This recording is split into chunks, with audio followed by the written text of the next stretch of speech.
his second year at the PIHA Finals. Jim Vavona, welcome back, Jim. Thank you so much. Pleasure to be here. Looking forward to a great event. So explain how the event's going to work for everybody.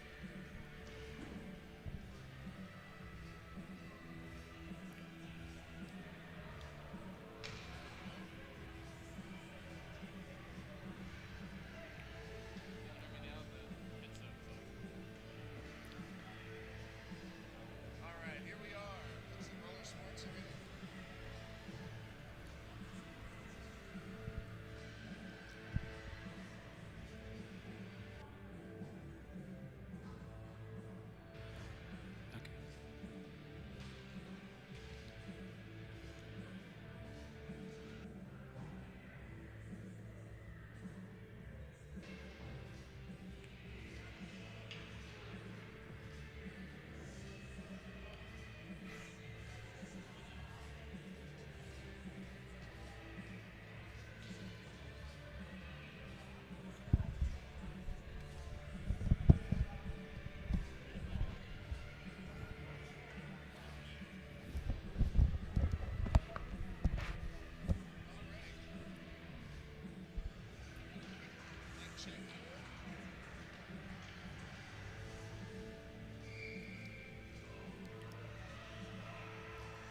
Here we are, kicking things off right here.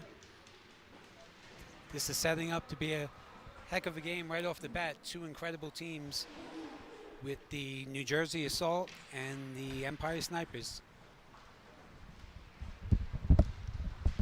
All right, sorry about the technical difficulties there as we start here. I want to welcome everybody again here to the PIHA Finals. We start things out here as our introductions were muted by some tech issues. We'll work out here quickly. But want to welcome everybody again. PIHA Finals, we're opening the day here with some semifinal action. Alongside of me, Jim Vavona, until we get some mic issues worked out. We'll have him join us here shortly. But right now, we've got a goal right off the bat. Jim, that's 66. Not Brandon Nelson, that's his brother. This is Danny Nelson, missing from this year's event last year, scores one quickly.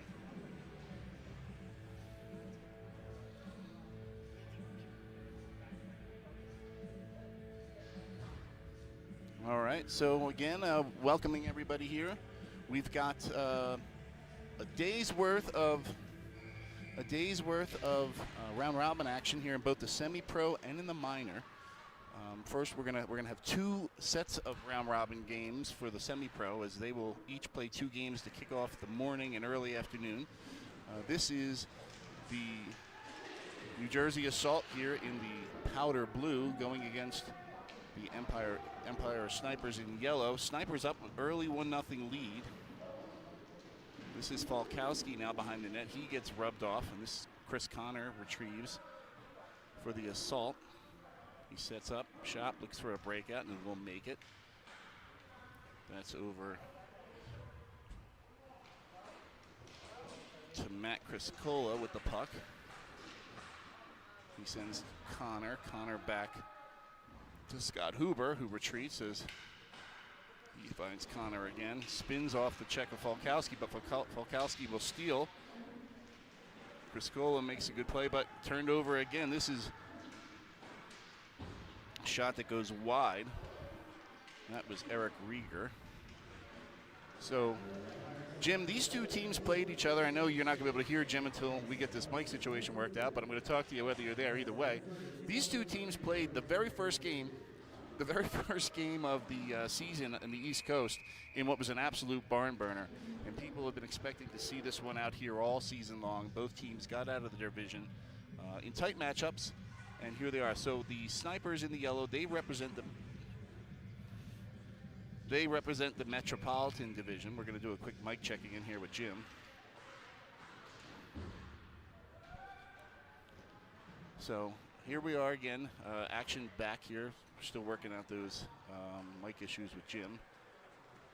Snipers set up behind their net, up 1-0 early, just 2 minutes into this first game of the PIHA Finals here on Roller.planet. Beautiful Pepsi Roller Sports Arena. We'll talk about this here in a moment. Definitely one of the nation's best arenas. If you're following on Roller Dad, they're doing a very interesting poll right now little March Madness poll of rinks across the country. This one definitely on top, one of my favorites for sure. So now 9 minutes to go here in the first period. 1-0 Snipes. 1-0.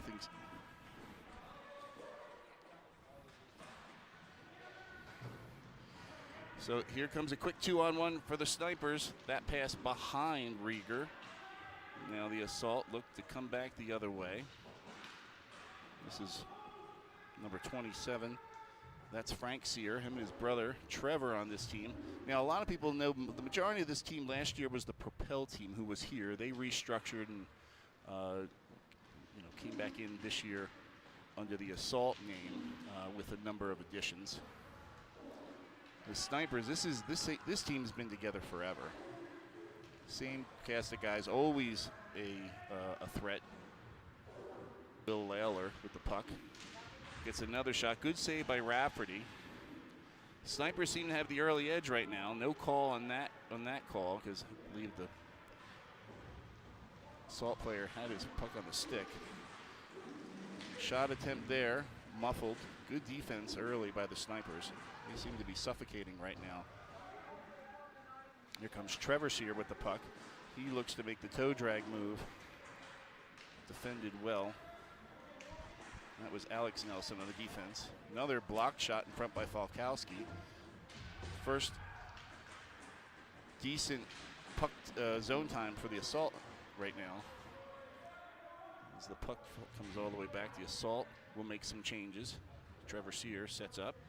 Now changes will be made by the Snipers as well. Sear outlets to Chris Connor. I'm sorry, that's not Chris Connor. That's Brian Wheat. So we have a save and an early stoppage here. We haven't had many stoppages yet. But again, welcome to everybody listening here. We're on Roller.planet Live. This is game 1 of the PIHA Finals. We'll be going all day.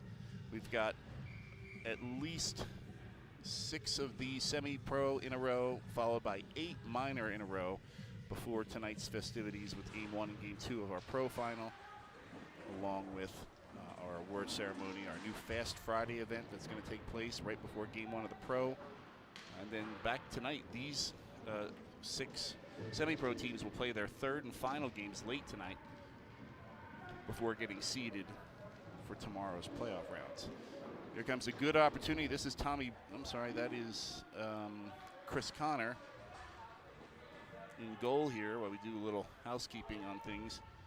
I believe that is Brett Ivaro, and we have Ed Rafferty in net for the Assault. Both teams with 2 goalies on their roster, but just a day or 2 before coming out to the trip, Anthony Gizzi of the New Jersey Assault was hurt in a freak accident and unable to play this weekend, although he's over there minding the door.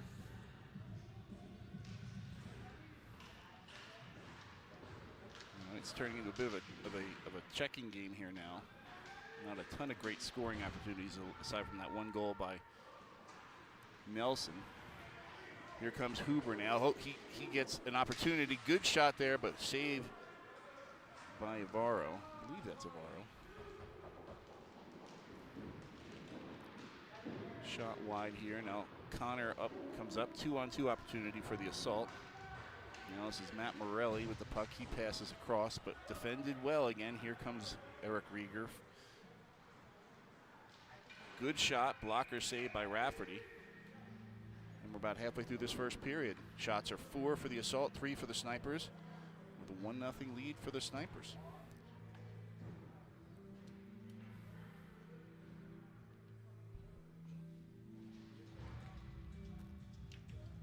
Trying to make out that number there to verify which goalie's in net for the Snipers. We'll get that in a moment.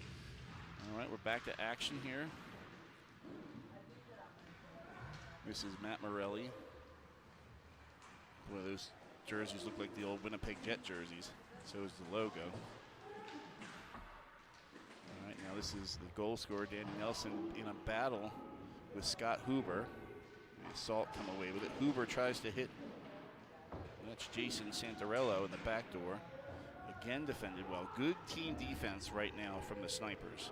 While the Assault have had a push here in the last 2 minutes, they haven't had any real high-quality scoring opportunities because the Snipers are really boxing them out pretty well here. So now this is Dan Kane. He makes an opportunity. They try to go back to Kane. That was Trevor Sear. Good forecheck. So do a little check with Jim. Jim, did we get you back yet? No, it doesn't sound like we got you yet. Oh, that was a good opportunity there. That's Dan Kane. Good shot, good save. Kane again now has it. He will dangle through the legs of Will Layler, but retreat. Sorry, this is Galicio now with the puck, not Kane. Still learning these guys and these numbers.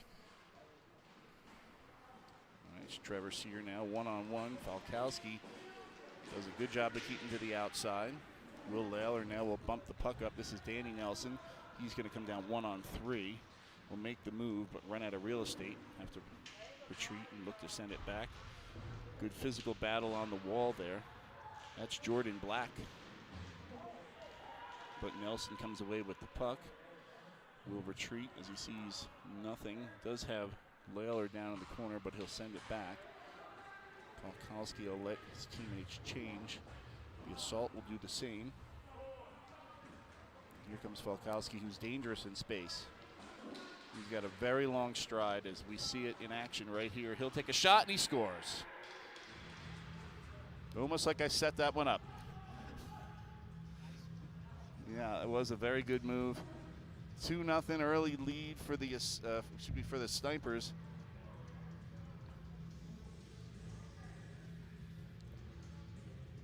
So the big rink, which usually favors a Snipers team, has come into play here for Falkowski, who I've got my early money on the Fast Friday this evening.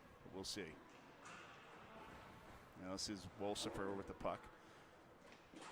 Snipers counterpunched really well there after dealing with the assault. Here comes Eric Rieger now. He's got an opportunity. Tried to go back door there. That was to Casaza. Good defense there by Chris Connor. Early 2-on-1 here. He's got Tommy Russo across. Connor shoots. Great position and great save by the Sniper goaltender, which is listed as 42, and I don't have 42 on my roster sheet. I do think that's Yavaro, though. I'm pretty sure that's Peterson across the way, so we're going to credit that save, Jim, to Brett Yavaro. There we go. That went right off the draw. Yavaro, whoop.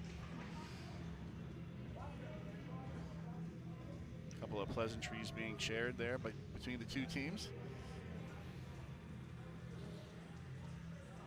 All right, so 3:33 to go here in the first. Welcome everybody again, joining from across the country here on Roller Planet. Fantastic programming here for Roller Planet. We do such a great job with the feed and easy to showcase this fantastic rink here. Once we get Jim on the horn here, we can have a little conversation about that. But more good defense there by the Snipers. Now it's Ryan Wolsifer with the puck. Salt changes. Wolsifer will come down this right wing, cross the red line, retreats, sends back across, but here comes Matt Morelli. He'll pick the puck up for the Assault. Rieger keeps him wide. Again, good defense there by the Snipers as the Assault have nowhere really to go with that puck. They're going to have to get some people in the middle of the floor.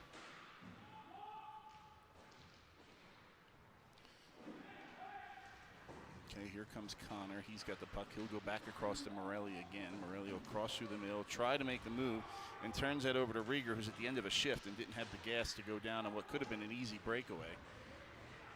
So Matt Criscola now, he finds somebody in front. Couldn't get his stick on it. That was Scott Huber.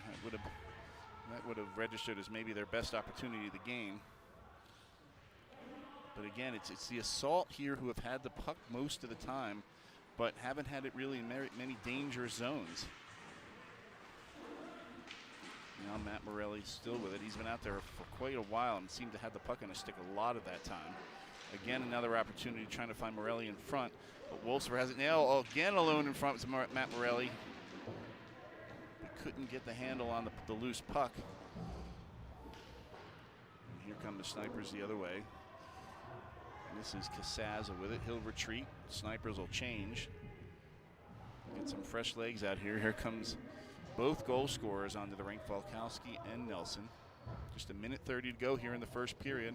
2-0 Snipers in our very first game of the 2025-26 PIHA Finals. One of 6 in a row semi-pro round robin games we have going. Here comes Falkowski again with that speed. Beats everyone down to the loose puck. He'll try a stuff play, but Rafferty quick to pounce on that one. As the Snipers have their first shot since their goal 5 minutes ago. Seemed to have lost the feed on the big screen also. All right. So it looks like we still don't have Jim on the mic. But yep. All right, looks like we're gonna be a one-man band here for the remainder of this one. That's quite all right. Happy to do it. Oh, and just as I say that, good screenshot from the Assault as they strike back. That's Anthony Galicchio. Shoots one through several defenders there for the Snipers. And now it's a 2-1 game as the Assault strike back. Good shot up over the blocker there, Vivaro, who never saw that one. Galicchio cuts the lead in half. So we got a little renewed energy here from the Assault. The Snipers will settle back. It's 96, Alex Nelson with the puck. Fakes the handoff to Nelson. And now Nelson will find some open space, which you don't want to give the Snipers. They're very quick.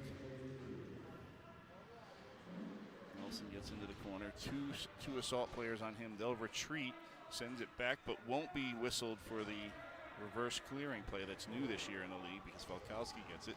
Again, he finds room coming down the wing, but whiffs on a shot. The Assault will take over. This is Sear. Sear tries to outlet through to the middle to Tom Russo, but that one picked off by Casaza. Now this mic's not working. Hello? Give it a go. All right. I don't think I'm talking now either. I do hear you. Okay, all right. So I'm in and out here myself. All right, after one period, it is 2-1 Snipers here in our first game.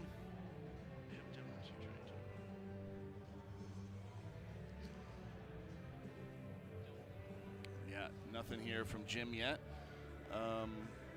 So recapping the first period, the Assault really seemed to possess the puck, but the Snipers with 2 quick strikes early in this game. The Assault getting one there in the final minute, make it a 1-goal game. Every goal in every game is going to be important for these teams because the 6 teams will play their 3 games and then get reseeded. Both teams are in all the teams are in 2 separate brackets. I believe there's an A and a B bracket, and all the teams in A will play all the teams in B. Everyone will get seeded 1 through 3, and then play down to winners within the brackets, who will then play each other in the playoffs, which will take place tomorrow. So like I said, all teams playing their 3 round robin games today. This is the first for these teams. But every goal could matter in a round robin format where, you know, goal differential could come into play. So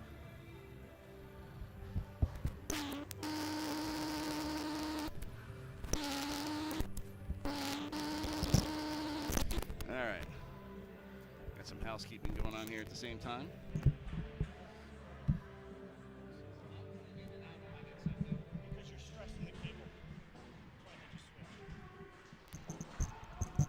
All right, we're back. We got our first penalty coming here. Looks like the Snipers are going to get called for something, as I missed what happened there. Looks like it's going to be a hold. Did I just come through? I think Jim's in. All right, we got Jim back now also. All right, welcome to the broadcast, Jim. Thank you very much. All Nice right, to we be were here. saying earlier.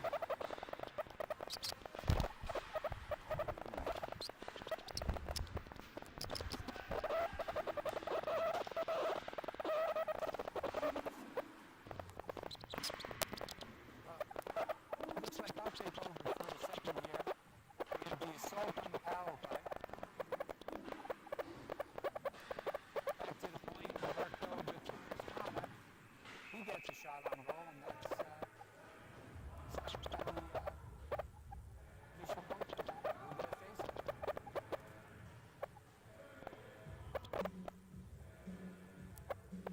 This is a very big power play.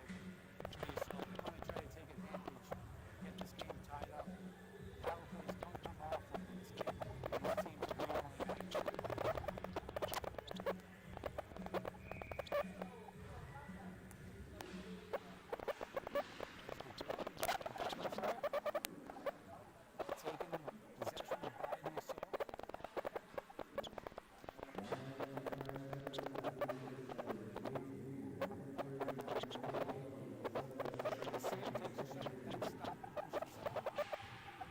Rebound.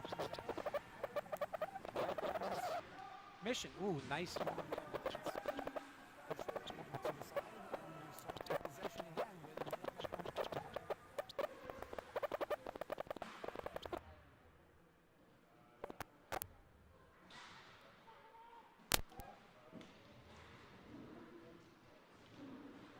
Travis here takes the puck.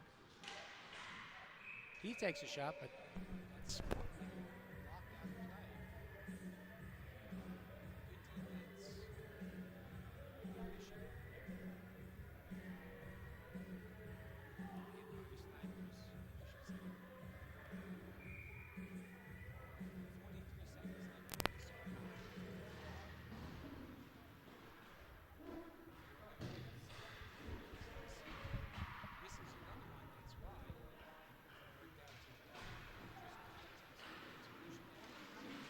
Oh, what a save.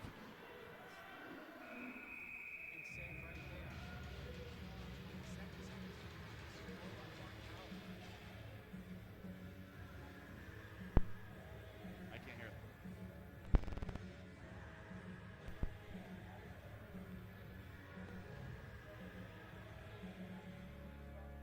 if you're reading us now, we have 27 seconds left. Big face off. Mission possesses, works it 2-on-1, short-handed. Here comes Lawler. Yep. Lawler looking for Washington. Push back right Can you hear now. me down there? Daniel Nelson. I did. I did there, yes. All right. I heard that. All right, I think we may both be on the mics right here now, Jim. Are we both on? I think so. We're going to get what looks like coincidental penalties.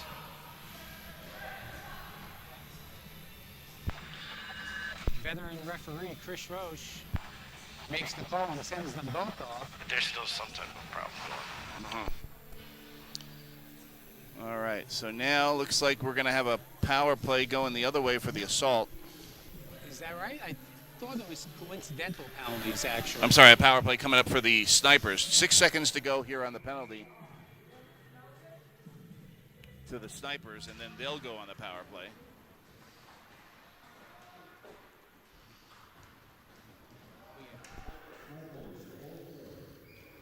All right, so now after that whistle, the Snipers will come out. They'll be on the power play. This is a big moment.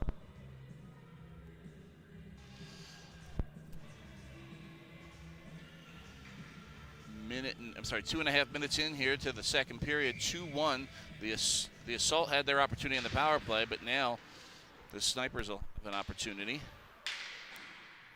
This is Danny Nelson. He'll come slowly across the red line as they look to set up. Now he comes across to the left wing. This is Falkowski. Falkowski with it back to Nelson. Nelson quarterbacking at the top. He's got Layler there on the right side. In front is Rieger. Back to Falkowski. Back. They play catch over and over at the top. Layler looking to try to go in front. Instead, this is Nelson who shoots, beats Rafferty over the blocker.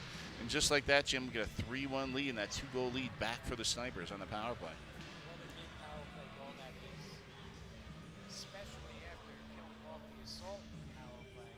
They come back, take advantage of that.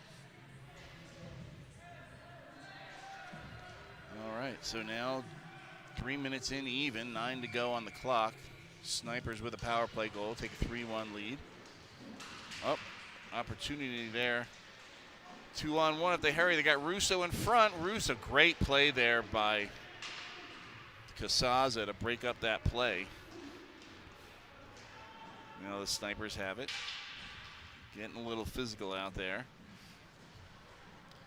This is Rieger. He comes across to Casaza. Casaza sends it back.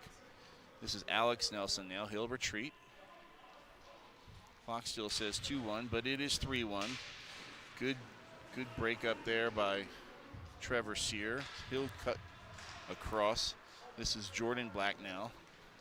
Jordan looks for some help. He'll hit Connor down the wing. I'm sorry, not Connor. Boy, they do look alike. I'm going off of their face. That's Brian Waite. Brian sends back. The assault will retreat again. Now Waite will change. Good break up there by Casaza. 1-on-1, but Jordan Black rubs him off the puck there. Breakout opportunity here. This is Russo. Russo tries to cut across Nelson. Nelson takes that away. 1-on-1 opportunity now. Here comes Casaza. He shoots, trying to go back to that blocker side of Rafferty. Shoots wide. Now Chris Connor has the puck. He's going to do battle with Jordan Black in the corner. Gets the puck up to Sear. Now Sear 1-on-1. Cuts through the middle. Tries to get another shot through traffic. That one blocked. Here comes Jamo Rieger now. He's trying to cut through the middle. Chris Connor defends that nicely. All the way back. And this here, I thought that would have been a reverse clear. There it is. It's called. A little late to that call, but that is definitely a reverse clear. For people tuning in saying, what is a reverse clear, Jim? Reverse clear is a new rule that got put into the PIHA this year, where we have an offensive team sending the puck all the way back to the defensive zone. Once it crosses their goal line, it's going to get waved down, almost like a reverse icing. Trying to speed up the game. Well, we're trying to not have just a full rink possession game where they just blindly throw it back. All right, and didn't turn my alarm off to take my son to school. All right. Well, I think we have a microphone that works for me, so I'm happy to join you here. All right. Always pleasure to watch you work, but happy to be involved. Poor Jason down there in the booth has gotten his steps in for the day. My goodness gracious. Thanks, Jason. Yeah, did a great job down there. Hustling. I mean, must have come up down those stairs at least 12 times in the last 12 minutes. Great work out of him. So here comes Falkowski. Again, he gets ahead of speed, tries to go to the glove side, but Rafferty snares that one up. And I think we're moving here. So can't blame him for trying that shot. He scored earlier in the game. Same type shot coming down the left side. Now, Jim, you could tell everybody back at home, back in October, these two teams played each other in the very first game. Now, there we go. He doesn't have as much bass in his voice there, Jim, so we got to get that mic a little closer. But back in October, these two teams, like I was saying earlier in the broadcast, whether you heard it or not, played the very first game in the semi-pro on the East Coast. And boy, I remember kind of sending some texts out to people saying, I would not be surprised if this were the final. Well, so we'll see. We see. I mean, lots to go here. Well, I'm not trying to predict. And there's a lot of good teams here. Every division winner is certainly worthy of being here, and I don't know that there's a clear-cut favorite in this division at all. I have to tell you, I'm impressed with the Snipers. They really do take advantage of their opportunities. 3 goals on 9 shots. Not too shabby. No, definitely taking. And again, I thought the first period, the Assault really had the possession game going, but the Snipers boxed them out. Yes. Waited for a mistake and took advantage. So, all right, here come the Snipers. This is Wolsifer. Again, and you see their patience. He crosses the line, doesn't see it, doesn't force it, sends it back. And that's what you want to do with a lead. So, I got the huge part of this game is when the Assault did not capitalize on their power play. Yeah. And then the Snipers come right back to get a power play of their own and bury the puck. All right, it's good defense there by the Assault as they look to get back going the other way. They'll make some changes. Got a variety of mics here. All right, so this is Jordan Black. Jordan's shot stopped there by Danny Nelson, who got us going early with a goal. Here comes Casaza, but Trevor Sear makes a good defensive play. Black again with the puck. We've called his name a bunch. Now, Jim, you're friends with Jordan's father going back. Yes. Yeah.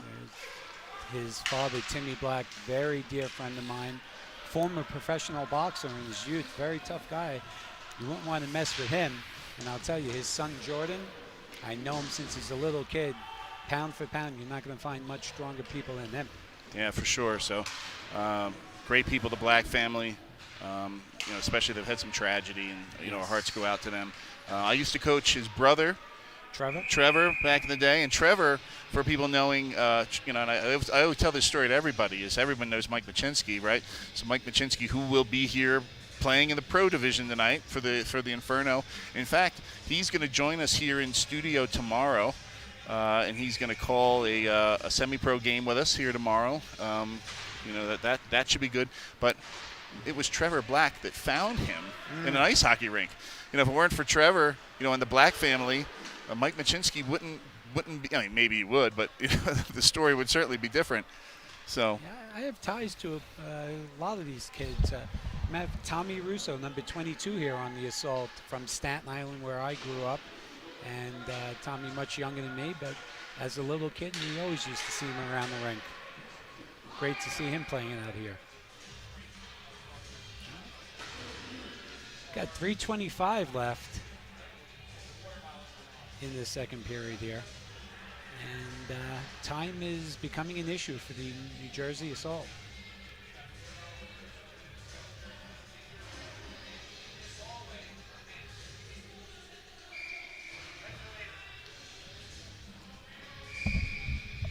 You're going to get a timeout here, Flinner. all right, sorry, my job's never done here, Jim. Oh, it's okay. Thanks for jumping in. All right, so we got a timeout. I'm assuming the Assault called this one.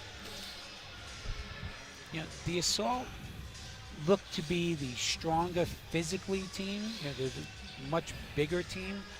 But I like the way the Snipers do exactly what you said.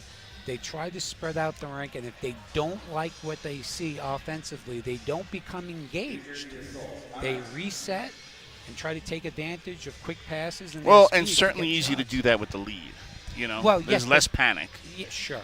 Now, yeah. I will say there probably one or two goals. I think Rafferty, the first two goals, I think he would actually like those back. We'd like to see him come up with a couple of big saves there. But, once that happens, the Snipers, they're really, really, really strong at understanding the flow of the game, and they're taking full advantage of it.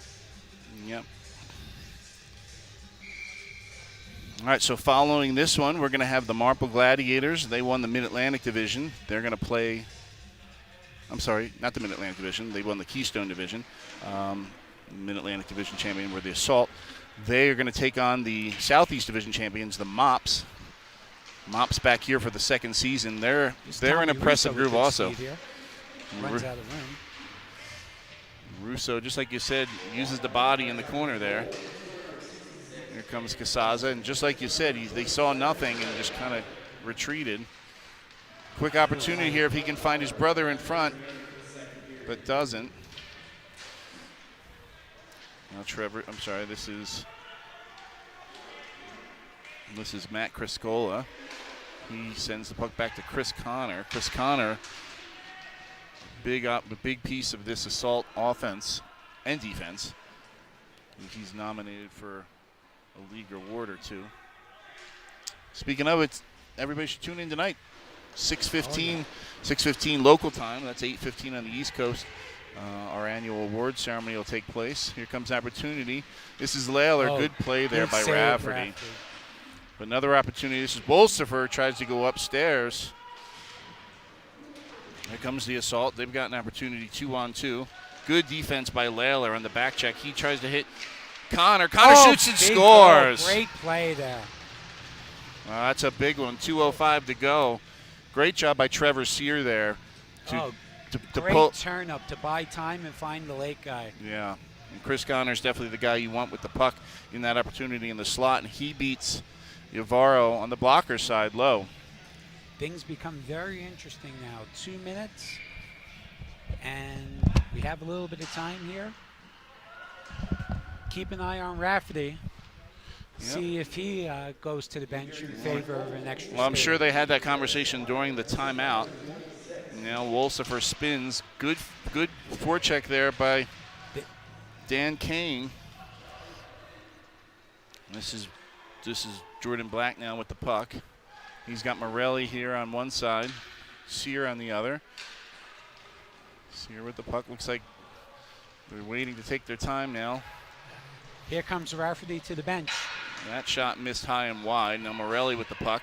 Oh. And here's Layler. Layler's got to see he's got an open net. He misses wide. Oh, boy, that's sitting right in front. Watch out. Oh, boy. Oh. Wow.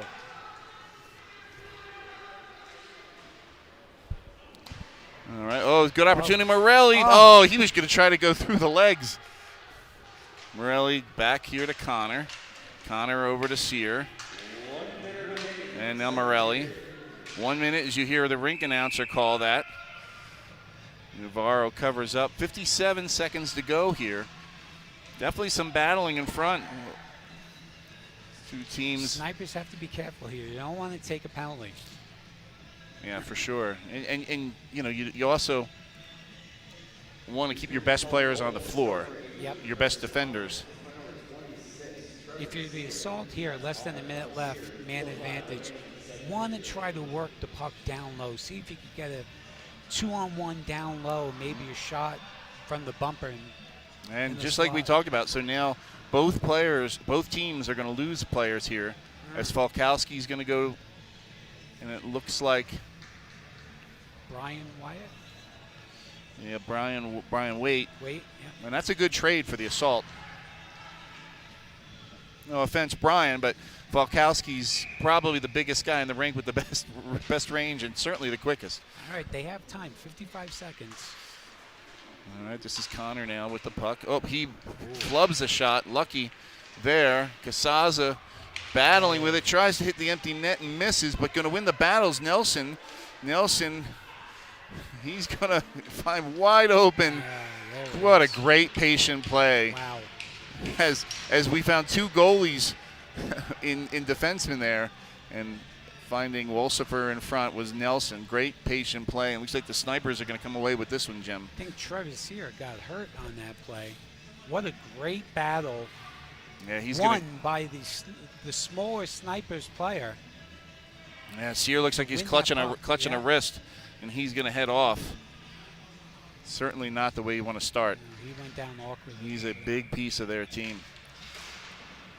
So the assault try to push forward, having only 30 seconds to go. And they're screaming the clock is not moving.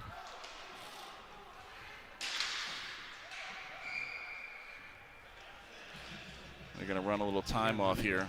Yep. All right. Probably not nearly enough, but. So one game in here, Jim. Just a couple ticks left. 4-2 Snipers. Here, Funner, or well, the issue, I don't because of the goals against factor. You want to try to win the game for sure, but now you don't want to let that other goal up because you can concede the loss, but not another goal against for sure. And there's Black. He tries to go in front, almost finds Huber in front. Now Nelson here, he'll dangle through, just looking to let the last 10 seconds come off the clock, which he sends in the corner. Chris Connor will slowly retreat as their fate has been sealed, for at least for this game. First game in the books. A lot happened there in 40 minutes. Strong game by the Snipers. I thought they played a very, very smart game. Really took advantage of their speed. They got the shots that they liked. And yeah, they go and made some big stops as well, because like you said, the assault in the first period seemed to have possession, but just couldn't get to the areas of the rink that they wanted to. They were boxed out the whole time. Yeah, for sure. So we're going to take a quick break here. Coming up next will be game 2 of our semi-pro round robin. The first set of games, we're going to do 2 in a row. So each team will play 2 games before we switch this over to minor, as the minor will then do it again, do the same thing as they play 2 round robin games each. So we are going to take a quick break, and we'll be back in just a moment.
All right, welcome back. Game 2, back at the studio here with Jim Avona. Hopefully this one's going to start a little easier for us. I certainly hope so. Yeah, so this Game 2 now here on our left on the home bench in white. This is the Raleigh Tidal Wave Mops, back here, second season in the league, second time here at the PIHA Finals. They really impressed everyone last year. When you get a new team that comes out, you don't know what to expect, and they really were impressive, losing in the semifinals last year to the. I'm trying to think, was it to the Snipers they lost? I think so. I think this they might have beat the Snipers in the round robin and then lost to them last year in the semis before the Snipers went and lost to the eventual champions from Arizona. But here we are, first game for these two teams. Marple Gladiators back here for the first time in 2 years, as they won going away in the Keystone division. So these two teams will face each other for the first time. Getting ready for this one to start. Mops with a full bench there. They've got at least 12 and 2 goalies. Gladiators appear to have 8 and 2 goalies, so we'll see who the starters are going to be. Looks like it's going to be. I got a 35 over there, which must be John Somerville. Make a little note here. And then for the Glads, we've got 2 goalies there. Only see one right now. That's Koch.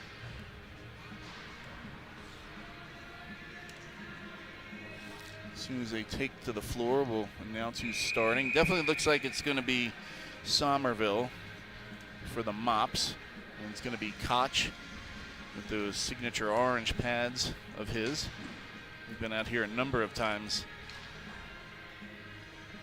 You're right about the Mops, though. They do have a full bench. They sure do. They should not be taken lightly. I think, I wouldn't even classify them as a dark horse. I would consider them as one of the favorites here. They took people by surprise last year. Yeah, but not anymore. I don't think anyone's going to take them by surprise now. They played some very tough teams. That Florida Citrus Kings was a much improved team in their division this year. The addition of the Naples Chaos, who really gave them a run for their money in the Southeast Division this year. They're a good squad. But we're underway here. This is the Gladiators with early possession. Gladiators 2-time semi-pro champions a couple years ago. It's been since they've won. Now this is Mike Strophy, his first year with the Gladiators. He passes up. Makes the play over to Sable. Sable now to Cossack. Corey Cossack back to Sable. Strophy. Veteran, smart defensive play, Mike Strophy. Quarterbacked the Philadelphia Deuces to a championship 2 seasons ago.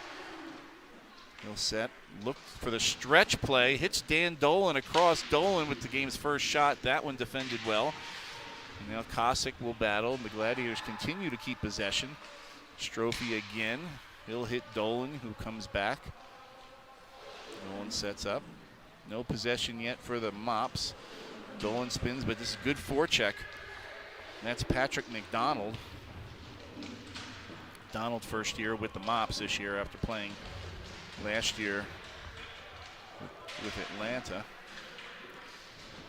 And now the Mops get their first possession. This is Nathan Somerville. I'm assuming that's a relationship to the goalie, John. Opportunity to get a shot, but pushed out wide by Strophy. Strophy looking to spring Dolan. He's one-on-one. This is Michael Curtis. Good stop there. You'll hear his name again, Michael Curtis. He led the league in scoring this year. Technically, he was in a tie with Chris Connor of the Assault, who was in the last game, but Curtis had more goals. So Curtis was crowned the semi-pro leading scorer, 2 years in a row for the Mops leading scorer. He has a good release. You can see the puck comes off his stick very Last fast. year, Alex Robinson won that nice title. play. What a goal. And the Mops strike first. What a great pass. Game's first shot, too. Uh, All right, let's take a look at this one again here, Jim. All right, now that we got some of our tech issues out. Great Got pass some replays there. coming there. Good goal. All All right, so the Mops off to the early 1-0 lead. After all that early possession, Mops take advantage of an opportunity, and you know, we've seen a couple of goals like that today. Those out wide kind of screen shots. Sleeping there. Everything. You're not going to get a whole lot of easy backdoor tap-ins here today, yeah. But you know that one played well. So now this is Brian Beatson with the puck. Beatson will give way. This is Dave Cutler, hands off to Ryan Farrell. Farrell, another guy that comes to the Gladiators from that Deuces team that won 2 years ago. Now Farrell with the puck again. Good little legal pick play there. Good first shot there. That was Nate Nunley. Nice pass by Ryan Farrell. Yeah, Nunley can fire the puck too. So teams will change again. Presumably this will be the Mops' third line. Well, the Glads are going to go back to their first line. So Kosick will take the draw. This is going to be against Jared Holst. Holst will win that draw, but almost turned it right back over in front to Kosick. Dolan will send the puck back, and that's going to be determined not to be a reverse clear. Not sure if they missed one there. Here comes Strophy, looking to find some room. Defended well. That was Brandon Goodwin. Good stick there to keep Strophy from getting to the net. More good defense there, but Strophy strong, keeps possession, but now Holst comes away. Holst sends that puck up. Little miscommunication with Russell I should have practiced this one, Jim. Schengelet. That's what we're going to go with. They'll let me know later if I get it wrong. I'll hear it in the hallway. All right, now the Mops settle back. 1-0 lead for the Mops on their one shot. Gladiators registered 2 here in the first 3.5 of this game. Chris Hafferty now hands off to Curtis. Again, Curtis, the guy you really need to take a look at here for this Mops team. He's dangerous and clearly patient. Well, the Mops did get that change. So their third line comes out, gives them an energy shift, maintains possession, and goes to the bench for the change. McDonald looked off Curtis there. See, as you see the goalie come out and play that puck to stop the reverse clear.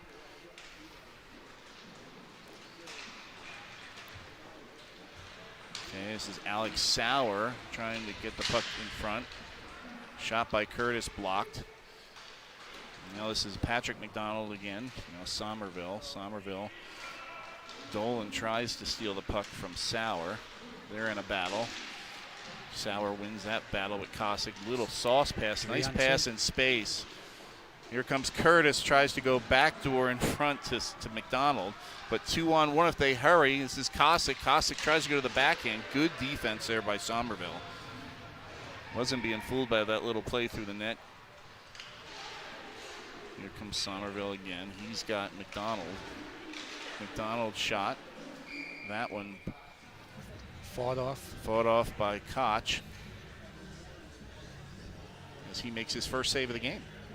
Oh, no, they credited him with another one in there. So, all right. Well, again, if you're just joining us, welcome to the PIHA Finals here on Roller Planet, the beautiful Pepsi Roller Sports Arena. What I was going to say during the last game is interesting that we're here because our friends over at Roller Dad, they're doing this March Madness thing that everyone's been talking about, where they've been, doing a kind of a ranking bracket for all the rinks around the country, and this one's definitely, I believe they had this one ranked number 1. I don't know if this is the Mountain or the Midwest or whatever they call this, but certainly to me, one of the greatest rinks in the country. And every time we bring a new team out here for the finals, I always say the same thing: boy, you're going to be blown away by this place. Absolutely, they do such a good job of taking care of everyone here. The players, the staff. It's always a treat to be here for everyone involved.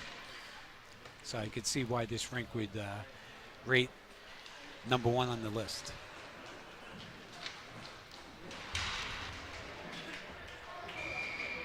We're going to get a power play here, Flinner.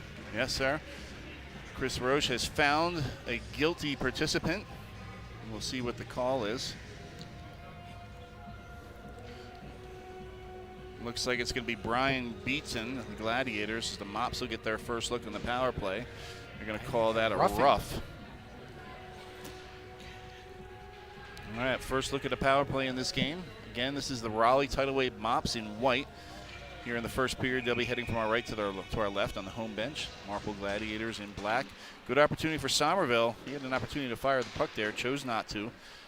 He'll come across to Sauer. Sauer back to Somerville. Somerville down in the corner. That's Curtis. Shot there, blocked by Strophy. Now Curtis again, back to Somerville. Looks like these guys are in a little bit more of a box. Shot there, blocked by Farrell. Curtis will send the puck back. See, this one has enough steam to get back there, but again, John Somerville now will stop that from being a stoppage. Nathan Somerville up. He's got Curtis on the wing. He'll head back now. Somerville across. This is Sauer. Sauer down alone in front, trying to hit Alex Robinson, another guy you should watch out for on this team. He knows how to put the puck in the net. Curtis now, Somerville. Somerville across to Sauer. That one hits the outside of the net, but retrieved. Somerville back up top. Now they're a little bit more of a diamond here. Somerville across. He'll hit Sauer. Sauer looks, goes down low to Robinson. Robinson, they look like they're trying to hit Robinson down low alone with the puck. Good effort there by Farrell. Farrell again. Good stop there by Koch. Good saucer pass there in front, they really do look like they're trying to hit Robinson down low. They can't find the passing lanes. So Gladiators kill off the power play. That's a good kill by the Gladiators. 3 good quality shots there. So Koch definitely one of their best penalty killers there. So he was able to stop Robinson in front a number of times. So now the Mops will change their power play unit. Get some fresh skaters on the floor. They'll make the outlet pass. This is Curtis still out there, trying to find some space. Good defense there. That's Dan Dolan. Dolan staying on Curtis, who's been out here quite some time. This is Jared Holst now with the puck, trying to hit Curtis late. Now here comes a 3-on-2 for the Glads if they hurry. Dan Dolan will hit Farrell, 2-on-1 in front if they can find Cossack. Cossack just misses the net on the far side what a great of Somerville. Play. Yeah, they really played that diamond pretty well there. Curtis still on the floor, defended well by Strophy, and here come the Glads again. Another 3-on-2 developing. Farrell with the puck. They got Cossack on the wing there. He's looking to fire. Kind of muffled that shot a little bit. Yeah. I think he was in between. Should I pass that across or should I shoot? And I think he decided to shoot last second because he didn't see the passing lane. But maybe if you're the Gladiators, that's what you're looking to do, because that's where they seem to be getting their best opportunities in transition. Mm-hmm. Yeah. All right, so the Gladiators send out their second unit here. This is Nunley going in on the draw. Tough to see these numbers for the Mops, but Robinson will take the draw against Nunley. Nunley wins that back. This is Mike Sable with the puck. He'll settle up behind Koch. Hands off to, this is Dave Cutler. Cutler's got some room around the outside on Robinson. Tries to cut to the middle. Wow. Good last second defense by Robinson. Now, Gannon Carmeyer.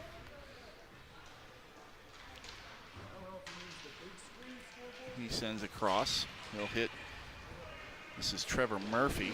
Back to Carmeyer. Carmeyer's going to join us in studio tomorrow. Gannon, on top of being the grand poobah of the Mops here, he also is our Southeast Division coordinator. So he's going to step in and talk to us a little bit about running the Southeast Division and give us some of his. I like how patient the Gladiators are with the puck. They really do bring the puck up the floor as a unit. Yeah, and they're trailing here, but they don't seem to be no panicked. Panic. Yeah. And this is Cutler. He tries to keep that one low, maybe looking for a rebound from Nunley. But here comes the Mops in transition. They have a quick 3-on-2. Carmeyer down low to Murphy. Oh, what a great play. Wow. Wow, that's Jacob Pruitt That's Jacob Pruitt. Let's take a look at this one again, Jim. What a great play. Good pass here by Carmire. Freezes the defenseman. He's going to shoot that down for the one touch. It just doesn't get any better than that. That was beautiful play. Pruitt with the easy tap in with 2 great passes by the Mops. That's how you draw it up on the scoreboard. Yeah. So Gann and Carmire not only doing a good job running the Southeast Division, did a great job freezing that defenseman and getting that pass down for that quick 2-on-1 down low. So now we got to see if the Gladiators are going to start to have a little panic. Yes. 1-0 is easy because you're 1 shot away. Now when you're a couple, you can see if they change their tact a little bit.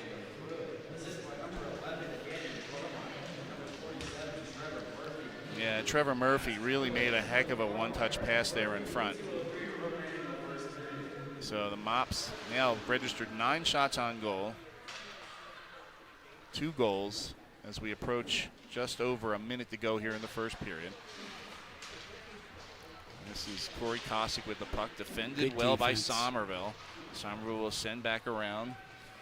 And that's Sauer with it. Sauer cross.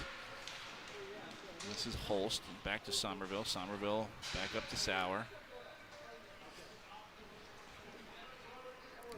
Sauer will settle back as we tick down to just a couple of seconds over 1 minute.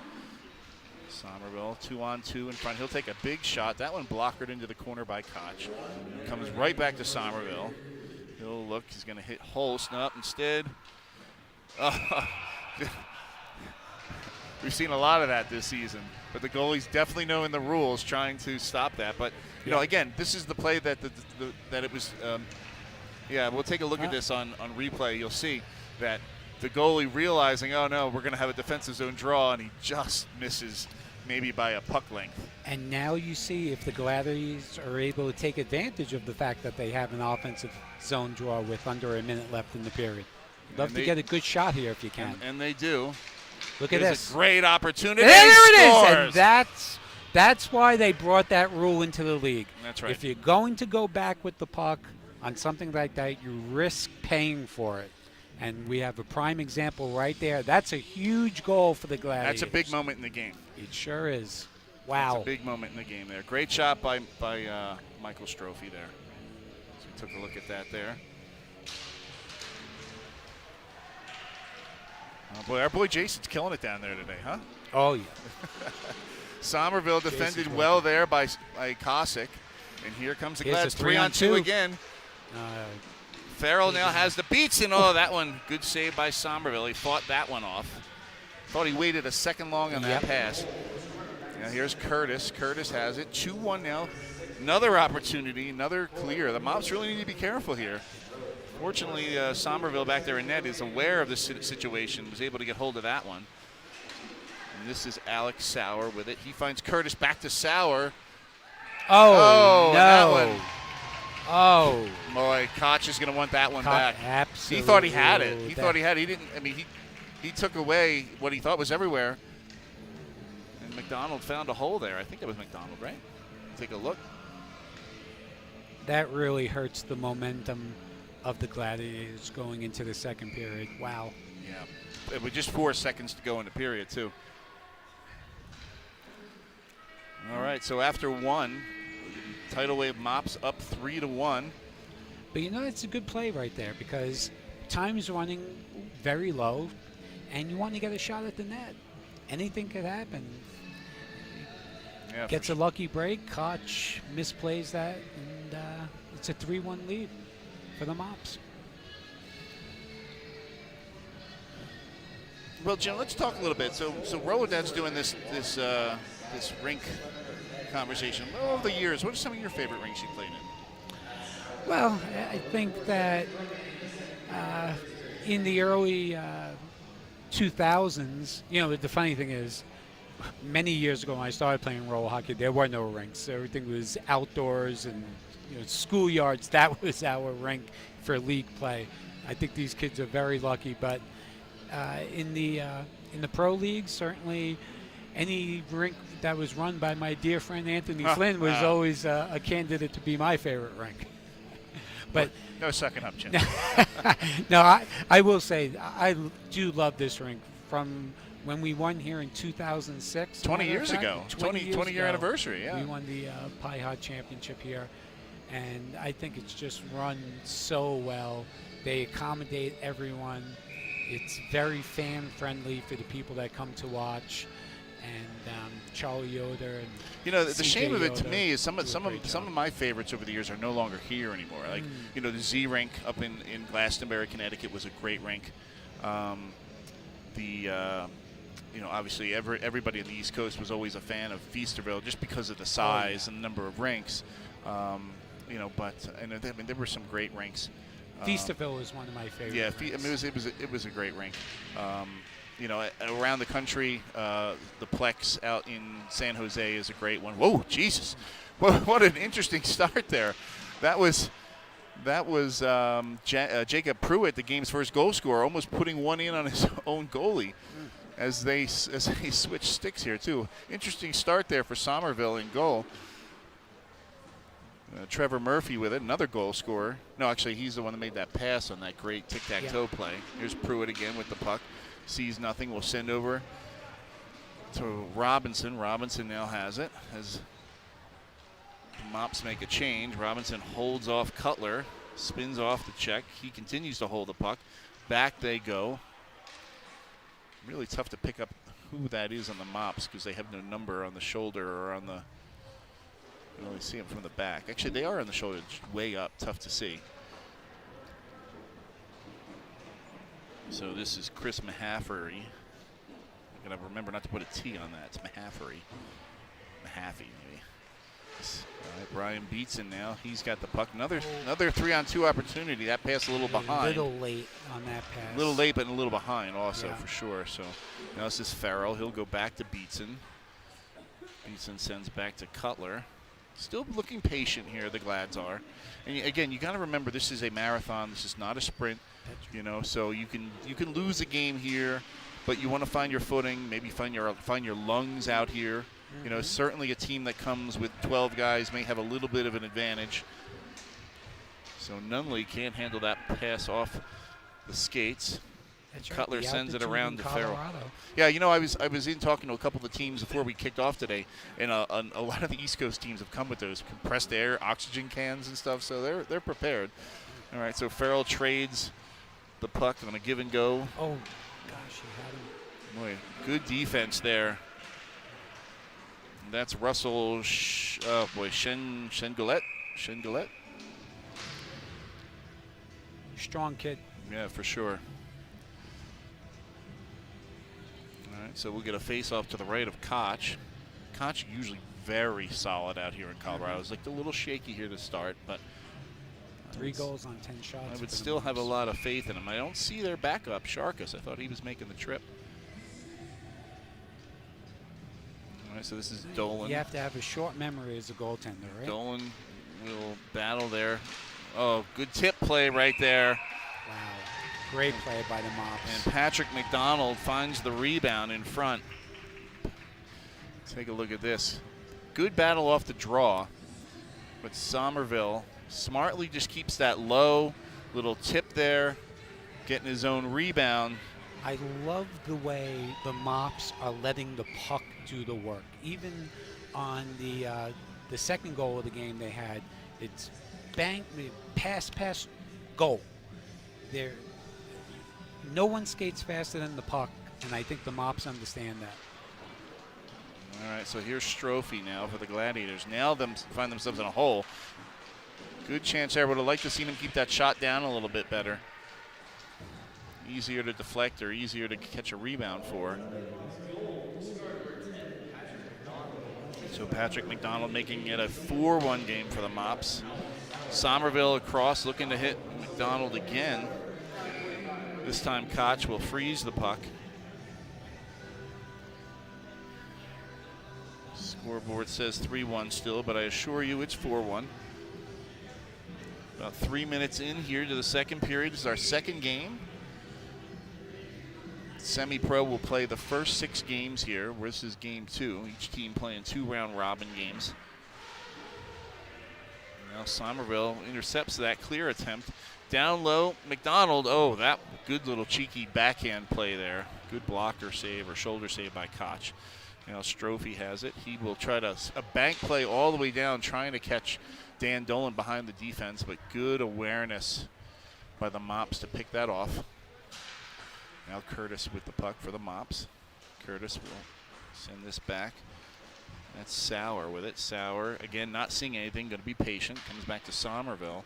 They got 12 guys, but they seem to be calling the same names a lot here for the Mops. Curtis again with the puck, being exceptionally patient. He'll send back across to Sauer. Sauer retreats.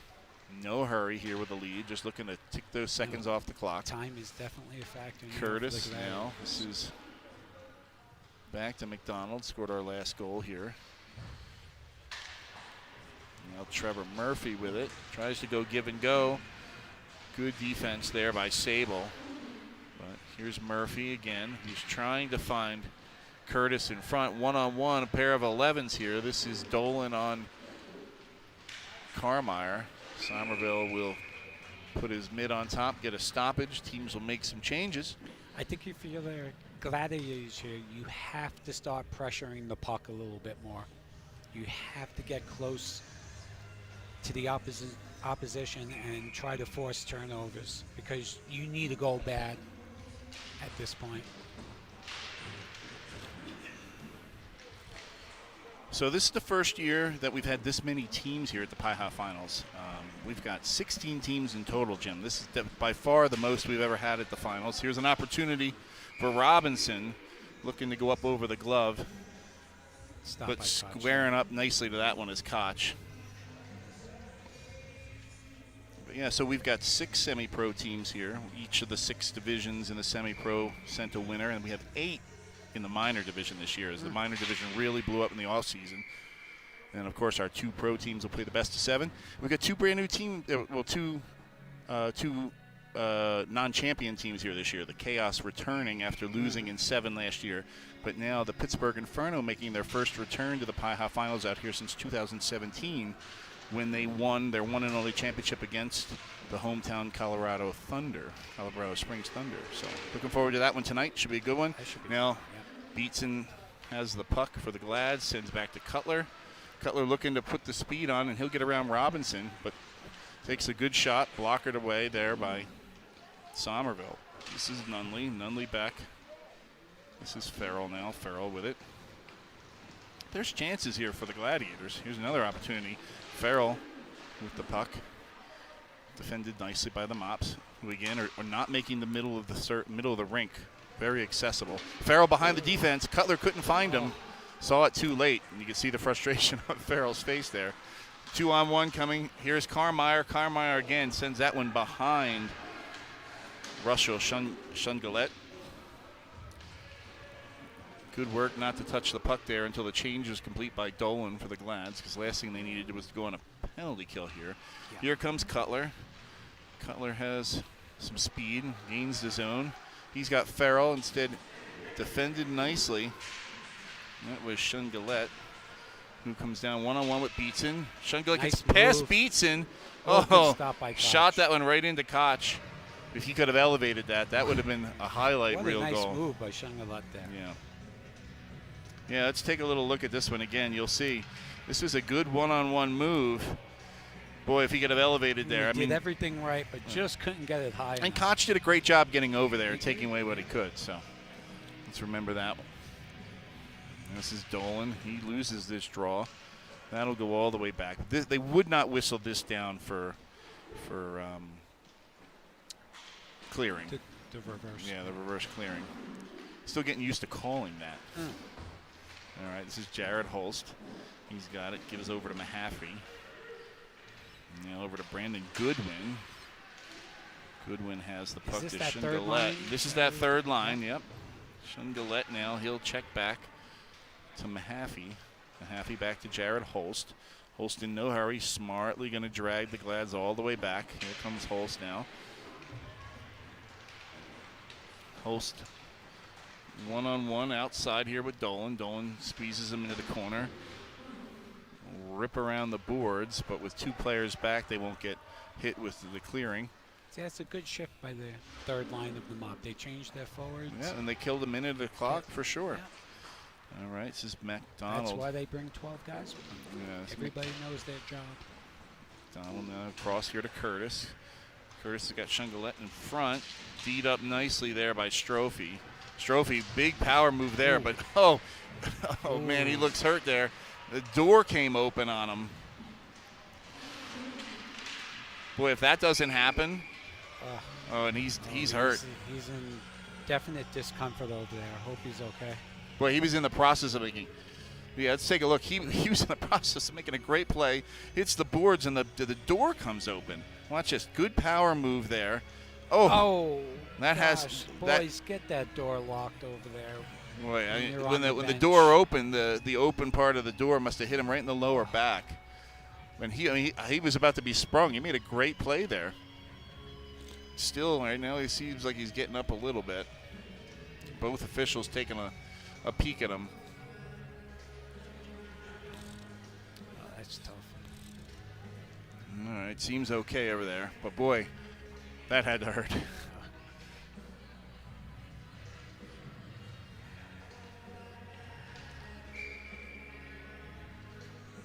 right, just under 5 minutes to go here. 4-1 lead for the Mops. Play resumes after that little timeout to make sure Mr. Strophy was okay. Have to keep an eye on that door, whether it was the door or if it was just a loose connection from a change. All right, 2-on-2 here for the Mops. This is nice move. McDonald here looking to get his second. He'll beats him with it. Very Stop by patient. Koch. Koch bailing out Beatson there. He'll settle back. This is now Cutler with it. Cutler finds a little space. Looks coming down the slot across to Cossack. Cossack looks in front to Beatson. Good defense. Yeah, good defense there by McDonald. Now Somerville with the puck. Stretch pass all the way down trying to find Curtis. A little too much air on that one. Cutler with it. Nice pass. Good little one-touch pass by Beatson trying to catch Cossack going through the middle. Just out of his reach. Now the Mops with the puck again. This is Robinson. Big collision there with Cutler. Farrell with it. He'll spin off a check. Tries to hand off to Cutler. 2-on-0 2-on-0 here. Great save there by Koch. I think they had too many options. Another 3-on-1 here. Robinson with the puck. Another great save. Look at Koch. You know, those are big saves. You know, they come down to it. I mean, you may say, oh, there's only 3 minutes to go. Glads probably aren't going to win this game. But when you've got goal differential and things like that, those are big saves. Another God-man break here. Let's see if they can do it again. This is Sauer. He's got Robinson across. Another big save by Koch. Put on the show here in the last couple of minutes. Meanwhile, the Glads are going to change into another breakaway. This time, Somerville pots that one. That was a very poor change by a very tired Gladiator group there. So let's take a look. You'll see the stretch pass. They're going to catch the Glads in a change all alone down in front, Somerville.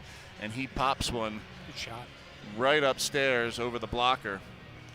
5-1 Mops. And I think you touched upon it, Anthony. A tired Gladiators team. Yeah.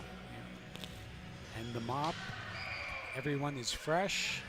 12 guys on the bench. Good possession of the puck. Well, and one team's chasing the game, clearly. So, I mean, that's only going to make you more tired. You know, you never seem tired with the puck. That's true. So, Strophy back on the floor. Good to see that. They're going to need him if they're going to make any kind of run here this weekend. So, and that was Dolan. He sends the puck back. Koch will settle that, so it's not a clear. Sable with it. He's going to give to Strophy. Strophy wheeling pretty good, so shaking off the effects of that door opened on him. This is Trevor Murphy with a shot. Glads will take that. Good job there by Shungalette. Squeeze. Shangalette's been good. Yeah, he's big boy, and he's kid. using his size well. He's showing off the speed, Russell there. Dolan now retreats. He's got Murphy on him. He sends up to Nunley. Nunley now looking for an outlet. That went off the skates of Sable and a turnover the other way. Here comes Murphy. He tries to go to the glove side on Koch, who gets just enough of it. And now here comes Nunley for the Glads. He holds it, but more good defense by the Mops. Again, fresh. Oh, what is going on here? Looks like we got a penalty coming. Alan Chapman found a guilty party, and it's going to be the Glads' Nunley with it. Let's take a look and see what our team downstairs found. Yep. Not seeing the penalty there. Must have been before. Somerville came all the way out to play puck. It looked like he wanted to get engaged in the offense of the Mops. All right. Well, good. We didn't see that. We didn't see the penalty either way. So, little design play off the draw there almost worked for the Mops. That one landed flat on top of the crossbar. They do have some really good set plays, the Mops. All right, this is Curtis now. Somerville has it. He'll go across to Sauer. Sauer back down to Robinson. Robinson, he scores. They definitely looking to set him up down low, and you can see it. He's, he led the league in scoring last year. He's definitely goal scorer. Yep. And knows what to do with the puck. I'm going to take a look here. They work it around the horn very nicely. Pull the Gladiators out of the position. Find a guy, their shooter down low. And a tough one for the Glads coming out the gate, and a very positive start for the Mops. So 1 minute and 8 to go. This is Dolan trying to find a little space around Mahaffey. This is Shun Gillette with it. He battles. Glads still battling here, trying to get one. Sable will retreat. 50 seconds to go here. Our final first round robin game of the semi-pro is coming up. The two Colorado teams will do battle. And there's the Glads get a little icing on a turd here.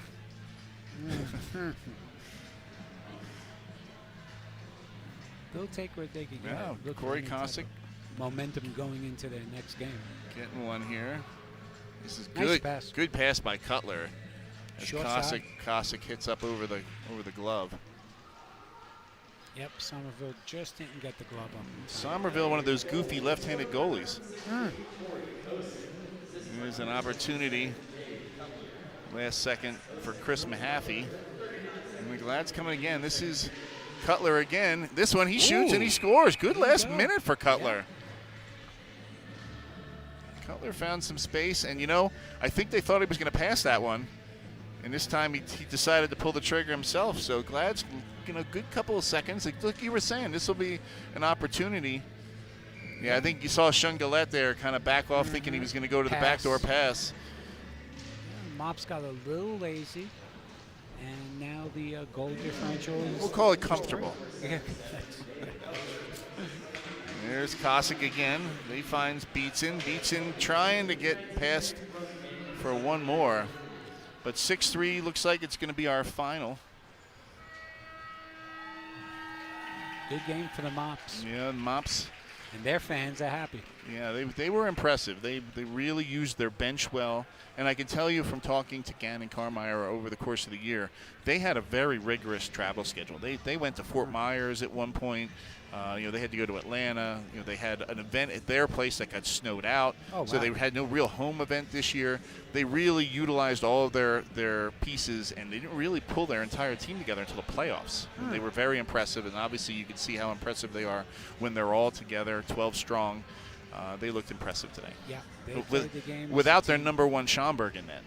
So we'll see what that looks like as the playoffs come down. But Glads can build a little bit off that last couple of minutes, and we will try to take everything you got going into the next game. We'll take a break until we get to our last game. That's going to be the two local teams, the Blizzard. They're going to play the Arvada Fire in our last of our first round robin games. So we'll take a couple second breaks where the teams switch and have a little warm up, and we'll be back in a little bit. Sounds great. Stay tuned.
All right, we're back, Jim.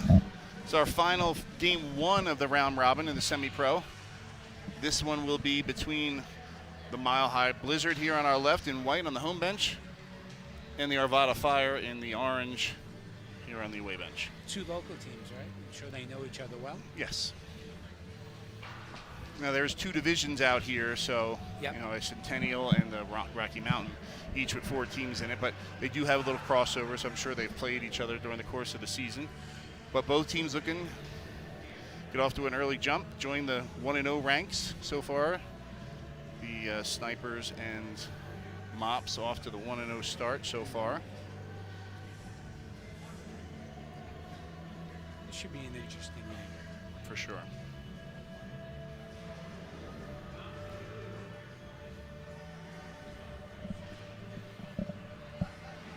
So, all right, let's see what we got here in goal. Looks like Jordan Appleton.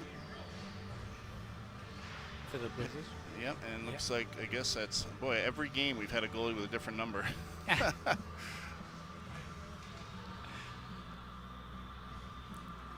I'm going to go, I'm going to think this is Trevor Raffy.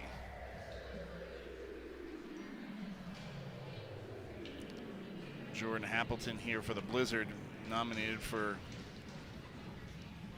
top goalie. And we're ready to go. This is Alan Chapman, drops the puck. Teams are set. Early possession's going to go to Mikey Gibson of the Blizzard. He gets a shot, early stop. Boy, both goalies wearing different numbers, so I can't even decipher this one. I think that's Don Post in net. Okay. Another right-handed catching goalie. Yeah, a couple of those. All right, so 81 Colin Fitzgerald in a battle. Coming away with that will be Brian Huke. Ooh, no penalty call there. Yep, that's Sean Linger, former semi-pro MVP. He'll pass that across. That's 16. I don't have 26. A 26. So that helps because I don't have either. So gonna make the game tough to call if I don't have the right numbers. Oh, nice move. Little there. backhand toe move there. That was Colin Fitzgerald. Oh. Wow. This is Horatio Arnold in front.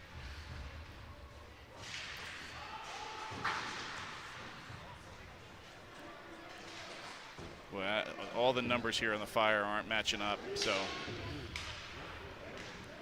You're trying to make it hard on you, Fleming. I'm glad I'm only here to do the cover. Alex Quinones here. He's going to come up battle. He's Evan Rangel, and I know that name, and I know he's historically number 10, so that one's good. Do what I can here. This is Greg Brick. He's got the puck, sends over to Quinones. Oh, guy loses blew his a footing. tire. Boy, he did everything there except score there. Yep. That was Logan Baker.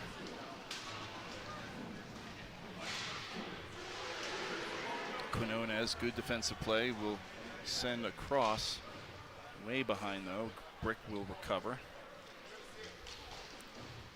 This one intercepted. Caleb Fanch. Big boy Fanch. Ooh. He uses every bit of that big size. And this is Quinones. 1-on-2. Sends back. Greg Brick now with it. Shot there wide. This is the longest we've gone into the first 3 games without a goal. 3 minutes. That one will go all the way back. Brick will settle. Forwards will change for the Blizzard. This is Linger. Linger, he tries the outlet pass. Misses the mark.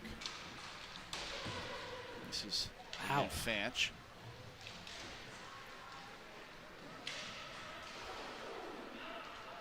linger with it, find some space, 3-on-2 if they hurry. They will go wide.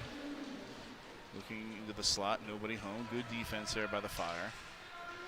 Linger again, has nothing. Circle back, look for some help.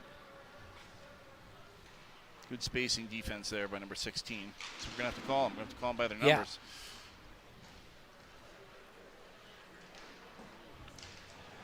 All right, Michael Phillips has it. He'll outlet. Mikey Gibson has it. Loves that shot. Good defense there by Chris Pearson with the Fire.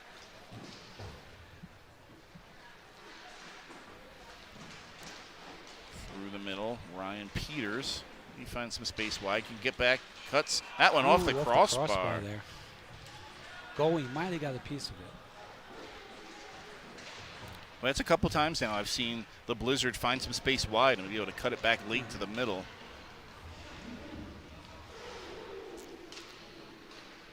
There's a good shot there. First good shot for the Fire. First good opportunity there. And that was number 26. Don't have a 26. I'm start writing numbers down I'm missing.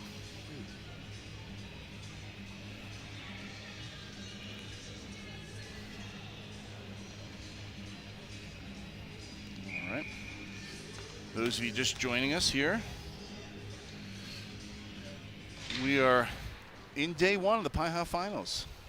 Alongside of me, Jim Bavona, former PIHA Most Valuable Player, high scorer, Hall of Famer. Thank you very much. Two-time champion.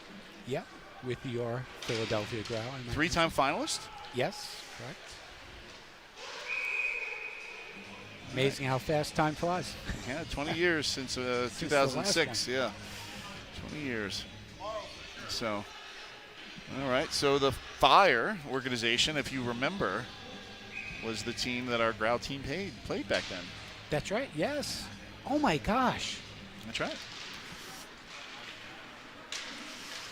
But all wait right. a second. They weren't out of here though. What? Well, they were the Littleton Fire back then.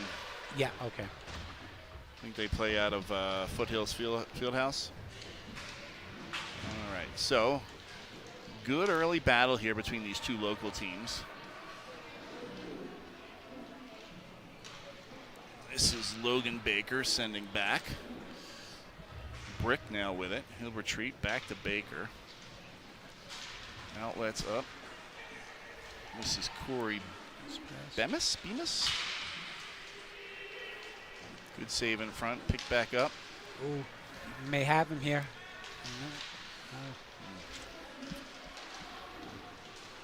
There's a chance. Oh, great stick Good there defense. by Brick.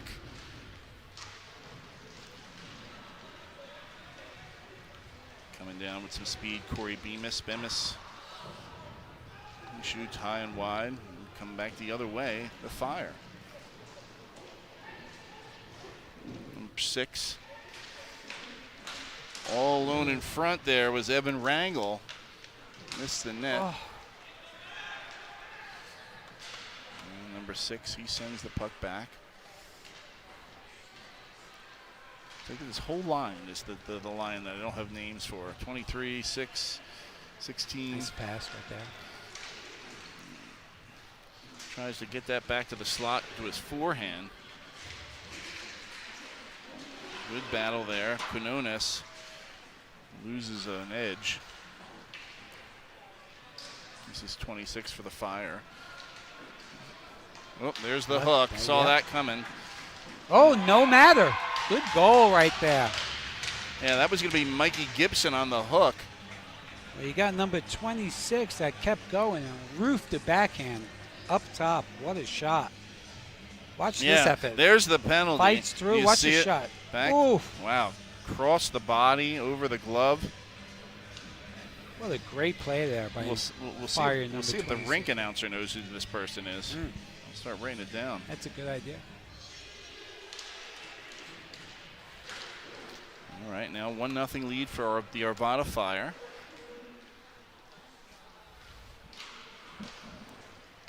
All right, outlet pass up to 82. Oh, finding one I don't have on the Blizzard also. That was Caleb Fanch almost blocking that one into his own goal. All right, 1-0 lead. Fire come again. That one could have been called. Lucky they didn't get the call there. Now break across. He finds Linger. Linger makes a good move there. Finds. That's Fanch. I'm sorry, not Fanch. We have an 8. There's no number on it either.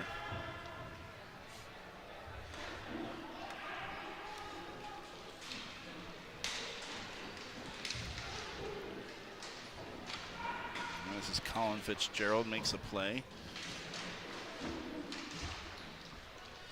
All alone in front.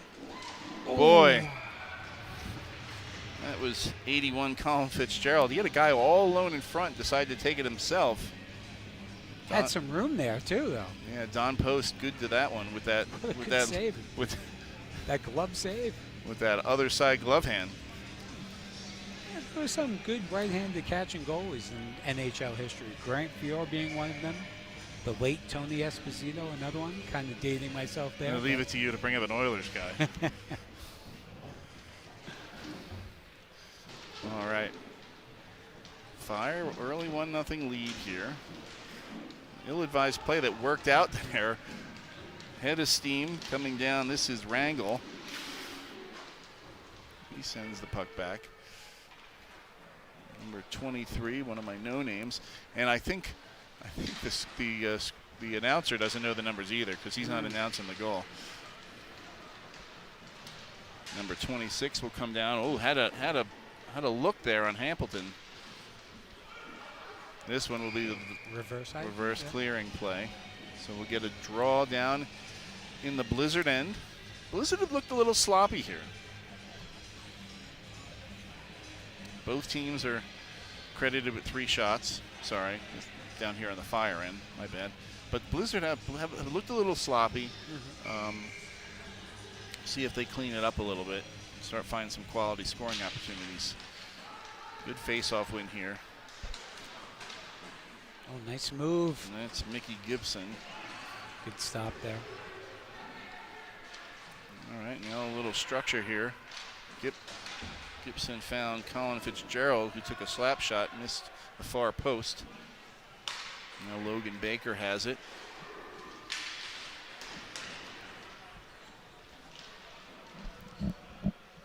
Okay.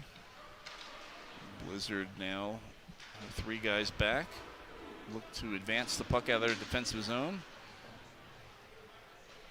Finds number 29, that's Ryan Peters across. That pass missed the mark. Fire will take it back, settle it down. 2:44 to play here. 3 shots apiece, 1-0 Fire lead. Actually, the Blizzard had 4 shots, but they didn't credit that last shot that they got on the Fire.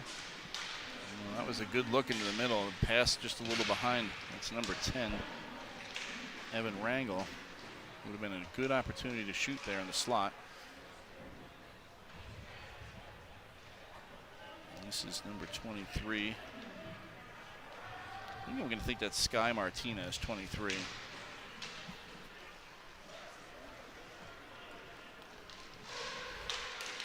We can see if we could reverse engineer this a little bit, Jim. Okay, Mickey Gibson comes down, had an opportunity. Good defense again in front. Here come the Fire, 2-on-3 down the other way. This is number 16. Hampleton with the save. And referee Alan Chapman will point to the left of Hampleton. Teams will change. 1:47 to go here.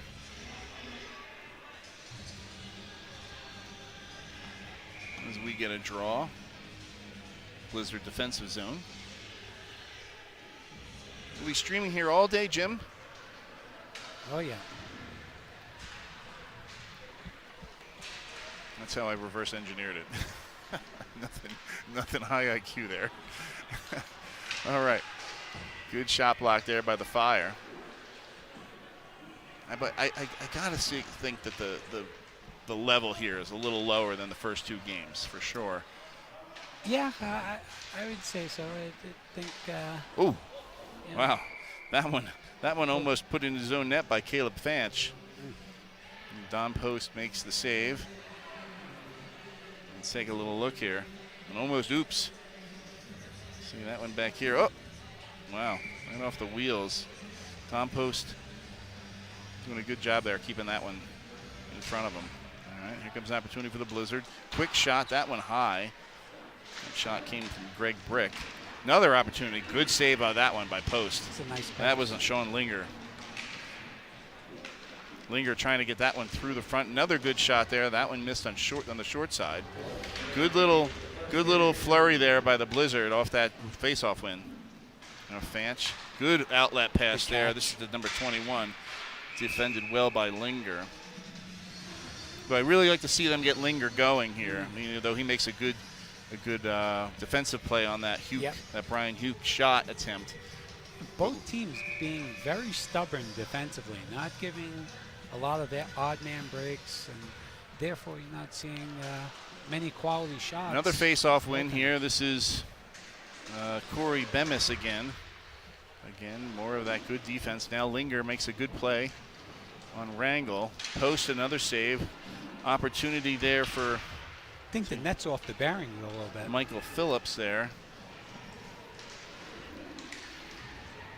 It's like a good last push, but 3-on-1 down there. Oh, I don't know. Did Hamilton get a glove on that? I was just about to credit the play of the Blizzard in the last minute, and then they gave up a 3-on-1. Another turnover in the defensive zone. And Hamilton freezes it. Just 4 seconds to go here in the first period. Pretty tight game. Like you said, defensively, shots very even. Blizzard 7, Fire 6. Not many dangerous shots, right? Yeah, that one good backhand.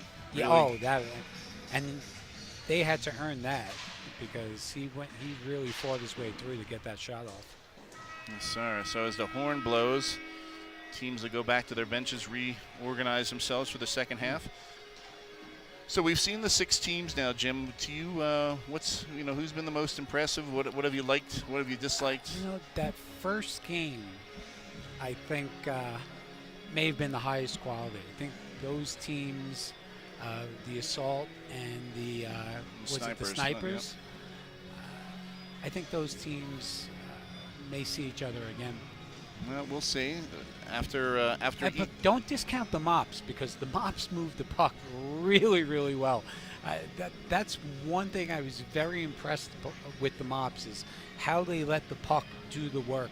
They were actually able to get those tap-in type goals because they were moving the puck so quickly, and that's what you need to do in this type of game. You need to catch one person on the opposing team sleeping and 2-on-1 them, and that's how you get your opportunities, and the Mop know that. I was very impressed with that. Yep, Bill, back to this one. We've got a 1-0 game here. The Fire striking on that great backhand goal. Still not sure the goal scorer's name here. We're going to have to get some number adjustments before their next game. Is that number 26, right? Yeah. So we'll be here all day, Jim. This is going to be a marathon. As you know, the semi-pro played 3 round-robin games today. 2 here this afternoon, followed up by a double set of round-robin for the 8 minor teams here. Wow. So that's going to be a busy day here in Colorado Springs. That's what we're here for. So kind of a dull day here. We show up yesterday and we were in shorts. The rain came through, and then all of a sudden it changed 50 degrees over, in a matter of minutes. So, but I believe the rest of the weekend's supposed to be pretty nice here.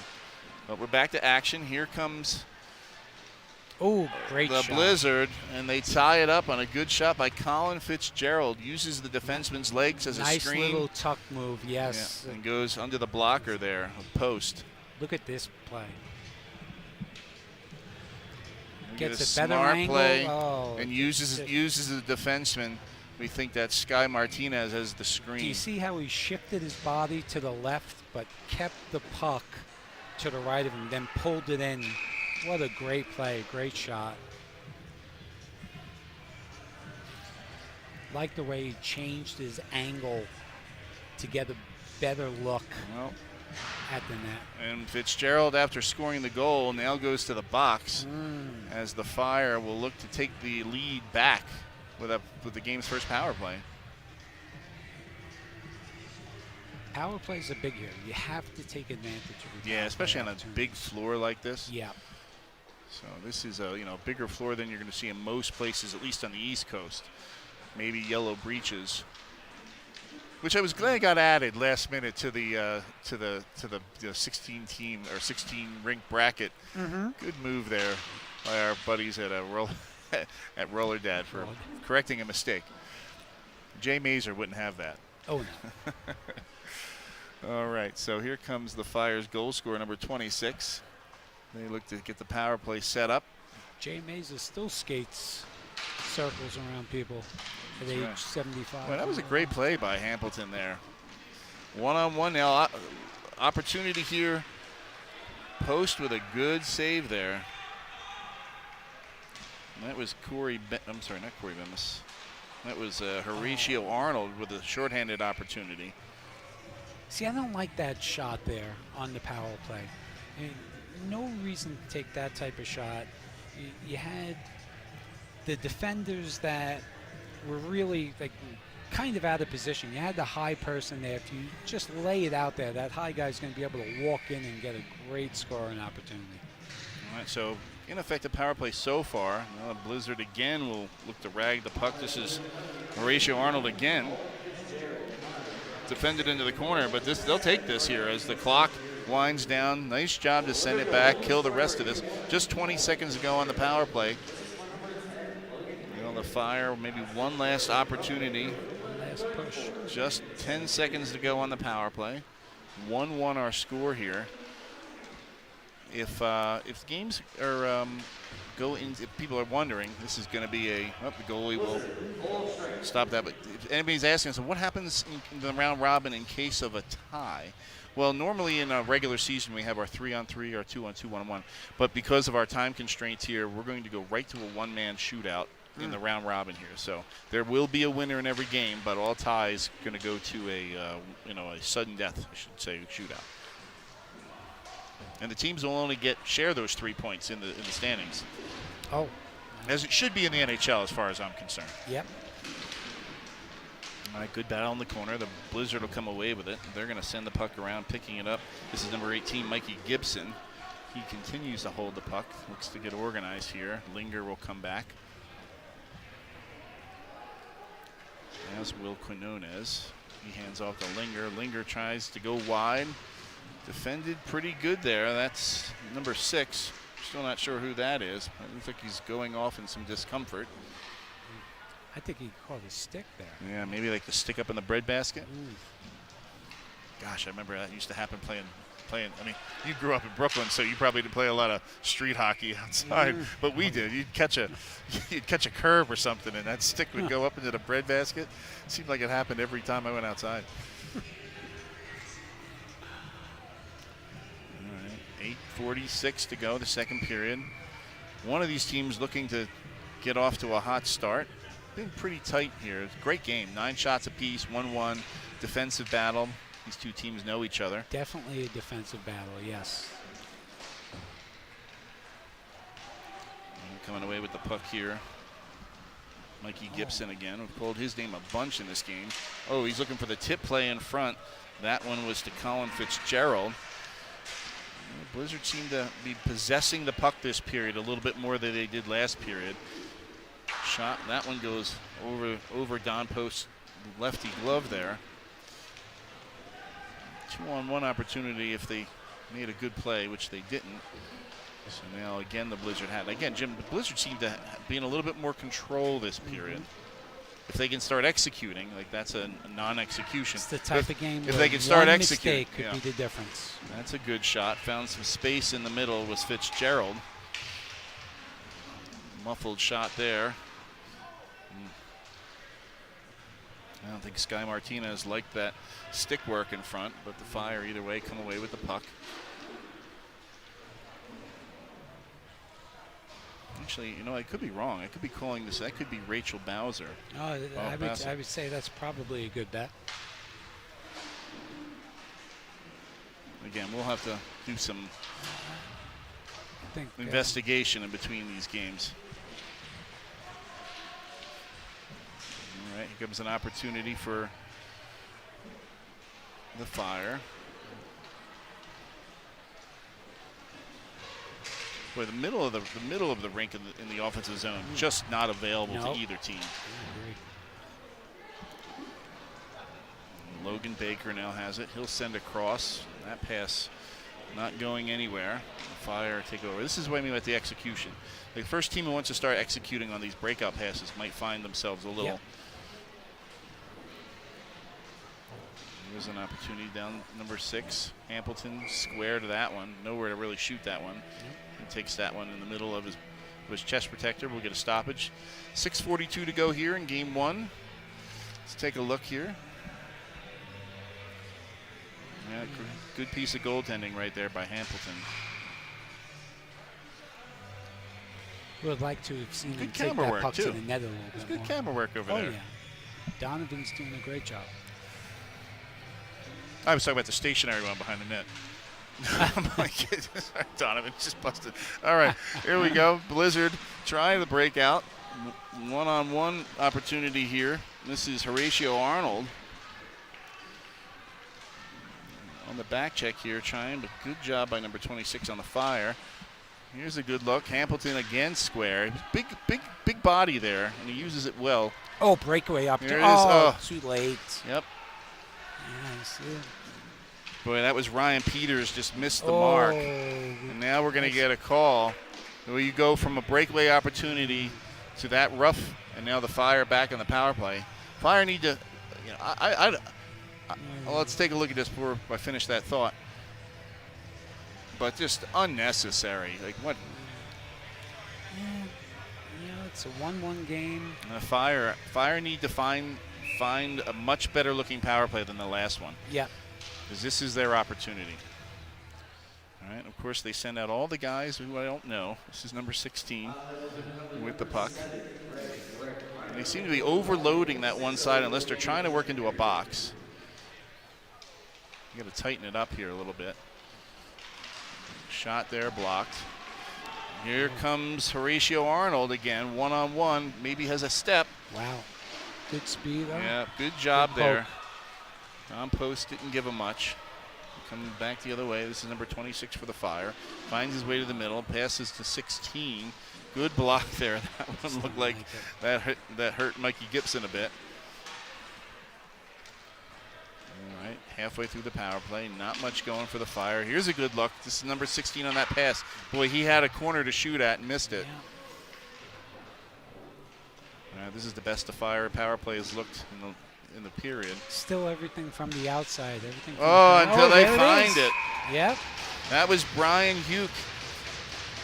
That was a good play out of the corner. And the power play strikes, and that penalty is looming large now. Oh, yes. Missed opportunity on the breakaway.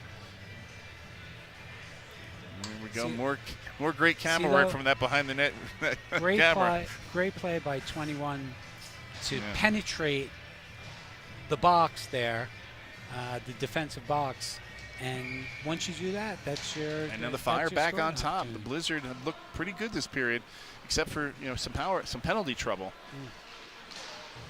Comes an opportunity for the Blizzard, trying to get this back right away. Off the post. Big shot there from Colin Fitzgerald. Wow, hits the right post over the glove. And there's Linger now. Linger finds another opportunity. Nice. Blizzard with a little press here after giving up that goal. Connor Fitzgerald all over the puck.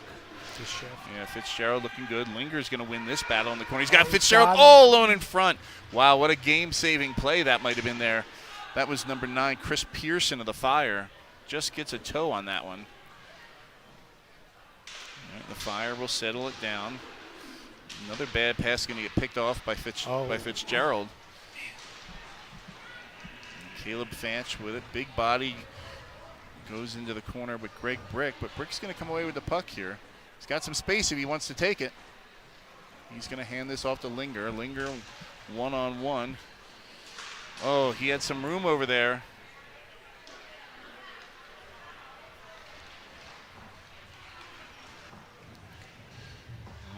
Another opportunity. Good shift Move. to the back end. Oh, and he what a goal. scores. Logan Baker. Wow. You know, and I thought he was going to go to that backhand just like we saw that first goal of the game. Instead, he keeps that on the floor. We'll take a look. That goes 5 What hole. a great move here by The goalie Logan thought Baker. for sure he was going to lift this. Instead, he just slides it 5 hole. And just like that, we're tied again. 3:43 to go. That's a great move. For sure. To get to the net, beating the defenseman, and like you said, patient, and slips it through the 5 hole. We have a 2-2 game. That's right. Okay, here comes the Blizzard, fresh off tying the game. Again, good pass, couldn't be handled. That was Mickey Gibson, couldn't handle that pass. And there's one. That's a good outlet pass here by the Fire. They'll come down 2-on-2. This is number 16. He's got another nameless number 6 down there to work with. Alex Quinones, also 6 here for the Blizzard, comes away with the puck. Good defense there. Good defense. And number 6, he'll rip it around to 26. 26 now. Misses that pass on the breakout. Said the execution in this game seems a little they're off. just a little late with the passes, and maybe that's the difference between semi-pro and pro. Yeah. That that pass that should be a breakaway isn't, because the pass is just a half a second late, and the play disappears. Okay, so battle behind Hamilton as we approach 2.5 left. Comes an opportunity for the Blizzard. This is 29, Ryan Peters. Looks like he was trying to go back across to Quinones, but again, that execution not there. Number 16 for the Fire. He takes a shot. Oh, watch out. Oh, what a save! What a save! Wow! I can't believe there's going to be a better save all weekend. Oh, my God. And to boot, his helmet comes off. So they stopped the play. In stylish fashion. Boy, I hope we got to look at that one. That was unbelievable. Sure, his helmet comes off. He wants you to know who made that save. Here we go. Look at this. Oh, gets the glove up on it. What Wow. a stop right there. That could be a game saver. Boy. And now I think we realize why he's been nominated for goalie of the year in the semi-pro. Oh, I could see that. That was What unbelievable. a stop there. What do you think, Donovan? I don't think he could hear us. No. We're lucky to have 2 headsets going. All right, so just like that, we're still in a tie game, 2:07 to go. Hamilton really putting a statement mark on the game with that save. Hold on 1 second. Did someone take a timeout here? Yeah, I think so.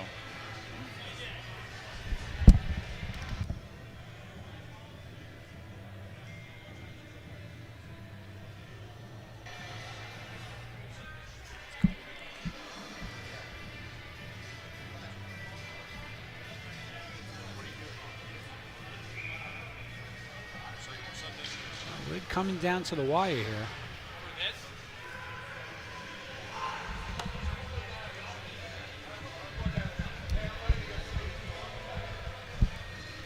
I think the referees were looking for instructions on exactly what's happening here.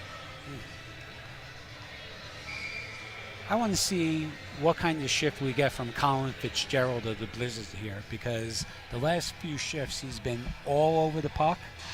And Linger, I think, great play off the draw. He's going to hit Horatio Arnold, who's also been around a lot.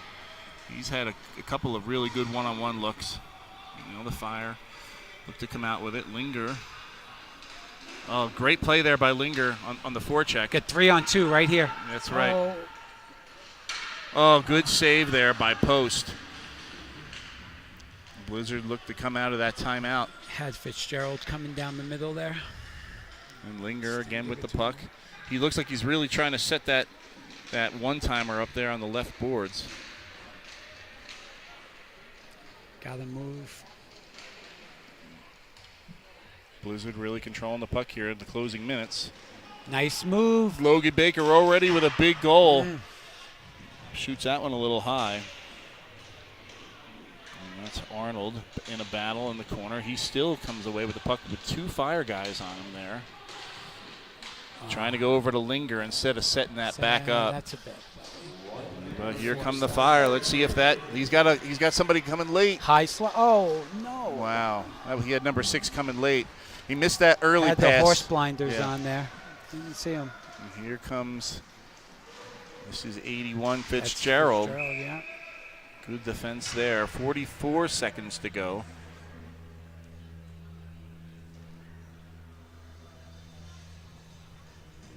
All right. Those of you joining us, we are in our final I like that line for the game. Yeah, for final the game of the semi. We're gonna have timeout here by the Blizzard. I think that's a smart play. I go right back with that line for the last 44 seconds here. If I'm the Blizzard. Because they had some good looks there, and it just takes one shot to win this hockey game. Yep, for those, like I said, those just tuning in, we are in our last game of the first round robin for semi-pro. They're all going to play their second games coming up right here again, but we may have a little extra time in this one with the score 2-2. This game has actually gotten better as it's gone on. The second period has been better than the first, in my opinion. Which is interesting to me because you think these teams here would be a little bit more used to the atmosphere, a little bit more used to the big floor and this surface. So you'd think they would need less time to adjust. Right. But yeah, I agree with you that this game really has developed. And the execution getting a little bit better, and I kind of think like it's starting to edge towards the Blizzard. They're starting to really look like, I thought they came out the period looking that way until they got themselves into some penalty trouble in the middle of the period. So we'll see how this one's finished. They come right back with their big line. Yeah, this is Linger now. He's going to take the draw, and they win it. That's high slot. He's got him. Oh, there it is. That's my pick. I called it. I said Colin Fitzgerald. Colin Fitzgerald. I called it. Yeah, Logan Baker. He gets the puck there after the win by Linger and hits Fitzgerald with a big one-timer. Let's take a look at this. Fitzgerald, nothing Don Post could do there. No mistake. I could see that coming. What a use of the power of the timeout. Yes. Great timeout. So Fire now just have 38 seconds left. You're going to have to try to get the puck and get Post to the bench, but they don't win a draw. And Post doesn't seem to want to move. I'd be moving now. All right, it's time to go. But Post is now calling. Should I come? Yeah. Nope, doesn't seem like what is going on? I mean, you just had a timeout. Time to ask for that. All right, here come the Fire. They've got an opportunity. Get the puck down low. They find number 16 who's going to try to fire. Oh, wow. Opportunity in front. We're going to get a whistle. The puck goes up and out of play. So an offensive zone draw for the Fire who needs. They were late getting their goaltender out there. Sure was, yeah. That was a little disorganized. And they've got 3 people on the bench over there that should be calling for that. All right, 4 seconds to go. Last opportunity for the Fire, who led most of this game. And the Blizzard found a way late. Good face-off win. Good face-off win. Yep. Wow. Still with an opportunity there at the end. With the Blizzard find a way. And I have to go back to that save. Oh, incredible save. I mean, he's got to be like that. That changed the game. Sure did. So, but I'm telling you, I like the way that Colin Fitzgerald was playing. Yeah. He just got better as the game and Logan was going Baker on. in the last couple minutes, goal and an assist. And by the way, both world class. Great shot and a great pass to Fitzgerald. He sold the shot and then threw over the one-time pass. So, all right, so the Blizzard. That's a dangerous duo. Yeah, the Blizzard joined the Snipers and the Mops at 1-0. The other 3 teams 0-1, and we're going to take a quick couple of minutes break, and we're going to do it all over again, all right?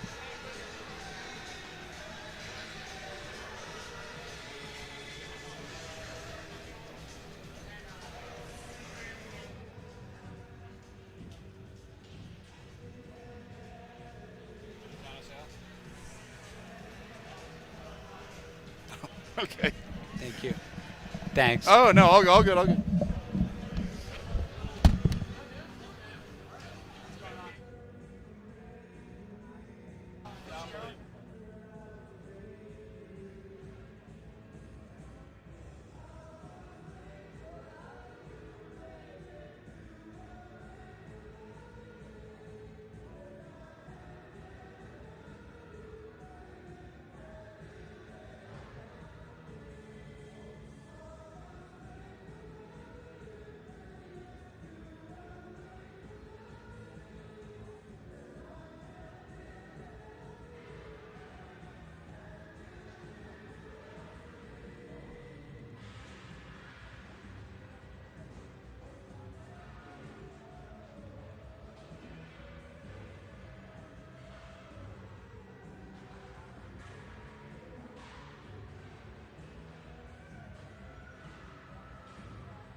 All right, we're back.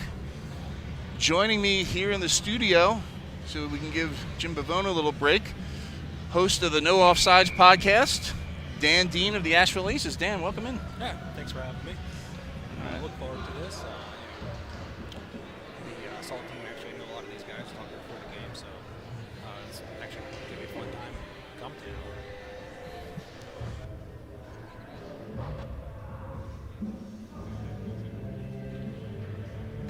All right, we're starting. All right, so we're about to face off here. A pair of 0-1 teams here. Both lost their openers here, so both of these teams definitely looking to rebound. Loser, this is going to put themselves in a pretty big hole. On the home bench, wearing black, is the Marple Gladiators. They're going to go against, in white, the Assault. So you say you know some of these guys, Dan? Yeah. I mean, played with and against a lot of them growing up. Don Cordes, Trevor Black, Chris Gulo, a bunch of these guys. For sure. So looks like there's a little confusion right off the bat with the officiating. They're trying to figure it out. Get a little official change here. All right, so back up here, Dan Dolan for the Gladiators. He'll get a shot here. So we were saying in the first game, whether people are just tuning in now, that the Assault backup goaltender, well, I'm not going to call him backup goalie, they're goaltending duo, but their other goaltender, Anthony Gizzi, actually nominated for a league award, got injured kind of in a little bit of a freak accident on Sunday. So the Assault down to one goaltender. So Ed Rafferty going to get the entire load here for the Assault here this weekend. Yeah, I was talking to Gizzy before the game. I called him soft, but, that's being Gizzy, so. Gizzy's definitely a character. We had a good time here 2 years ago, but he was out here with the Trash Pandas when they won the minor division 2 years ago. I believe you had a friend on that team, right? Yeah, my brother. He's okay. A little shout out to our boys back at home, the Trash Pandas. Bunch of good guys there. Good group. All right, so here's this Mike Strophe. You were mentioning that hit that he took along the boards where he went through the door when we were on break. So good to see him out there and okay. Now the Glad's short here. They really only have 8 guys, so they're not in a position to lose many skaters here. Yeah, they got 2 games in a row where they're going up against a full bench.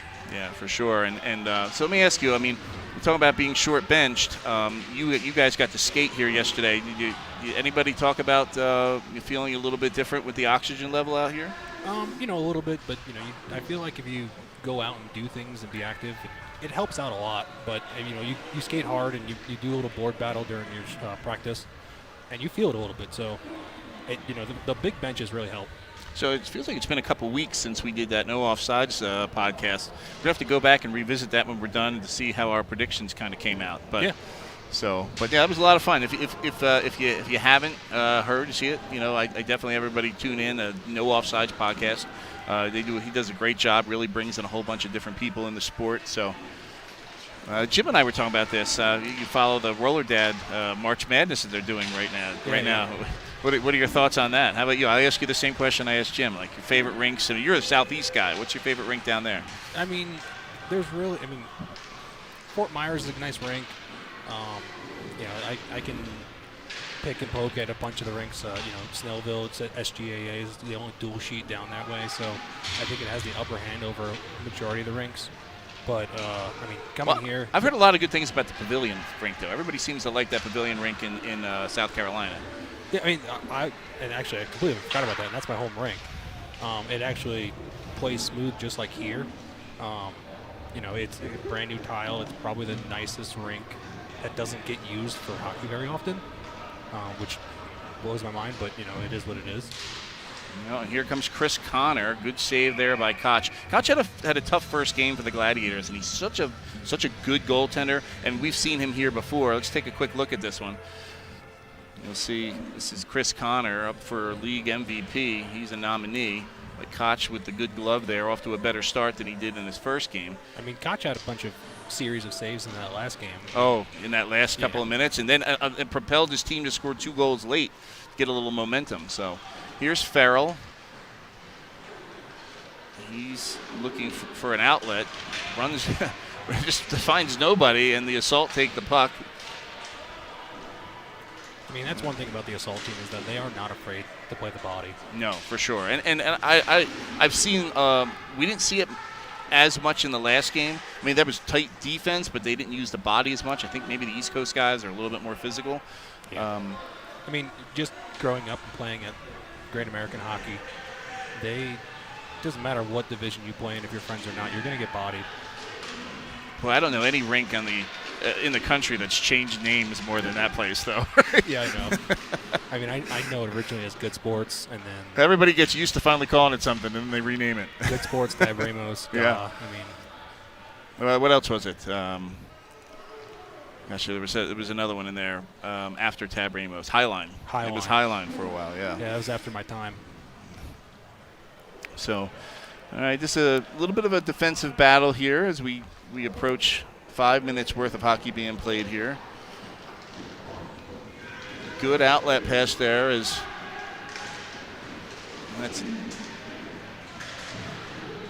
trying to see who that was. It was 27. Oh, nice poke to the middle. Some big stick work there. Lads will come away with the puck. Quick 2-on-1 opportunity here. This is Dan Dolan. He's got Cutler late. I'm sorry, that's not Cutler. That's Cossack late. Boy, Tommy Russo was behind the defense there. Yeah, left wide open. Just couldn't get the puck to him. You know, I got a great Tommy Russo story. He is another guy that was on that Trash Pandas team 2 years ago. And I went out with these guys after they won. And Tommy was, he was telling me his story. And he said, he grew up playing in Staten Island and in Brooklyn. And he's like, I had this guy, Jim Bavona, that was like my idol growing up. And I said to him, funny you bring that guy's up. He said, he's like my best friend. I talk to him 3 days a week. And he looked at me like I was making it up. So it was fun, a little reunion for the two of them this morning when they saw each other for the first time in years. But Tommy, great guy, good player. And, now playing semi-pro with the Assault. I think a hidden talent on this Assault team is Brian Waite. I mean, played high-level roller when I was younger in the 90s and early 2000s. Actually played with my brother. Played against some of the pro teams today. And they had Nate Nunley behind the defense there, but good play by Trevor Sear to thwart that opportunity for the Glads. And here comes Nunley again. Pass it past Waite, as you mentioned him. And here comes Strophe. Strophe's got some room. He'll shift. That's an ill-advised play there, but he'll come away with the puck. Pass to the middle, trying to hit Nunley, but beats and tries to make the one-on-one move instead of just passing to Nunley. But Koch slows the puck down. We'll get a stoppage about halfway through. No team really seems to be taking control of this one. What do you think, Dan? It's kind of sloppy a little bit. I mean, bodies are flying, but with little control. I mean, someone's got to take control here with the puck, and they're slowing it down. But when they're attacking, nothing's clean. Yeah, understood. Well, like I said at the start of this broadcast, both teams 0-1. Really important to them both to get this next one, where they get themselves into an 0-2 hole. You mentioned Nunley. He's actually a Southeast guy. Yeah. So we actually tried snagging him for minor before we found out that he was playing semi-pro. Well, I know that the guy that put this team together for the Gladiators, for the most part, it was like Brian Beatson and Justin Payton. Justin Payton not here. His wife's 8 months plus pregnant, so he couldn't make the trip all the way out here. But he spent some time in North Carolina, and I think he made a number of relationships down there, including Nunley. So I knew that's where how Nunley came. A bunch of those guys down that region have played. Jalen Powell, also another guy on this team, not here this weekend because I think he had some commitments with his kids. But he's another guy down in that Virginia area that we keep trying to rustle up a Virginia team. Yeah. Let's take a look here. Good play by the defender, keeping him outside, giving the goalie the shot. Yeah, and Rafferty really challenging well outside the crease there, not giving him much to shoot at. So Glads get an offensive zone draw. Dolan will send it back, but good job there by Koch to thwart the reverse clearer. Farrell. Been seeing a lot of goalies come out and play that puck so they don't get the reverse icing. Well, and what's funny is I was thinking about this. I thought that might happen on a bigger surface because the goalies are going to have more time to react to it because it's a little bit bigger, and a little bit more of a shoebox. You've got that much less time to get out there. But yeah, I think players have really adjusted to that rules now, and especially the goalies being aware of it. Good forecheck there by the Glads. Dolan has penalty coming up. Yep, looks like Kosik's going to get a penalty for slashing. Oh, we got some extracurricular. Well, Cutler trying to get, smartly trying to get them to even it up. We'll get our first power play 8 minutes into the game. The assault to the power play. Looks like it's going to be Kosik. Alex Perez signals to the scorekeeper slash, and a minute 30 will go up. We'll see if the assault can take advantage. You know, I would like to see the assault slow that one down before taking that shot. All right, face-off win here. Chris Connor sends it back to Sear. Sear back. They'll continue to play catch. This is, I believe, that's Mahaffey down there. Connor, good pass there. He finds 72. I don't have a 72. We're going to have to find out who 72 is, unless you know. Good clear by Dolan. Mahaffey, I'm sorry. 72 on assault is, that's Chris Kulo. Oh, perfect. Wrong team. That's why I wasn't finding the number. Look at the big brains on Dan. There we go. Yeah, that 72 is Matty Chris Kulo. There we go. All right. Speaking of Criscolo, he's got the puck. He'll take a shot. A lot of shots finding the Gladiator logo in Koch. Telling me he's a little bit more square this game. All right. Glads will change penalty killers. Salt will keep out who I'm assuming is their #1 power play unit. All right, I'll look at the extracurricular behind the net over there after the penalty. Yeah, we've seen a lot of that so far in this game. Part of that physical nature we were talking about, Dan. All right. Looks like they're setting the clock properly. Contested draw. The assault will come away with it. Criscola across to Sear. Sear takes one, trying to go back across the grain, but misses wide. Criscola has it. He's got Galicchio down on the right, and that one just a bit in front of him. Comes my relief. Oh, I was wondering when they were going to try and hit Chris Connor down low. yeah, he's had a heck of a season for this assault team, and for good reason. He's nominated for league MVP. This is Chris Colo. He's going to get forechecked hard by Beecham, but comes away with it. This is Galicchio across to Sear. Sear trying to go back to Connor. That one, good save there by the shoulder by Koch, who's been very, very strong so far this game. All right, take another look here. Good crisscross play there. Galicchio has it. Good save up there by the shoulder of Koch, who's being very aggressive. Yeah, he's standing at the top of his crazy. He's standing tall for his team. Not many shots this game, but you know, we're 6-1 assault. All right, here comes Beatson. He'll curl as the penalty is over. 2 minutes to go. Still no score in this one. A lot of weight in this game. Standing are very important in these round robins. Nunley there. Can't get the puck past Brian Waite. They continue to do battle. Beatson now will come away with it. Still has it. Here comes Russo. And Brian Waite with it. 1-on-2. Oh, that one seemed to fool Koch a little bit because that was through the legs of Strophy, but he makes the save, finds it. Take another look here. I mean, it's just another shot by the assault from the distance. I mean, these should be routine saves for either goalie.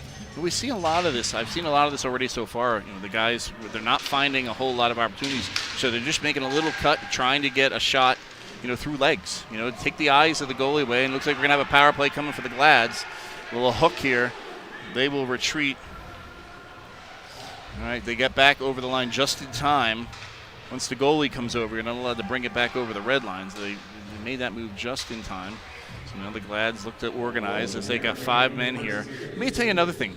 How do you feel in this spot about trying to run the clock down so your power play isn't cut in half? I mean, it's smart.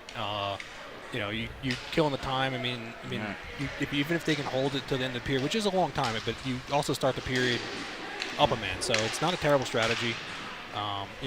This right here, you're looking for the best play possible and not turn it over. Like that one right there. Yeah. He should have went across, and he tried banking boards. Yeah, this is what I say now. So we got 31 seconds left. The Glads will go on the power play. They'll get 31 seconds here, another 59. If my math is right, what do you think? Yeah, that math sounds right. All right, Koch will come back to the crease, and the Glads go to the power play. They now have their opportunity on the power play this period to try to take the 1-0 lead. Beat someone, stand in, take the draw. That was Scott Huber on the draw with them, but the Glads come away with it. This is Cutler down low. Plays catch with Cossack over to Dolan. Back to Cutler, who wanted to one-time that. Dolan again. Cutler back to Dolan. That one blocked. That's a good block there by Jordan Black. So just 9 seconds to go. Boy, I would like to see them try to bounce that down and get it down low, because the Assault were really pressing high. Good face-off win there. It's not a good choice, especially with time running out. A shot from like point blank in front of someone, not the best decision, but they're gonna have to figure out some sort of avenue to get some shots on net. They still only have one for the period. Yeah, for sure. And another 59 seconds when we start the second period on the power play. But they've managed it pretty well. I mean, Koch has had to make a couple of saves, but most of them have been outside shots, and he's just kind of taken them in the chest and swallowed them up. But boy, the building really starting to fill up here now, Dan.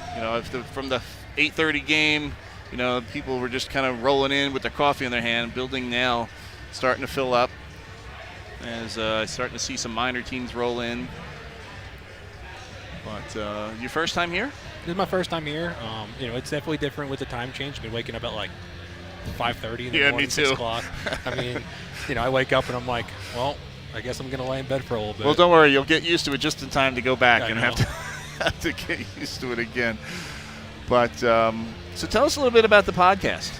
The podcast is something I just do for fun. I got a couple sponsors on there that, good partnership with them, and like a 43 Degree Bag.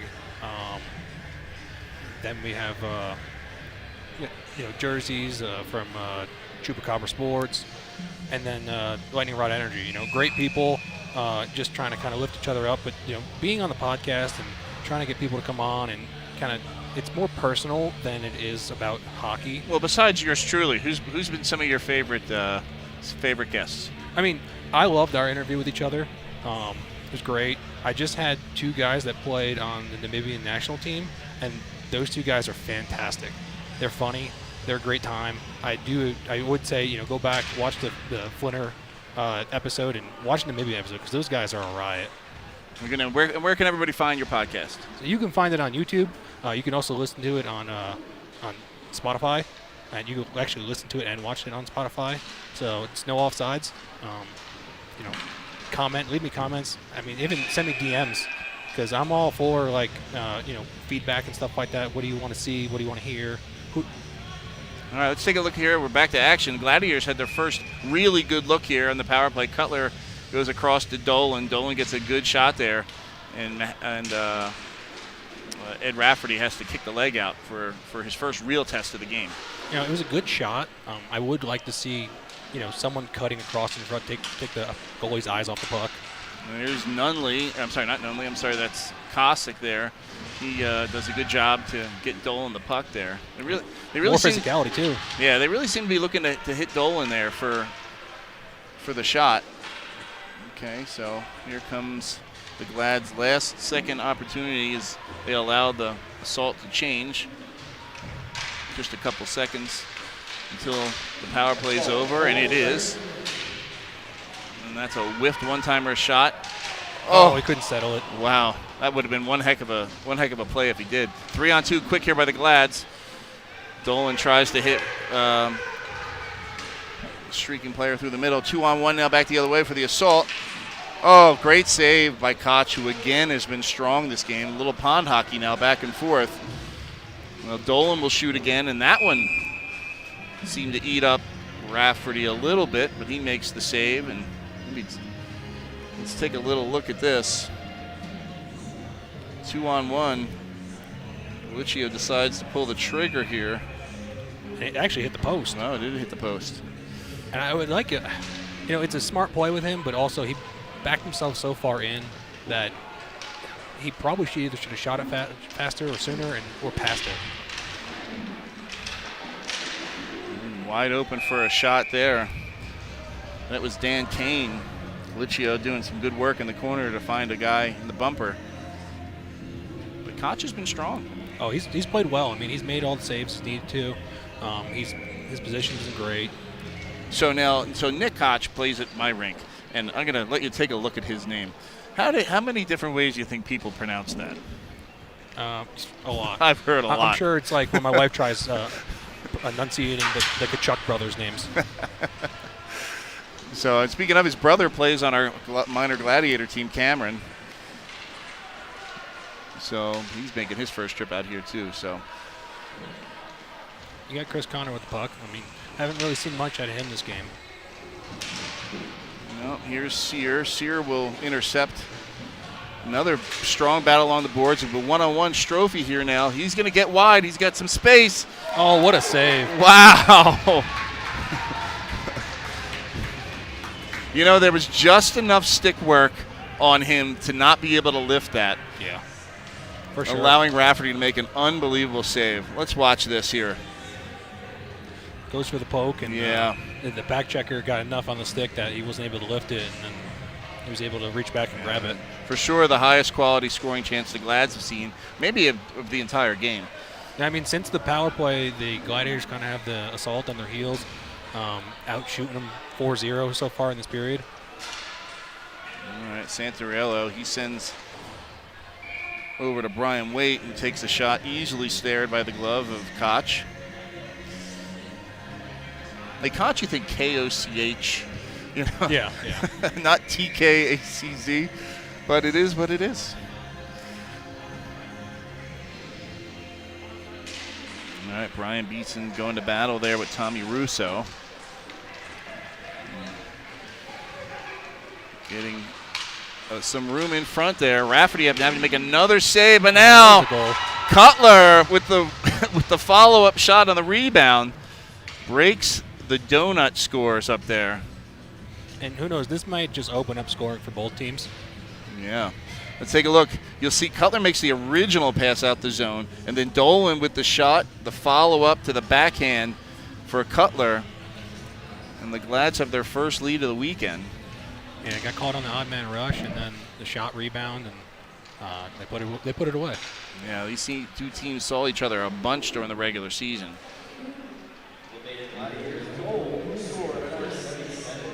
If I had a stat truck that could shoot me stats, I could let you know exactly what happened. I do think they played 3 times and the assault won twice. But, what an incredible play. It was a backhand. Scott Huber throws what we'll call the Jimmy V pass. That's what we used to call it back in the day. If he were here, he'd be asking for an assist. Yeah, I mean, he just streaks down the right-hand side. You see this behind the back pass a lot. And actually, Koch almost got that.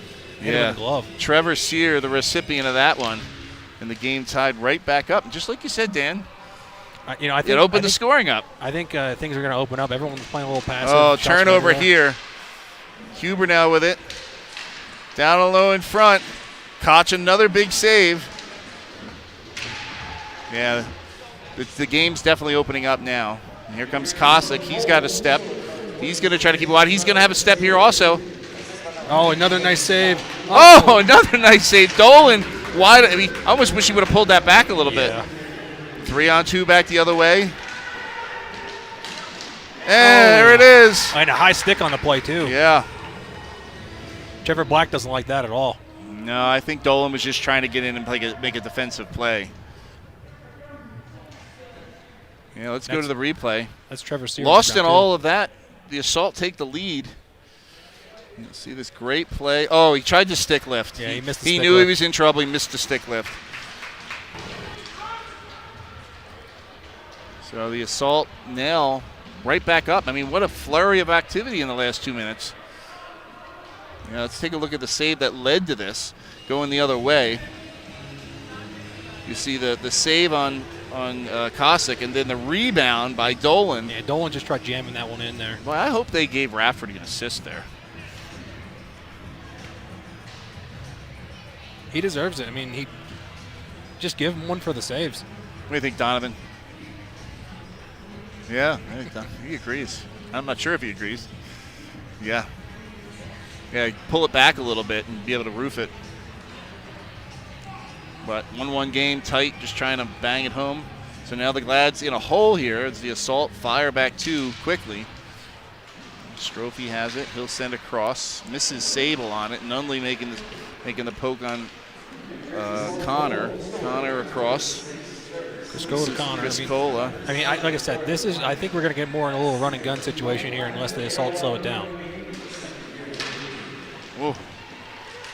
Trying to get a little rebound action in front for Dan Kane in front. Now here come the Gladiators, 3-on-3 the other way. Beatson has it. Trying to get some room, and he does, and he scores. Look, just a simple crisscross play here in the middle, and the coverage was too loose. Yeah, a little overcommitment by Rafferty. Yep. Slightly off angle. I mean, yeah, you'll see the nice little pick play here, and then the poor coverage after that. Yeah, Rafferty's like a step off on his angle, but still really nice pass. Boy, 0-0 game has turned into a shootout. Well, here comes Galicio the other way. Tries to pull it through Strophe. Strophe does a good job, but now Connor sends it back. Criscolo with the puck, looking to settle down a bit. Anthony Galicio, 2-on-2. Kane in front, good defense there. Except Connor beats the forward back up the rink. Recipient of a wide open puck in the slot. Yeah, and I was wondering when Connor was going to get going here. Yeah, you see this is good 2-on-2 defense by the Gladiators, but whatever forward didn't come pick up Connor late. Connor deposits at 5-hole. Yeah, Connor just kind of split those two forwards, and they weren't even looking for him. Boy, and Dan, did you call it when you said that the floodgates were going to open? Yeah. Now it's just back and forth, 3-on-2 the other way for the Gladiators. Here comes Cutler. Cutler opened the scoring earlier. He's trying to go across to Cossack. Yeah, and I think you got two teams that are worried about going down 0-2, and so they're afraid to make mistakes, but now they have to make the mistake to try and make a play. Yep. And Koch does a good job to get out there to stop. Exactly what happened. I do think they played 3 times. I'm sorry, the assault one's reverse clearing rule from being called. What an incredible play. Comes down wide, gets to the middle. Had Dolan if he would have given it to him in some space. And there it is. Right, a high stick on the play, Cutler's too. either going to get back to stop this from being a 2-on-1. Beason has Tommy Russo, great pass across. Gets some room, and he does, and he scores. And that was to Brian Waite. Brian Waite Just has a two simple perfect opportunities right there, just can't get a handle on Yeah, it. good pass, good little sauce pass in space. Off the post. Yeah, I think that was the stick. There's Dolan 1-on-1 with Trevor Sear. Can't get the puck to settle. 3 assault players converge on him, and they come away with the puck. This is Sear now. We'll back it off. He's got Jordan Black on his right. He's going to. And I was curious if the assault are going to try and slow it down here and try and wait it out, but it's up in the air what they're going to decide to do, because that didn't work in the first period for them. Oh, wow. What Good save there. Here's Ryan Farrell for the Gladiators. He makes the move on Tommy Russo. Glads want a penalty, but they're not going to get it. Good play down low. Nice poke check. Good poke check by Rafferty as the Glads had a quick 2-on-1 down low. Jordan Black gives Corey Cossack a little love in front. Here comes Trevor Sear of the assault. He'll make the move through the middle, try to hit Huber, misses. So now the Glads get it again. This is Ryan Farrell with the puck. He gets stood up by Nice Tommy. defensive play. Tommy Russo. Huber now looking to possess the puck. Just under 5 minutes to go here. If you're joining us, this is game number 4 of the weekend. Second game for both of these teams. We're in the second half of our round robin games for the semi-pro teams this morning. Before the Asheville Aces and the rest of the minor guys get going here in a little bit. How'd your team travel? Some of us got in early. You know, our goalies. I don't want to talk about it, but our goalies got in late last night, and you know, our one goalie decided to stay at the airport for like 7 hours just to wait for the other goalie. Oh, that's good teammates. All right, Denver Airport could be tough. I feel like you could wait for your bags there for a half a day. Oh, for sure. You land so far away from the terminal. All right, so back to the action. This is Matt Morelli, whose name I haven't really called this entire game. Randy Criscola just has all the time in the world to make a decision here. Yeah, but this is what we talked about. Now the Assault are going to bait the Glads back into their zone, force them to forecheck, try to spread this big floor out. And why wouldn't you with a lead? Yeah. I mean, they're going to stretch one guy. They're going to, you know, typical roller breakout.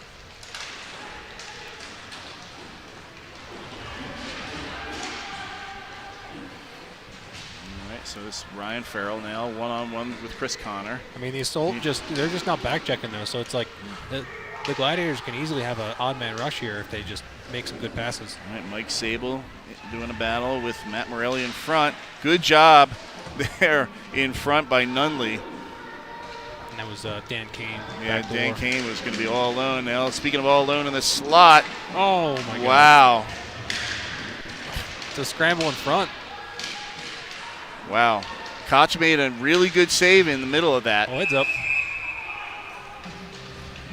Couple of big moments there in front. Let's take a little look. All alone in front here. They try to go backdoor to Morelli, and I think Morelli just healed it a little bit. And then that rebound save was pretty incredible. Yeah. And then it just sat there, and instead of trying to back it out, he just tried jamming it in. Boy, in that last game, we saw a huge save right about this amount of time left that changed the game. So let's see if Koch's performance there can springboard his team back into this game. So Sear now, he turns the puck over on the forecheck by Dolan. Kosick now does battle in there with Jordan Black. But a quick 2-on-1 if they hurry. Galicio gets behind. Oh, what a nice handle in there. But another nice save by Koch. Yeah, and Strophe did what he could to stay relevant there. But there's, wow, no hook on that play. That was, I mean, I guess if you don't call a penalty. Oh, man. I just letting the boys play. Yeah, for sure. All right. But it's getting sloppy, so anything can happen in this last 2 minutes. Yeah, and if I'm the Gladiators, I kind of like it sloppy. You know what I mean? Yeah, I mean, the Gladiators are playing kind of 3 high at this point, trying to catch the turnover. But, you know, if they can, there's a good opportunity for a goal here. But it seems like they're just getting stretched past. All right, just under 2 minutes to go. 3-2, the Assault holding on to this lead. That's all been generated here in the second period. Good stick lift there by Dolan, who's got room if he wants to take it. Oh. That was telegraphed the whole way, and Matty Criscola saw it. And Jim Vivone, if he were sitting next to me, we'd be talking about the difference between making that pass right away and waiting a half a second. Another save there by Koch. Yeah, I don't know. Koch may have got a stick on that one. Mm-hmm. Yeah, he stared at him for a good 3 seconds, which telegraphed everything. So those just joining us, we're here on Roller Planet. PIHA Finals, the 25-26 version. Always a great weekend here. This year we've got the most teams we've ever had at this particular event. 16 in total, 8 minor, 6 semi, and our 2 pro teams. We're going to crown a new champion in every single division. We don't have a single returning champion here on the weekend. So exciting to see 3 new teams hoist their respective cups. We're going to get a timeout from the Gladiators as they talk about probably when are we going to get Koch out. What's our plan here? Are we trying to play 3 high? Are we trying to get the puck down low? Yeah, and I think the Gladiators here are thinking like, okay, we're going to have 5 skaters. It's definitely got to be 2 guys on the puck. It might even be 2 guys with a third guy trailing into, forecheck. They got to disrupt a lot of play here to force a turnover. Well, fortunately, we had some number issues with the Fire in the last game, but guy coming in to call the games could be Joe Aria, so pretty sure he'll know some of those guys. He can help us out. Okay. So, but getting back to how this is all going to go, both teams here in the semi, all these teams in the semi-pro are split into two divisions, an A division and a B division, and basically what's going to happen is all the teams in A are playing the teams in B. So the teams in the divisions have a similar set of opponents, and then everyone will be rated 1 through 3 within the division, and then they'll play down a playoff in the division, and then the winners will play each other on Sunday, which is completely the opposite of what we've done in the minor division, where we've had 2 divisions of 4 where everyone's playing in division, and then they will play cross division come playoff time. I was curious if there was actually going to be 3 3-0 teams in one division, but obviously not, because these 2 teams are 0-1. Correct. Yeah. So which is very possible. But the idea behind doing it that way was to, here comes Tommy Russo, who scores. I mean, it was a great breakout. Passed the sideboards, passed right through to the middle. Russo picked it up, came down, put it in. Yeah, we'll take a look here. Again, this is talking about the over press to the offensive side, trying to create the turnover. So it's going to lead to just short, the odd man breaks the other way, and Tommy Russo finds a spot, makes it 4-2. And I think on that goal too, just like, I get you're trying to cover guys, but the Gladiators were just kind of too spread out. Oh, another great pass there. Oh, and what a another great save. Russo makes an incredible pass through the seam to create a 2-on-1 down low, and Koch made another one. More physicality.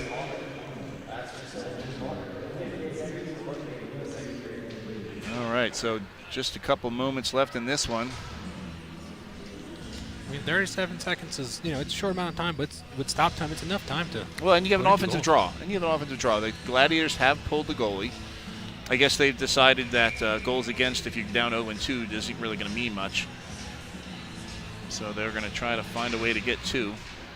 Face-off win by the Assault is big there. Now, Jordan Black is in there doing battle. 3 Gladiators trying to come out with the puck. Good job there. And they're just trying to pin the puck on the boards and kill some time. Jason Santorello doing great work in there. Cossack just tries to get one to the front. Now Beatson with it. Up high to Cutler. Cutler lifts on the pass, but then gets it back across, back to Cutler. He's got 2 guys here on this side. They try to do a tip play in front. Oh, and they score! It squeaks in. Wow, Cossack finds a way to sneak one through Rafferty, so I'm not sure there's enough time with just 6 seconds to go, but again, the Gladiators showing life at the end of these games. Yeah, they shot from the goal line, just kind of banks off his inner hip. That one snuck through. Rafferty thinking he's got the whole post sealed off, and there finds a hole. Yeah, so the Gladiators will leave 5 men out, but lose the draw. And there's not going to be enough time to gain it. So the Salt get into the win column. 7 goals in that second period. Yeah, they hit the over. That's right. Well, that's going to be it for me for a while. I'm going to make way for Joe Aria to come in. Dan's going to stick on one more with Joe. But pleasure doing it with you. I would tell everybody, No Offsides Podcast. Make sure we check that sucker out. We're going to take a quick little production break here. We'll be back with the next semi-pro game in just a few.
Welcome back to the Pepsi Roller Sports Arena here in Colorado Springs, Colorado, as we continue semi-pro action here at the PIHA Finals with the Snipers taking on the Blizzard. I'm Joe Oria. Dan Dean is alongside me. Dan, how do you think about finals so far? Pretty cool, huh? It's a fantastic rink. It's a fantastic town. Like I was telling Floyd, we went out last night to downtown Colorado Springs, had a good time. You know, it's a lot of fun. You know, there's a lot of things to do if you like hiking and stuff like that. You know, Garden of the Gods, you can go to Pikes Peak. And if you don't like hiking, you just like drinking and food and whatnot, you got plenty of that to do. Plenty of that to do here too, and a really great hockey rink to come to as well. So, yeah, back here at the Pepsi Roller Sports Arena, and both teams, Dan, they won their first game, but I think for the Blizzard, from their point of view, I think they're going to have to really step it up here against Snipers. Yeah, their game was a little sloppy in their first game, you know, whereas the Snipers were a little cleaner. But, you know, it's anyone's game as long as they play the style and are able to accomplish what they want to. Yeah, I would agree with that. And I guess it's not just because they beat my Arvada Fire, but I think just in general, a lot of the teams out here really struggle to elevate their play against the semi-pro teams from the East. But we'll see what happens here as the shot comes in right away. A save by Ryan Was-Tursick. He's made two right off the stick there as Fitzgerald, who ended up getting the game-winning goal in the last game against the Fire, has a shot on. Nice save there in net. Dan Peterson for the Snipers. Nelson on it now. We got a lot of brothers. It's Alex Nelson. Yeah, it looks like, you know, the people to watch here, if you don't know these teams, are Vinny Pedrello, Stephen Folkowski on the Snipers, and then you have Sean Linger and Colin Fitzgerald, and you might know how to announce his name, but was it Horatio? Horatio. You know, those are some of the top guys on the team. Smaller guys, but very fast. Very fast, very shifty. They're able to change the angles on their shots very well.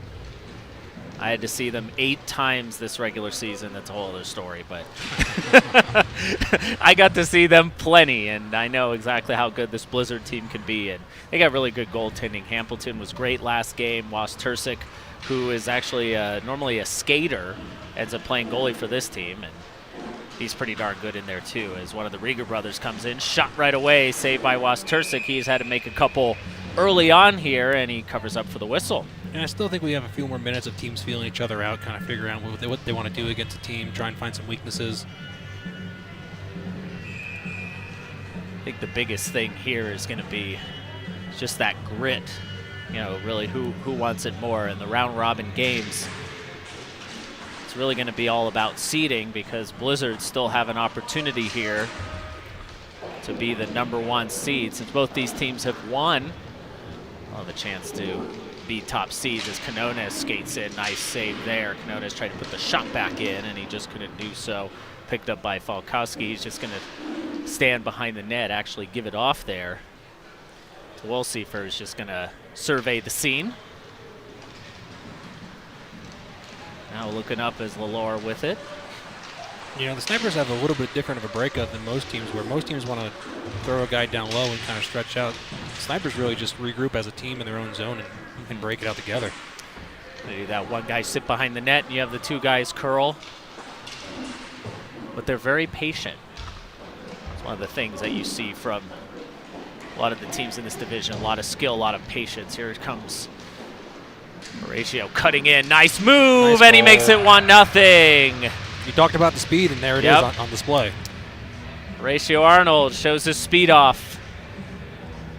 Puts it around Peterson for the 1-0 lead. Here's a look at it, Dan. Yeah, he waits him out and then gets the defender flat-footed and then goes around him and then tucks it in. Simple goal. He's done that to a lot of teams over the years. 1-0 lead for the Blizzard.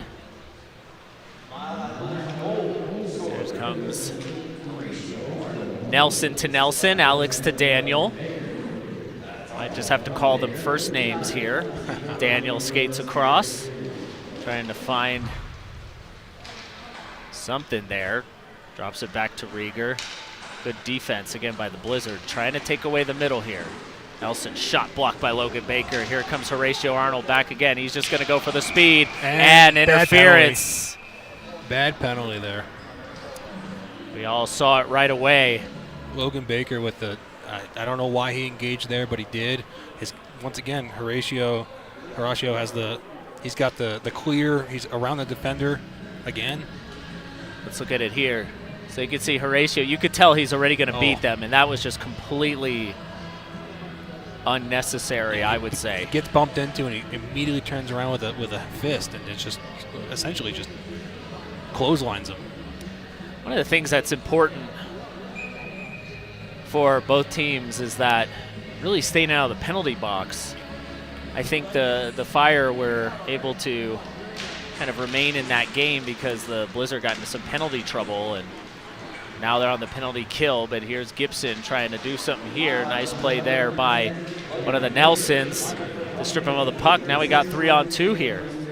Yeah, and I mean, looking back at the Snipers regular season, their power play is about 25%, which is a decent, but it's a talented team, and I would not want this team on the power play.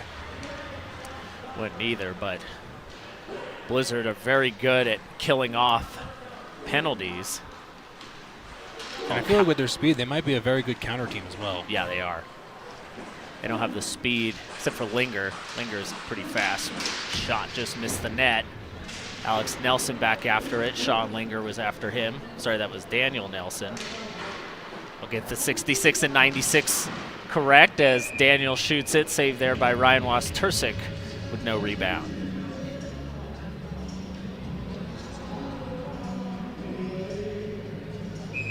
Easy glove save here, Dan.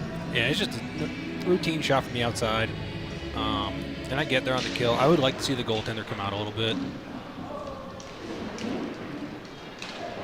Pass across Falkowski. Oh, off the post, off his skate and out. Wow. Those shots look so tricky because from here I'm like, gosh, I could have seen that gone in, but did not. Good job. Blizzard's doing a really good job killing this off. Yeah, Blizzard have active sticks, active feet, good rotations between the triangle. It's now low. Daniel whiffed on the shot as Blizzard come to full strength. Pass just went over the stick there of Lalore. Lalore to Daniel Nelson. Shot again. Save Wastursik. Good play there. And I don't necessarily like the change out of the box, especially when the play's in their own zone. It left him wide open in the high slot. Blizzard maintain the 1-0 lead. As now Falkowski just goes behind his net. Passing up to Woolsey for now. Again, just patience, no panic. There's Lalore now coming in. Lalore cutting, pass across it. He just couldn't find the stick of Rieger. James Rieger now back again with it. Lalore picks it up. Blizzard are after him here. Trying to wrap around, and he just missed Rieger. And the net's off as Brick ran into it. Don't know if he was assisted. Looks like the faceoff just going to remain in the Blizzard end, Dan. Yeah, it was, a lot of, Blizzard are playing some solid defense. It's a little chaotic, especially since the pucks are in their feet and they just can't maintain possession after they block a pass or block a shot. Nice face-off win by the Snipers as the backhand shot again coming off of the stick of Kazatsa. That's saved again by Wastursik. Yeah, Wastursik has looked solid throughout his first 6 minutes. Yep. He's standing tall in his crease, and he's a big body, and he's put it to work. Good work there again. Kazatsa being pushed off by Ryan Peters. To skate out with it. When you compare the game before this, that game was pure physicality no matter where you were at on the rink. This one's a little more methodical. Yep. Nice work there as the Snipers look to tie this up here. Woolsey for now, getting battled in the corner by Brick. Nice work there. Brick has been solid defensively, at least so far today. He's just one of those players that just knows his role and knows what he needs to do. Arnold waits, nice interception. Oh, he's got the speed. He's looking for 2-0. I'm surprised there was not a hooking call there. He got his full stick in there and gave him a little tug, and that's what made him not be able to shoot the puck.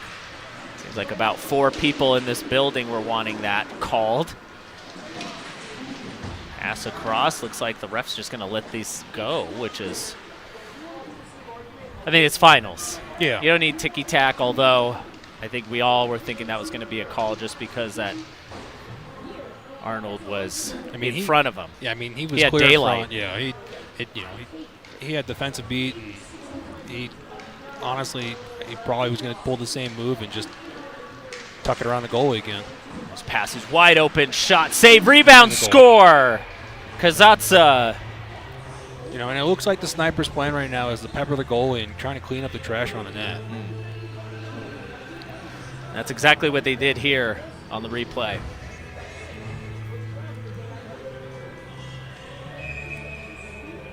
Yeah, it's just another shot on net and a rebound, and he was just there to jam it in. It's up. Those shots up high are really difficult to smother, especially when you're trying to make shoulder saves, and it just ended up dropping right in front of Kazatsa, and he did not make any mistake. And now the Blizzard are going to try to get back on top here as a shot there from Fitzgerald is wide. Now here's Mickey Phillips across. Linger now. And shot from Fitzgerald is blocked. They're really trying to get that speed back on there, which Dan has really helped them Blizzard so far this game. And for people who haven't played on this rink, I mean, the puck moves fast on it. And so even these rebounds are coming out pretty fast off goalies. And, you know, for people playing on a slower rink, or, you know, they're just not used to it. It's funny because when I come down here, I kind of have to get used to the skating because sometimes it feels the puck moves so fast, it almost feels like you're moving so slow. As Fitzgerald takes another shot. Nice save there by Peterson.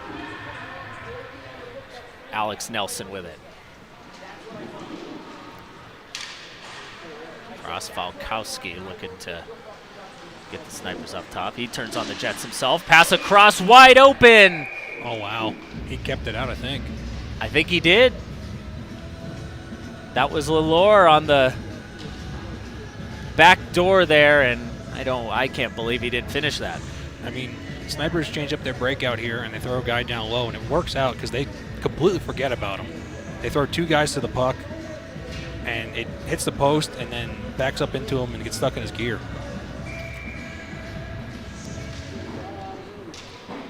Good thing if you're a Blizzard fan. Still remains 1-1 as now Daniel Nelson with it. Daniel stops behind his net. Kazatsa now skating. As you can see, the Blizzard are just backing up into a box. Now it's up to the Snipers to break it. Which usually, Dan, how do you like to break down a box? Do you do the high cycle? How do you do it?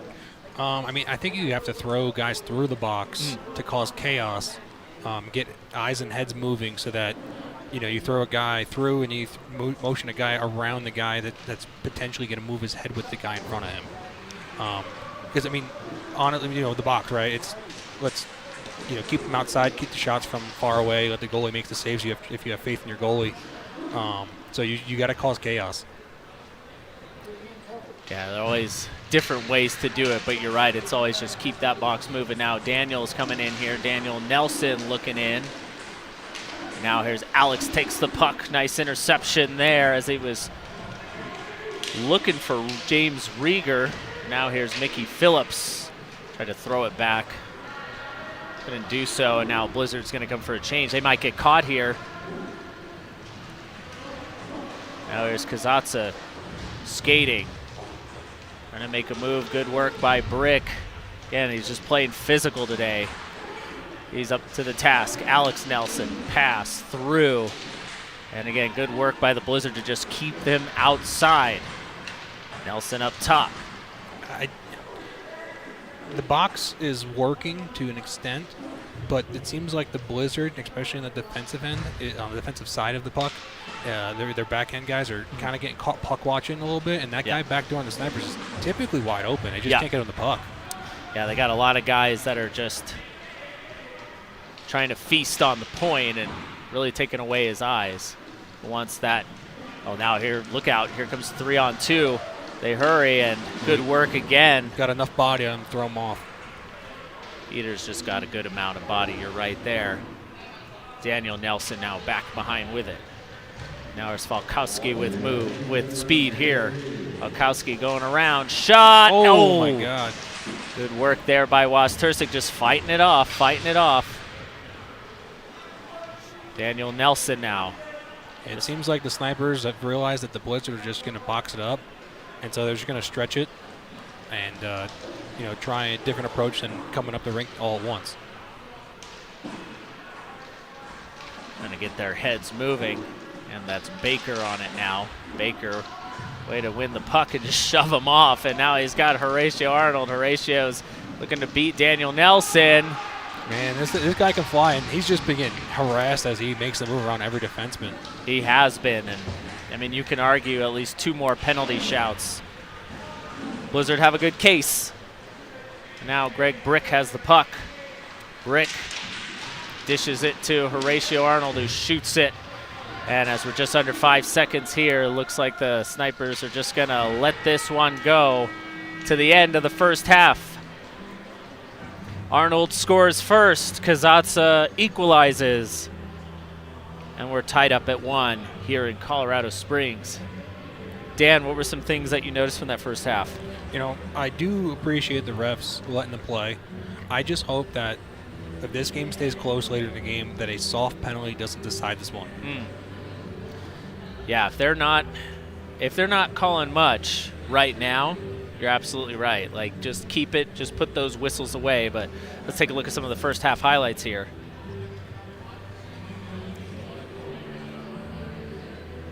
Well, there we go. I was about to vamp and do something else. But here's the first goal by Horatio Arnold. He's done that several times. It's the only time that he hasn't kind of gotten hooked. And then right here in front, Kazatsa is 1-1. Do a little bit of a reset. Again, I'm Joe Ria. He's Dan Dean. Dan, who not only, you run the Asheville Aces organization. Yep. You got a podcast of your own. Yep. No offsides. What's your tagline? If you're forechecking, don't load up because there's no offsides in roller hockey. There you go. So yeah, have a listen where you get your podcasts. Don't forget to subscribe. You're here at Roller Planet. You're watching the PIHA Semi-Pro Finals. This is a round robin, so this is the second game that each team is playing. Blizzard and Snipers won their first game, so they're looking to maintain a hold on the top seed. And then the third game is going to be played later this afternoon. And then, of course, to cap it all off with the pros, Western Conference champions for the second year in a row, Naples, Lebeda Chaos, and then the Eastern Conference champions for the first time since 2017. When they won it here, Pittsburgh Inferno went back to PIHA Finals, but don't forget, again, like and subscribe, Roller Planet. Shot, Kazatsa. Ends up being deflected wide. Phillips on it. Mickey Phillips. Again, just another solid defensive player. Kazatsa, the goal scorer. Kazatsa behind the net. Nice work to shake off Phillips here. He doesn't really have anywhere to put it, so does a good job throwing it off the boards for the Snipers to reset. Yeah, the Snipers are playing kind of an umbrella on that play. They're playing 3 guys high at the top of the circle. There's 1 guy down low, no support for him, and they weren't able to get anything going. We'll see for now. Skating across. He tried a shot from the corner, and that was not a smart shot whatsoever. And here comes Linger back, and now shot coming in. That was Fitzgerald, who was wide open, pretty wide open, but he had good 2-on-1 play, just wasn't able to bury it. Now we'll see for good work by Fitzgerald on the back check. Now here's Lalore on it. Lure down low, and he's just going to send it back for the snipers to reset through Alex Nelson. Yeah, this guy down low for the snipers is causing a little bit of confusion for the Blizzard on who's picking them up. And so if the snipers can take advantage of that, they can potentially put one in soon. But it's kind of just been chaos and shots from everywhere that aren't on net, just like that one. Ironic considering the team name, but we'll live with it. Snipers looking to be a little bit more true to their namesake, as Lalore now skating up with it. Daniel Nelson just circling back, really trying to pull those forwards up to them on the box. Yeah, and it looks like and this could get the Blizzard in a little bit of trouble because they're kind of going with a hybrid right now where they want to man up and then jump into a box, and if someone forgets their what they're supposed to be doing in this whole defensive scheme, it could end up in a goal. Now here's Canones looking, surveying, waiting for his guys to come back, and he just shoots it all the way back. I thought that would be reverse icing. That's what you would think, but did not happen that way. Now here's Gibson just skating back. Nice work by him to fend off some defenders, get a shot on. But Peterson was up to the task.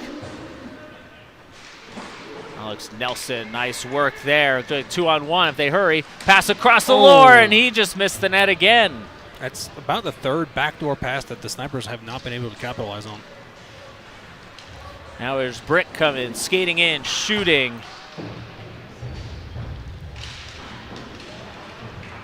Now here comes Daniel Nelson skating. Nelson shot, and he just missed the net again. Again, just on the stream, taking a look at that replay as the action continues. Linger, he was looking for Horatio Arnold and has put it behind him. Now Baker on after it.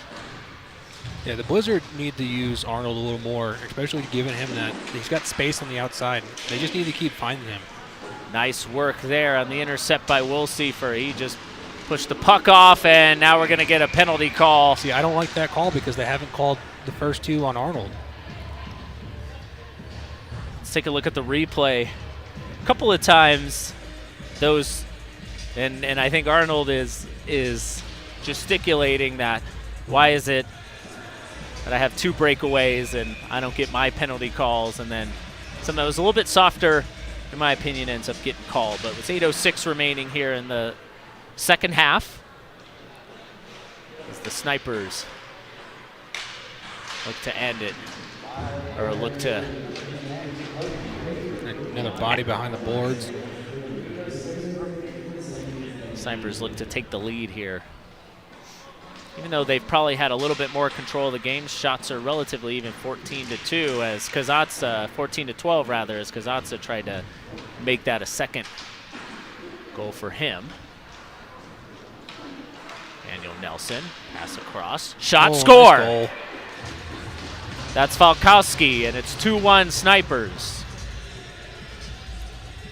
Yeah, he's able to set up at the top of the circle.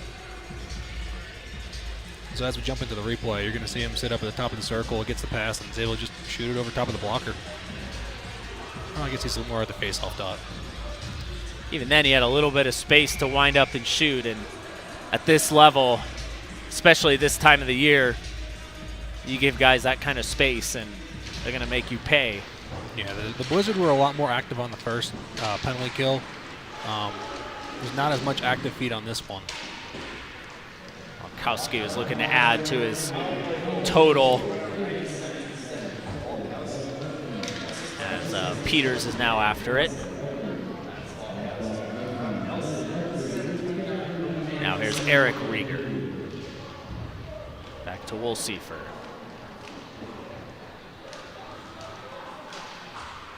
Again, snipers are in no hurry.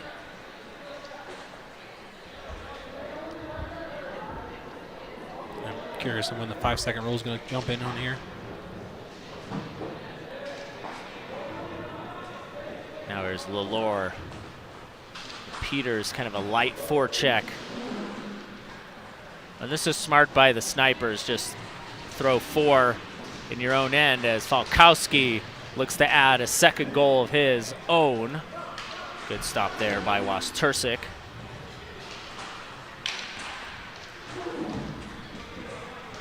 Now here comes Eric Rieger.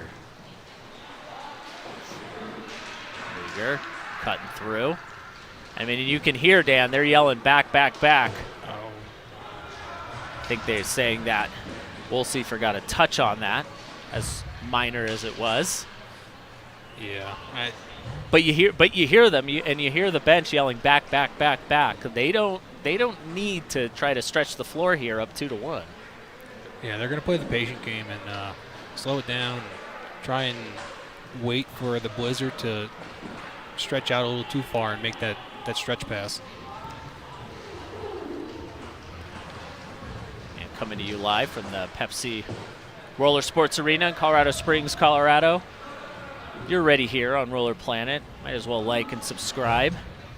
Support these kind of broadcasts continuing in the future. It is the 25th anniversary of the Founders Cup Finals, with the Snipers up 2-1, as it was looking like Wolsiefer was trying to find his teammate in front of the net and just couldn't get a handle on the puck. Pass to Logan Baker, and he shot it wide. That was a great opportunity for the Blizzard there. And talk about the broadcast a little bit. It's a great broadcast. And even if you're at home watching, leave it on for your pets and animals when you go out, because they might want to watch too. Listen, you don't have to be a human to be a roller dad. Arnold shot, save, Peterson. That's one thing you need to learn from the weekend. It's just that. Logan Baker now after it. Nice work there, and Peterson's just going to cover up. No whistle, or for the whistle with no rebound. We'll take a look at the replay again. Peterson has just been steady all day, Dan. Yeah, he's out at the top of his crease. He squared to the shooter, and he's able to make the save. It looks like we got a timeout. Timeout by the Blizzard. And PIHA semi-pro action will continue, and it'll be the minor division. And then the third round-robin games for the semi-pro division. And then capping off with the pro set. First 2 games of a best-of-7 series between the Chaos and the Inferno. Yeah, with the semi-pro, it's kind of, you get your 3 games done today, and Saturday is do or die. Mm-hmm. You wake up, and you better be ready to go. It's so quick how it all goes. I know. And if, you get knocked out, then go enjoy Denver or enjoy Colorado Springs. Or go downtown Colorado Springs and go to a bar and drink your sorrows away. I mean, yeah. Or you could do it here. That's true, too. ton of bars downtown. So yeah. A lot of bars downtown. Again, just a beautiful city here in Colorado Springs. Again, very fortunate that we can have the finals here, just at this wonderful arena. And then, yeah, even the bar upstairs is well frequented, certainly by my Fire guys. But at least the semi-pro guys will be good until their games end today. But also for PIHA too, you can find Professional Inline Hockey Association on Facebook or on Instagram at @_PIHA. Of course, I'll do a little plug for myself. Find the Lakewood Fire. Well, actually, first we'll get this play in by Falkowski. Falkowski cuts in. He doesn't know where it's at. He did not know where it was at, but good job by Wastursik just to close the wickets. Actually, almost kicked it into his own net. Indeed, almost did. Pass just behind Fitzgerald, and now they're going to have to get back in a hurry. Shot Falkowski. That's number 2 for him. It seemed to have fooled Wastursik on that shot. I don't think he was ready for it. I wouldn't call that exactly a muffin, but it was definitely let's call it a change-up, shall we say? Perfect positioning on the shooter. I mean, hardest thing for a goalie to do is go side to side, and if you can catch him on a stutter step and not ready for the shot, you can score most of your goals like that. But also, too, you don't have to shoot it as hard as you can as Wolsiefer comes in. Again, shot And I actually think that was blocked by Gibson before it got to Wastursa. Good work by him, get himself in front of it. Now here's the goal scorer, Horatio Arnold. Horatio looking to cut around, and Kazatsa just stops him from doing any further damage. Gibson's shot just missed the net. Now they're going to come out again on a 2-on-1. Rieger. Oh, good play. Good work there again by Gibson. He's made some good defensive plays so far. But they're going to have to do a little bit more to get back, to come back in this game, as the Snipers will just bring it back. You know, they've had the time and space kind of in the high slot. They just haven't made the best of it. Hudson now on it to Lalore. Lalore, good work to get around Brick. And he's gesticulating to the referees, felt that he was held. Now here comes Peters with it. Ryan Peters shot. Shot saved by Peterson. Now the Snipers just looking to do a little bit more with it as Lalore, I think he's trying to find Eric Rieger. And he just missed him on that. Lalore now. This time Brick let him go. And now Baker's on him in the corner. Greg Brick with it now. Brick looking to Gibson. Oh, that's an interesting one. That is a very unfortunate way to break your stick. And it wasn't even like it was a hard pass or anything. No. He had one hand on his stick. That must have, well, he said to me that that shot that he had blocked actually hit the top of his stick. And it was until now that it exploded. But here's Falkowski, who's got 2 goals already. Now he's just going to throw it back to Alex Nelson as we hit 1:45 to go in this second half. Snipers looking to start 2-0. Falkowski again. Falkowski. It's a good cutback. Just slow it down and just kill some more time. Alex Nelson now. And for the viewers, you kind of waited for the stutter step at the goal line for someone to pressure you so they didn't get a stoppage of play, because you can't bring it all the way back behind your net without pressure. Oh, here comes that reverse clear that they're going to call. That one was a little more obvious. Oh, yeah. Again, I'll didn't even finish my plug. The action was just so wild at Lakewood Fire Hockey on Instagram. Tour Lakewood Fire, Tour Fire, all of it. Find us, follow us. No Offsides Podcast. Get it on all your podcast platforms. Almost a reunion of sorts. I was on it. Yeah. As a shot hits the empty net. It's just a simple face-off win back to the guy at the goal line, and he just flips it down. I think that was Daniel Nelson. Let's take a look and see if we can get an idea of who that might have been. I mean, the Blizzard pulled their goaltender, and that lasted about 4 seconds. As Nelson now back with it, just trying to kill the game.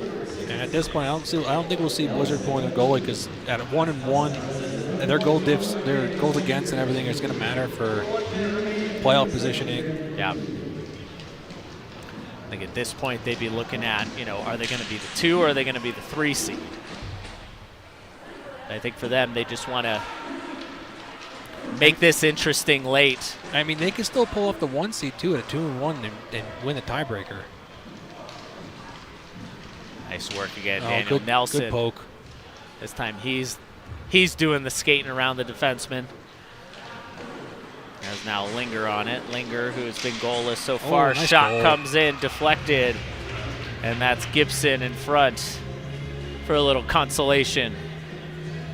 4-2 now.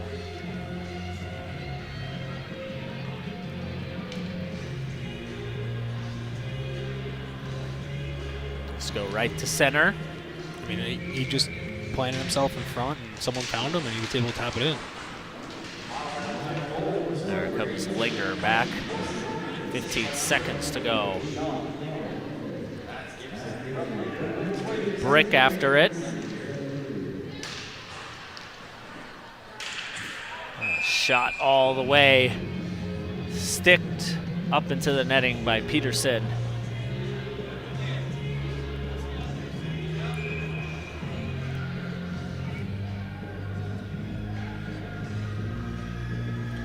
4.2 seconds left. And that'll do it. Snipers go 2-0 with the 4-2 win over the Blizzard.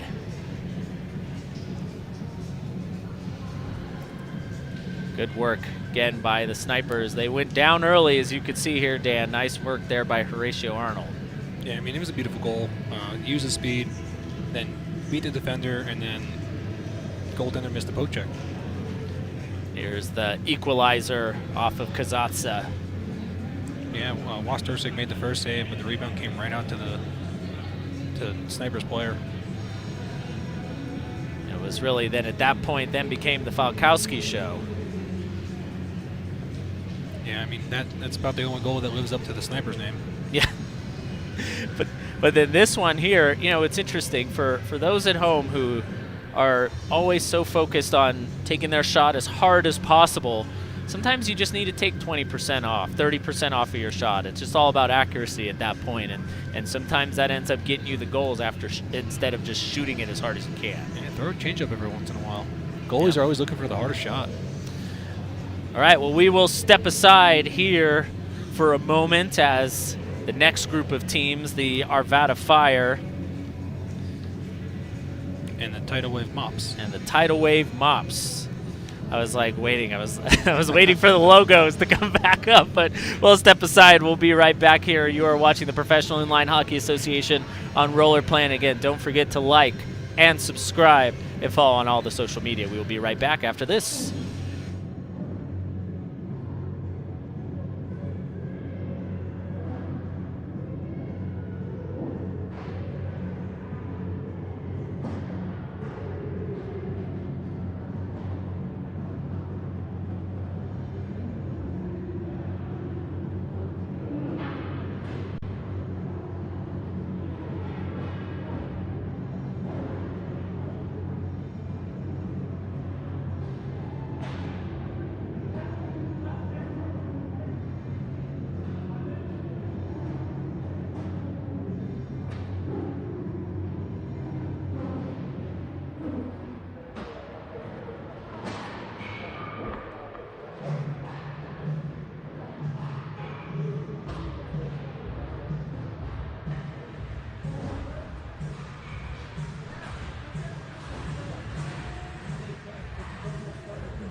All right, welcome back to the Pepsi Roller Sports Arena here in Colorado Springs, Colorado. This is the second round robin game between the Arvada Fire and the Tidal Wave Mops. I'm Joe Uria. Jim Vavona's here with me. Hey, Jim, Joe. who couple of times champion. Yep. One of them beating the Fire. Well, it wasn't my Fire at the time. Back to back with the Growl, Yeah. 2005, 2006. Some Great good memories. teams. Oh, for sure. Great organization, actually. Definitely. So, for Flinner, he had a tough time the first game because the Fire wore their jerseys, wore the red jerseys, and all the numbers that are listed are with their silver, so I think it's going to be an easier time for us. I mean, I know who they all are, obviously, because I own the team, but you'll know a little bit easier as Hookie loses the face-off, and now Mops are back after it.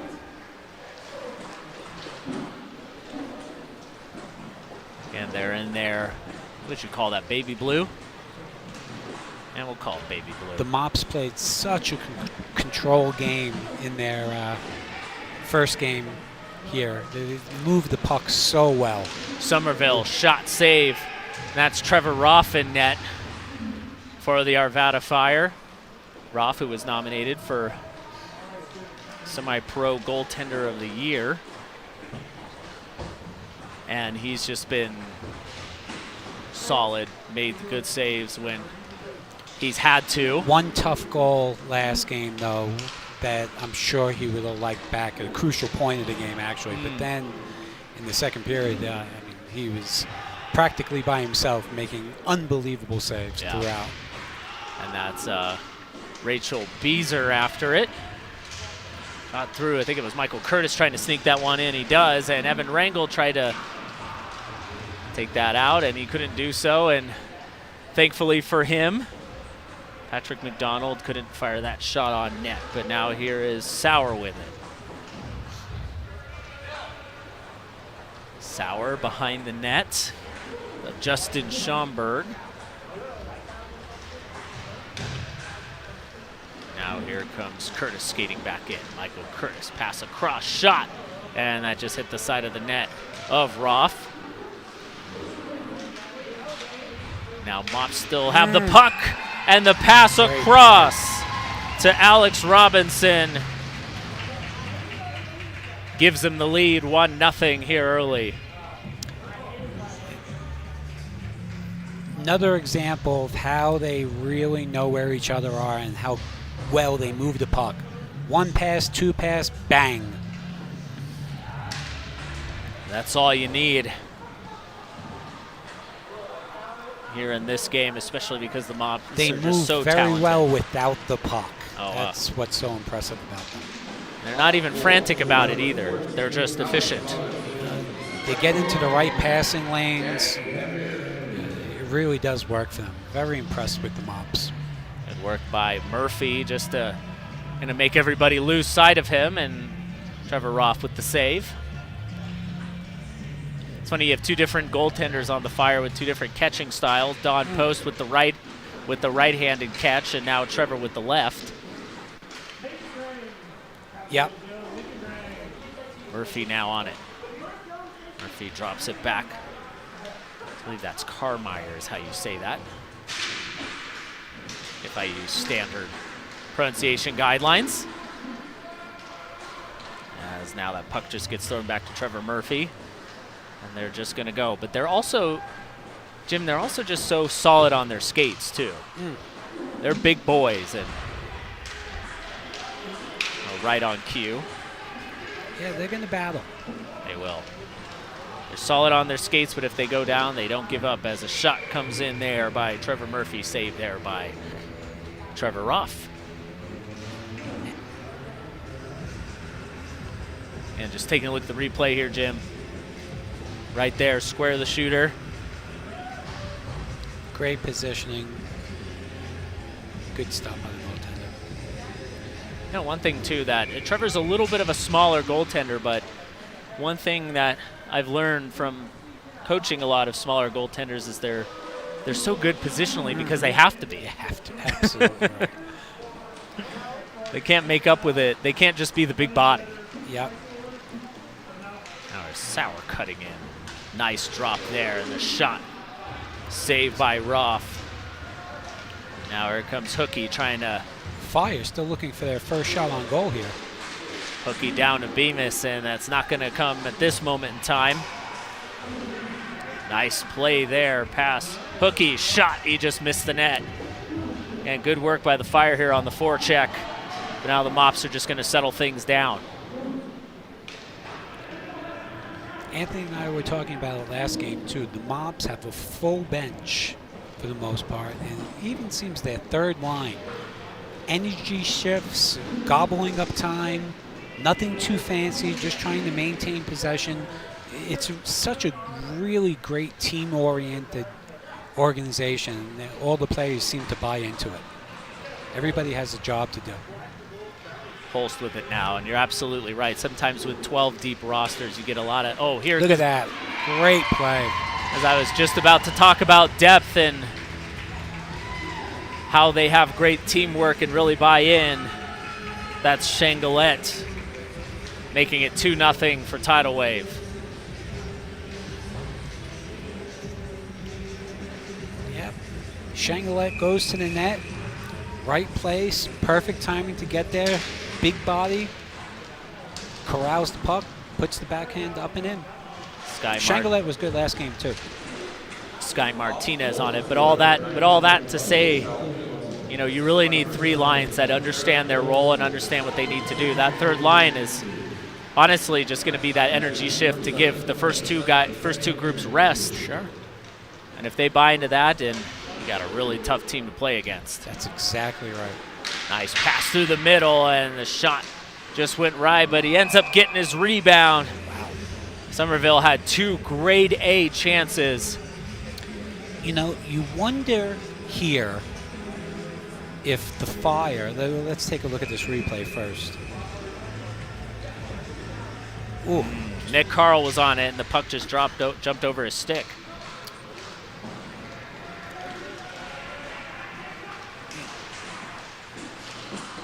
Okay. Nice shot by him, and Nick Carl gets the first shot of the game for the Fire.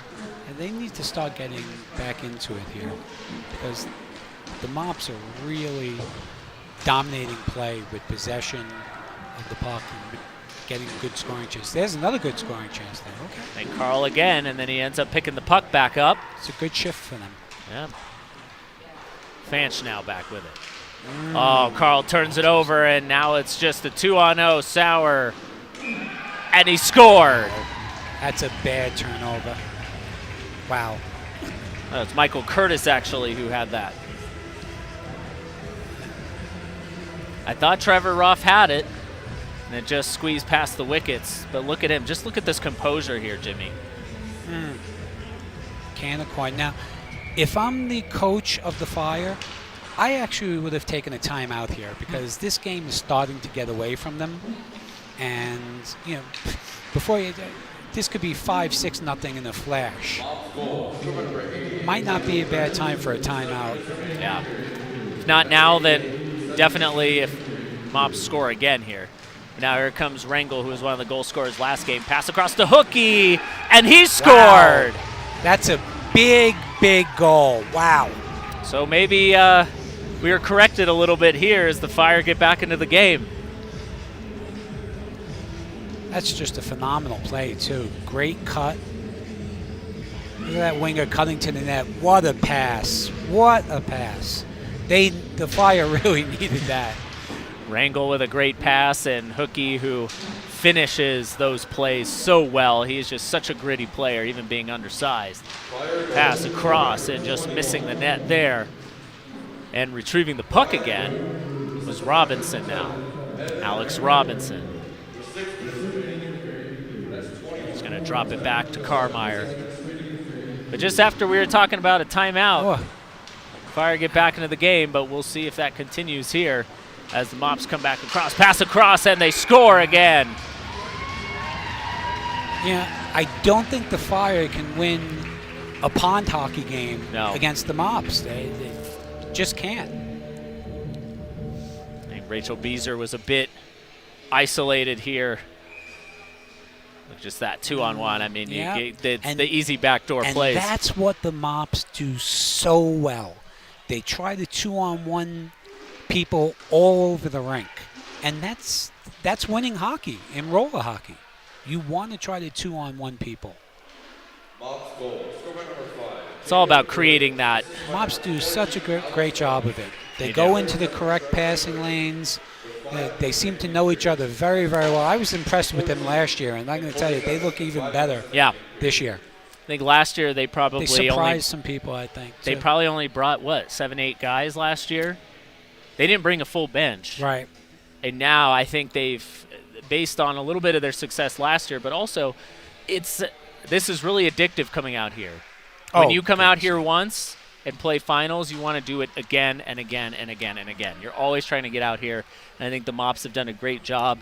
They have really rebuilt this team well, and I wouldn't be shocked if we saw them playing Sunday. I like to see a lot of fans at the rink here, people appreciating the game, coming out, supporting the players. And I've said it before numerous times, but this rink is incredibly well run. Yeah. Charlie Yoder and CJ Yoder, who's obviously an icon of the sport. They care so deeply about it, and they do such a great job for everyone. Mm-hmm. And I think you could just see the care that they put into this facility. Oh, yes. Now here come the Mops, looking to add to their lead. And just really good passing. Is a good shot off there, saved by Ruff. Comes off the stick of Shangalette. Pass just thrown back to Goodwin. Shangalette back with it now. Shangalette with Fanch on him. He just throws it all the way through. The Fire just seem to be standing around a little too much.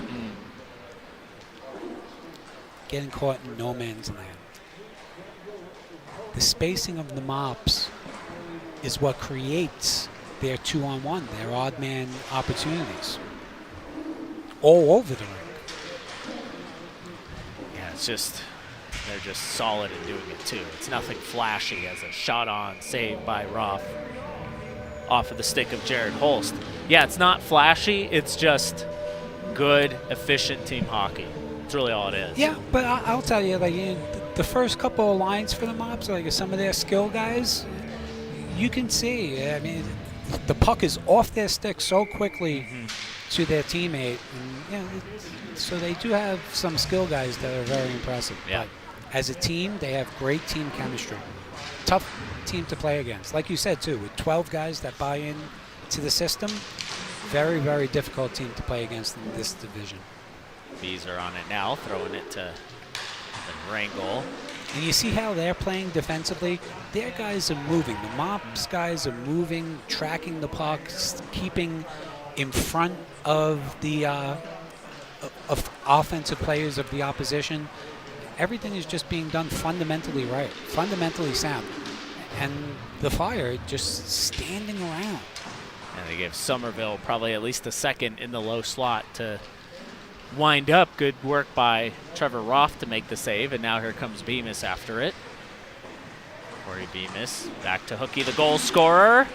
And he was looking to make it a second. Good work there by Schomburg to make the save and These keep the two play kids are moving. good for the Fire here. This kid is a player, huh? Hookie? Yeah. Yeah, he is. I mean, a lot of these kids are much around. You can just see these kids, the way the puck comes off their stick.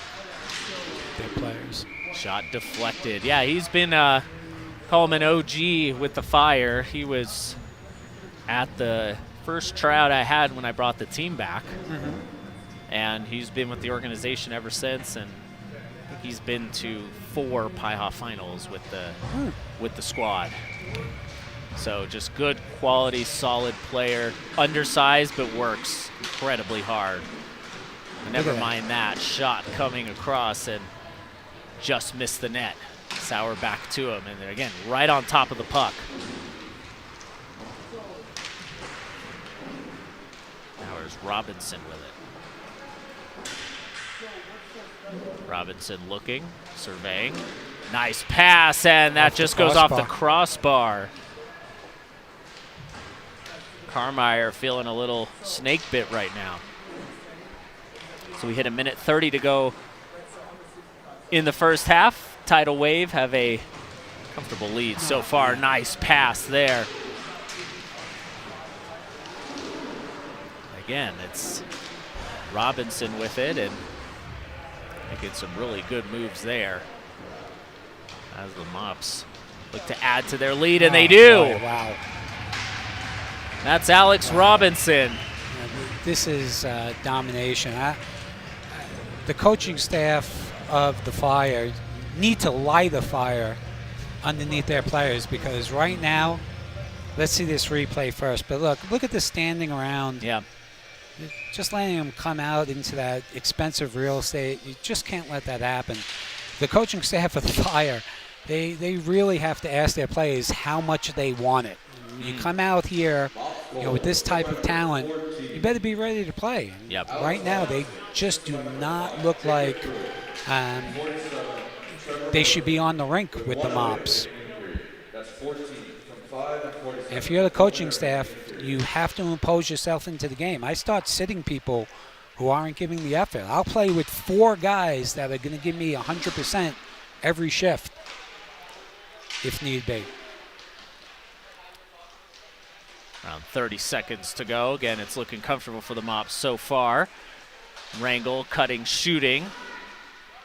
And now Bemis trying to do the same thing, but again, a couple of shot blocks there by Chris Mahaffey. And they do everything, blocking shots as well. And this shot comes in by Shangalette. Good save there by Trevor Roth. Now, there's only a couple of players on the Fire that I think have shown up right now.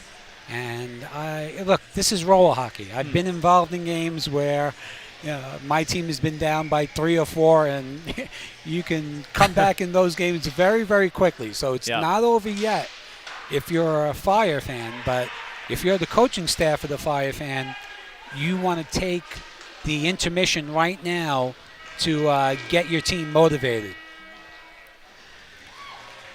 Yeah, one of the benefits of playing the PIHA Finals is that it's only one game. We're used to playing back-to-backs out here. Mm-hmm. And what's kind of nice is even that second game, Jim, you can empty the tank, really. Absolutely. Listen, there's nothing to save it for when you're out here. I mean, you have a good crowd of people here. Let's see some of the goals here. Look. Tic-tac-toe. Yep. Tic-tac-toe right there by the Mops. Just such good hockey here. Oh, look at that pass. Yeah. Like you said, isolating the defender there, just catching him sleeping. And in the very, very important parts of the rink here, their goal scoring chances are dead on. Yep. Then here's the lone this goal is for a the great Fire. Play. And they really needed that. If there was any way to breathe life into the team, you would think that would have done it.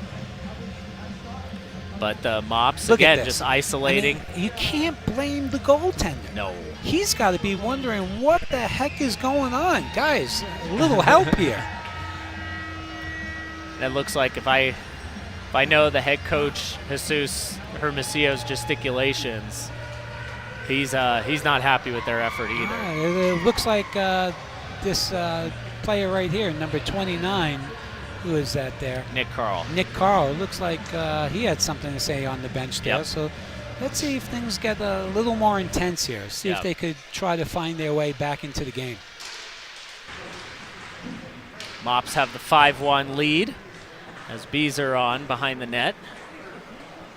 Only 4 shots for the Fire in that period compared to 18 for the Mops. So they'll need to change things around in a hurry. Turnover, nice save there from Trevor Roth off the stick of McDonald.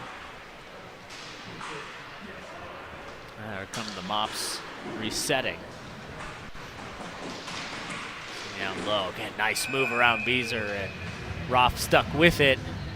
That adds to another impressive shot total for tidal wave Mops. They've got 20 so far and barely started the second half. And you're watching PIHA Finals on Roller Planet. And like and subscribe. And more shots coming in. Nice work by Hookie to break the play up, and it could have break here. Bemis shot save made there, and now here comes the 3-on-2. Cutting in. Oh, and he was looking for Curtis on the back door. Yeah. Michael Curtis now on it. Now Bemis is trying to get some more life in for the Fire. He throws it in front, and Somerville just intercepts it. Now here it goes, 2-on-1. That's a cross shot, and they score. Yep. That was just squeaked through. McDonald from Curtis, and it's 6-1 Mops. You miss on one end of the ice or the rink, and comes right back at you. Roth got a good piece of it, but it just trickled in. Wow. And I know him. That drives him crazy. He hates those ones where he gets a piece and it trickles in. Again, look, another odd man opportunity for the Mops. Pass across, and that was looking for Pruitt. I haven't called his name all that much tonight, or this, what are we, afternoon? Technically. And I'm Joe Aria, Jim Vivona, here with me in the commentary box. The Pepsi Roller Sports Arena in Colorado Springs, Colorado. Again, don't forget to like and subscribe to Roller Planet. You're here, why not throw a subscription down? Oh, nice move. Get through Wrangle, and job by Roth to stay with it. Now here comes Nick Carl with the flow and mutton chops. Fights off a check. Now he needs something to do with the puck, and good work by Sky Martinez to poke it back, and Wrangle sends it back to Beezer to reset.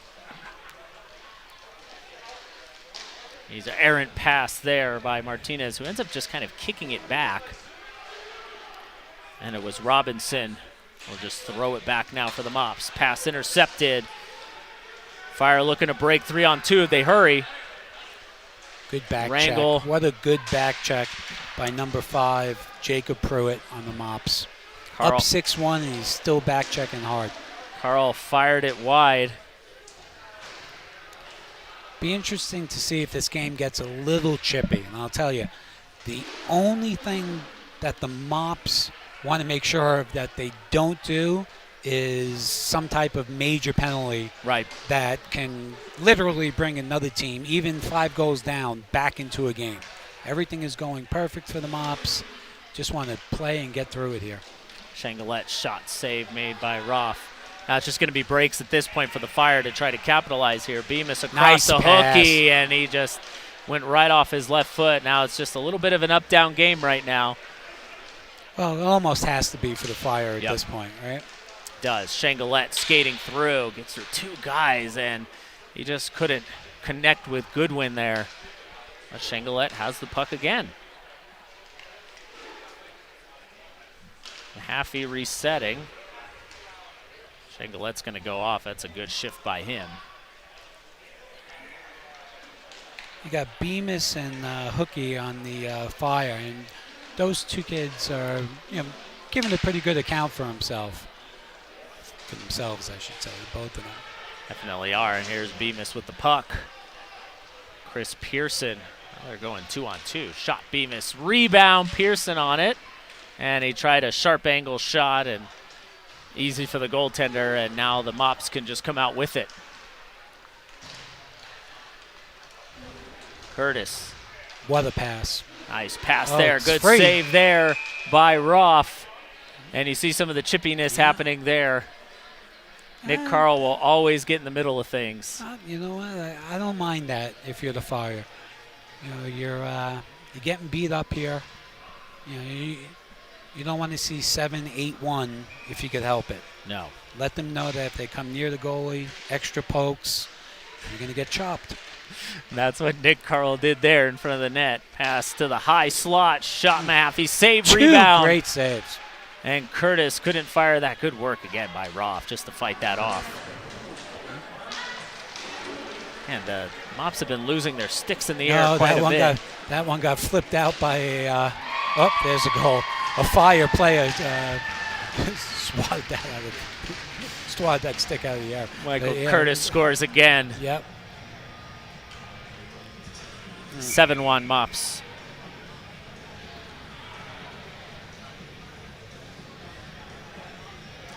Look at that here. Yep. Again, you just can't give that kind of space in the low he's going to slot. bury that. I think we have a timeout here by the Fire. My opinion is probably 15 minutes of game time too late, but it is what it is. I mean, at this point, what do you say? To the team? Yeah. Well, what's their status if they lose this game? I mean, this is the round robin, right? So they'd be 0-2 because they lost the first game. Will they have more games to play after this? They have one more this afternoon. Okay. I mean, you've got to say, hey, look, we've got 7 minutes here. Play like the score is 0-0. We want to try to win every shift, one shift at a time. Have some pride. Play in front of your goaltender who's giving you everything, and, with little support, and try to build some momentum for the next game. Now, if I'm the Mops, I'm utilizing that 12-man bench there, and I have those bigger guys on the third line. I have them eating up at least half of this 7 minutes right now. Keep the skill guys, with no injuries or anything that could possibly happen in a chippy game, and you get your third line guys some more playing time. Deserved playing time, by the way. That was Curtis there that took the puck away off the intercept and shot it wide. Now he's got the puck again. Somerville back at the red line, looking to reset here. Somerville skating on Bemis. Cookie was on the forecheck, but good work there by McDonald just to skate through it. He's got the puck again. McDonald Good shot stop. Save Roth. Shot number 28 for the Mops. Unofficially, of course. I guess as official as you're going to get. And there's a penalty on the play on the Mops. I'm going to tell you, though, Roth hasn't been bad. No, he's been real good. I mean, he's made some quality saves. This could easily be 9 or 10-1 right now. For the Fire, I always you have some semi-pro players that get some time up on the pro squad, and Roth was one of them, and he's just been really solid. Again, just does what he needs to do. Like, he's a solid goaltender. He's square to the shooter. Rarely makes a mistake. He battles. Exactly really what you need. And especially if you're a bit undermanned, you need a goaltender that's going to continue to fight. Now, again, you play like it's 0-0 if you're Fire. You have a power play opportunity. It'd be great to bang one in here. Gonna look to do that. Setting up in more of, now they're going to go to more of a diamond here. You miss them. Still like to see those guys on the wings a little closer, giving themselves an opportunity to one-time a puck if you can. When you're standing on the boards there, the defense could leave you because you're not going to shoot it from there. No. So, they're happy to have you stand there. Right. At least I would be as a penalty killer. I'm sure you would be. Yeah, of course. Bemis shot. That's twice in a row he's missed the net. It's going to go all the way back down. Rangel to retrieve. 5 minutes to go in the second half. Mops comfortable with the 7-1 lead. Hookie back down to Carl, and forced pass. He's going to do it, but now here That's come a good the penalty Mops. kill by the Mops. Very good penalty kill. Murphy back across. And the Mops are back to full strength here. Nice dangle by Robinson, and this ends up throwing the puck back.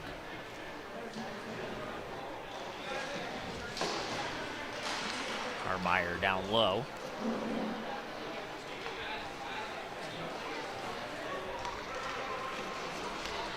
Pruitt leaves it off to Murphy, Trevor Murphy. Now here's Mahaffey. Just gonna reset in his own end. Now we'll come back to the Mops. They're gonna, now he's just skating in. Wide open, really. Just a wide open skating lane to the net. Nice pass across, and Pruitt gonna get in on that one. Mahaffey resetting.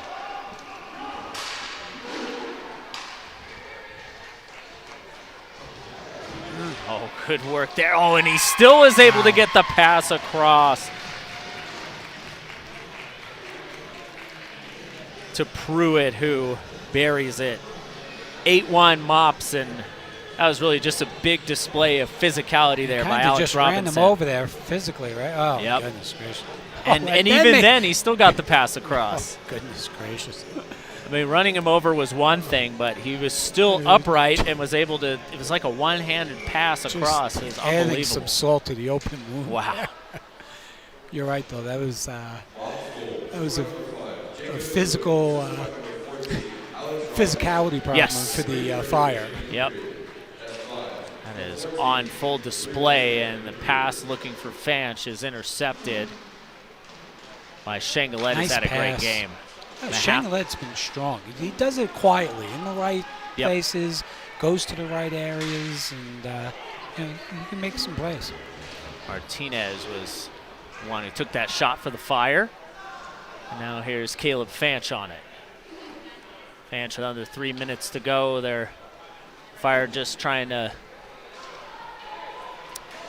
end this game with a little bit of momentum heading into their third round robin game. Yeah.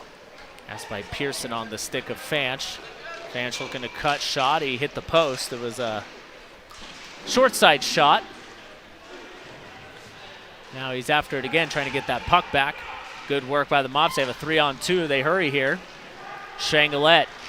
Shot, save, Roth, rebound, and Roth's able to cover it up. Good work there by him to stay square. And man, we've been talking about Shangalet this entire game. He's had a great game so far.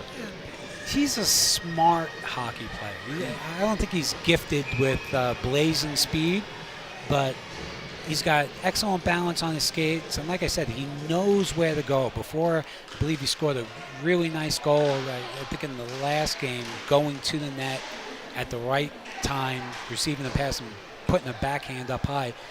He's got very, very good skills for a big man. Those are so tough to defend against, too, because you can't beat him physically. And nice work there as the pass again across. I think that would have been waved off even if it had gone in, but the Mops still have it. Still looking in front. And they're just swarming that net. Curtis on it. Curtis, it was looking for Sauer on that one and just went behind him, but a shot, and I don't know if that went off the helmet of Trevor Roth, but either way, it stays inside the Fire end. So, Jim, probably with the game out of reach here for the Fire, what would you want to see a little bit from them as they are going to head into a third game down 0-2? Again, if you take it, they took that timeout with 7 minutes left in the game. And they're down only 1-0 since that timeout. I think they've played a little bit better. And I would, if you're them, obviously you would love to get a goal to have something to build upon. But listen, the Mops are just a clear level above them, in my opinion, this game. So you take what you get, and you just try to come out. You need to have a better start the next game. That's going to be vital. Can't get down early, because then that just takes you out of your game. Oh, nice work cutting, skating, and Rangel blocked the shot off the stick of Patrick McDonald. See, these passes that could be 2-on-1s, they're just not able to corral them in.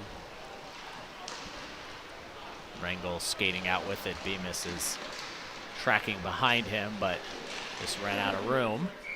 And a pass that was attempted to be cleared out by Sauer was deflected by Bemis into the goaltender Schomburg, who hasn't had a ton to do, but has been solid nonetheless.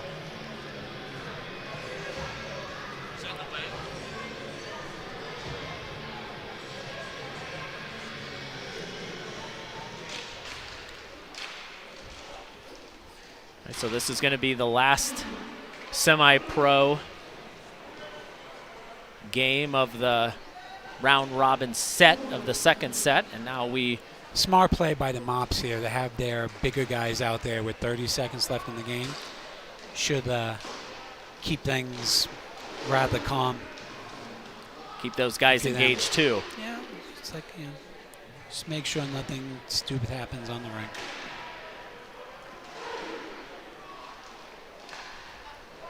Fanch with 5 seconds to go. And a shot in and a good save by Schomburg, and that'll do it. Schomburg was good. Yep. Tidal Wave win 8-1 to end this semi-pro set of games, and then we'll start with the minor group right after the handshake line, but otherwise just a dominant display by Mops. Oh, absolutely right. And So they look tough. they are. I wouldn't want to play them if I were any of these teams out here. Again, good quality teams that have come in here from out east, but I think whoever plays the Mops is going to have their hands full. Yeah. So I can see that. So we'll step aside. Again, I'm Joe Aria, and Jim Vavona's with me. Again, we'll stay with you through the next, looks like 2 games if I'm checking the broadcast schedule correctly. Don't forget to like and subscribe if you could. Absolutely. You're here already. Why not subscribe, Roller Planet? Support the broadcast that's bringing you Professional Inline Hockey Association action from the Pepsi Roller Sports Arena in Colorado Springs, Colorado. We'll be right back right after this. Don't go anywhere.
All right, welcome back to the Pepsi Roller Sports Arena here in Colorado Springs, Colorado. Now it's a set of minor division games between the Suffolk Sting and the Marple Gladiators. Sting out of Long Island, Gladiators out of Flinders Rink and Marple. Yeah, Pennsylvania. Pennsylvania, just outside of Philadelphia. I'm Joe Ria, Jim Vavona. Back-to-back Founders Cup champion. So you won it 3 times. 3 finals. 3 finals, correct. I was in the finals with the Minutemen 2004. Left them at the end of the season to sign with Anthony Flynn and the Grau, and then we were fortunate enough to win back-to-back championships there. On this rink 20 years ago, a matter of fact. How fun is it seeing him back on the bench? Oh, I love him. He's my best friend in the world. I mean, great coach, great organizer, great for the game in general. Shot comes in. Nice save there. Trying to get some of the numbers here. I will tell you that on the Gladiators, I think that number 2, Anthony Amato, is going to have to play very, very well for them. And with He's a heck of a player. With the Sting, you know, Jay Murrow is always going to field good teams, and he's always going to find a way to get the spark out of him that he needs. But this is a young group with the Sting, so I'm expecting also the Gladiators just to use a little bit more of their experience, shall we say, to get over the line here. Yeah. Back with it behind the net. That's Gallo with it. It looks like the goaltender is going to be Dan Petroro, which is, I'll say that a couple of times fast.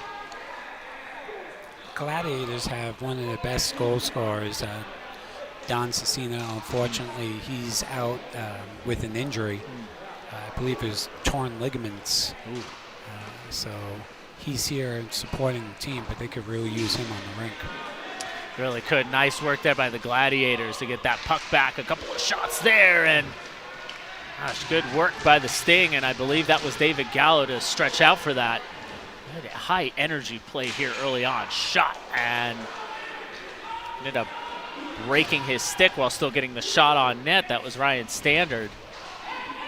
Pretty good play, in my opinion. And the Sting are just giving you effort all over the floor here. As Quayle has the puck now.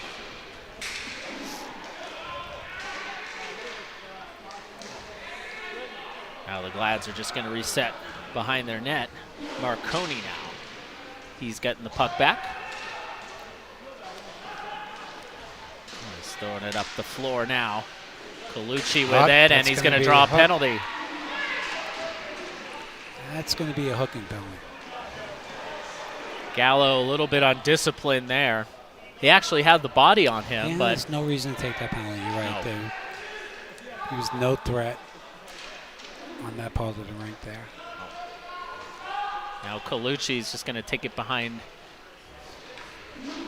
He's going to start the play again slowly. Once you gain that red line, you can't take it back. And he's right on top of the red line. Good work by him to stay inside. Hang in here. Pass to the point to Amato. Colucci down low.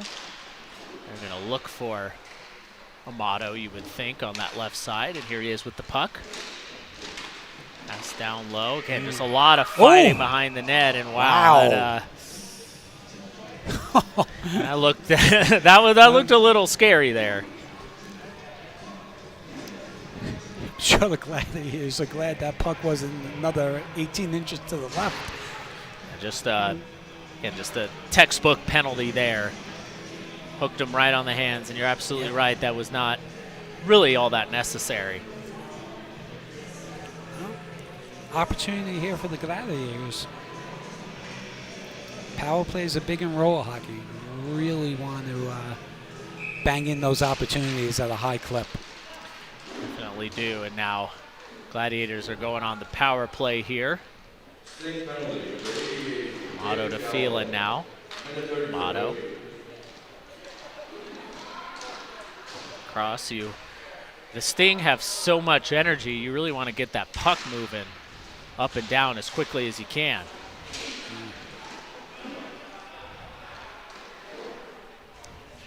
Playing, it looks like a box look.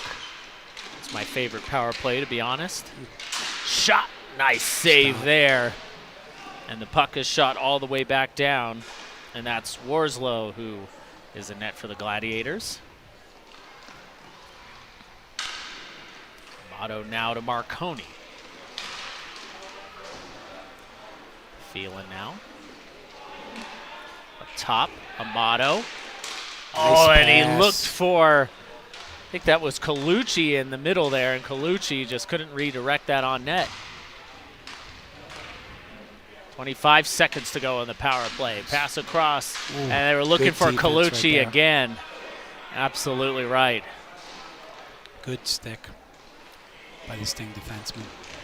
Motto. Now they're looking down low as the penalty is going under 10 seconds here.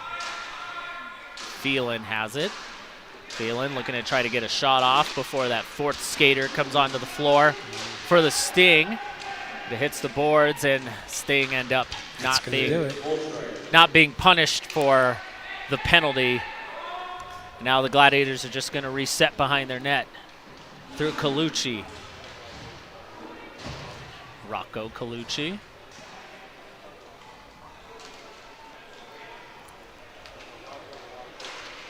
Throws it back up. Oh, nice play there to stick it around the defenseman. Who's gotten? He didn't see him. Yeah. He had someone come down the slot. There's a little bit of a hesitation, too, Yeah. you would think. It's funny, you see in the differences with each division. There's just less hesitation the more you go up that pyramid, Jim. Yep. That's exactly what I was saying to Anthony. The subtle little differences between this division and pro, but those differences are what makes the pro players the best in the game. Yep. Good work there by the Sting, and they're gonna want to try to take control of this game. They can do it with their speed. I agree. They came out very hungry for the puck, tracking the puck down offensively and defensively. So they're a team that's not going to quit. They're going to give every effort. They fight for every inch of the rink. You can see that clearly. Strong goes behind his net. Nice pass there across to Cuomo. Cuomo, I think he was looking for standard, and that was just a little bit of miscommunication. But you see, you would expect a team like that's coached by Jay Miro to play that way. They're Yeah. a very well coached team, and I'm sure he demands that of his players. Definitely does. Nice work by Amato, and his shot went off the side of the net there. Now there's standard behind his net, and now they're going to start the countdown. You hear the ref counting him down. Pass intercepted, and it comes across. Nice save. Oh, wow. And Phelan couldn't get that back on net. Now here come the Sting back the other way, trying to get a little bit more momentum here. Shot. Nice work by Worslow to fight that one off, just right in the glove. Nice work again by the Sting down low. Sting in a little bit of momentum right now, but an errant pass leads to Jack Phelan having the puck. Nice move inside out. Phelan and Nowhere to go. nowhere to go. Sometimes on those shots, on those plays, you just want him to take it behind the net and try to reset and get something a little bit better. But who knows? The one or two times that it works, you look like a genius. That's right. They don't ask how, they ask how many, right? Exactly. Nice work there by Columbaro to fight the check off, and he's getting harassed there in the other end by Kozlow. Now here, Good pass. Good work here. 3-on-2 Oh. shot. I think Post. Goalie might have got a piece of it, but we saw it go off the post. nobody came up quickly, and then there's that reverse clear by the Gladiators, and Flinner, who is the head coach of the Gladiators, as we take a look at the replay here, not It's a happy with the nice reverse little clear. pass. Threw that puck into the soft area. Ooh. Funny, Flinner kind of overseeing the group that made that rule, and now his team has become the victim of it. And hey, it's working as intended, you'd have to say. Had an impact on one of the last games, actually. Team in a big spot did the reverse icing, and sure enough, it ended up in the back of the net at the next faceoff. So there is a price to be paid. Fuchs on with it, and Tartaglia finished the check on him, and now Tartaglia has the puck. Tartaglia cutting. Nice feed, shot save there. Off of the stick of Ty Kozlow. And he gives this little bit of a, I guess you could say, a my bad on the couple of slashes there, but again, goaltender strong. I think Ty got a piece of the goaltender on just a little poke, nothing bad. No, you always want to try to give it a little bit of an extra poke to see if the goaltender will drop it.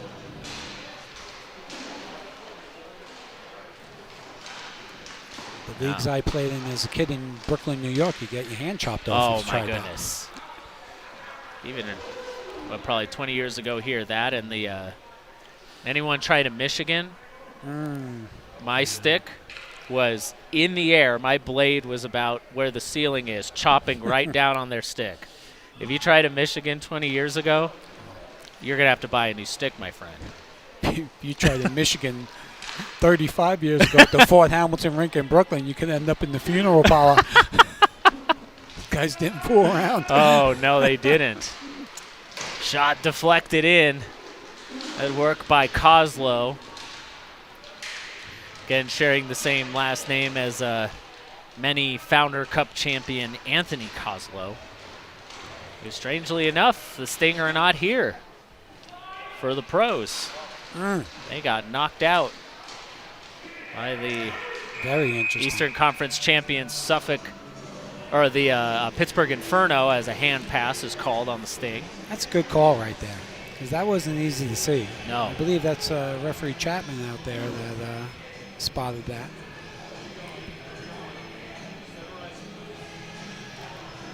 Referees don't get enough credit out here, because I always felt that the best referees are the ones that don't have an impact on the game. You don't even know who did the game. And that's what we seem to have here with the staff that's been comprised of for these championships events. If I'm complaining about a call, it's not because it's wrong, it's because it's against me. I do that plenty. But here, Sting's preaching back with to the choir, my friend. Jake Strong with the puck. You know, you're competitors, right?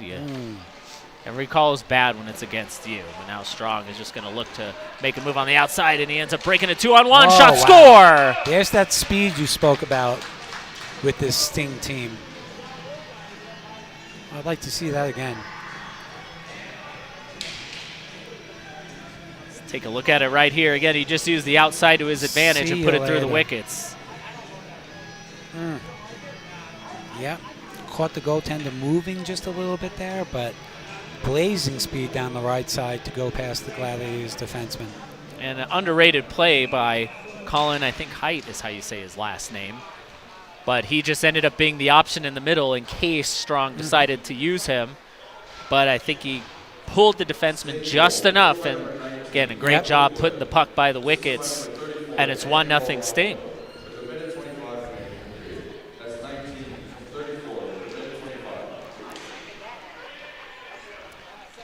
We approach 1 minute to go in this first half. Oh, he could have gave it back to him a little bit. Now there's Amato looking for the puck, and it just bounced on him just a bit. Gladiators after it, they're just shooting it back around, and Oh, nice work there by Phelan. Oh. Against Strong, and he was looking to put the pass across. That's the right idea, though. Yeah. That was just a good play there by Cuomo. Puck Good now. pass. Strong shot, and a good save by the goaltender Worslow. As we are approaching 20 seconds remaining in the first half.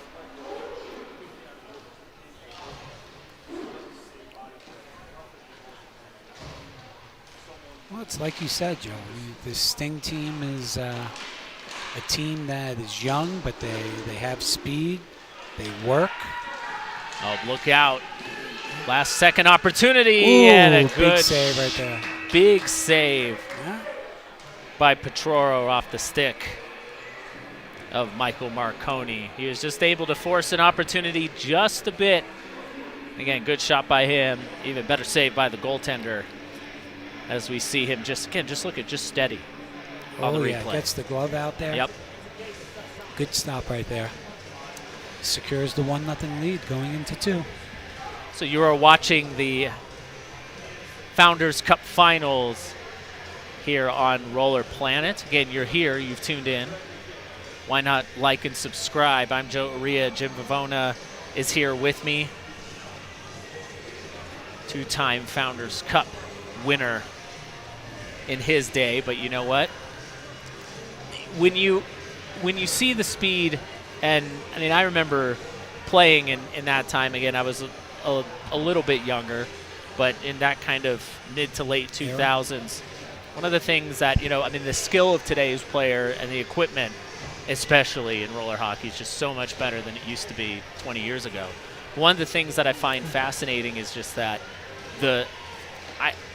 I always get impressed every year by the skill that I see by these young kids. Just so different.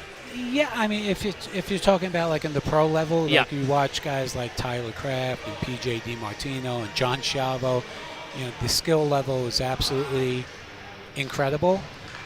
I will say that as someone that played in RHI and then through the Notch and the Tours and everything else, those 90s teams were very, very physical with some very, very strong hockey players. So the game has evolved a little bit to a skill set, but I wouldn't mind having C.J. Yoder and Mike Hunt and people like Hugo Belanger and Jerry St. Cyr on my team against anyone that's ever played the game, for that matter. So I think it would be very competitive and fun to watch. Oh, yeah. Marconi with the trip. Yeah, there's some. Let's take a look at the penalty here. Yep. That's it. See, he got on the wrong side there, and he took him down. You got to let him go there. Yeah.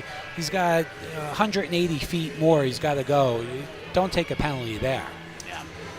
No, but you're absolutely right. Like, I always remember playing those kind of games and taking nothing away, by the way, from these, the skill level. You're absolutely right. I mean, but incredible. But still, I wore number 26, and that was probably about as many bruises and stick marks and puck marks that I had on me after every set. And it was just a very physical era. But even now, we've just as the game continues to grow, it's only going to be good for the league, especially as now the Sting come to the power play. Shot deflected. What I like is that players like John Schiavo, I'll use him as an example. He is so great and impactful on the youth of today's players. So, when you have skilled players like John and Tyler Kraft and PJ, you really want to get the youth movement involved, because there's a new generation that's going to be following them. Yeah. And, it's important for our game to have that type of foundation to build upon. Good work there by the Gladiators, killing this penalty off, and Amato's just going to shoot it all the way down, and that wasn't really the best play.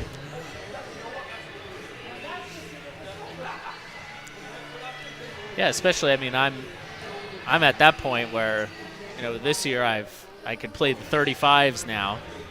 That's a big year for me. I could play the 55s. You don't look a day under 45. Oh, thank you, my friend. A day under 45? My hearing's starting to go.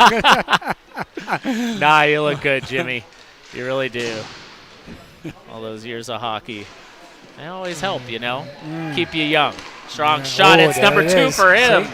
And where does that come from, Joe? Yep. That comes from a poor clear by Anthony Amato, veteran player that you didn't have to shoot the puck out of the rink there. He knows better, and it comes back to bite them there. Again, just Jake Strong. Again, he knows where to place his shots. Oh, what a shot. Yeah. That's a good shot. Took all the available rink he had, got his weight moving forward, and snapped it right off. Great shot. Absolutely. Yeah, well, I meant to say you don't look a day over 45. Oh, and thank then you. I have a young one at home, and sometimes the words don't come out all that well. But all that to say, it's 2-0 Sting lead. Gladiators are going to have to use their experience here of an older group if they want to get back in this game. But look at the Sting. They're just 4 back. They just got numbers back.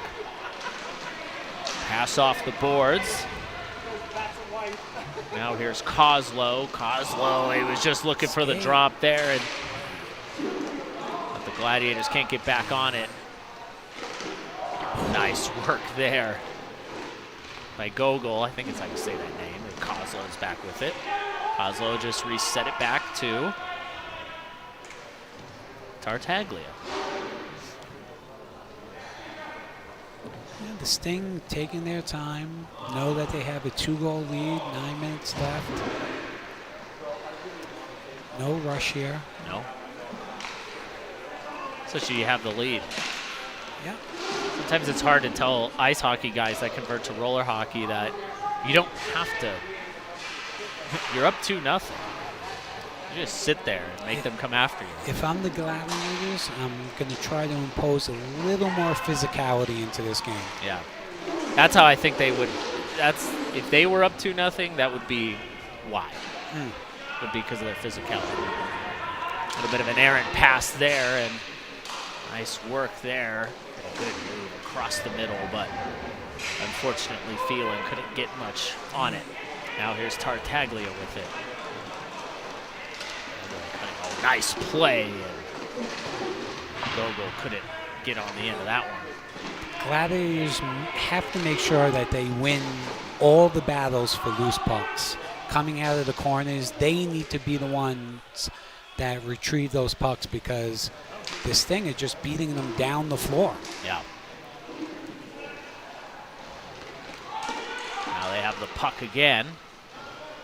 This time it was Roland throwing it back, and good work by the Sting to, I think it would have been close, but avoid that reverse clear, and now here comes Roland with the puck again.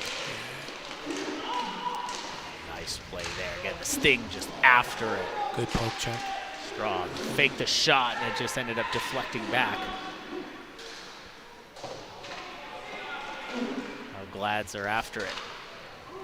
Under 7:30 to go. Sting with the 2-0 lead.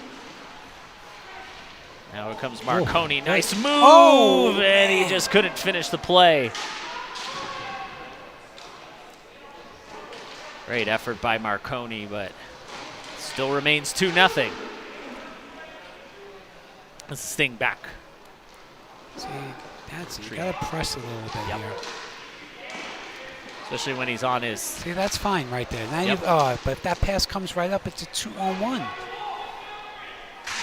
But that's the difference with the levels, right? Yep. If it were, semi-pro here, even pro, no hesitation.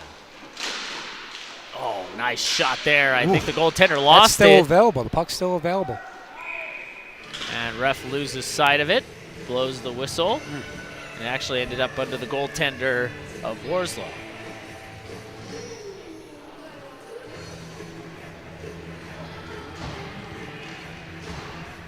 So take a look at the replay here. Again, he wasn't exactly sure where the puck was.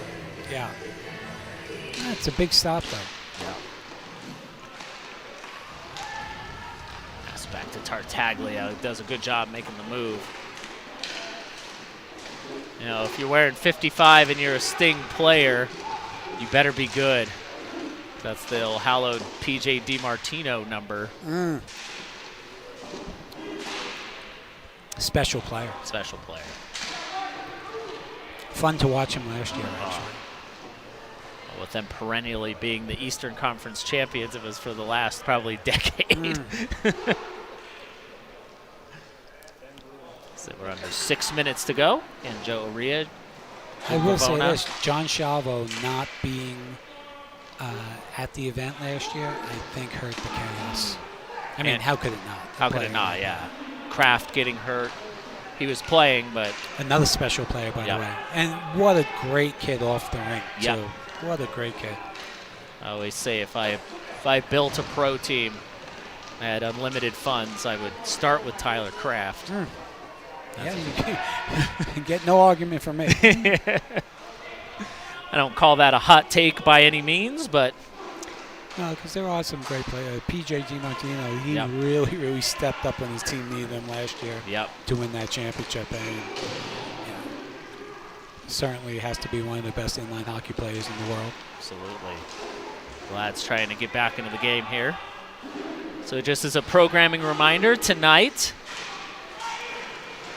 is the first 2 games of the pro final as we have a 2-on-1 developing here. Good work by the Gladiators to back check and go. Now here they go. Here. Now it's 3-on-2 if they hurry. Not the greatest pass, but yeah, it was it started off kind of quick, Jimmy, and then it just evaporated. Yeah, that 3-on-2. The Gladiators just are a step slow, maybe. Yeah. That's why I say when you're not bursting with speed, you have to make sure you win all the other battles. Yep. Like right here, you have to come out with that puck if you're the Gladiators. And once you have it, you don't hesitate to make the pass. You see your look just right there. Good work. And now here's Strong looking for the hat trick, and it's deflected up into the netting. Face-off will remain in the Gladiators' end. So to continue that programming reminder again, this is the first game of the second group of minor, actually it looks like it's the first group of minor round robin. But tonight, importantly, is going to be games 1 and 2 of the Founders Cup Final in the Pro Division between the Western Conference champion Chaos. Oh, great pass. Good work Couldn't there. hold on to it. Between the Chaos and the Eastern Conference champion, Pittsburgh Inferno. Nice play. It's passed through the I'm going to tell you this right now. I expect Anthony Amato of the Gladiators to start taking more chances. Yep. I expect him to start coming in more as the third player. Might lead to a break again. Oh, A nice great pass pass from right him. there. Oh. Oof, there it was, right? They see. This is what I expect from Amato over the next 3.5 minutes. Strong was looking to spring a 2-on-1, and he ends up getting the puck back. Good job by him. Pass across, and they just couldn't get on the end of that one. And that was Ryan Standard. Gotta go. You got 2 guys caught. 3-on-2 right here. Now here it is, 3-on-2 now. Amato, just as you said, and it's he the wrong pass. tried to force that, and now here's Strong looking for the hat trick. Here's the risk. Nice pass across. They're trying to go back to him. Did he miss it? And he missed, Just yeah. missed it. Sting are having a tough time putting this team away, and they just end up sending it back for 2:50 to go. Need a goal quick, though. They do. They really do. Can't say they haven't had their chances. You have to take risks. You have to press a little bit here. Take a piece of the body, too, if you're Yeah. We were thinking they haven't done that enough. No, I agree. Now here's Roland cutting, shooting, save made. Easy for us to say from up here, Right. but, even so. Right. It's because we can do it. Who knows if we actually will. Oh, here we nice go. Here's move there by Colucci. Shot, and good work by the goaltender to get a piece of it. And Colucci back on. Now it's another 2-on-1 for the Sting. Kozlow back. Now they're looking back for Kozlow, and he can't get a hold of it. Kozlow shooting it around. As we're under 2 minutes to go. Gladiators really do miss Don Cestino there. Yeah. Really, really good goal scorer. Hurts not to have him in the lineup, if you remember him from last year here. Yeah, really good player, and always that depth is what gets you in these kind of days. Good work there. Pass across, they there score! It is. Big goal right there. Gladiators are back in the game. John Bright with it. That's what we spoke about, right? Yep. That watch the wrist. The third man is now joining more, and that's perfect. You have to do that. Yep. You have to take chances, hoping that you catch the Sting, because the Sting aren't stopping playing the way they have played the whole game. To their credit, I guess, because they're still going up the floor. But if you're the Gladiators, you really have to try to catch them at this point, and then you have to execute. You do. Interesting timeout here for Flinner. I think that he's already talking about, if I know him, about when the goalie is going to come out, what they're going to do when they get possession, and the personnel that he wants on the rink. Yep. Now he's having a fun back and forth with his backup goaltender. But Jim, I think that one of the things that, the good work for the Gladiators to get back in this game. Honestly, I feel like the Sting have been a little bit wasteful here these last 4 minutes. They've had so many odd man opportunities and haven't capitalized on any of them. Well, and that's the price you pay, right? Because the Gladiators started pressing up a little bit, which we knew would give the Sting opportunities. But if you don't cash in on them, well, it just takes one shot by the Gladiators to get back in this game, and that's where we're at. With plenty of time left. A minute 35 is a lot of time. Here's possession. Let's see if the goalie comes right out. I would guess that he probably would. Guess he would too. Let's see. Oh, they're not signaling for him yet. I don't know why. Lucci down to Amato. Oh, wow, good play! Oh, what a play by Amato. And Marconi couldn't finish that. He probably would want that back, you feel. Now they got to get the puck back. Oh, good work by Marconi to poke check that. And now they're just fighting for it on this side. Is it possible that Anthony is worried about the goals against differential? Something like this? Or now he's going to pull him. All right, 1 minute. Nice work. And Marconi again trying to get that through, and he can't do so. Good work by the Sting to block that shot. I believe that was David Gallo who was blocking that. Again, the Sting looks spent. Everybody looks spent. This is quite a good game. I would have the goalie out right now, so I have an extra guy on the face-off. You got to come here. 5 more seconds ticked off the clock. 40 to go. Amato's here on this side. He's got the puck right now. That's why I prefer him, actually. Amato looking down low, kind of an errant pass to Marconi. Gonna have to get a couple of shots on here, you feel. Try to get the puck to the net. Amato. Across Colucci, trying to get to the net, and my goodness. It was a good feed in front, and fortunately tied up there. 10 seconds to go. Walk in, Anthony. Marconi back. 5 seconds. They're going to have to get something on net here. Shot from the Gladiators, and a scramble in front, and that'll do it. Goodness. That will do it. Wow. Great finish. That was a great finish to that game. But the Sting win it. 2-1 for 2 goals from Jake Strong. Strong game from him. Yeah. Well, he's living up to his namesake.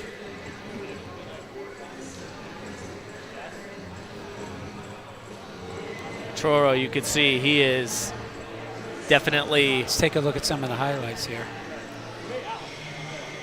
Is this right at the end? Yeah, this is right at the end. Well, he put it in, but it was way after the whistle. But Petroro breathed a sigh of relief there, I think. He knew it was hard work. What a shot there by Jake. Yeah, see where he got the puck, made the transfer, like he got his weight moving forward, and really snapped it off. Yep. Not a big kid by any means, but a lot of whip on that shot. Yep. And that's a beautiful play. Wow. Yep. And that's how the Gladiators That's how the Gladiators got back in it there. Absolutely. Well, you know what, Jim? We're going to step aside for a couple of minutes here as we get the warm-ups for the next game. Okay. But hey, you know what? You're here on Roller.planet. Don't forget to like and subscribe. Again, this is the Founders Cup Finals from the Pepsi Roller Sports Arena in Colorado Springs, Colorado. We'll be back in a couple of minutes. Do not go anywhere. Face off in that corner. I'm seeing you kind of set up at an angle. Oh, okay. Escape angle towards one player and kind of out here like this. I need to square up more. I love that you're doing this. Right. You guys thought they wanted to go up here. Right. I see you guys in my spot doing the same thing. That's what they get. Here. On the steps is this. You want to square up. Both guys. Right. So the net's behind you over here.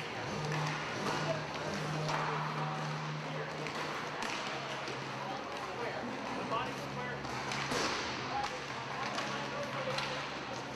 Turn around. The puck out where the player can see it. I'm not getting my cross in. Wingers, get set. Perfect, guys. Thank you. Stay right there. Please and thank you go a long way. Right. Absolutely. Absolutely. Guys, right. Hey guys, thank you. Perfect. Stay right there. All right. Sir, you ready, please? Develop your own verbiage. Mine is stick to square, skate to square, don't move. Stick square, skate square, don't move. And then whenever I want them, I come in, puck out, hand on me, balance you, right here, drop, up, block if I need to, and now I'm out. The other thing that I noticed is you're dropping you're here and you're kind of up and down. You start moving up, that's when the center starts moving. Right. Right. So just drop straight down. But that's one thing I'm going to right away that I think is you got to really elevate your game when you're working in this situation and talk them all the way through that. Right. You know the lineup. All right, guys. Right. Still here. Guys in front, perfect. Keep the skates right there, or white back out, please, back to the circle. Great, stay right there. Center, stick square, skate square, don't move. See, for me, this is all sounds real stupid, but it's easier for me to think like that during a pro game, I guess, than what it is during like but if you don't practice it, right. You practice it the way where it becomes habit. Right. The way I look at face-off is like it's kind of like laying on the floor. You lay the floor tile right the first time, you walk out of the rest. You worry about it. You get you guys trained on the face-off early in a game, they'll just start going where you want them to. You get them lined up like that, the line. Right. On the line, fine, but don't creep in. Let's creep right there. And you get them start getting them stopped. They'll start going there. Then it's like, hey, perfect, thank you guys. Let's do it. Reinforce it, but like, you don't have to worry about it. Something to think about. That's fair, yeah. If I notice things outside, I don't want to do that.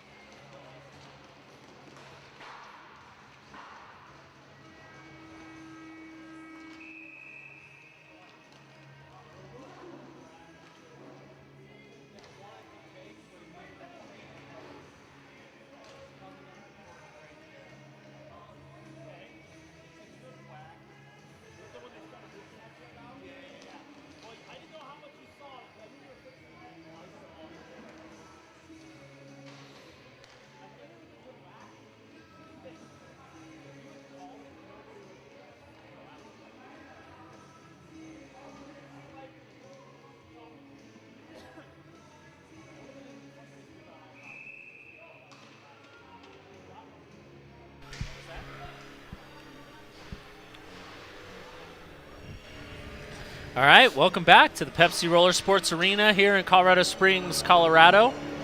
This is another minor division game between the Aces of Asheville and the Jagaloons. Joe Uria here with Jimmy Vavona. Jim, you know, we've seen we've seen a lot of good games so far today, but I'm kind of interested to see, especially in this minor division, the deeper that we go through the weekend. It's been a little bit sloppy, I'd say, early on, but I'll be interested to see as we go through the weekend just how much better the play gets. There are adjustments to be made, right? Like we speak about even teams coming out here and the altitude out here. And sometimes some nerves. Yep. Some inexperienced players just getting nerves playing on the bigger stage. So shot coming in. No time to waste, though, in roller hockey because the goals can come quickly. And to figure who's in net, looks like Sal Criscuolo. Look at his pads, though. Trying to remember that flavor of Pop-Tart. It was probably from the 90s. It looked something like that. Oh, if somebody remembers, Vintage. Please tell me. Yeah, those are some pads, I'll tell you. Some uniforms, too. There's a good skating in. Aces are just another good, solid team out of that Southeast Division. But now Jagaloons coming in 2-on-1. Lost the handle there. Carter was looking for the puck, and he just couldn't get it to him. But good work. Again, Zakaloa had it, but yeah, he mishandled it. Yep. As he was looking up to see what his options were and slid off his stick. Brandon Shirley is in goal for the Asheville Aces. And we're coming to you live on Roller Planet. Don't forget to like and subscribe.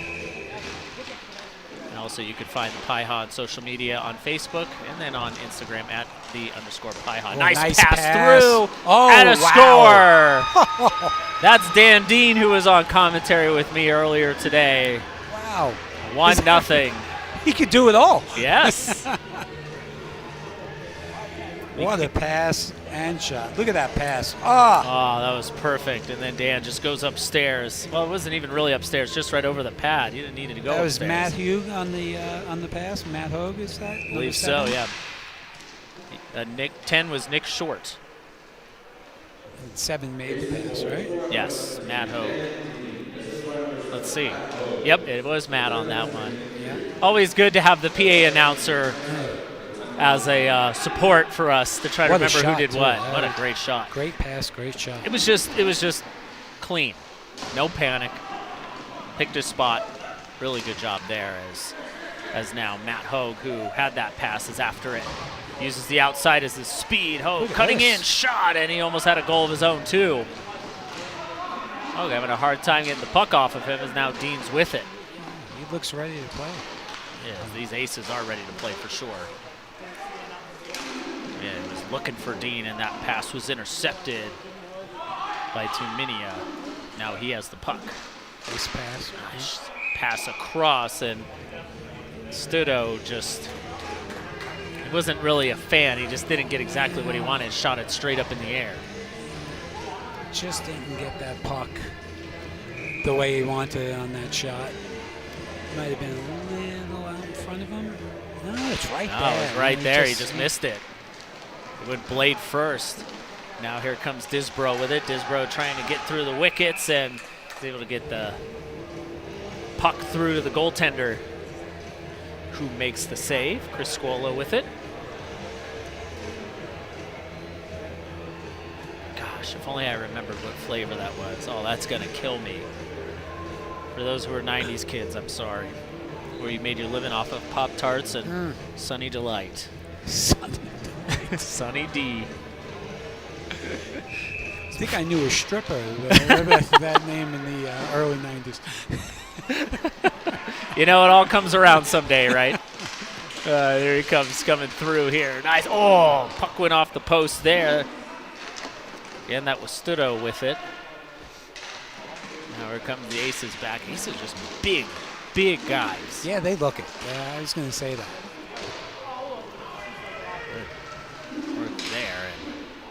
And they just don't allow a lot of passes to come clean here. Loa now with it.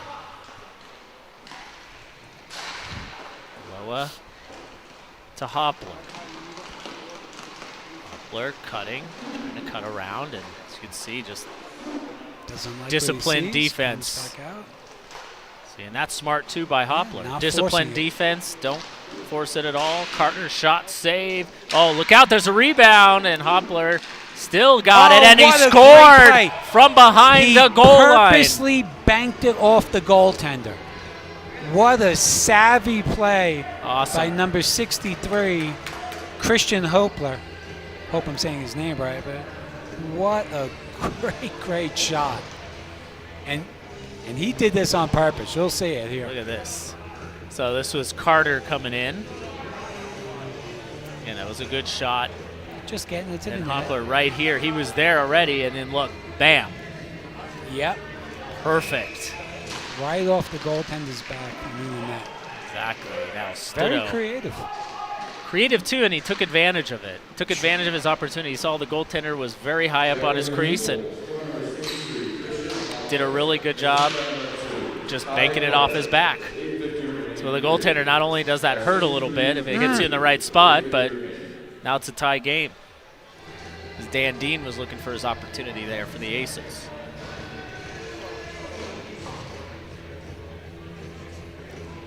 Hogue taking the face off. He's got the assist.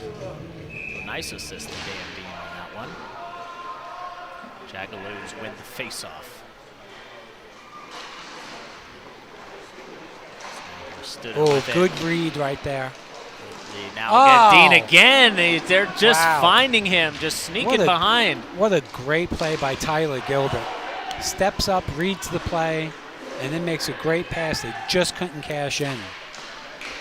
Dean looking for Hogue again, and the puck is deflected. I mean, Dean's had 2 grade A opportunities to give the Aces the lead here.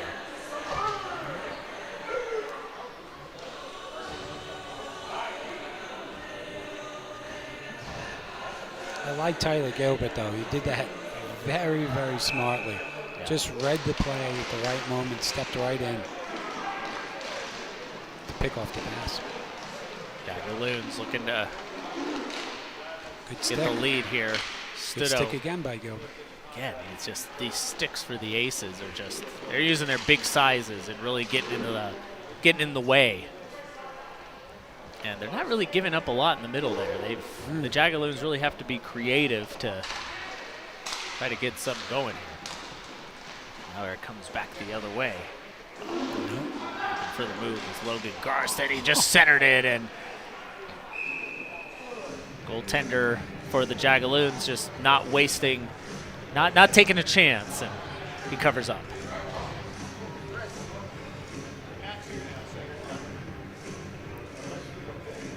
This is pretty good start for both teams here. Definitely, I mean, the Aces have the 5-2 shot advantage. I would think that they are, so far they're the better team, but I would not say this is an uneven game by any means. It's like you said, the Aces were doing a good job so far of cutting off the middle of the rink. As Hoppler tries to get to it, pass across, and Ulloa couldn't handle the puck. It was wide open for him, and let's see if the Aces can make him pay. Shot. Nice save there, and Jagaloons end up retrieving, but man, that could have been a disaster for them.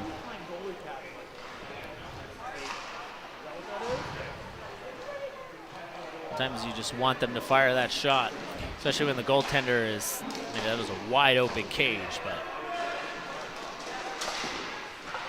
shot blocked again. Now here come Aces up through Garst. Garst trying to find Dean again. Nice pass. Dean is just sneaking by the defenseman. He's getting his chances. Yeah. And it's not like he's doing anything crazy shifty. Going he's to just the right spots, though. Reading the play offensively. He's got the lone goal for the Aces tonight.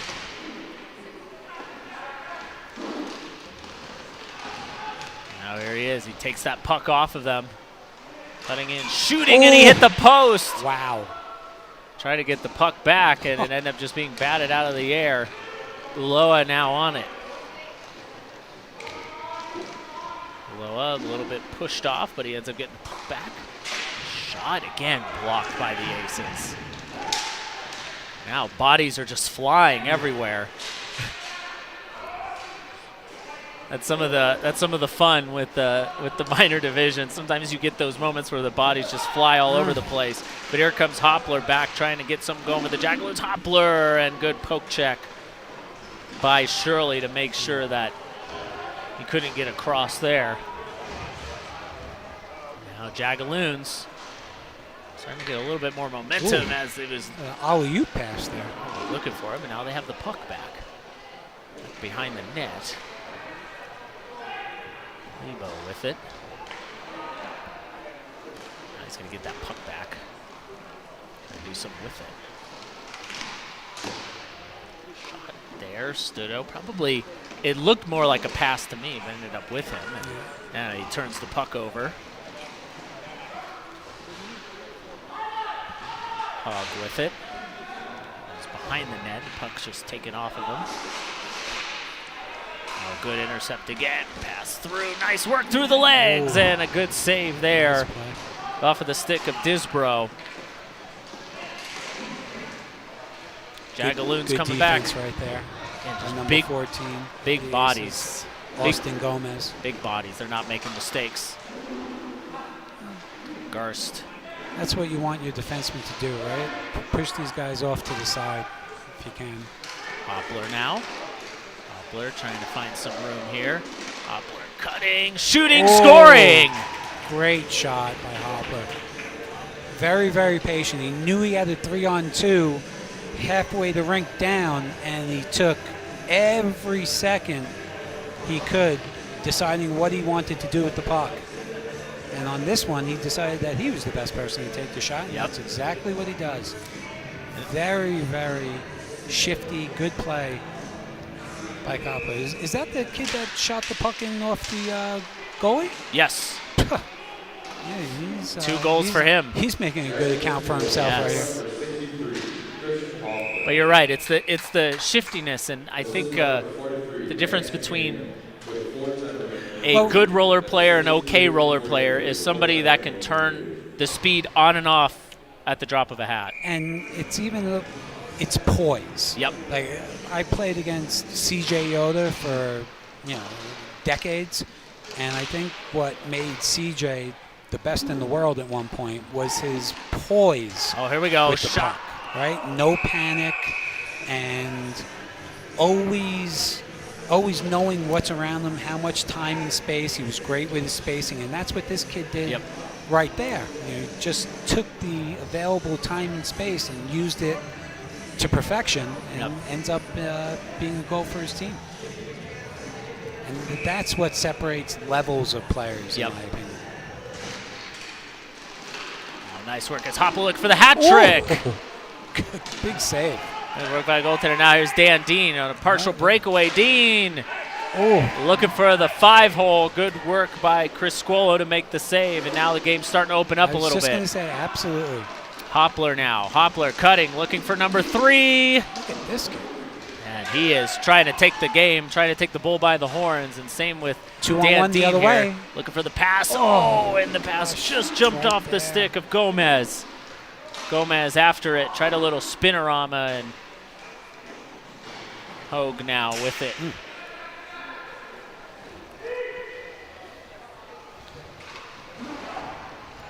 Hogue now. Almost too many men. That was very tricky there. I think they may have gotten away with one, in my opinion.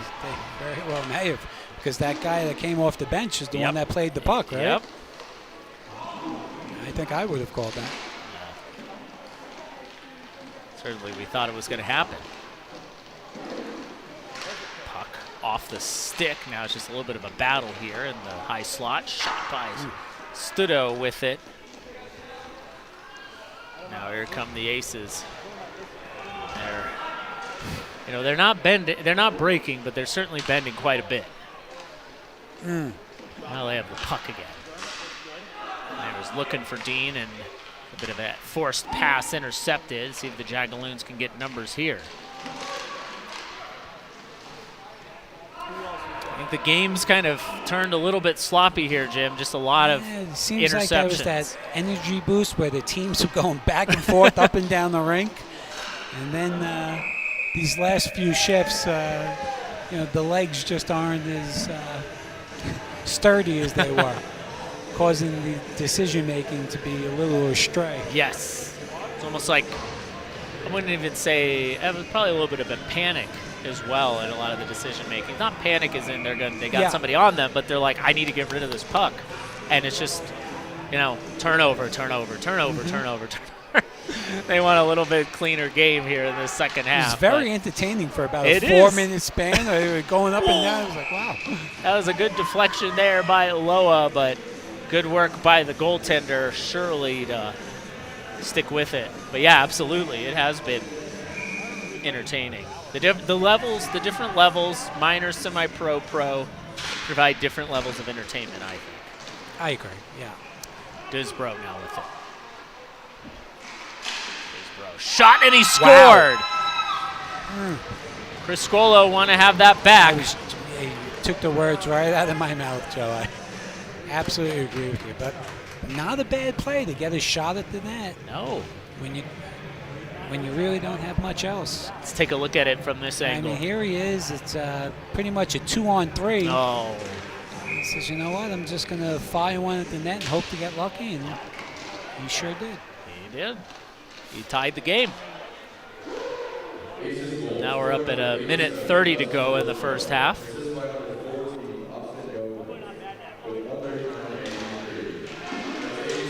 Loa on after it.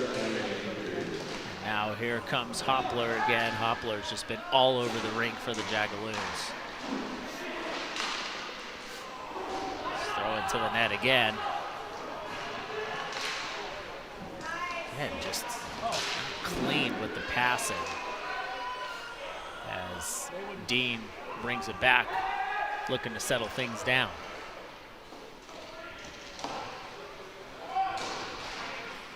Dean throwing it down there low by off the himself.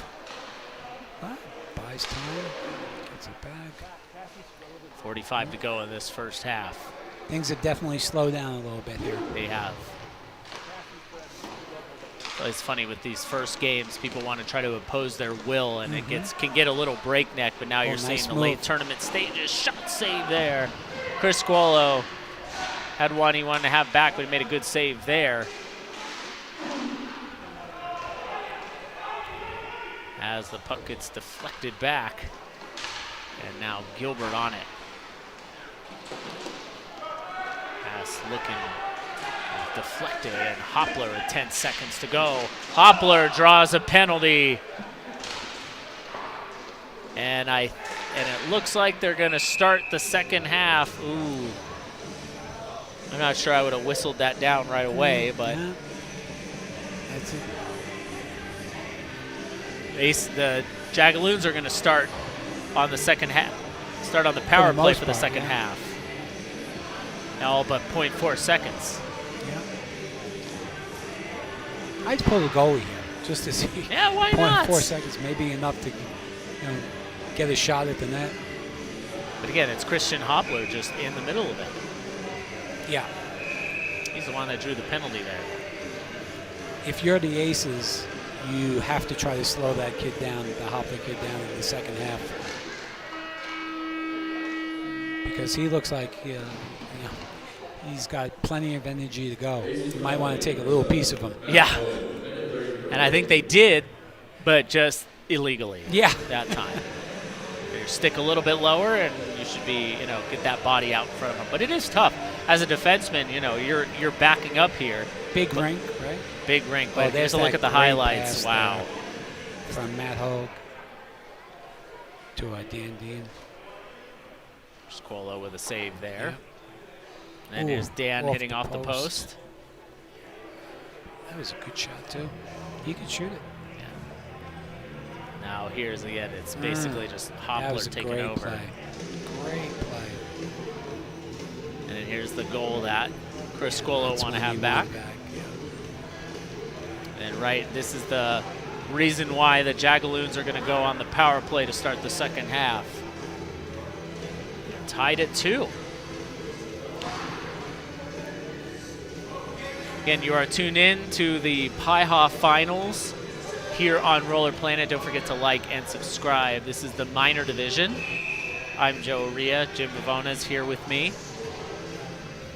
And after this, I think Flinner will take my spot and hang out with Maddie Levine for a couple games. I think I saw Maddie walking around here.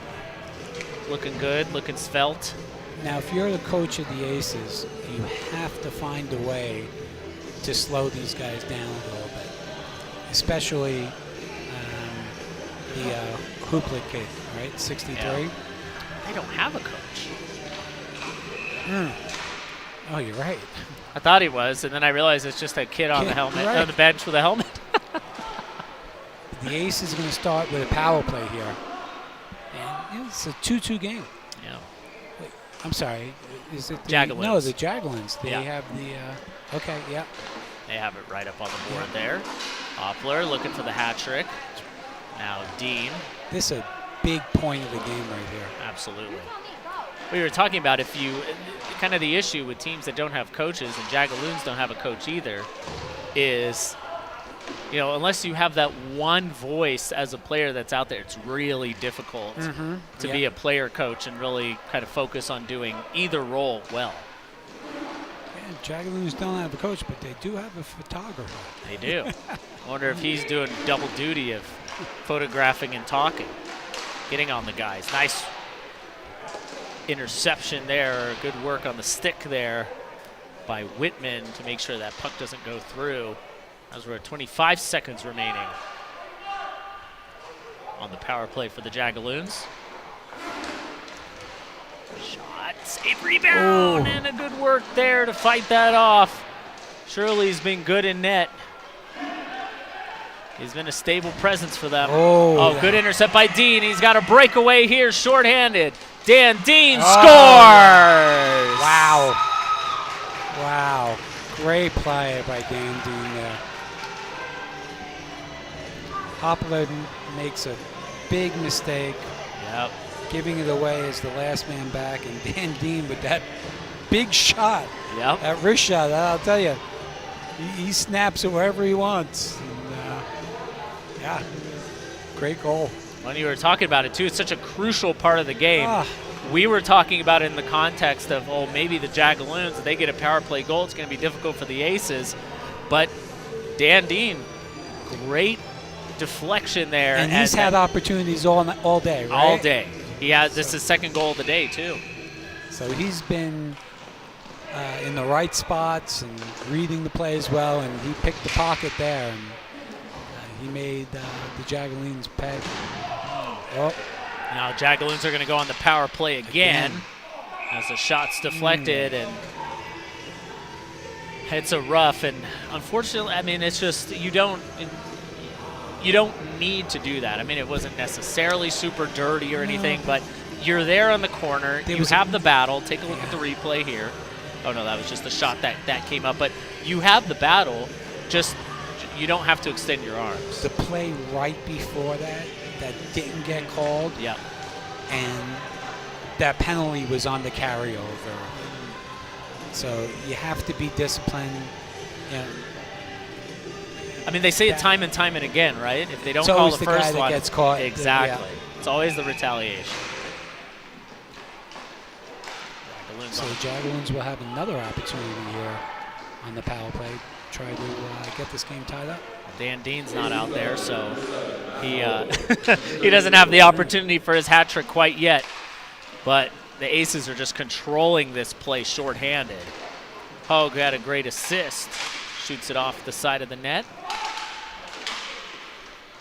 Now the Jagaloons will try to get some control of the puck. Carter up top. And now there looks like they're sending Hoppler down low. Low part of the box. Carter, shot, missed the net. Ulloa now with, well, actually just went past his stick. Again, just a decent amount of control here from the Aces. Not allowing a lot to happen on this power play. Oh, nice intercepted by Hogue. Let's see if he's going to beat him. Looking for the outside shot, and he just missed the net. He did have it open, though. Didn't miss by much there. 3-on-2 the other way. Nice work by Hoppler. Oh, yeah. Wow. And he fed it across to Carter, who puts it in. Well, actually, let's see about that. If it was him, Carter may have let that go. No, looked to me like he got a piece of that. What a great play by Hoppler. Let's see here. Yep, I think he did. He did. Hoppler makes up for his mistake that cost his team a goal, and now comes back down the other end, gets things squared away. Yeah, just they're all tied at 3. Poise again. Jim, just poise once again from him.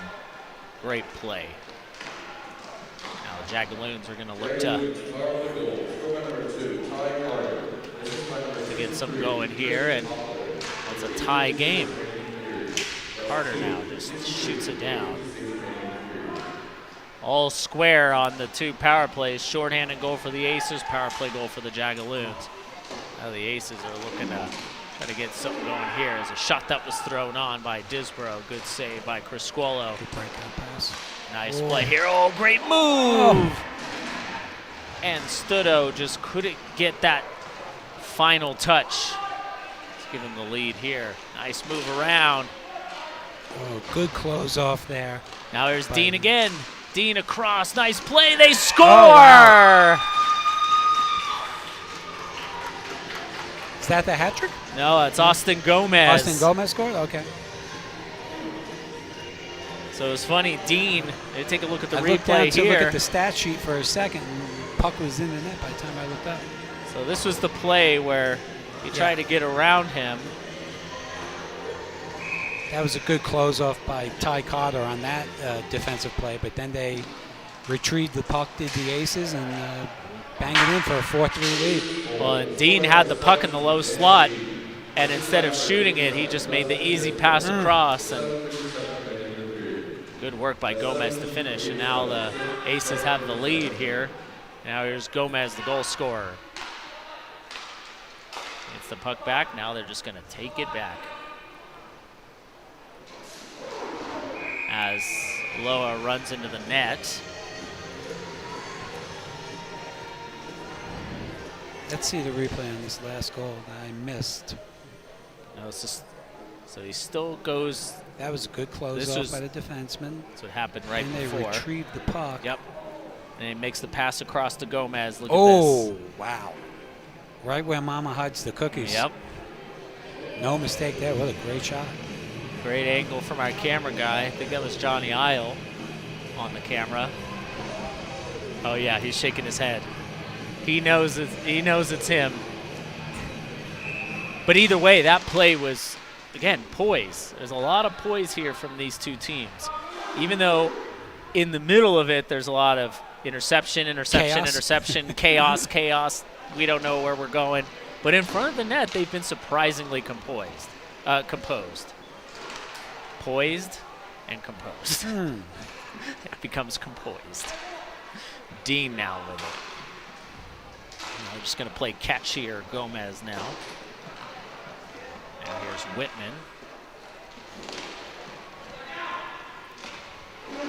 And Dean's just wide open. Tries to fire a shot there. And yep, it's going to be a high stick. Jagaloons are going to try to argue, but when you throw your blade up that high, it's you're asking for trouble, I think. Let's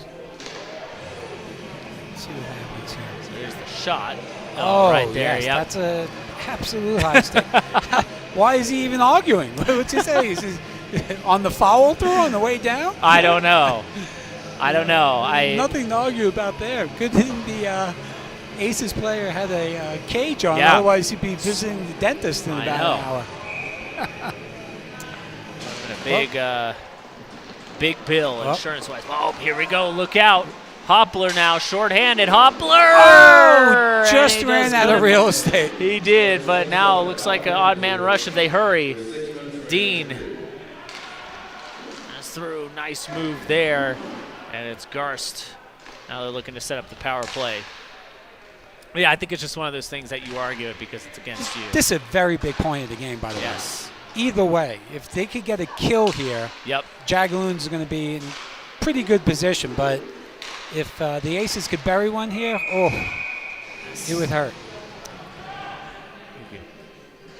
You feel that the Aces smell blood a bit. And they want to kill this game off. Absolutely. No, they want a goal here. They definitely want to do everything they can, put this game away if possible. So one of the things for people at home who are not used to this face-off system, I'll explain in just a second, is it's called a 5-dot system. So if a puck goes out of play with any shooting motion, doesn't matter if it's deflected by the other defensive team or not, it'll still remain in the offensive zone. Yeah. Different than a 9-dot system, where that's not the case. But PIHA, a nice, it was a good play across, and again, Disbro with the Remember that. yawning cage. Remember that miss. See if they could still have 12 seconds here. Shot just missed the net. Yeah, it's the same with PIHA. All the RHA sanctioned events, PIHA tours, NARC, State Wars, we all use a 5-dot system. Very big kill for the Jagaloons there. Huge kill. 5:15 to go in this second half. Dean steals it and tries to sneak it in short side on the backhand. Couldn't do so. Good try. Now the Jagaloons are going to try to take it back through Carter now. Now, if you're the Aces with 5 minutes left, you want to be in good position on the rink. You really want to be on the correct side of the puck defensively, because you have to figure that the Jagaloons are going to push. Yep. Right? So you don't want to chase these kids up the rink. You want to be there waiting for them. Let them have to come to you and have to beat you. Defense, one-on-one. You don't want them two-on-one-ing you down this rink with less than 5 minutes left. You have to make it hard on them. I always tell my teams, goal side. That's always my thing. Stay That's goal right. side. Be on the right side of the puck. That's exactly what that is. Exactly. We'll see how the Aces do it. But you don't want to be... No, you don't want to be necessarily in a shell, but you want to be in good position. Yes. You want to be on the high side of the puck. Defense first. Throw those cliches out there. But, And you believe pay me. attention defensively, but the thing with the Aces is, they keep using their big bodies, keep getting those sticks in the lanes. Like, just do what got you here, really. And I will say this, Joe. People who know me would tell me that I'm probably a bit of a hypocrite because I was no Selkie Award winner. I'll tell you.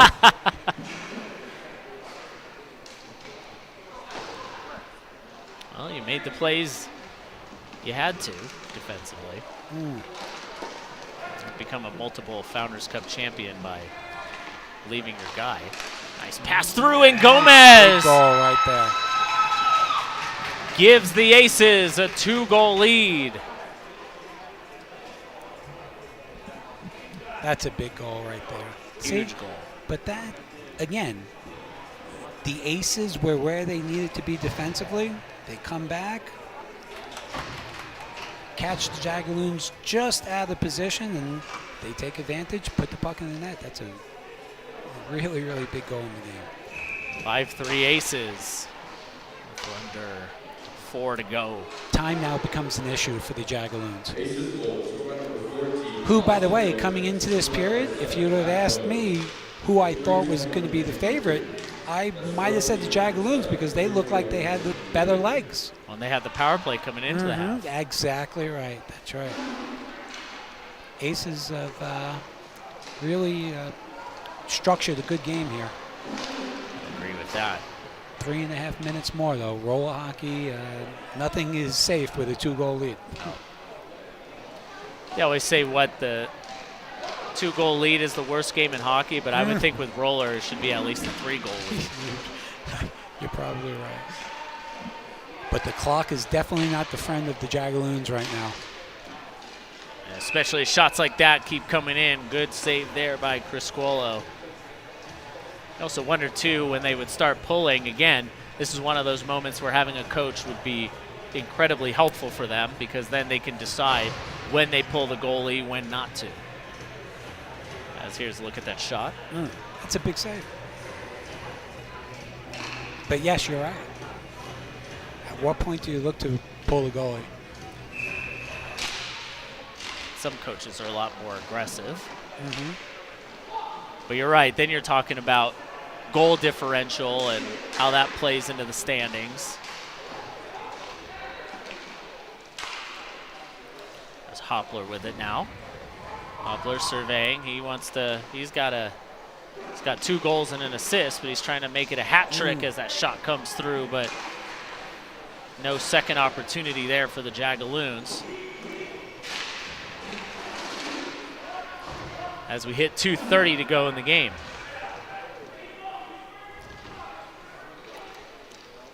And look at the Aces. The Aces are on the correct side of the puck. Yep. Making Jagaloons have to come through them. Yep. Oop. Bad line change there, though. That's ooh. Hoppler cutting. Aloha scores! See what happened right there? Yep. Bad line change by the Aces. That guy comes off the bench late, can't track down. Watch this replay. I hope we get it to see the line change. That player that came late was off the bench, and because the line change took place late, he was on the wrong side of the puck. Yep. And they made him pay. They did. That's a bad, and that also comes from what I think you were touching on earlier. When you don't have a coach there. Yep. Yep. These are the things that can come back to bite you. Exactly. Wow. Well, They were set up so well defensively, and they just picked the wrong time to change. they did, and hopefully, if you're an Aces fan, that doesn't end up ultimately being what costs you. They got a lead to defend with 2:10 to go. Again, you're watching the PIHA Finals. And if you're the Jagaloons right now, and you've got a kid like 63, Christian Hoppler, you want to try to get him the puck in full flight. Yep. Right? Because if they're structured defensively, you want to give him the best shot to be able to go around somebody and hopefully catch somebody coming in late. You got to try to 2-on-1 somewhere. Yep. Right? You have to try to take advantage of somebody on the rink. And the way you do that is with a speed demon like this kid. So that would be their best shot. See how the Aces handle this defensively. Back behind the net. Looks like that was Hoppler that was harassing a bit, but now here's Dean. Dean trying to go around Carter. He's got a couple of steps on him, and good work by Carter just to force him to be a little bit uncomfortable, but now he's got the puck. Carter. Pulling the goalie. Aloha now to Hoppler. He's back in front. Another save there. Jagaloons have pulled their goalie. There's an extra man on the rink for the Jagaloons right now. Good call there. Shirley, though. A couple of really good saves. Now it's just going back and forth here. Carter shooting. Save. Shirley rebound Hoppler. And he can't tuck it by. Hoppler back up to Carter. Carter to Aloha, who's got the last goal. Shot blocked by Ortiz. Now back to Hoppler. Again, they're trying to get them in front. They just can't get that last opportunity. It's Hoppler, and he ties the game. Wow. The hat trick for Hoppler. 5-5. I told you, that's a kid that could hurt you. Kid never stops moving. Finds a little bit of soft space. And what a great pass from behind the net, too. Because there wasn't a lot of room there. Who was that? 98, Frank Studo. What a great pass from behind the net to the only spot that it could be a one-timer across the body of Hoppler, and he makes no mistake. Good play by Studo again. If it remains tied, it's going to be a one-man shootout, as Hoppler just wanted to end it right there. But now we're tied up at 5. Now they're skating up with it, Gomez. Gomez across. It's picked up by Carter. Carter looking for Hoppler. Bad play, and here's the intercept pass across. They score! And you see that? Tyler Gilbert did it again. The same thing he did earlier when I spoke about him reading the play. as a defenseman and stepping in and picking off the pass. And there he is. He does it again. The same thing he did in the first period. Lays out a beautiful pass for an easy tap-in back door for his line mate. Who was that scored the goal? Disbro. Who was it? Dustin Disbro, 87. Oh, he went to the right spot. But Yep. what a great play by Tyler Gilbert. Smart. Picked his spot, darted in, picked off a soft pass. And, wow, that's huge. What a smart player that guy is. What an entertaining finish to this one. 25 seconds to go. Now the Aces are going to be the ones on their heels. They're going to have to pull the goalie at some point, but they need possession. Here's Dean. Dean looking to get around Carter. Does he do so? No, he can't. Now here comes the follow-up again. Now the Jagaloons are doing a good job. Staying back on defense. 10 seconds to go. One last rush. Well, it's Studo now. And that's going to do it. Wow. Wow, the last few minutes of that game were as entertaining as you're going to see in this division, I would bet. Aces get the win. Wow, we got to catch our breath a little bit here. Aces get the win, 6-5. And Dan Dean was the one that really helped them out. Yep. Strong on his skates, big guy. What a game by Hoppler, though. Oh, yeah. Ooh, that was a good shot, too. Yep. Man, but Tyler Gilbert makes the play of the day as a defenseman. Steps in and picks off an errant breakout pass. And slides a beautiful pass over to his line mate. And that's what wins it. Oh, let's see if we can grabbing that there. Just taking a look at the highlights again. That was the goal that pulled them to within one. And Hoppler was just all over the rink. Hoppler was all over the puck. And then this is Watch the play by Studo. That was a great pass right there. That was a great three-way passing play. And then you're right. Here's that intercept. Look at that step in right there. Oh. Doesn't get any better. And that's just the killer, too, with not a lot of time left in the game. Nope. But, again, the Aces win that one. And you know what, Jim? I'm going to take my break. Okay. But, hey, you're watching the PIHA Finals on Roller Planet. You're already here. Don't forget to like and subscribe. Again, I'm Joe Aria. He's Jim Pavona. Again, stay with us. We got more PIHA action coming up in just a few.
All right, welcome back. Back in the booth for the first time this year, Matt Levine. Oh yeah, happy to be here. All these teams coming in. It's been exciting hockey all day, so hopefully we keep that going. Biggest event we've had ever. All these teams, 16 teams here at the finals. That's definitely a PIHA record in 25 seasons. And the minor division, half of it, 8 teams from all around the country. Certainly exciting, and we're in the middle of the round robin here. Got a couple more teams starting out here. This is the Keystone Division champions here in white on our home bench, the Steel City Shockwave. And over here in a new division, our Midwest division, this is the Motor City Dirty Dogs. Don't know much about them, but we're going to find out, I think. I like those unis. They look nice. They're sharp, the pinstripes. Sure is. The Yankees of the weekend. Big boys, too. I was just down in the hallway, and I was like, good Lord. Like, they made Alan Chapman there. The referee looked small. Right. All right. Well, so we're 2 games through in the minors so far. I was part of that first one. Tough loss here for our Gladiators against Jay Muro's Sting, and then that game was an absolute barn burner, that last one. Holy cow. It was. Both teams going up and down the rink. They don't care that they're at altitude this weekend. They're just flying, letting pucks go left and right. It's fun hockey to watch. Yes, sir. So about to kick this one off. One thing I do notice is that's a pretty short bench there for those big boys over there and the Dirty Dogs. Yes, it is. So they look like they have 7 and 2 goalies, where the Shockwave have a small army on that bench. Yes, they do. Let's see if that plays the smaller, quicker guys. We'll see if that plays that way today. Yes, sir. So we're off and running. Here comes the Shockwave quickly. Watch out for 92 Kyle Rosendale for them. Already I got a guy 99 not on my list. That's a tough look, going 99 on the weekend. I thought they retired that in all of hockey. I think Jimmy V might have something to say about that. He's probably not happy to see a 99 out there. Probably not. I think that's Marco Delisi, but we'll have to take a check. All right, so face off down in the Dirty Dogs. Dirty Water Dogs. How do I say that? So my dad always called the hot dog guys in New York City, those little things, the Dirty Water Dogs. So yeah. Dirty Dogs. But yeah, guys to watch in this one for sure. You want to watch Kyle Rosendale, number 92, led the league in scoring. There's a couple early shots for the Shockwave. They are not wasting any time. No, sir. So this will be Jordy Rogers taking the draw. He'll go against Max Cohen. Dogs win this one. And up they come, their first opportunity with the puck. This is 24, Nathan Scully. You can see a little different style. They want to slow it down instead of going up and down the rink. With only 7 players here at 7,000 feet, that's probably a good idea. It's a long weekend. Scully does some battle there with Scott McNauer. McNauer slows it down. A couple line changes. McNauer sends it deep to Rosendale. Rosendale trying to get into an opportunity to take that big shot, and he does. Do some. Notice. Let's take a look here. What do we see here, Matt? Just trying to get to the slot and get that shot off with the man in front. Yep, just walk into the middle, try to get a good look. And so far, the Dirty Dogs goaltender comes out top of the crease, and they're doing a good job of boxing out all traffic in front of him so far. I think that's Jacob Proskin in the net for the Shockwave.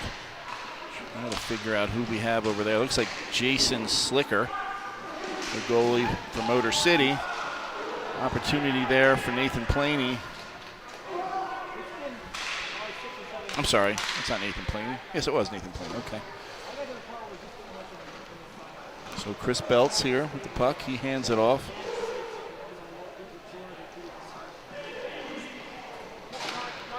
A little pitch and catch behind the net. Here comes the breakout. Missed the mark. The Dogs will come the other way. That one, Nate Logner, another one of the offensive weapons the Shockwave have. Shockwave had a great season in the Keystone Division this season.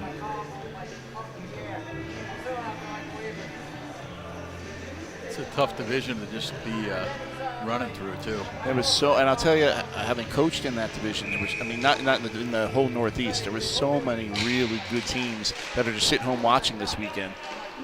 Right. You know, the Shockwave team beat a Geese Chasers team that was very, very good.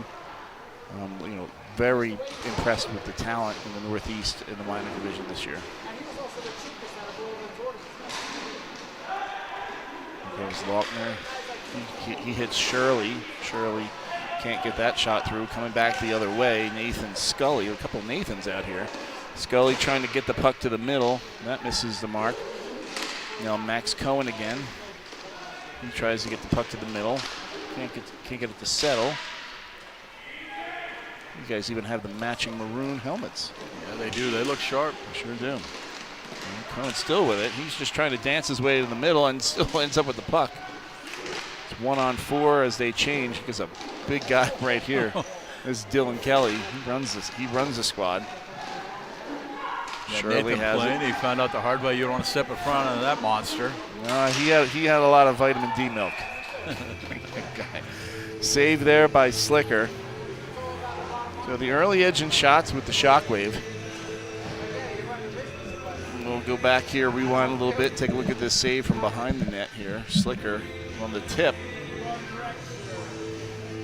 See, me as I don't play any defense when I play. I don't believe in it. Right. But if I were, I would never try to get my stick on a shot going into my own goalie. No, that's why I stay out of there. Yeah, I'm a stay-at-home offenseman. Me too. So. No, literally, all my teammates want me to stay at home. Mine too. I'm just there to slow things down. I probably make that joke once a year, so I got it out of the way. Here come the dogs up. This is Gabe Temple with it. He's got an opportunity to take a shot. First save there for Proskin.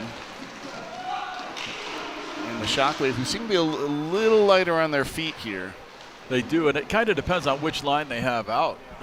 One line seems to slow things down, and the other one goes right at the Dirty Dogs here. There's not much room with these monsters. No, that Dylan Kelly, I think he can touch the wall from the faceoff dot. Yeah. Here comes an opportunity and a shot, and that one's blocked by Galisi. He'll come the other way. And that pass through the legs of Gabe Temple. And here comes Rosendale. Rosendale tries to hit Rogers in the middle. And now Jake Rhodes has it, turns it over though. DeLisi shot, blockered up into the netting, and we get a stoppage. So, you know, we've been talking during the course of the day about the different rinks around the country. It's been something that's been going around on Roll Dad. Right. I've been talking to everyone who stepped in with us here. Let's talk a little bit about the rinks out here. So out here, we obviously have this one, the Pepsi Arena. And we have the Parker Fieldhouse, which is nice and big. It's just part of a field house, so it's a multi-use facility. It's open. I know me being fat and old, I don't like playing there because of all the room. And then they have the field house. Oh, we got a goal here. Nice shot. Quick shot through the legs. We've seen that a lot today. That's Max Cohen getting on the board. It's a quick shot there by Max. Yep, we'll take a look again through the legs. We've seen that a lot today. Yeah. Taking the eyes away from the goalie by shooting through the legs. So the Dogs are on the board. Even though they're being outshot 4-2. Early 1-0 lead. Good shot. This is the grizzled veteran Nick Pilati on the draw. I gotta tell you how old Nick is. He played in the first season when I played in the first season. When we were in our 20s. That was a long time ago. Is that 2006? No, 2006 is when we won. I was talking about 2002 when the league started. All right. So 2006, I think, is the first year it was out here. 2006 was the first year it was out here. Our Growl team came out here and we played the Fire that year. Good glove save there by Proskin as Nathan Scully looks to the sky.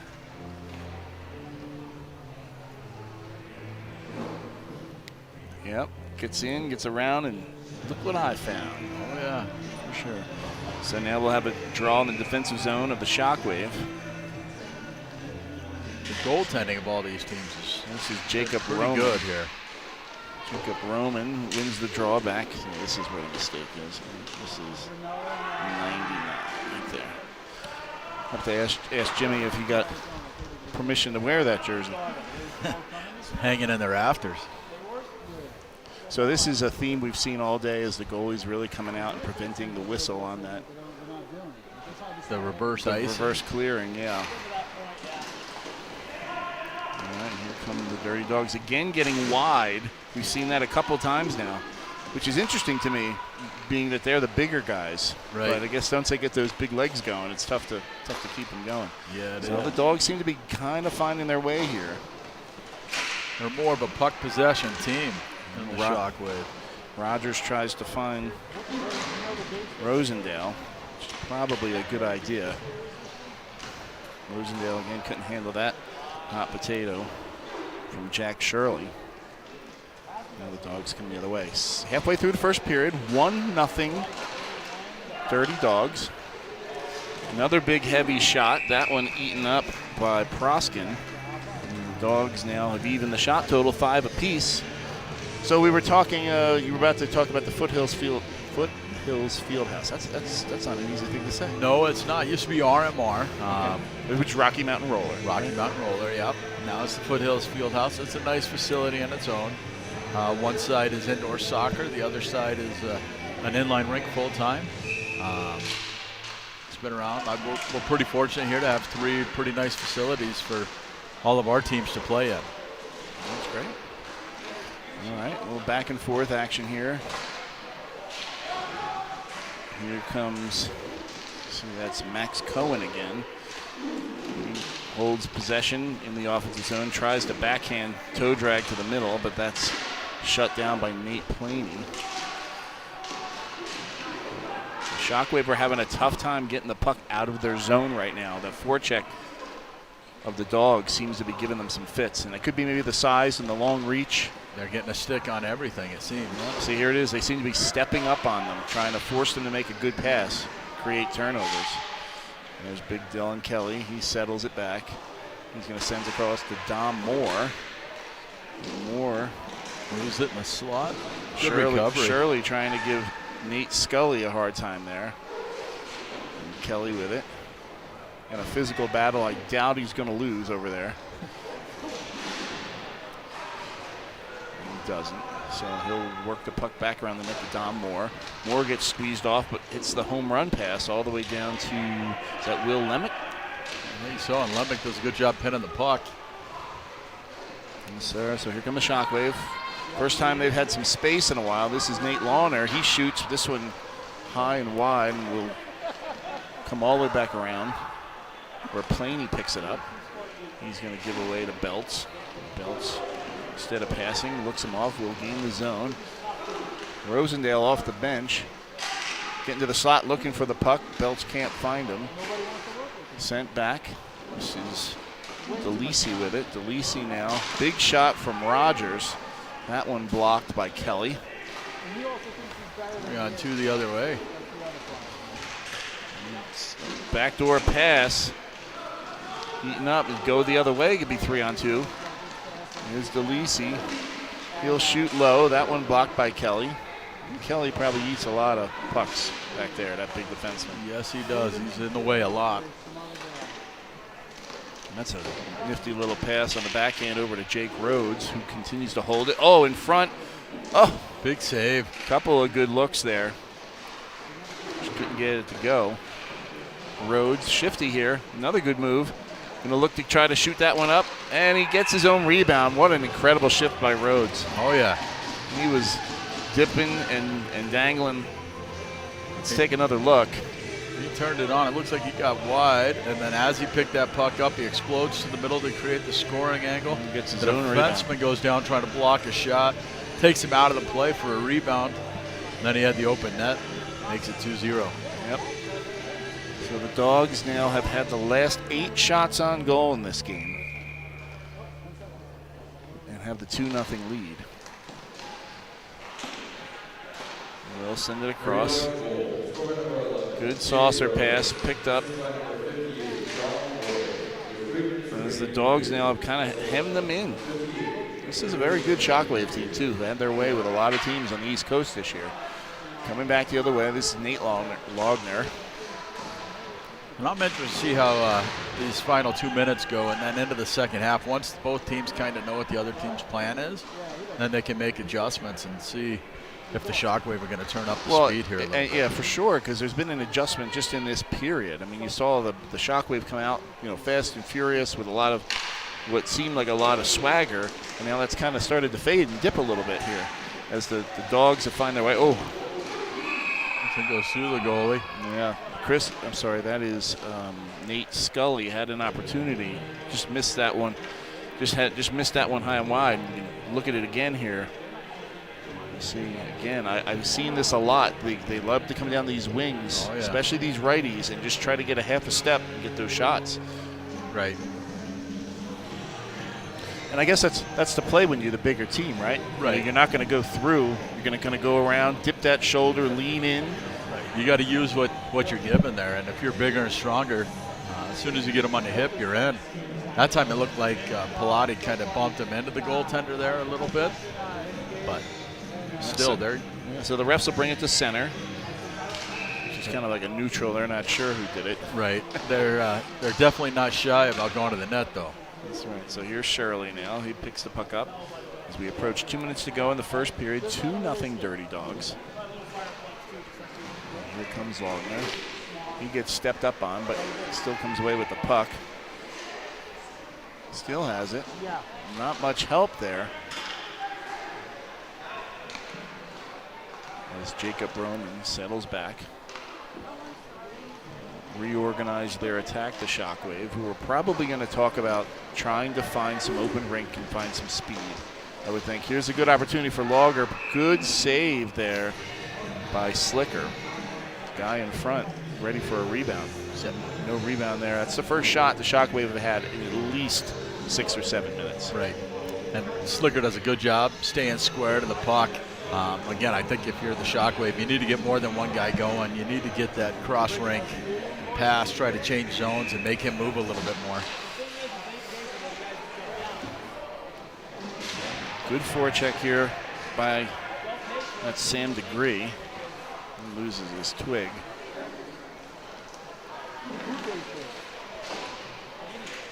And Jory Rogers sends it. But again, that big reach of the Dogs. This is Dylan Kelly again. 1-on-3. Nice move into the slot, just missed. Good shot there. So Scott McNauer now for the Shockwave back. They've got Rosendale coming with speed. Definitely looking to get Rosendale going. And they hit him, but he can't handle the pass because it was hot. There's Rogers now. Rogers again across, but that one deflected by Kelly up and into the safety netting. So we'll have a draw to the left of Slicker. So the Shockwave are keeping two guys back defensively. They're not joining the rush much offensively. I'm interested to see, if I was coaching that team, I would try to get one of those guys to jump and create a second wave of offense to get that gap and give them a little bit of time. You got to get away from the big fella back there on D, and I think that's one way to create space. Well, that or you could stretch the floor, right? You could send one guy deep. Looking for the home run pass here. Just mishandled a bit was Jake Rhodes. He was that goal scorer on the second goal. Big battle there. That's Gabe Temple throwing the body around. Now we got a three-man pile up in the corner. Some sticks are coming up. We get a whistle. Let's take a look. Yep. Oh, see, that was a little bit of a slew foot there. He didn't like that. No. I get why he's mad. Guys down in the booth catching everything. It worked down there. It's much easier sitting up here with the replay to watch, too. That's right, Jake Rhodes. Jake Rhodes not making friends out there, but I guess that's how they're here, huh? Yeah. Show them why they're the Dirty Dogs from Detroit. That's right. Living up to the name. All right, Rosendale tried to come through with the puck. Another good defensive play. That was Tom Moore. All right. Here come one last opportunity 3 seconds ago. Big shot there. That one's going to go wide. And let's take a look at a couple of the big moments from the first period. Our hotel's like 6 minutes away, so not hotel, Airbnb. All right, we see this early. The big deflection. Big deflection there. Slicker does a good job tracking pucks. Stays with it. Catch a ringside view of Big Dylan Kelly there. Another opportunity here. This looks like Belts. Belts just misses wide. Had the opportunity. Yeah. Watching Slicker. He's just quiet. Not making a lot of movements. Tough to beat. Here he walks in. This is the first goal. Yeah. Good shot using the screen of the defenseman to take the lead. Yeah. Max going with the rocket. And then we saw this opportunity here. Big save there by Proskin to keep it 1-0. All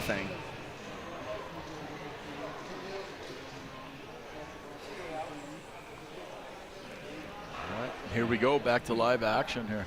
Yes, sir. So this is what we talked about. You know, what was said on those benches. You know, you got to figure that there's some, adjustment coming. We'll see if we can, if the Shockwave can open the floor, find a little space, a little speed, and I haven't even seen Rosendale here pretty much. This right. Like you got to find ways to get him the puck. I think so too. Hope for a power play, see if they can get him going a little bit, but so far both teams have been pretty clean. Speaking of, Rosendale created a turnover there, but back defensively, the Dogs seem to be just selling out defensively, bringing 4 guys back at every opportunity. Here comes Rosendale. He's got a look. We'll cut to the middle. And big save. Yeah. As we said, you didn't see him, and now we have. Right. And that's a pretty big pretty big save by Slicker. Yeah. On the league's leading scorer in Rosendale. So that's a big moment in this game. Come out, started the period, cut into the lead. Right. Get it early, get the boys fired up. See if the momentum can take them. Sometimes off a miss, you can create momentum as well. So we'll see if the rest of the Shockwaves start to pick it up here. All right, puck moved over to Kelly. Kelly, when he shifts, it doesn't even seem fair. No. There's a big shot there. Proskin swallows it up. Still no whistle. Now we get one. Proskin will dig it out of his equipment. Referee Chapman ready to drop the puck. How do we get a Pittsburgh ref on a Pittsburgh game? I have no idea. But again, they start out well for about 32 seconds. They bring the speed and then they sit back. Oh, that was a good shot off the draw by Gabe Temple. And they give momentum away. Another big shot. Proskin with the answer again. Nate Logner. He'll catch some open space and some speed. He's got Rosendale behind the defense as they try to get it to him. But that swarming defense of the Dogs, again, dropping, those forwards come back too. I'd almost wonder if they could find a way. Well, here's Logner with an opportunity, but can't handle it. What I was about to say is suck these guys down deep and then just get back to the point and see if they get some shots. Yeah, hit the high guy. That's where it coming in. They're attacking in layers. Yep, would come into play. But they do. The Dirty Dogs do a good job. They have 2 guys back. The back pressure allows them to be aggressive instead of having to wait it out. A cheeky shot there by Jake Rhodes. He tries to catch Proskin sleeping, and it almost creates a 2-on-3 offensively with these big guys in their reach. It's tough to beat that system. And that one misses Planey. Joey Rogers picks it up, throws it way out in front of DeLisi. Now Dylan Kelly sends it over. This is Dom Moore trying to cut through the middle, but that picked off by Rogers, and now they're just trading turnovers in the middle of the rink. So Moore decides to send back. Another almost turnover there. Kelly. Crossover. This is Jake Rhodes.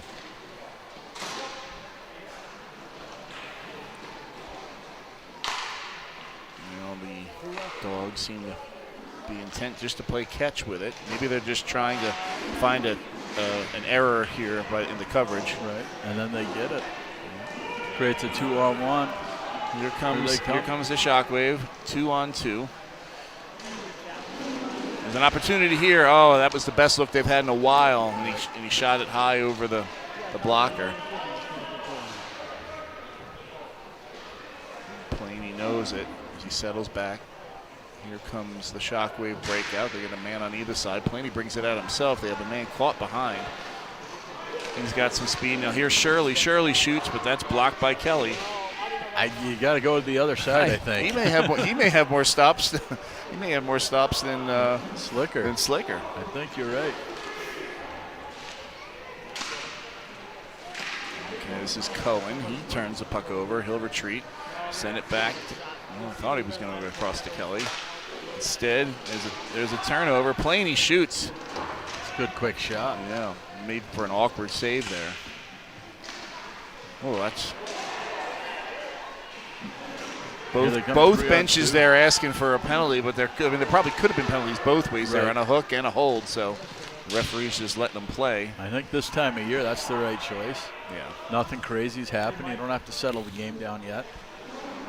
The refereeing's been really good today. 8 minutes to go in this one. When the league, we have brought our officials in from all over, from each one of the regions for the most part. And that one shot quickly covered by Slicker, who gives it up to Scully. And the big man with it behind the net. It must seem unfair coming back like Chris Pronger back there. Right. I think he's bigger than Pronger. I don't know. Well, on the stripes, they only make it bigger. Yeah. I know. I have that problem. And here, walks in. Wow, That's another big look. save on Rosendale. Rosendale creates another turnover and loses his own footing. This is Dom Moore, finds a little space. He shoots. Good save there by Proskin. And Proskin has played very well here in this. He has, yeah. Oh, but that was another golden opportunity for Rosendale, who was almost in the clear. Well, it's DeLisi. The Shockwave seem to be getting a little bit of room. Shirley now sends all the way down. Tries to get to the middle. Good back check and stick lift there. That was Justin McFatridge. First time we've called his name. Great play there on the back check. Right. I think we'll saw his name more all weekend long with the IQ like that. So Shockwave have half a period left to dig into this lead. Shots right now, 14 for the Dogs and 10 for Shockwave. Here comes Belts. Belts to DeLisi. DeLisi now, they look like they're trying to get some space for their big guns down the bottom, and Lochner and big shot there, blocked again by Dylan Kelly. Kelly is not shy. Here he goes leading the 2-on-1 now. He's going to be involved in the offense. He'll look out to go and shoot. Oh, I was waiting to see that. Right. Here we go, 2-on-2 the other way. Rosendale, he'll shoot. Blocked this time by Nate Scully. That went up into the safety netting. Up and over, I believe. Dirty Dogs do a good job blocking shots, keeping everybody out wide. Let's take a look at this shot. No, that one's blocked. To get the MPHs on that snapshot down there by Kelly. Try to add that next year. Yeah. Get the old glow puck going back from the old ESPN days. Well, that was Fox. Oh, Fox, yeah. You're right.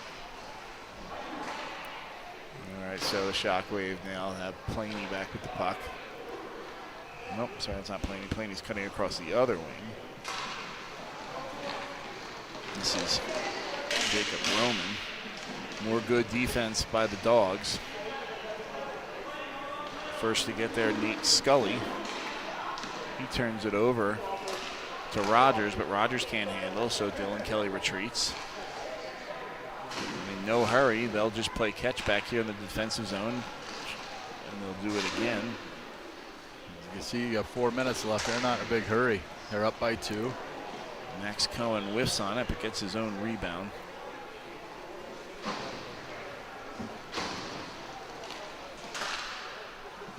Dropping 3, just trying to keep possession, which is fine as long as you don't make an error. Right. And how many times, I mean, I've seen it in the sport where you do that and then oops. Yeah, especially up when you 2. You play in your defensive zone, it's like playing with fire. A lot of confidence out of this team, though, even though they're short benched, and they definitely haven't been the faster of the team. But Rosendale kept good their pass structure there. Oh, a good chance. Good chance on the rebound, Rosendale. After Roman gets a good shot. Sorry, that was Planey.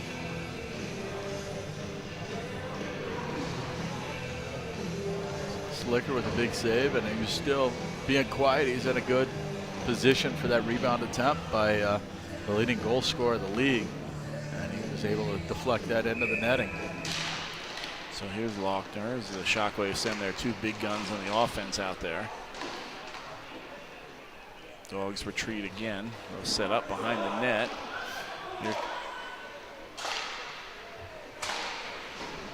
Spreading the floor. They'll hit Jake Rhodes.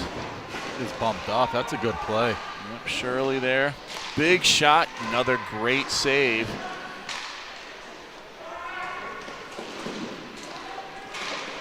Turnover there by the Shockwave. Coming back quick 2-on-1 if they hurry. This is Rhodes again. Who scores? Take advantage of that miscue by Shirley. And the 2-on-1 scores. 2-on-1 turns into a goal past Proscott. We'll take a quick look here. 2-on-1. Good little backhand pass here. Really just got that through. Good patient move to the backhand. Slides it on the ground just underneath the outstretched Proskin. Now it's 3-0. There's 3 minutes to go. Big uphill battle for the Shockwave in this one. Yeah. Still waiting for them to turn up the speed. And the Dogs team is the one team we really didn't know a whole lot about at all because they were new division and they played just within themselves. Right. So they showed up to play.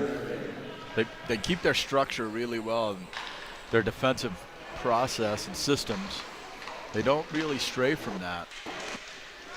I'm starting to see some frustration there from Rosendale.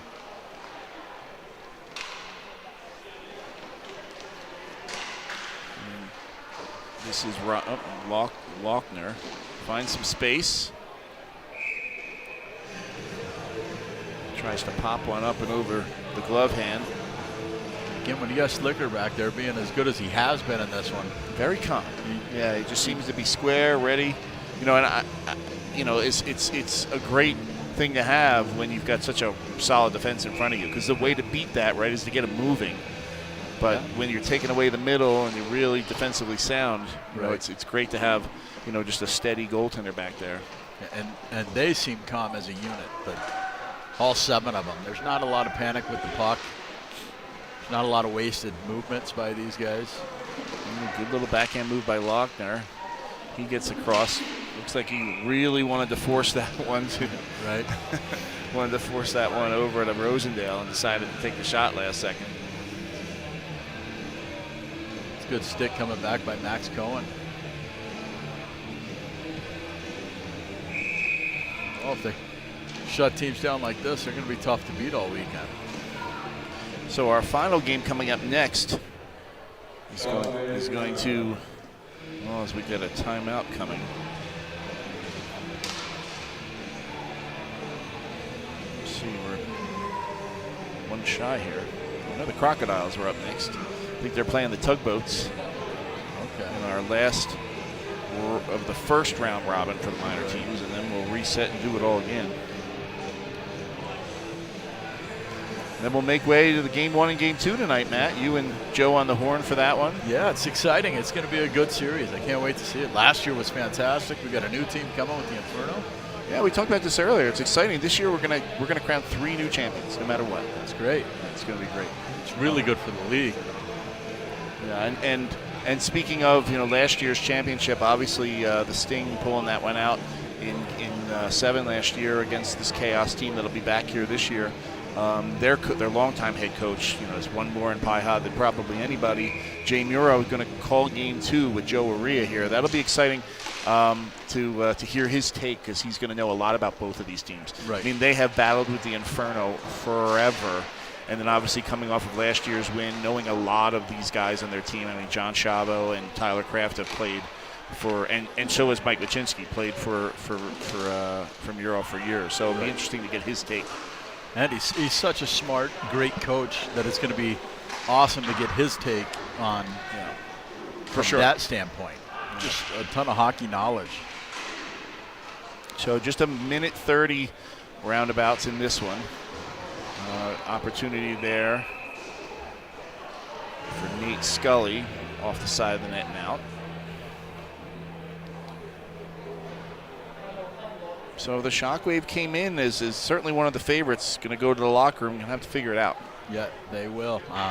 But again, it's game 1. I think they're trying to figure it out. Nobody knew anything about this Dirty Dogs team, and they drew that stick today, and we'll see if they can come back in game 2. Oh, here we go. This could turn the game around. It's just wide. Just wide. Probably felt the footsteps there. That was Justin McFatridge again on the back check. Yeah. And here's Rosendale. A little space here. He'll come across. Trying to hit Lochner in front. Now Belts. Belts across. Lochner again. Finds space. Good little pick move by Belts. Toe save by Slicker. And I think when you're playing a team like this, you got to get that shot off a little bit quicker. And there's Rosendale blocked again. Even when you get it off quick, they're in the way. That was Dom Moore. Boy, the blocks have been very noticeable. Got some big fellows back there playing D. Another opportunity. Great pass across. Here he is. That one, another block. It was good. It was good idea. The pass was way out in front. Right. Here's Belts trying to center over to Lochner. And the Dogs are just sitting back right now. Right. Protecting that goose egg. Here comes the big shot from Lochner in front. Another save by Slicker. Now they got Lochner again, but Rosendale in front, but collapsing back on the defense again. Of the Dogs. Here. Sending notice. Oh, yeah. That they are going to be one of the favorites in this tournament. Yes, they will. They are big and tough, and they came to play. As the horn sounds, the Dogs come away with a 3-0 win against the Shockwave. So as this one wraps up, we'll take a quick little programming break as the teams switch. Have a couple minutes of warm-up. We'll be back with our final 2 minor teams who haven't hit the floor yet here. Here we go. All right, we'll be back in just a moment.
you should be able to see channel 8 going up and down.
Okay, final minor set of round 1 of the round robin. Our 2 teams we haven't seen yet.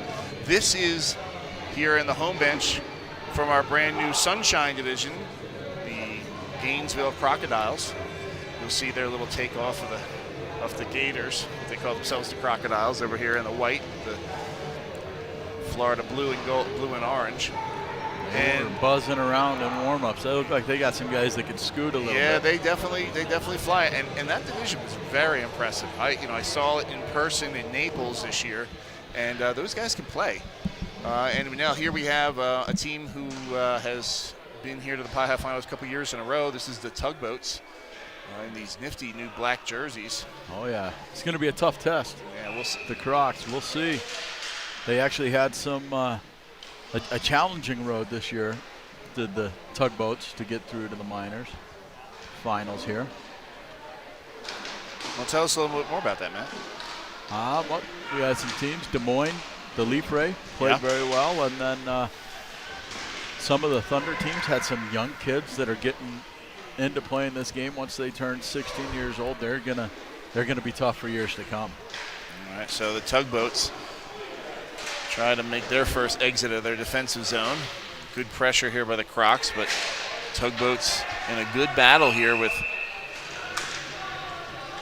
That was Brian Miller. Early. Brian Zuiza found something. It looks like a hold or a hook. Looks like Crocs are going to go to the box. That's Brian Miller. Doesn't agree.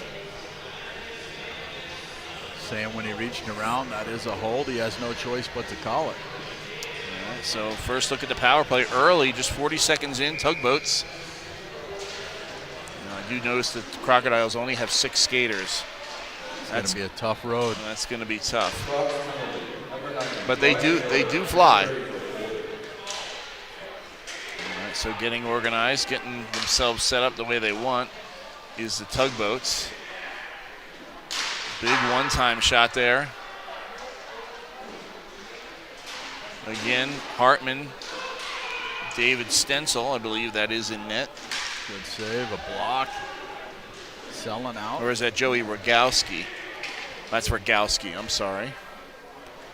We do have 2 goalies over there. Yeah, that's Stencil over there in the dark blue jersey. So about halfway through this power play, a couple of good shots from the slot area. Here, wide open shot for Fleming, and he heals it. And that was just wide open. The net's off a little bit. And just as I said it, referee Zawiza blows it dead. Take another look here. This sucker's wide open, Matt. Yeah, it's a good pass through the slot, through the seam. He wants that one back for sure. But again, some of that's some nerves. First game of the weekend. Could have put you up 1-0, but I think he's going to get another chance here. Yeah, nobody more happy than Murkowski when he saw that one. Because I think he knew that was going to get past him. So just 30 seconds left on this first power play. Still just inside the first 2 minutes of this one. Here's Hartman. Hartman will shoot. He's got a man in front. And is that Sheehan in front? Zawiza, Brian Zawiza says, no, you guys knocked the net off. Yeah, Sheehan's down low in front, making it tough on the goaltender there. He kicked it off trying to make the save. Sheehan into the face-off dot.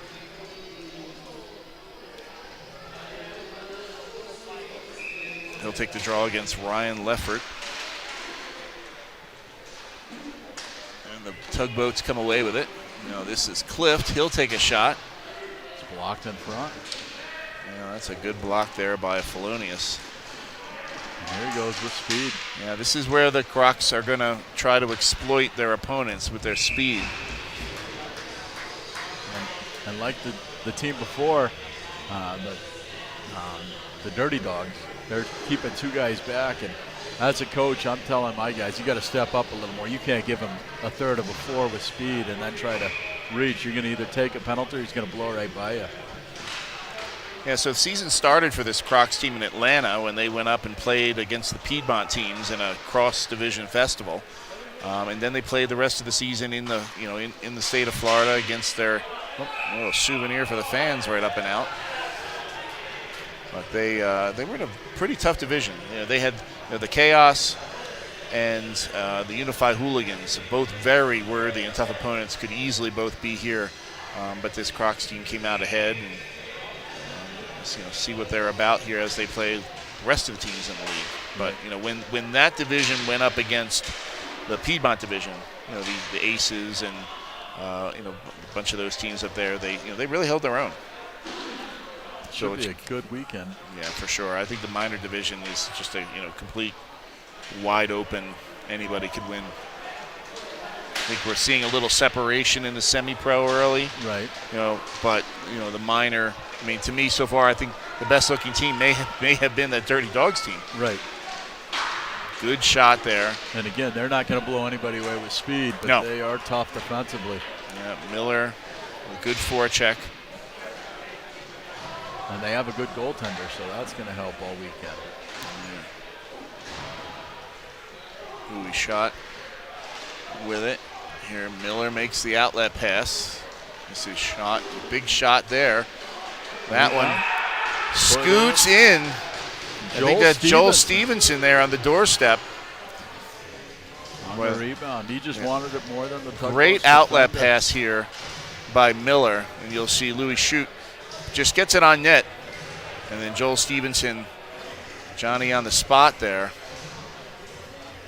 I think it hit the shaft of his stick, rolled down, and then right onto his blade.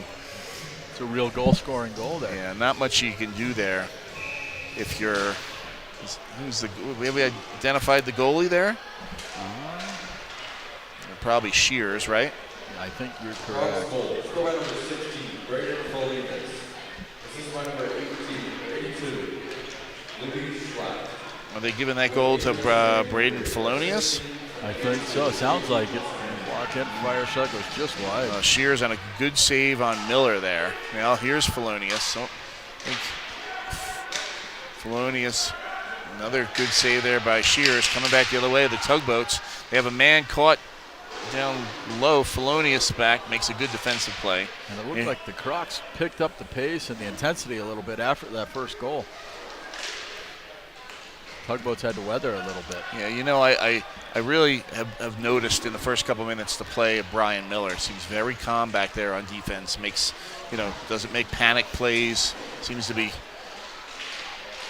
Oh, wow. Great save there. Yeah, that was a good move by Cliff.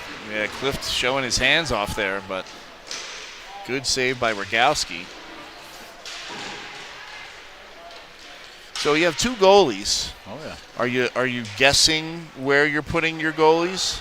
You're going to be like, hey, we're going to get, both guys. Oh, what a shot. What a shot. He shot.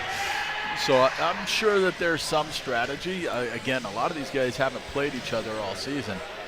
So the Crocs went into one cross conference and have played some guys. So maybe they're trying to match up their goaltenders with what they think later on. Look at this shot. That's wow. a rocket. But then after that, I think it's, you got to get your best goalie. It's imperative to get off to a good start in these tournaments. Well, if you're here with 6 skaters, you need to get off to a lead too. You need to play from ahead, because you start chasing. Oh, that's a really good save there. That was a great deflection and even better save off the deflection. Yes, it was. The goaltending has been unbelievable early. So that was Martinez. But the Crocs coming down. This is Stevenson. He finds some room, tries to go short side on Shears, but then they turn it over, and Stevenson finds the puck again. He'll go back to the point. A shot from outside, snared with a lot of traffic in front by Shears. Good job covering that up, getting a face-off in his own zone. So we've got the Inferno this evening taking on a revamped and retooled Naples Chaos team. Right. What are we looking forward to tonight? A lot of skill, and I'm guessing a defensive struggle. You don't want to let some of those guys go like Chavo or Crafty. You don't want them to get into the open space with time on the puck. So I think it's going to be a battle of styles, right? The Inferno love to play low-scoring games. Well, this is the second time the doors come open today. Oh, yeah. You weren't here earlier when a player went through their own door. that was the. Oh yeah, we're going to see that again here. Boy, that guy's got a guilty conscience there. He just saw an open door. He was willing to step in. Yeah. He did a good job. That's a good defensive play. He just got body position, and the door couldn't handle it. Maybe when you're not in playoff hockey, you might call a penalty if the game's getting out of hand there. But yeah. So getting back to the pro game tonight, I would say definitely the Inferno. They've got a great goaltender in Mike Machinsky. They don't have what I would say is a superstar power that the Chaos have, but they're going to grind you. Another shot from Louis Schott. I've talked to him all season long on the phone, and I'm not quite sure how we say his last name, but we'll take another look as he's not afraid to fire the puck from 50 feet. Uses again. Outside, what would be a blue line. Good shot there. Multiple people in front taking the eyes away from Adam Shears, and it's 3-0 early here. Only halfway through the first period. The Crocs came ready to play. Especially with only 6 guys. They're dictating the pace here. I think the Tugboats would like to start to push it a little more if they can't get control of the puck. But again, tonight, the Inferno, they beat a couple of good teams to get here, as did the Chaos. Well, they sure did, and they upset the multiple time defending champion Suffolk Sting in what was a 1-game series this year because of the way the schedule worked out east. We had just a winter from HE double hockey sticks with the snow out there, so it muted the schedule multiple times. Then when they were done, they had to beat a very tough brand new Toronto Sixers team. So it's going to be an uphill climb to deal with the star power, but this is a team, the Inferno, who have been a goal or two away almost every year from coming here, even with those really stacked Stings teams. So they're not going up against something that they're not prepared for. Correct. And They're going to be structured, and they're not. The moment's not going to be too big. No, not at all. I mean, and they've been trying to get past the sting for many years. Finally, are here, and I guarantee you they won't let the moment go by. I think the last time they were here, they beat the Thunder. They did, 2017. Yeah, Well, I think a great series. I think a couple of years ago, when it was at Legends, I think we had multiple teams out here. They might have been here. I'm not positive. When we had we may have 4 pro teams out. I think you're right. But in the technical final, they haven't been in a final since 2017, and that was one of the great ones, if you remember. Overtime, Game 7 on a long shot. Yeah, that was, I believe, Nate Gerger. I believe you're right. Yeah, just beating Dan Lamb on an incredible shot. And I believe he lives in Florida now. I think you're correct. Well, we sit 3-0, just under 4 minutes to go in the first period. Crocodiles making a statement here early in this first game. This is Felonius. He coughs the puck up. Tough to read the names on these tugboat jerseys. They can be, yes. It's that dark on dark on dark. Right. Here comes Miller. Miller finds room. He's looking back door to Leffert. Leffert mishandled it, but kicked right back to the slot to Miller. And Miller says, sure. I'll take an open net. So let's take another look at this. You'll see this. Miller tries to throw it. Oh, actually, that went off the goalie's stick. I thought that just bounced off Leffert. Right back to him. But, again, that's Miller with heads up, looking to make a play. Yeah, I'm impressed with him as a player. Been really good so far in the first 9 minutes of this one. A couple of big boys on this Florida team also. Yeah. All that extra vitamin C in those oranges down there, I guess. So here's Felonius. He sends it back to the point. They work it around the horn. Another shot from out wide. That one almost sneaks by Shears. If you're the tugboats, you hope to get one here in the last 3 minutes to give you a little momentum coming in. Oh, and they do. Another screen shot. That one sneaks through Rogalski. That's Max Zaheda. Max Zaheda. He played for the Vikings last year. I think he was my line mate last year. Maybe he just needed some good passes, Matt. Yeah, I think so. I don't blame him. I want to get away from me too. That's why I'm up here and he's down there. And that was Andrew Krasinski providing the screen as Ojeda shoots it through the legs. So like I said, we've seen a lot of that here. Yes, we have. With the good goaltending, you have to. You can't beat them very often. Straight up, you need help. You need screens. You need traffic in front. Oh, another unbelievable shot there. Short side. This Crocs team can fire pucks, and they are not shy to do it. Not at all. That's Ryan Leffert. Very little room. This will be one of the best shots we see all day. Oh, yeah. Short side by the ear hole. Getting that goal right back up 4. That's tough if you're the tugboats. You work hard, you got within 3, and then they come down and snipe one.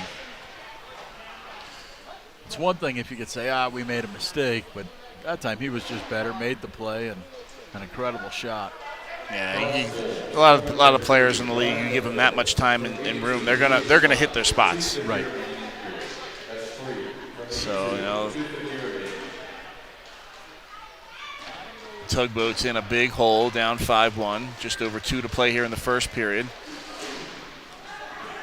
So these two teams in a division for the round robin with the Dirty Dogs and the Shockwave.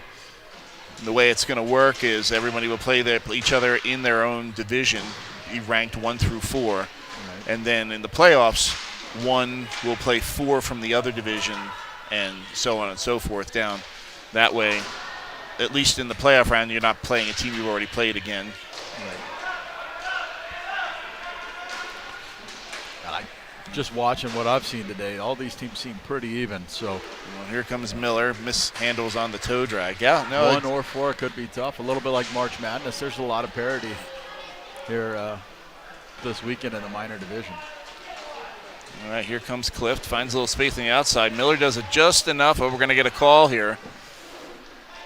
I thought they could have called Miller. Yeah, it looks like they're calling Fleming. They're going to get Fleming on what was probably a... He got tackled. Getting tackled. So referee Chapman has his hands up in the air. The Crocs, I'm going to call them the Gators. The Crocs get their goalie out. And Stevenson now carries the puck into the corner. He'll send to a wide open Leffert in the middle. Well, this is going to... Oh, good Wow, hands. That's a really good play. That's a really good play to keep the puck. As you know, they can't bring the puck back over the red line there. The old Tours rule. That's Louis Schatt. Showing off the good hands. You mind if I take this spam call? A little early for those. They usually start coming in around 4 o'clock. It is 4 o'clock where you're from. Oh, that's true. It's 5 o'clock where I'm from. All right, so touch up. We got Fleming with interference. Let's take a look at what earns him a minute 30 in the sin bin. Oh, there it is. Oh, yeah. Yeah. He was definitely the aggressor and a good call. I was incorrect. Which, again, is why I'm sitting up here and not down there making calls.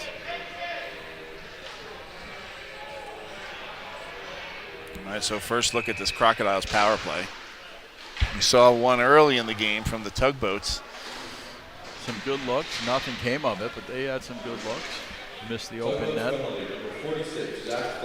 See, if I'm coaching and I have that delayed call, I was having this conversation earlier, was I don't know that I'd want this muted cut-in-half power play. Right. When the power plays are only a minute 30 already. Right. Like I would have just said, hey, let's eat it, try to get the clock to run all the way down. Yeah. And try to, get a full buck 30 because now, your power play is already, a third of the way over. Seconds, yeah. So big period for the Crocs. I guess they've come the furthest of everybody, coming all the way from Gainesville, Florida. And they played most of their games in South Florida. The games mostly being played in Naples and Fort Myers this year. Even though, take a look here. That's that goal. Stevenson, rebound, Stevenson goal. Here's the 3-0 goal. This laser beam by the captain Louis Schott. That one was a rifle. Oh yeah.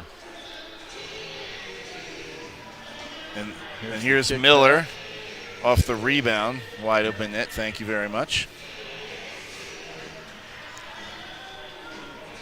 And the lone goal here for the tugboats. This is Ojeda.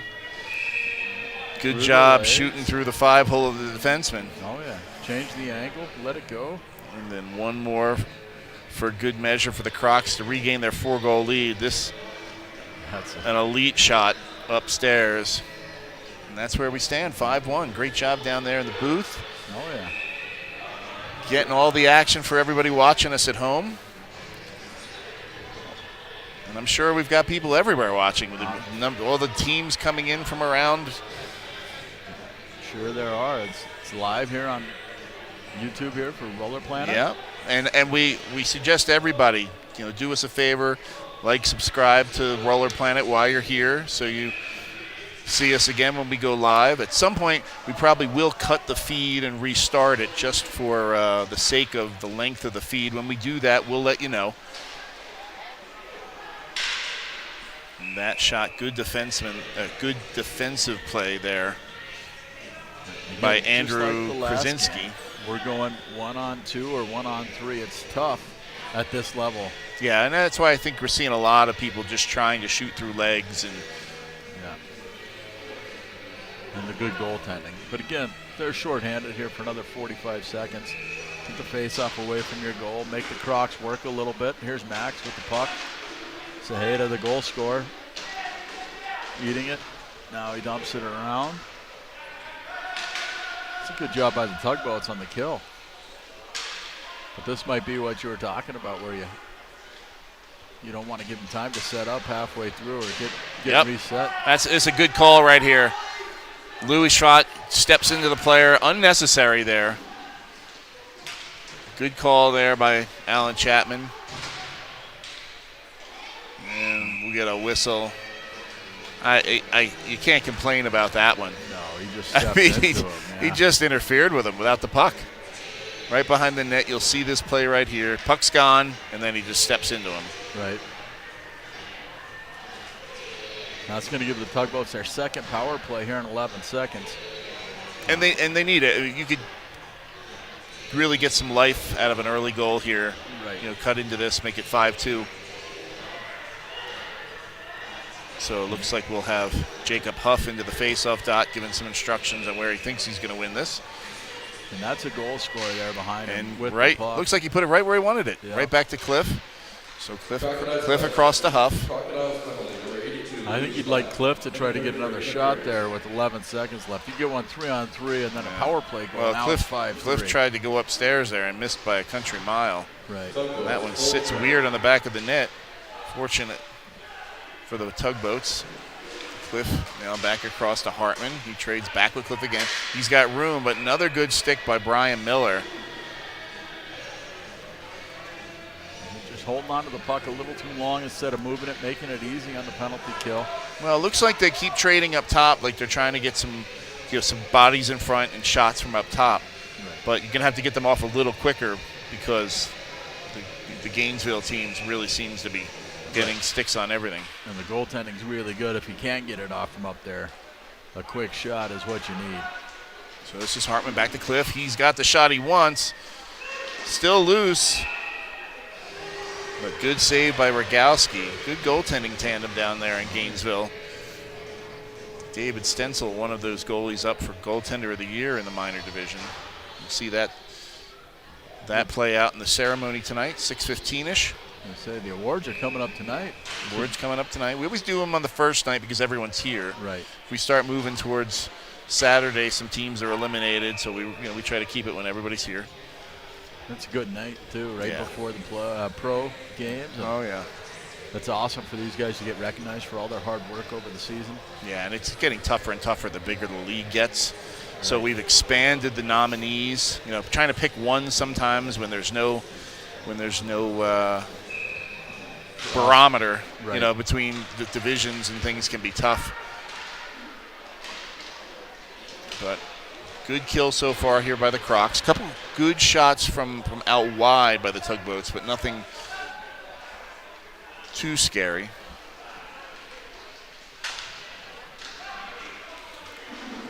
Here comes Cliff. He's got some room. Tries to go to the backhand. Blocker save by Rogalski. And Miller clears. All the way down. Shears with it. He'll set it up for Martinez. Final 10 seconds here in the power play. Couple new players out there for the Boats. Another outside shot. Cliff with it again. Again, the goaltending's too good to not get them moving. That was a good tip play in front. So skating straight down and taking That the was shot. Jamal Otta with the tip in front. He's playing into the goaltender's advantage if you don't make him move. And there's a shot out of the box.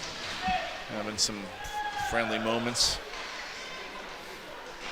And this is what the Tugboats like to do. They like to muck it up and go on the power play, get guys frustrated. Yeah, Felonius shoots wide, flubs that shot. Hartman can't get it. Leffert takes. You can see he tried not to run him over, but not much he could do at 6'3" or whatever he is over there. Good shot by Cliff. Cliff's been out there a while. He has been. You know, it's Martinez. He'll send around. Looks like another big collision here. If I have a blind spot, that's where it is, right there. Right. Now Miller has it. Leffert, that's an interference play. I'm shocked they didn't call that. Or did they? They called the hook. Called the hook. I thought there was a little interference there. We'll see it again. Let's see, watch this right here. See, that looks to me interference. Shoots wide. But somehow it goes the other way. Yeah. Now the Crocs will go on. And you saw them complaining about it. Right. All right, so the Crocs on the power play. This is Louis Schott. I'm going to have to ask him how to say his name. All right, they appear to be playing a bit of a box power play. And they get the puck to their shooter, Schwat. That time hits the tugboat logo right in the middle of Adam Shears.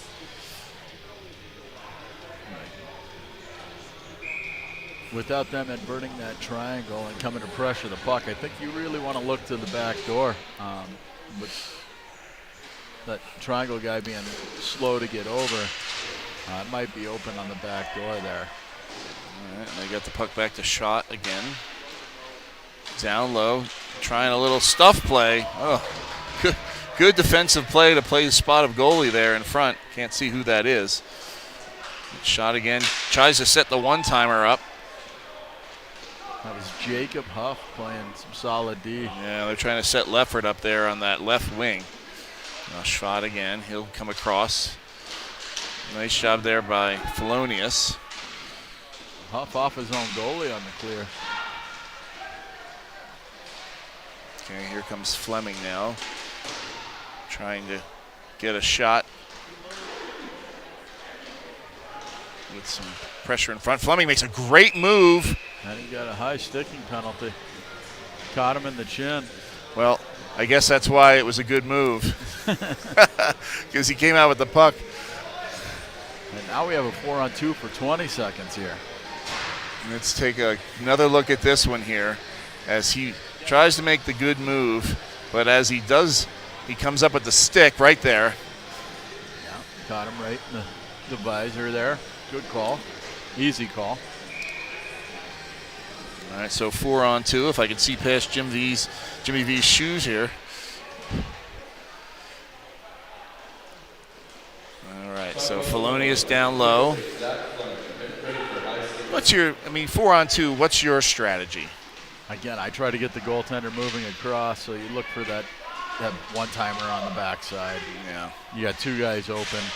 Well, to me, it's always try to draw one guy high to get that puck down quick. Otherwise, if they sag two guys low, you got to play pitch and catch up top, tighten the box up, and get that one-timer across, right? Right. And 2-on-1s is the name of our game. Oh, it sure is. Ice hockey, inline hockey, doesn't matter. If you can create a 2-on-1.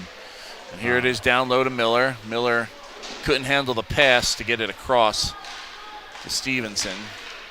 Here's Schwat across. Miller, good save there by Shears. Interesting little tap back to the middle. And this is Schwat here again with the puck down here. Big one-timer from Miller. The lefty shot on the right wing buries that one on the power play for the 6-1 lead. That's a good play. He brought that one pretty good. He's been a difference maker with only 6 players for the Crocs. Yeah, let's take another look at this. He's set up. Shears. Let's take a look at what he saw.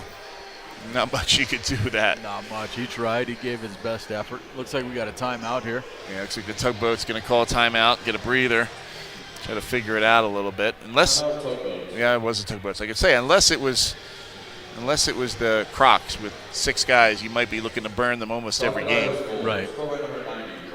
So Brian Miller, impressive with that shot. And I'm very impressed with the Crocs. They're very good. I coached the first minor game of the day, and I can tell you, we had a full bench, and my guys were, they were huffing and puffing. Right, and these guys are coming from sea level up to 7,000 feet with 6 players. That's going to be a long. Well, I guess playing outside in Southern Florida kind of preps you. Right. Yeah. The irony is there's one rink in the state of Florida that's indoor. Okay. And that's, the Fort Myers rink, and we definitely had a number of games there. But we ended up playing games in Naples outside, and we were scheduled to play games in Stewart, but they had some delays with putting their brand new still mat in, so we're looking to play there next year.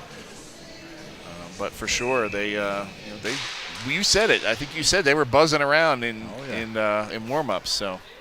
And again, there's a lot of energy in this building. Guys get to come out for the first time. I think that's why the league likes doing it here. Well, and I'm so glad you brought that up because I loved being around all of these teams and I saw them all walking in earlier, and the wow factor. When they look at the place and the scoreboards and what a goal by Miller. Again. That's the Ryan Marker leg lift that we call it on the East Coast. Great play there. Is he in Florida now also? Ryan Marker? Yep. Yeah, Marker's playing this year for the Chaos, so that's a definite added I mean, they had some subtractions on that roster too. Right. No Scooter this year, no Schultz this year, but for sure they definitely and Chavo last year wasn't here. Right. I think he was in Europe at the time last year, but that was an incredible series in its own right. Yeah. Well, the one difference this year is there will be a break between Game 6 and 7, if it goes to it. In the years past, it's been back-to-back-to-back. This year, there will be 5 and 6 will be played back-to-back like the other 2 games, 1 and 2 and 3 and 4. But if there is a Game 7 this year, there is a slot in there in between for the Game 2s for minor this year. So minor and semi-pro. Which if you're the hockey's better. Yeah, the hockey's a bit better, and I do. Both teams are coming with 1 goaltender. Right. So I mean, you got big save there from Rogowski. But yes, both teams appear to have 1 goalie. I think we had Dwyer here for the Chaos and Machinsky for the Inferno. So and you'll recall a couple of years ago when the Demon Dogs came all the way back and won, it was the 1 goalie Johnson for the Sting that the team just seemed to sag playing that 3 games in a row. So way behind the defense was Miller looking to cap off his 3rd in a row. He makes a good little pass to Leffert. Hartman on Leffert now. Schwat again. Oh, good little move there. Cuts back to the middle. Little stick up high. Schwat again, give and go with Felonius. He goes wide on Hartman. 2 guys in front. A little turnover there leads to a 3-on-1 the other way for the Tugboats. Coming back hard, Felonius. That pass didn't get through, and that's why you got to create that. You got to create that triangle there. Right. You got to force the defenseman one way or the other, and they were right next to each other, allowing 1 defender to cover 2 guys. So Hartman now he sends back. 3 minutes to go in this one. Again, if you're the Tugboats, you're playing against a very tough team. It doesn't get any easier the rest of the weekend, so you need to try to get some momentum going into your next game. Yeah, for sure. They in that division with the Shockwave and the Dogs. Right. Going to face one of those 2 teams later. Momentum is key. So now J.J. Record. He has it. Back down. This is Joel Sheehan. Shot out wide is Record. Coming back the other way. 2-on-2. Louis Schwat again looking for his 3rd. He tries to do the toe drag and shoot. Puck didn't agree with him. Here comes J.J. Record again on the giddy up. Felonius passes up the boards to him, to Schwat. I give these guys a lot of credit playing with the tempo they have for a full at least 22 minutes now with 6 players. Yeah. The altitude has not affected them here in Game 1. They've been in control of this one most of the way. So this is Andrew Krasinski with the puck. He waits, sends it back over to Felonius. Back across to Krasinski. A little turnover here. Opportunity for Record. Big save. Big diving save for Rogowski. Here comes Gainesville the other way, looking for more. All the way back, Krasinski again. Felonius, big forecheck there. The boats are still coming. They are. They're giving an effort.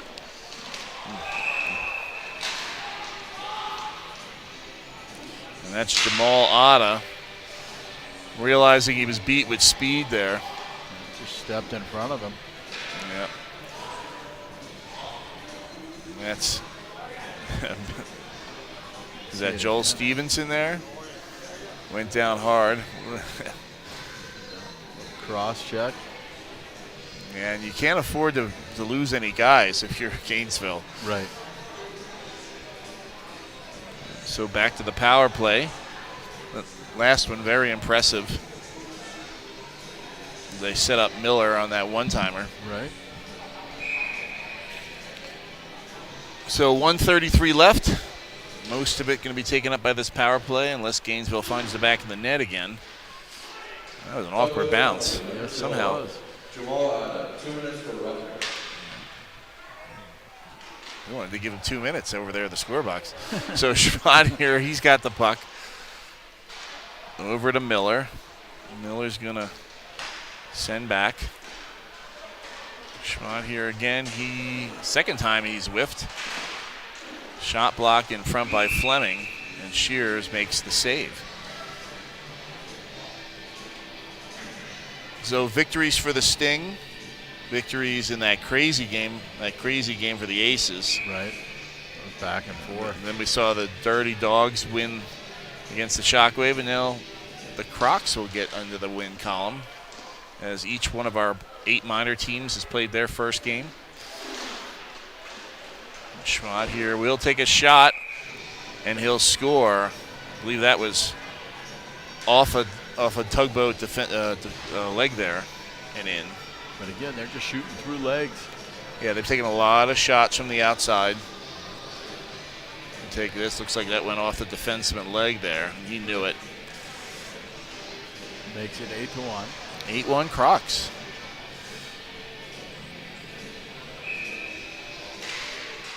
All right, Leffert wins the draw. They score the second time of the power play. Under a minute now. Martinez now in front, trying to get one there. Then they do. They're not quitting. Get one late. That was Philip Hartman finding Martinez there in front. There it is, the backhand walks Yes, sir. Just past the right leg of the goaltender. So 8-2 now. Bolts only need one every 6 seconds. Here they come. Good defensive play. Well, that one will go all the way up and hit our PIHA banner. It's a nice banner. Yeah, those banners have traveled. We've had them all over. They 50 feet wide, each of them. So old guys like me can read them. All right. I think it takes 20 zip ties apiece to get those suckers up there. It's 24 seconds, 20 seconds. And Leffert will just shoot it back. Martinez still digging. The boat's a little props for not going down easy. Krasinski throws a little elbow Huff's way. Now Fleming wanted to pull the trigger one more time. Instead, Miller. that big long reach of Miller.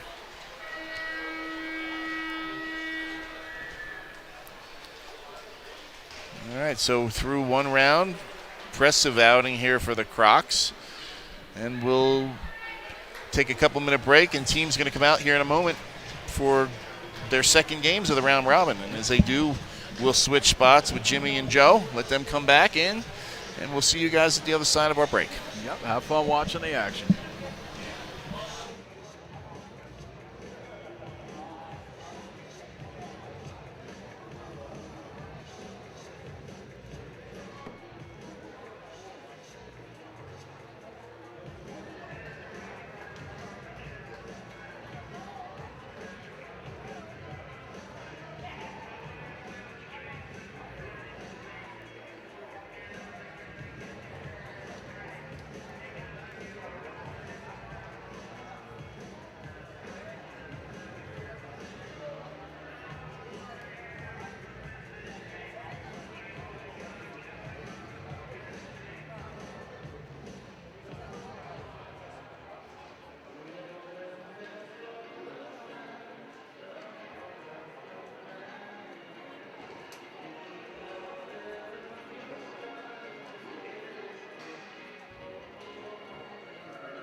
And welcome back to the PIHA Finals here in Colorado Springs, Colorado.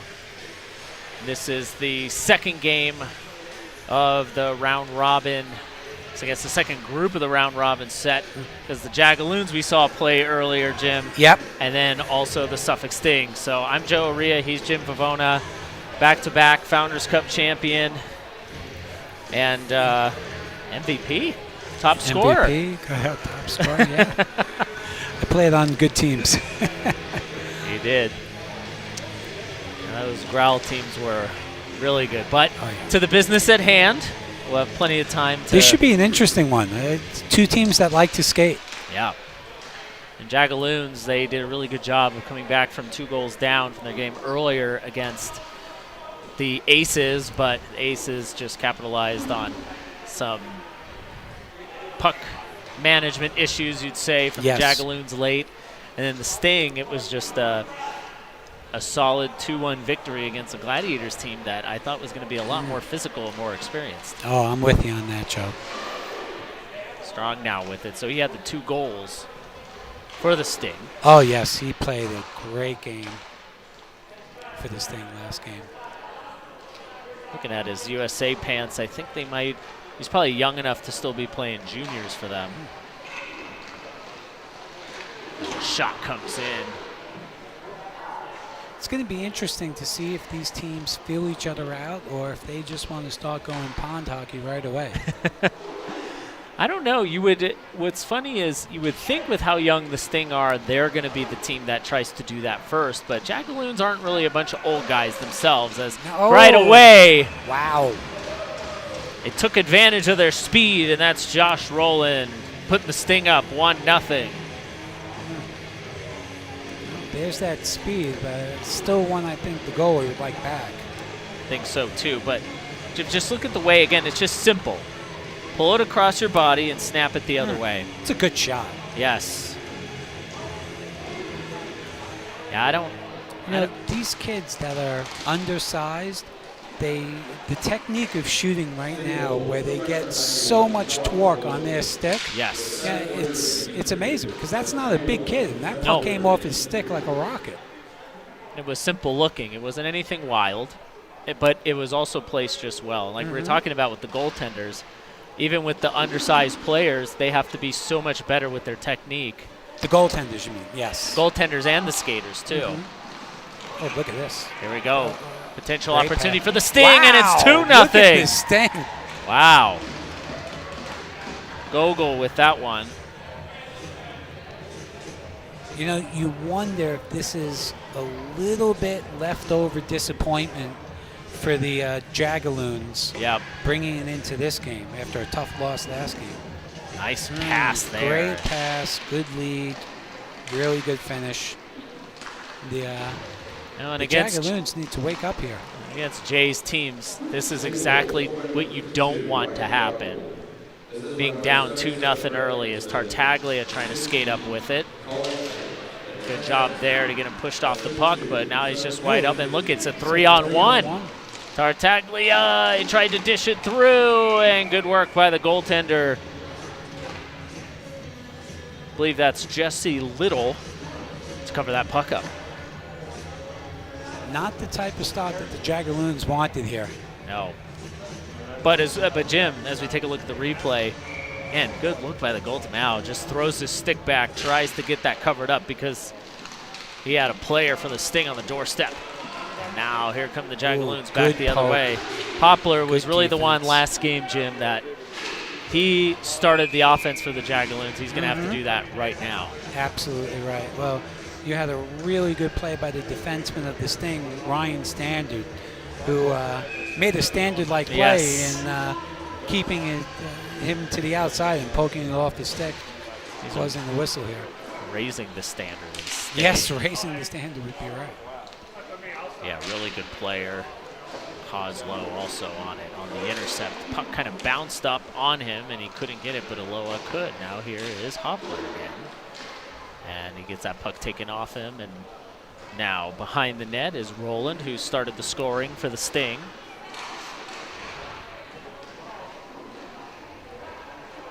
Rowland now just being patient.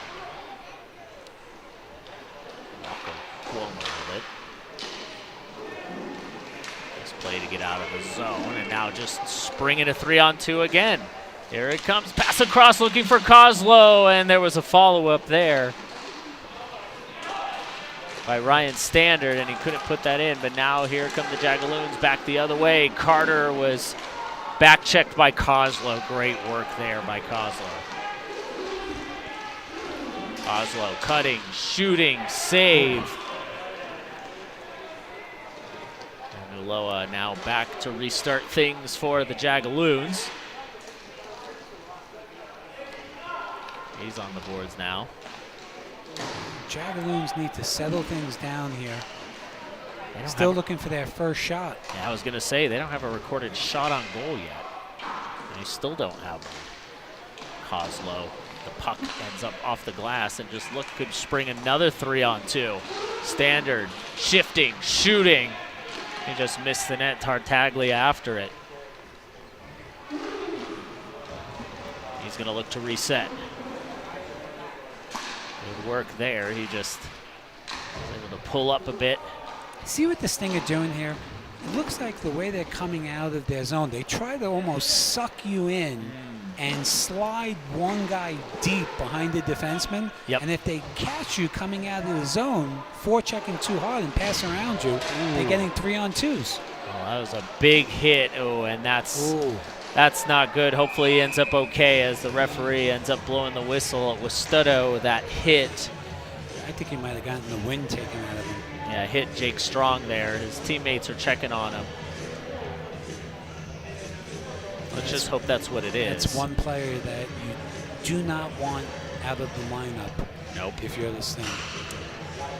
Yep. Scored both their goals for them last game. Let's take a look at it here. I mean, just it's a solid hit. I wouldn't call it dirty. No. But I think you're right, and I'm hoping that that's what it is. Yep, he's up. He's okay. He just got the wind knocked out of him. Still I've gotten the wind knocked out of me plenty of times. You feel like you're dying. That's because you can't breathe. Listen, roller hockey, even if it's no checking, it does not mean no contact. Right. And you're certainly going to see when a bigger player goes into a smaller player, that's what can happen right there. It's going to be a loud thud at best. Oh, that's the long pass he had the high slide. And they tried to force it across the middle there. Carter now. Carter behind the net tried to play it through, and now Tartaglia skating over the red line here. Tartaglia, nice move. Wow. And he scored. Right by him. I mean, he blew right by him. Tartaglia blows by defenseman Dan Tumania. And, well, look at this goal. This is just outright, I'm going to beat you with speed. Oh, yeah. Shields the left leg out a little bit. I like that. Finds his way through the goaltender. It's kind of the patented almost roller hockey move, and kind of how you throw your left leg out like that to block any stick from coming through that way, and great work by Tartaglia. Oh, here we go. Here comes 2-on-1. Gonna need one here. And a save. Wow. Okay. By Kurpada. That's the look they needed. That's the guy they wanted to get the puck to. Yeah. Is Christian Hoppler. Good work, though, by the goaltender. Again, looking Dylan a little, what you would say, undersized, but again. Ooh. Oh, and he had that right side, too. He just couldn't lift it up. All right, well, here comes the Sting back the other way. Kozlow with it. Kozlow trying to fend off a check there, and he just throws it back to Cuomo.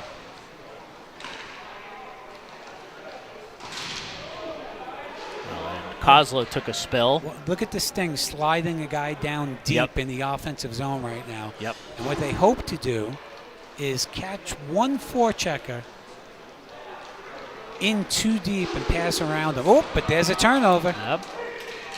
Now it's 1-on-3. Nice pass to the slot across, and Hoppler just fanned on it. Maybe it bounced off the back glass there.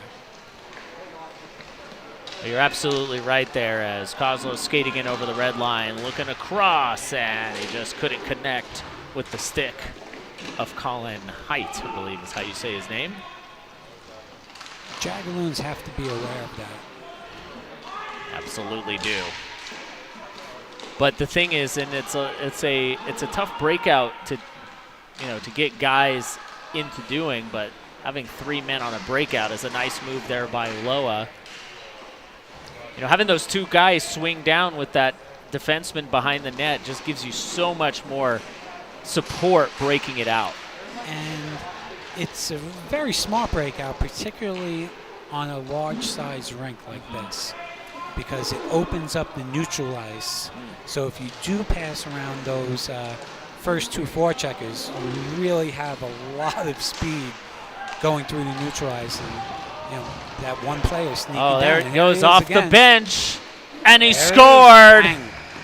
Jake Strong, who took the hit, got his lungs back. And boy, was he sneaky. And when he's just him and the goaltender, he's not going to miss. You don't want this to get away from you. I mean, is it worth taking a timeout now if you're the Jagaloons just to try to slow it down? Look at this. Here's the move. Ooh, I don't know how that went through him. It was like the puck almost went on its side as it was going 5-hole. That's the danger here. You're being outshot 8-1 right now, and you're down 4-0. Right. Now, it's still workable, but if this gets away from you here, this game, look at it. Oh, my goodness. It's almost 5-0. Well, when the Fire were in a similar position earlier today, you were like, call the timeout. Oh, here's a turnover, and it looks like Studo just couldn't get enough on it. He was right there, and with the puck on its side, and with the expletive from his end, he knows he should have done better. And that was at 3-0 that last game. And the other team did come back to actually score a goal. This was Hoppler. Yeah, that was the Hoppler chance. Yeah, we didn't see that the goaltender. He's their best offensive player from what I've seen. Oh, 100%. Strong, trying to make a move. Oh, what a move and what a goal. 5-0. See, now maybe the timeout at 4-0 would have been a good idea.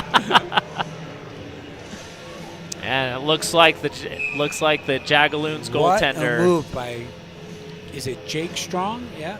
Yeah. Just look at how he makes that. Says, move okay, through you the want net. to drill me through the glass? Well, take this when I go back down the other side and put it in your net. Well, that's what we always say, right? Like, anybody tries to. Here's the timeout. Yep. Yeah, okay. But was it too late? Maybe a goal too late for me right. if I'm the coach, but better late than never. Still 4 minutes left. Yep. You want to get 1 or 2 before this period ends. You do, and I think also importantly, we always say that, because Strong took a very strong hit behind the net, and it wasn't dirty by any means, but sometimes if you feel a little bit hard done by, the best way to get back at a team, score a couple of goals the other way, and that's exactly what he did. Yeah. So we're at 4:06 remaining in the first half. Sting up 5-0, and they've just been dominant the entire time. I'm Joe Aria, Jim Vavona with me here on Roller Planet. Don't forget to like and subscribe. You're already watching, so you might as well do that. Absolutely. We'll be here with you all weekend. Oh, yes. Tonight's going to be also fun. We got games 1 and 2 of the Pro Final between the Naples-Aldeta Chaos, the Western Conference champs, and the Eastern Conference champs, Pittsburgh Inferno, as the pass across. Just went all the way through, and Strong now has it, but the puck intercepted. Jagaloons coming out pretty quick after this timeout as Carter tries to put it through. Again, just trying to force it across the middle, if you ask me, and the Sting end up coming out with it. Nice look there. The puck ends up hitting the roof of the Pepsi Roller Sports Arena, signaling a stoppage in play. This is where, if you're the Jagaloons, you just want to concentrate on trying to win one shift at a time. You're not going to score 5 goals at once. So try to build some momentum. I agree with you. I think that was a good shift coming out of the timeout. Try to build little blocks, and hopefully something cashes in for you. You hope so, and for Jay Moreau and the Sting, and just keep suffocating. I mean, he sat down. I mean, he's his message has already reached his team. I would say there isn't really much coaching you need to do. I'm pretty sure he's dictating his text messages right now. I think, but even just with having him on the bench, and when you have a good coach on the bench that can get all your guys on the same page, when you go up 5-0, it just works itself. You just let your guys rotate through, and nothing bad will happen. Backhand opportunity there just goes wide. Hoslow. The Sting doesn't stop defensively, too. Once they feel like there's an opportunity to engage for the puck, they're all over it. And that's the coaching of the back check. If you don't back check, you might as well just take your gear off and go sit in the stands. Yeah, Jay probably won't play you very much. Nope. And I distinctly one of the Sting series that was done up at the Foothills Fieldhouse when the Fieldhouse was hosting PIHA Finals for a couple of years. I distinctly remember Jay lighting into Joey DiMartino, and that if he wouldn't back check, and again just good work there by Arvada, but just lighting into him and basically threatening him that he was going to make him sit. He was actually going to take his gear off and go sit in the stands if he didn't back check. And that's a that's a world champion, right? That's a multiple-time world champion, Joey DiMartino. So, and guess what he did? He back checked. Going down to the corner there. Uloa, and not a great play. He just ran out of room, honestly. And now here's Kozler with it. Sting's just all over the puck. They are. If it's a one-on-one battle and they think the puck's going to be held up there, their second guy always is first to come in and swoop out the puck. Always. Kozler, after the puck just jumped over his stick, ends up getting a shot back. And that's very important, as we know that possession is such a big part of roller hockey. Yeah. And also, as you were saying, like, you need to have that team that has the desire to go get the puck back. Yeah. And the Sting have that right now. They're going to be real tough in this minor division for sure. Now here comes Hoppler trying to get something going, and Tartaglia said no. Yeah, good play. Now he's got the puck. Tartaglia just outskated him, and now he's going to come all the way through the red line. Oh, and he tried to go across Carter, and Carter with the nice poke check. Carter shot all the way, and he scored. Okay. Well, that's the way to end the first half. That's a seeing eye shot right there. I think just that's a little bit of Arvada being a bit undersized there. And it looks to me he's telling his defenseman he never saw it. Oh, I can see, yeah, that came right through. Yep. Probably three guys in his line of sight. But again, you're talking about sometimes that happens. Like you just fire it on the net and see what happens. It's never a bad play to put a puck on net. Absolutely not. Sting trying to get that goal back now, as coming across the red line was Gallo. Strong now with it. Jake Strong has been very good.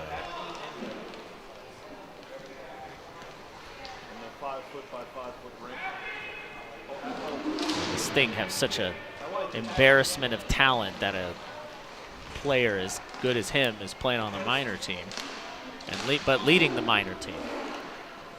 So I always say, you want to play semi-pro, you better dominate minor. Cuomo now on it. Yeah, if you want to play pro, dominate semi-pro. Right. Strong now under 10 seconds to go in the first period. End up losing the puck to Hoppler. Hoppler trying to get something going. Back, another shot in, and it got blocked on the way through by Cuomo. And that'll do it for the first half. Sting up 5-1. They went up 5-0.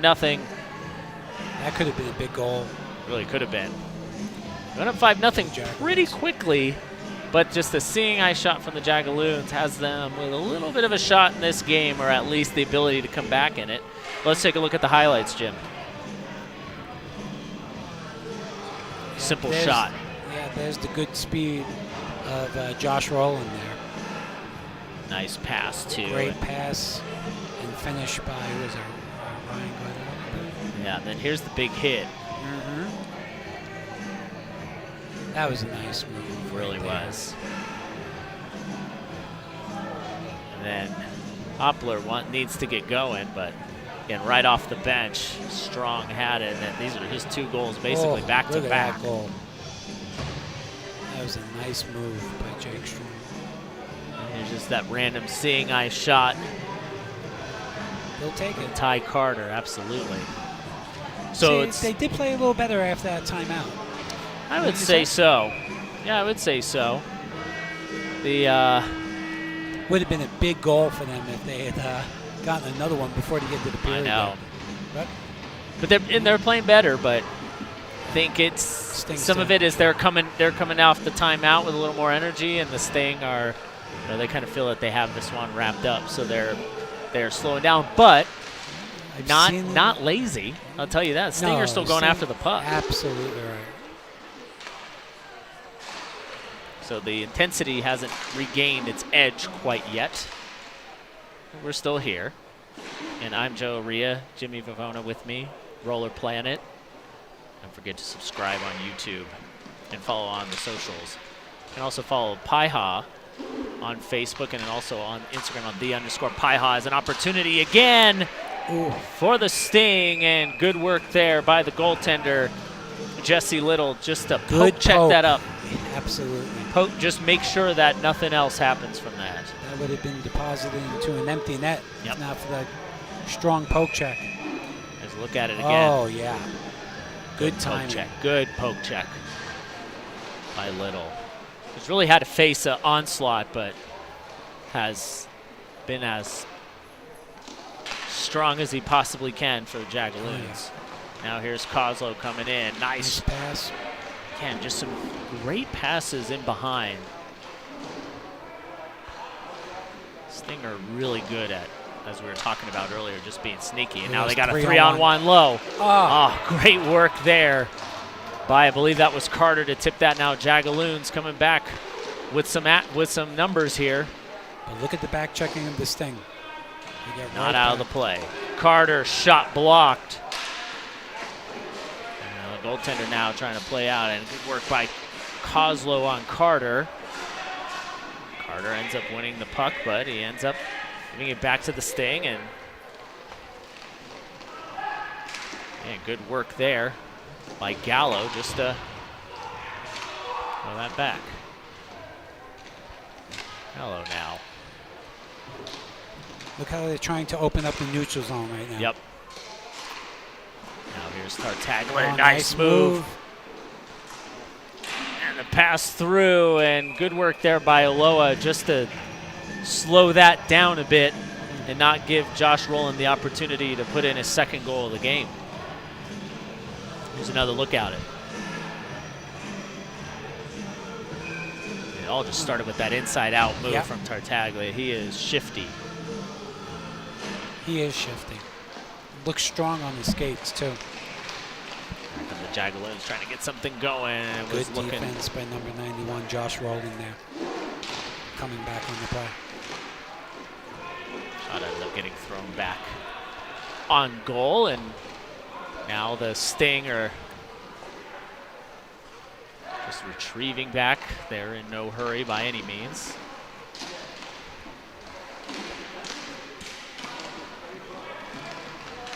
Now here come back the Jagaloons. Oh, nice move by Hoppler, and he just shot it over the net.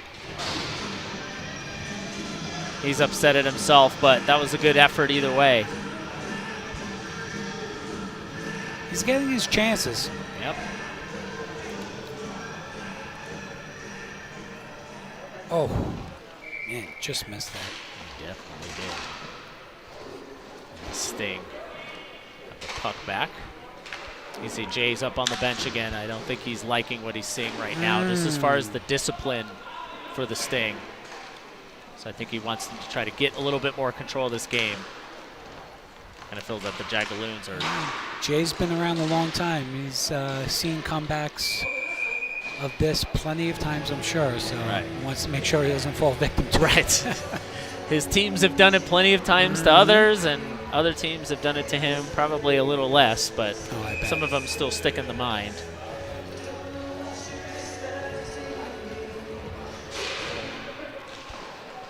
Face-off one back to Cuomo.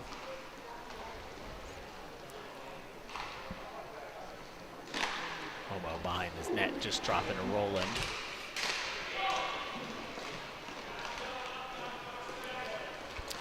Height now with it. There's another move, rolling. Nice drop and a shot, just missed the net. Now let's give the opportunity for Hoppler to get after it, and the puck just was on its rolled away from him. It was on its end, and it just turned the wrong way.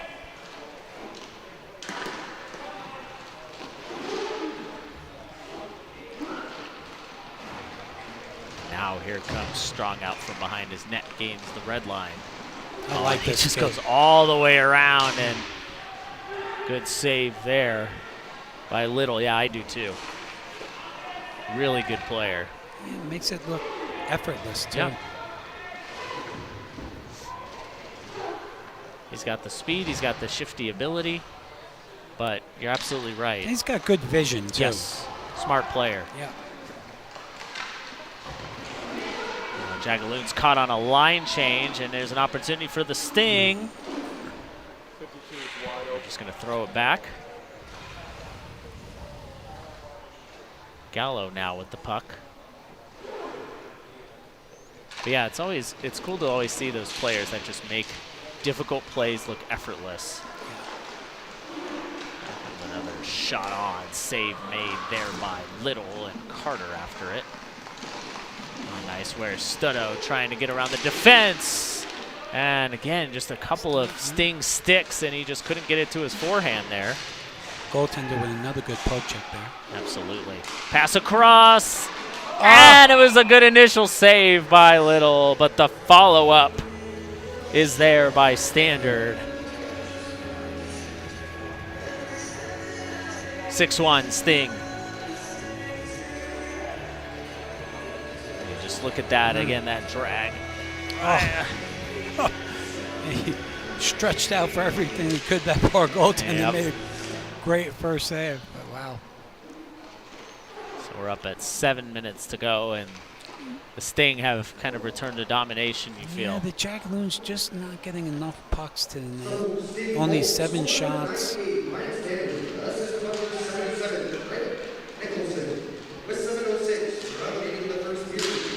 Shot from Kozlow, save there by Little. Just seems like the Sting win every loose puck available, doesn't it? It really does. So there's a turnover. But again, they got 4 guys back, so it would have to be something pretty spectacular to beat them. But you're absolutely right. It's unless they give you the puck, you have a hard time winning it from them. Yeah. From the Sting. And they don't give you the puck very often. No, but they gang up on you. Once they see that there's a puck available and there's a battle for it, they have no problem with sending that second guy to come fish it out of there. And quite often, they get it. They definitely do. They're up 6-1. 5:50 remaining in the second half. And just a programming note, first and second game of your best of 7 pro final, the Founders Cup final, which Jimmy Vavona here has won twice. The shot comes in just wide. It's going to be between the Western Conference champion Naples Lobate Chaos and the Eastern Conference champion Pittsburgh Inferno, which I haven't said in about a decade. Since they won it here in Game 7 in overtime. Oh my gosh, look at those moves. What a nice move there by Tartaglia. That's Tartaglia again. He's a dangerous player. really is.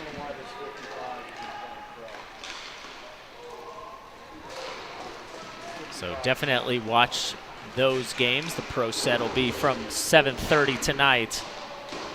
And you can watch it right here on Roller Planet. Don't forget to like and subscribe. Rolling now across.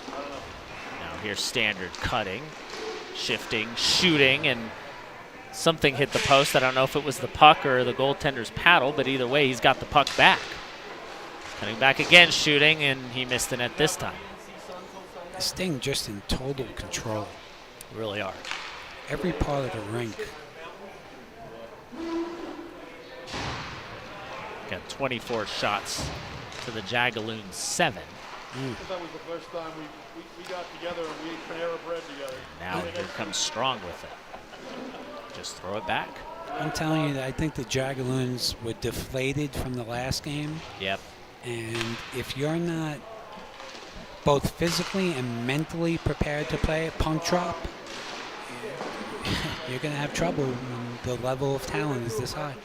It's also one of the things we're talking about, having a coach. Nice takeaway from Hoppler. He's in on a breakaway. Hoppler. What a save! And he ends up following up. Almost with relief on his face. I think Hoppler would have broken his stick over the boards if that didn't go in for him. I mean, it was a really nice move, and good job there by Kurpada just to stay with him. Again, a great initial save. Look at this.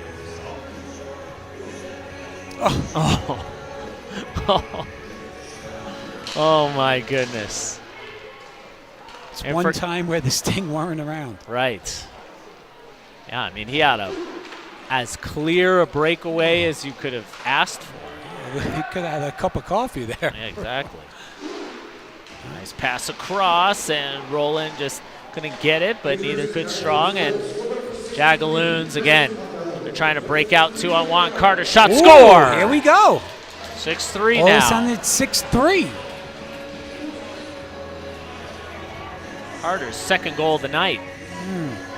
Or afternoon. What time is it? Yeah, it's afternoon. Let's see here. Evening. I think he's going to want that one back. I don't know. Did that puck look like it might have dipped a little bit? Because he looked like the goaltender looked like he was set up high. The puck kind of just dipped down on him. I'm thinking it was also kind of hit Look the at right this. side Look of the at this. net. Look at this. Here we go. Oh, and no. Shot off the side of the net. Oh, wow. that almost put the Jagaloons back in this game. And wow.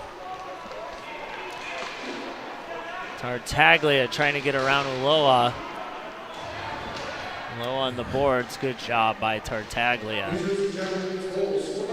Pass.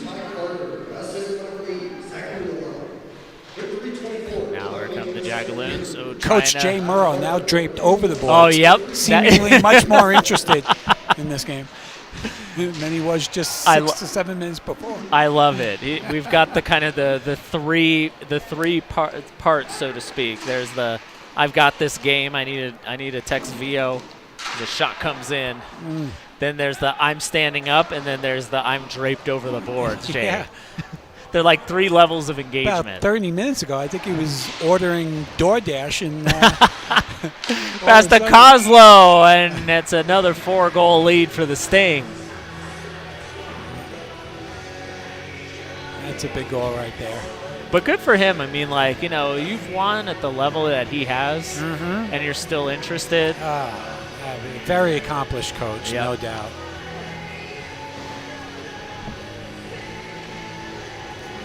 And just Kozlo, just look at this, just skating untouched. What a shot.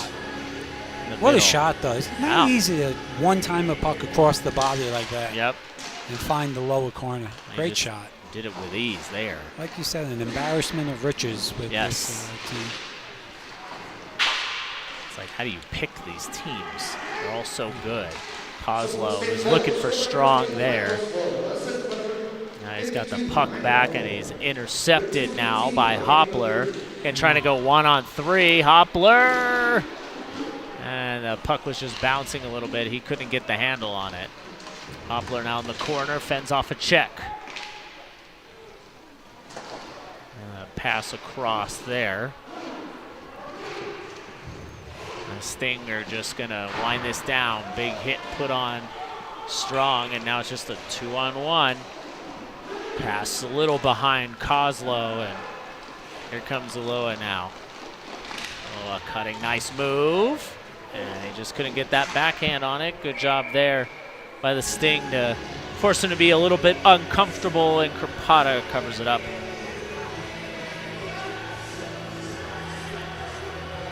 Jake Strong took a couple of bigger hits today. Yeah. I wonder if they're targeting him a little bit. Perhaps. Maybe. There's one thing that I don't need is I don't need Jake Strong engaged in a game against me, because it's not going to end well. He's one of those kids that seems to thrive on that type of stuff. He won't back down. And he won't be, he hasn't taken any retaliation penalties at all. And here's another intercept from the Sting. And they're just gonna let this one go down as Kumina shot blocked. Another thing, they block shots, the Sting team. Now they come skating the other way. Standard shot it kind of off Kozlo, but it's thrown back to Tartaglia, and Tartaglia stops the reverse clear from happening. Again, just smart play from him. Tags on it now. Cutting through, and the Sting are just going to let this go. So we go under 15 seconds, Jimmy. A very strong game by the Sting. I would complete control from the first drop of the puck.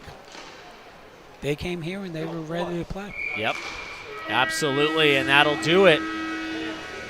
Jagaloons 3, Sting 7, as the Sting have put their stamp on this Founders Cup playoffs. Let's take a look at the replays here, Jim. A lot of highlights, mostly in favor for the Sting.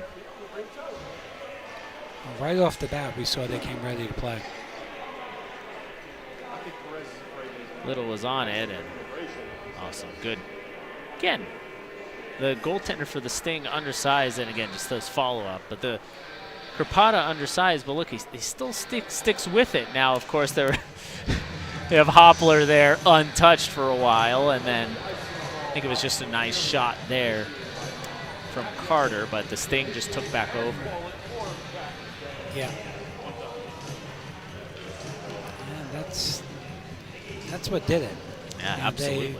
The Jagaloons had a bit of a push there, but when they missed the opportunity to bring it within 2, yep, that was lights out. Absolutely. So, okay, we're going to take a break, and then Matt Levine will be back on the play-by-play, and then I'll be back the game after. It's a whole production schedule here at the PIHA Finals. Thanks to Anthony Flynn for getting this all set up for us. But don't forget to like and subscribe on Roller Planet. You are watching the Professional Inline Hockey Association from the Pepsi Roller Sports Arena in Colorado Springs, Colorado. Again, final score, Sting 7, Jagaloons 3.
All right, and we are back here in Colorado Springs. We have the Gladiators and the Aces here in minor league action. This should be a good one. Should be. You saw both these teams play earlier. What are some of the guys we got to watch out for here in this? Well, I think on the Gladiators, Anthony Amato, number 2, the defenseman, I look for him to be a little more offensive-minded this game. The Aces, they play a very, very smart game last. I like the defenseman on that team, Tyler Gilbert, but Dan Dean was just phenomenal, scoring goals. I mean, they really played a well-structured, team-oriented game. Dan Dean was excellent. Nick Short, number 10, was great. So we should have a good one here. Yeah, we should. And the Gladiators control the opening face-off here. They go behind their own net, long pass. That's intercepted. Austin Gomez for the Aces. Gets it back. Up the floor, nice move. Can't handle the puck to get a shot, but he does recover. Pass gets through, Gladiators take it. They have a 3-on-1 coming the other way. Pass can't be handled, goes into the corner. And good defensive play there by Dustin Dispro. I don't think either team is very fast, but they, they're strong on their skates, these guys, and I think we should see some battles. Well, there's one right there. I think we're going to get a lot of rub-outs and one-on-one battles for pucks. And the Aces head towards their own end. Oh, you see it. They're trying to get physical here early as they're feeling each other out. Long pass up, walks in, shot, 5-hole goal. See? There he is, There's Dan Dean. So dangerous. You cannot let that guy slip in behind you because he can really shoot it. And we're going to see that again. That one we're going back to the end of the Sting game. Such a good goal scorer. So we're back live and here. If you let him get behind you, good luck. Controlled by the Aces, goes up the wall. Walk in, fakes the shot, it's blocked in front. Gladiators recover.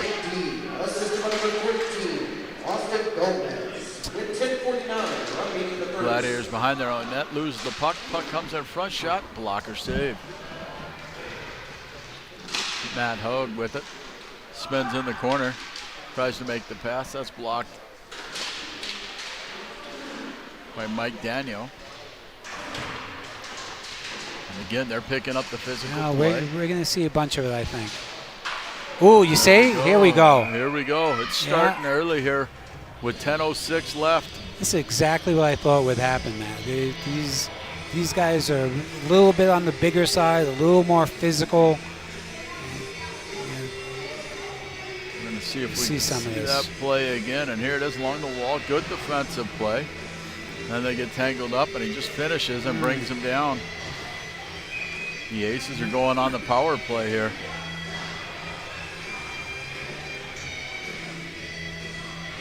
Rocco Colicchio goes in for a trip, I believe. The Aces control the puck. A trip or a mugging. Take your pick.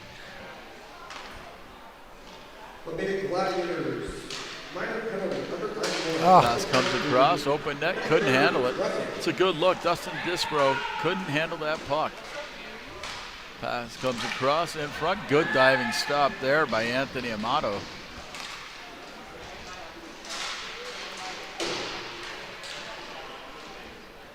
The Aces look for that backdoor tap in, trying to use the man advantage.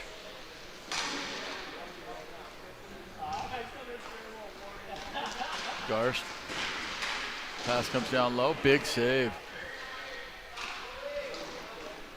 That was on Dan Dean, too. He's been dangerous early. Dan Dean stays out of sight until it's time to go to the spot for a scoring chance.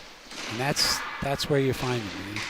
It's very, very quiet. You lose sight of him for a second, and next thing you know, the puck's on his stick and back of your net. And here he is, leading the 3-on-2. Pass comes across, shot, low blocker side goal. And they take the 2-0 lead. Logan Garst. Logan Garst on a nice shot. He had some room. From Dan Dean. Showed some patience, and we're going to see it again. Walks into the slot, through the legs of the defenseman. Not much the goaltender could do there. I didn't seem to see it. And it's controlled by the Gladiators.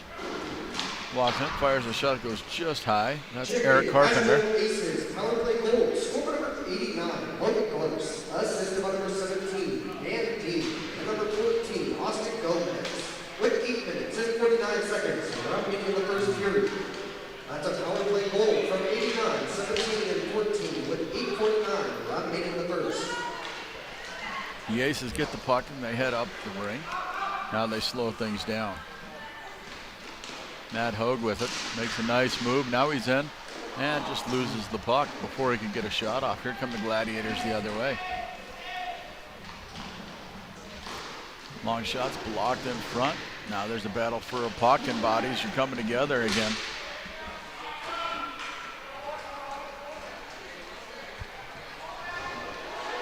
Felicio with it.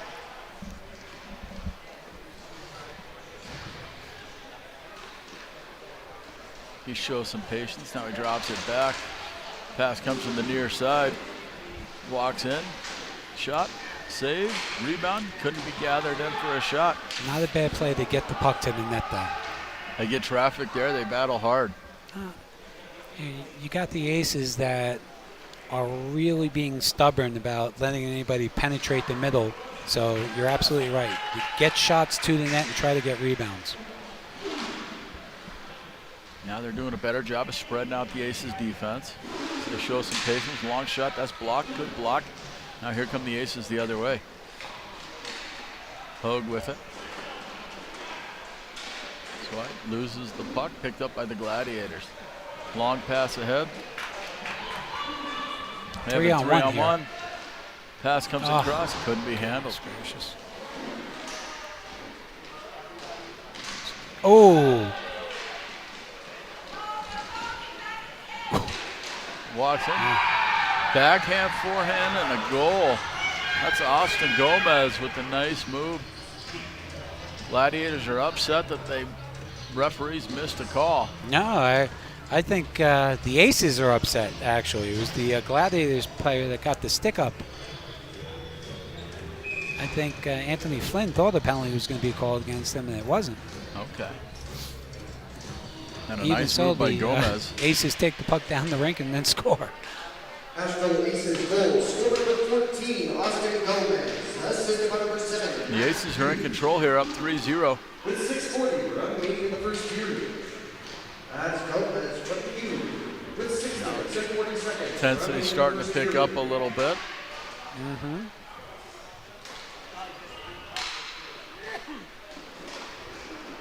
The Aces, nice pass comes across, shot, big save.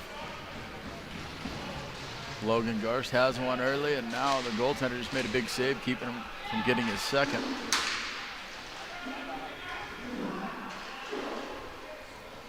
Qualley with the puck, comes up the near side. Amato shot, that's blocked in front by Gomez. Now here come the Aces with the puck. So one-on-one, goes wide, fires a shot. Low on the floor. Wow. And Dispro. We can see if Coach Anthony Flynn wants to take a timeout here. And that's exactly what he. See, Anthony's very smart. He doesn't want this game to get away from him, and there's a real danger to that happening. So let's see if he could slow things down here and get some structure from his Gladiators team, because they look a little discombobulated all over the rink right now. Yes, they do, and it looks like they're pulling the goaltender. And that may be a good play too. And that's not necessarily on the goaltender, right? That's Tommy Malloy's doing the best he can. You got to get everyone motivated. You know, this is on all of them.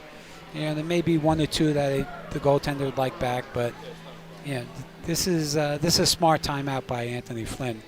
What I see is that the Aces are very, very structured defensively. So if you're going to go by them in half the rink, they have 4 guys that are there. Right. The Gladiators are sending their 2 forwards into a 4-man defensive system. It's not going to work. What you have to do is, if you got 4 guys that are waiting there, well, you have to have all of your guys be able to participate offensively. That means cycling down low, because you need to 2-on-1 somebody in the offensive zone.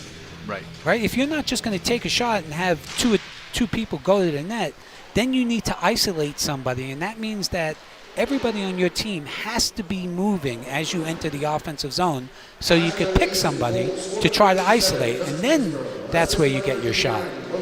Right. Big save. Gladiators control the puck here. Now the pass is intercepted.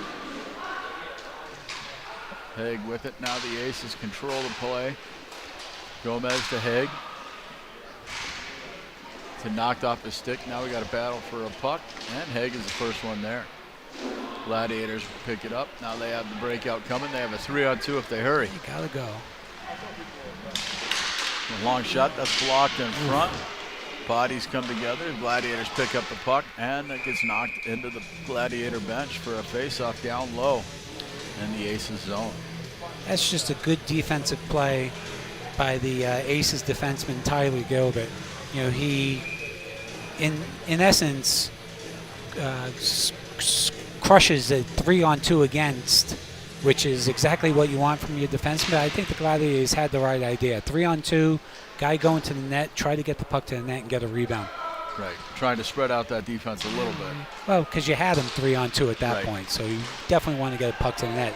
Here you go. See, that's there you go, right there. I bet we'll see it on the replay. Nice little chip pass there. They isolate one guy, puts the puck to a soft spot on the rink, and you have a great goal opportunity, and they bury it. Nice See, pass. look at that. Such a good play. That is what Caught you're talking one about. guy late. Yep. And, no penalty there. Oh, the Gladiators could have used that. I thought that was a trip. Could have. A good poke check there by the goaltender. And that's a big goal for them. It is. They're in the board. Now they're back in the game. Here they come with speed. They have a 3-on-3. Pass comes in front. That's intercepted. Here comes Gomez. They have a 2-on-1 the other way.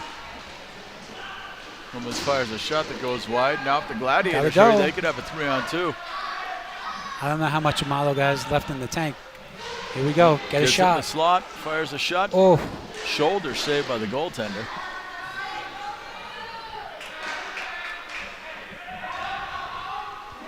This way you got to take the puck back, come at them slowly, and look to isolate someone if you can.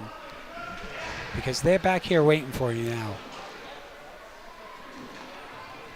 The Gladiators hold the puck. They get some fresh legs on the floor.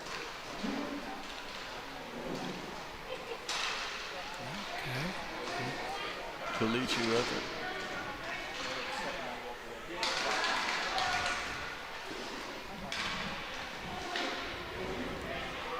Gladiators continue to circle, waiting for the Aces to make a mistake. So far, got to get the Aces moving defensively. Just catch them out of position. And that's a forced pass. That's what the Aces want. And now they take possession. Nice move into the slots, knocked away. That's good defensive play there.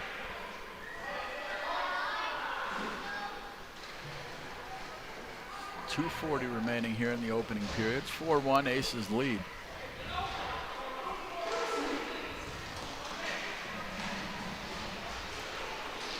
See, it's just not going to work. 1-on-2, it shouldn't work against good teams, and it doesn't. Three the guys Aces are more than content to have you try all game long, I'm sure. Right. And as the physical play picks up, they need to be the second quick on a puck. So if two guys collide, you want the next jersey to be yours. And so far, the Aces are winning all of those pucks. There's a 3-on-2. Oh. Pass comes back across. They slow it down.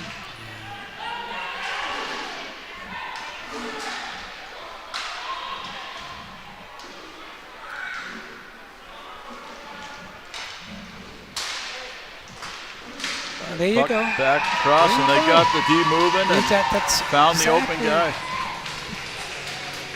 See, and we'll see it here. No one skates faster than the puck.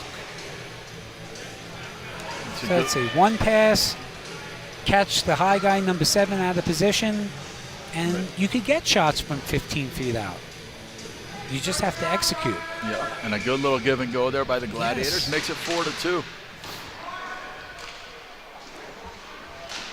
Oof. Big save. Again, that was Dan Dean. Yeah. Firing a puck, Shoot it. being a goal scorer. That's a much-needed save from a goalie that just came into the game, too. Yes, right? it is. Shots are 10-5. Favor the Aces. And that timeout at 4-0 down, starting to pay dividends for Coach Anthony Flynn and the Gladiators. They regroup. They scored the next 2, so they're right back in this game here today. Assistant number 22, Michael Arvada. With 142, I'm making a period. That's 91 from 22 with 1 minute. Here come the Aces now. Walk into the slot, pass back door, walks across. Oh, good big stop. save. There's Warslow making a big save.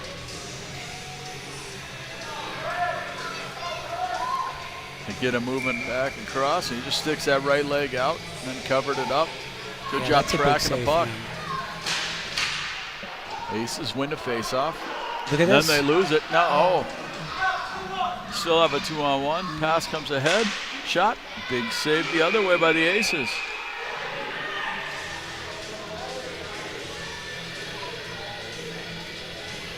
Players come together. Tempers are starting to get a little heated. Yeah, but now you have to be careful. If you're the Aces, the last thing you want to do is give the Gladiators a power play here, right? Right. So You got to be smart with a you need to 2-goal be lead. disciplined, stay focused, try to get out of this period at least 2 goals up.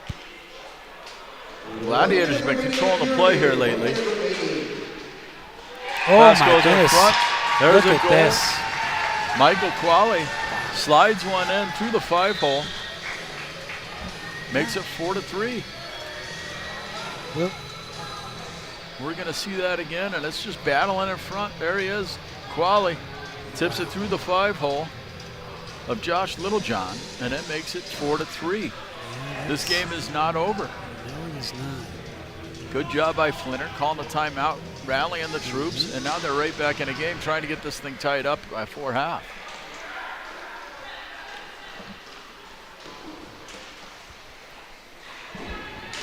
Here come the Gladiators. Shot, big save by Littlejohn. Aces control the puck. Here's Gomez with it.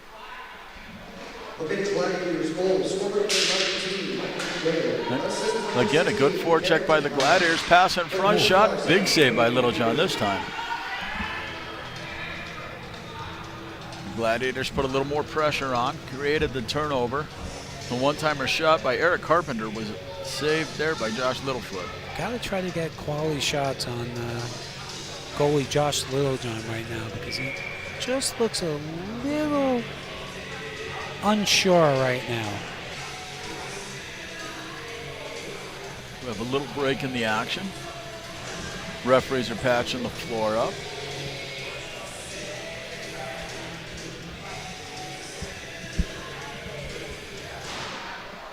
Gladiators control the face-off and they give chase.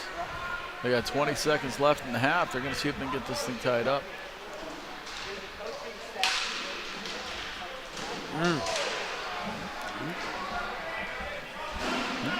Bodies come together. No 2-on-1. Here comes a 2-on-1 the other way. Aces. Gomez fires the pass. Oh, and big a save right there. Big save by Warzillo. Millard. How is it? Warzalo. Is that how you say his name? I think so. Comes into the game, right into the fire, and he's been very, very good. You shut the door and allowed Giving his team to the get back in. Gladiators an opportunity to get back into this. So we're going to look at these again. Action of the first half. Here's that opening play. Gomez with the long outlet pass. Shot through the 5-hole. That's Dan Dean. 2-on-1, shot through the Through legs. defenseman's legs, yeah. No chance for goal in that. And another one That just one slides he it. might want back. Right. Nice backhand move on that 2-on-1 you were talking about. Yeah, They get him right moving. there. And then this is just battling for a puck. Pokes it in. Yeah, I think that was actually the goalie's own defenseman Right, yeah. that poked it in. I think you're right. I think that was Jason Whitman trying to make a play. Anyhow, it's 4-3. Arrows lead. Start of the second period.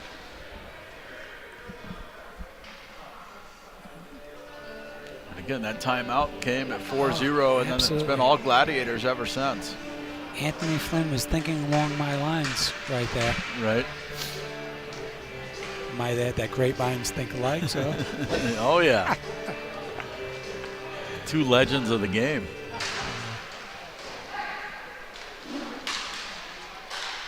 Anthony's so great for the game of roller hockey. He really is. He's been great for roller hockey and for PIHA here the last few years.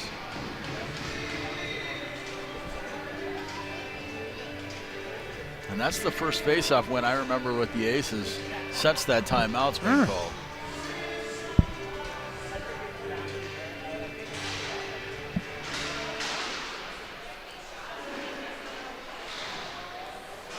Again, bodies coming together, physicality's picking up here. Oh, yeah. We have a 3-on-3. Fakes the shot, gets him moving, and that's blocked in front. Good job by the Aces defenders.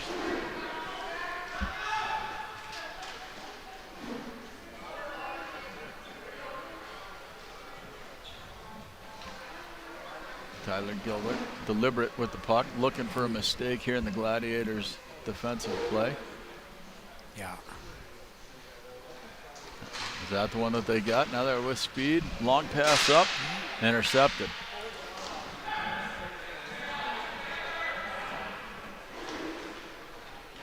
So again, we're in the round robin action here. Game 2 for all of these teams in the minor division.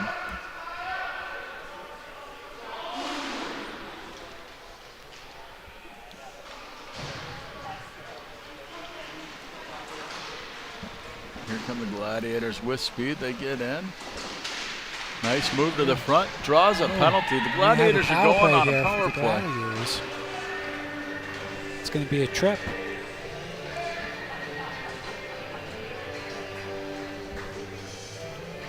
We'll see that again. That's a nice move. It's going to be Jason Whitman that takes the penalty, tripping penalty. And this is a big spot in the game right here. And that's Jack Phelan going with speed. Created some issues there for Whitman. One-on-one, he had some speed. Asheville Aces. Minor penalty, number 37, Jason Whitman. Number 30, Trigger. Good shot. And Rebound. we have a and tied goal. ball game here. Tied it up. Power plays are deadly. Wow. There's Marconi on the doorstep, picking up the rebound, making it 4-4. I got to tell you, I really like the way the Gladiators set up their power play there. Watch how tight they are in the offensive zone. Right? There's the shot. Two Good guys shot. in You got front. guys right on the doorstep. And, yes, there you are. Yeah. Some of these teams spread out so far that they put their off wingers on the boards. They're not a threat to score from there. Right. If you make a good pass on a 4-on-3 power play, you should be able to get a one-time opportunity to bang the puck, at the net. Right. Or tighten it up there and get a shot from the top, and you have guys right in front. Yeah, and they did a good job getting positioning on great the job Aces of that. defenders. So they had the box out. And here come the Aces with speed. Walks in, fires the puck. Oh, good look for the backdoor backdoor pass. pass. Great defense by Anthony Amato, just using his stick. He's not the biggest guy, but he does possess a good stick and good rink awareness, Anthony Amato, on the defensive end. Here come the Gladiators, 2-on-2. Slow developing, walks in, fires a shot. Big save by the goaltender. Good stop by Rojan, man. 9:27 left, 4-4. All of a sudden, Shots this are is a much 14-13. more even game, isn't that, Matt? Yes, it is. Since that timeout by Flinner, Mm-hmm. the Gladiators have answered. Now the Aces' turn to answer. They've been playing better since this thing got tied up. Another face-off controlled by the Gladiators.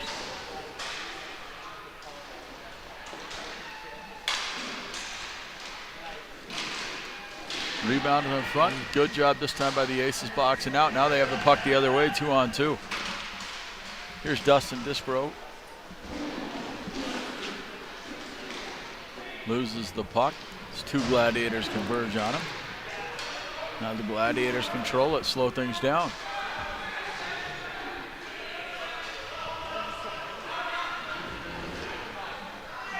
Gladiator circle back, looking to get a change now. Yep. They have a much deeper bench than the Aces. The Aces have 7 skaters.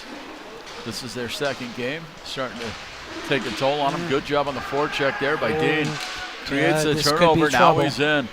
By himself, fakes a shot, goes backhand and scores to put him up 5-4. It's the guy you have to watch. You cannot make mistakes with that guy on the rink and give Dan Dean an opportunity to go in on your goalie all along. All alone, goes to his backhand. Nice shot, nice goal. But the thing that impressed me is he's not just sitting back waiting for the puck. Nope. He made a good job on a forecheck, creating a turnover. His line mate, right, just stepped in immediately and got the available puck and pushed it up to him. Asheville Aces goal, score number 17, Dan Dean. Assisted by number 7, Matt Dean. Yeah, that's Matt Hogue. Really good play by Matt Hogue. He's played 3 really good periods here today, working on his second good game here tonight. He's been a big part of the Aces offense today. Who's that, Matt Hogue? Yeah. Yeah. And there's Dean with the long shot. Been lethal. Especially Dan Dean with that shot. Such a good snapshot. Good defensive play.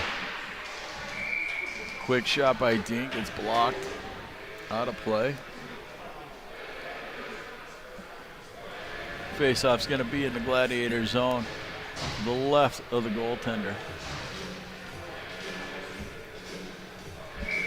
7:41 remaining. 5-4 Aces. Both teams have been on scored in streaks. It was 4 quick for the Aces, then the Gladiators answer with 4 of their own. Now the Aces trying to make it 2 in a row. Pass in front, tip, good save. Here come the Gladiators, long pass, up ahead, good defensive play by Gomez. Absolutely. Gladiator shot, Score. blocker side, ties it up 5-5.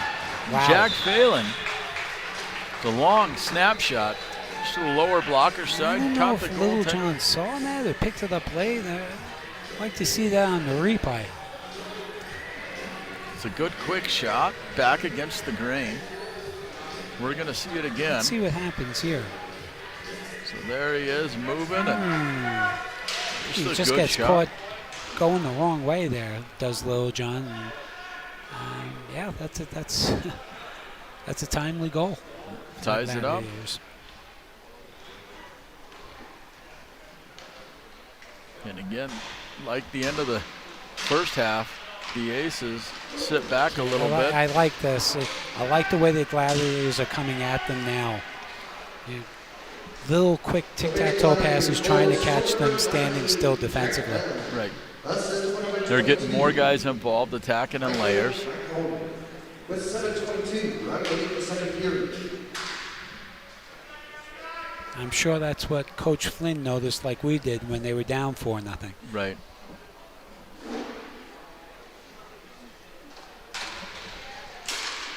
Long pass up. Gomez doesn't like it, so now he waits. Oh, he's going to call that. And now we got a power play coming for the Aces. I don't know. Long shot, save. It's controlled by the Gladiators. Now we got the call coming, interference. I would like to see that again. On Michael Marconi, and it didn't look like a call. we'll see it again. Didn't look like a call I would like First in a 5-5 game. looks like a tough pass, and then I mean, he's there too. You know, the puck just got chipped as he's getting there. right. Yeah, I don't agree with that call. Just Five, some of this, game. like they haven't called it yet today. That's the first one, so Yeah, that's the frustrating bad time part. to call it, though. Exactly right. And here they come. Gladiators. Penalty number 22. Down shorthanded. Now they control the puck. Go back towards their own end, and they're passing around, waiting for the arrows to make a play. They're not. They have a 2-on-1. Shot. Gotta get a shot here. Long shot, kick save. Now we have a 2-on-1 coming the other way. Oh, this could be trouble. Get it over to Dean. Dean fires a shot, goes just over the crossbar. Here come the Gladiators the other way, 2-on-2. You got to be careful. You can't force anything and let Dean come on his own. Long pass towards his own end as a turnover. Goaltender comes out, tries to poke it away. Dean controls it. Now the Aces set it up. Good defensive play there. By Amato, yeah. 35 left on the power play.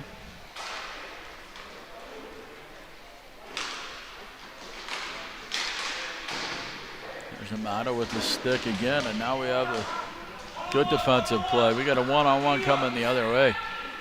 Qualley tries to go wide, cuts in, makes a move, holds, and nice save by the goaltender. Nice move by number 19 there. Yeah, that's Qualley. Qualley, yep. Really Michael nice Qualley, yep. Isolates a one-on-one, short-handed. Goes around the defenseman, holds it for as long as he can. Good stop by Littlejohn to get across and get his glove on that. And we're a minute 16 into this power play. And so far, the best chances have come from the Gladiators. The Aces, with 9 left on the power play, control the puck. Gotta watch the guy coming out of the box here. If you're the Aces. Long shot deflected in front, trickles just wide. Aces are first on the puck. Now the Gladiators converge. Body's starting to fly. There's the second quick we were talking about earlier. Face-off's gonna stay in the Gladiator zone.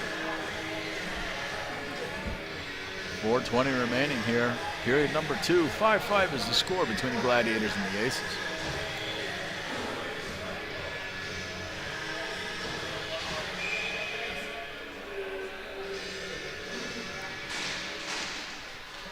Face-off's controlled by the Gladiators.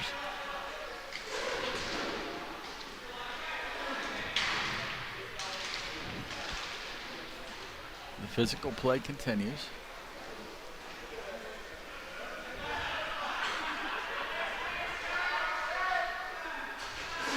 Gladiators across the floor, skate straight at him.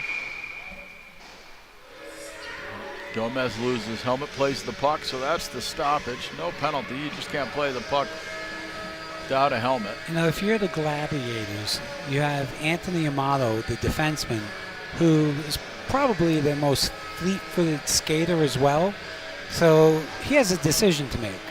Does he try to be more offensive and, you know, perhaps get the 6th goal, or does he leave a slow-footed defenseman back there at risk? Now, I know Anthony. He's a bit of a gambler, so I wouldn't be surprised to see him try to take a chance someplace in this last 3.5 minutes to see if he could break this game open. Right. And again, the Aces, they're looking to go on the counterattack, but they usually bring 4 guys back, and I think you got to get somebody into that soft area. You have to be very careful when you have Dandy on the ice, though. Right. On the rink, I should say, because one mistake, and if they get the puck to him, you know, I'll take my money on him coming down on a one-on-one with a goaltender any day. There's Amato, makes a nice pass. It gets blocked. Here come the Aces the other way. Long pass across, Dean couldn't handle it. Gladiators win the battle. Now they come 2-on-2 up the floor with speed. Goes to his backhand, just can't handle it. Goes down, no call. Got to get back. The Aces come the other way. They're not settling for a tie. No. Walks in, fires the shot, goes just past the blocker's side and wide. Nice move there. 3-on-2. 3-on-2. Got to try to get a shot there. And Well, shot there it is. to the 5-hole and a goal. They created the 2-on-1, and John Bright makes it 6-5. Yeah, Littlejohn, Josh Littlejohn, not having a strong game here. And again, watch his stick come up here. Well, yeah, just through the wickets. Didn't get the legs closed. Again, that's that 2-on-1 you were talking about. Created it off the 3-on-2, turned it into a 2-on-1, and a quick shot. And here's the turnover. Gladiators walk in, fire a shot. Tip just wide, rebound. Here come the Aces the other way. Long pass ahead.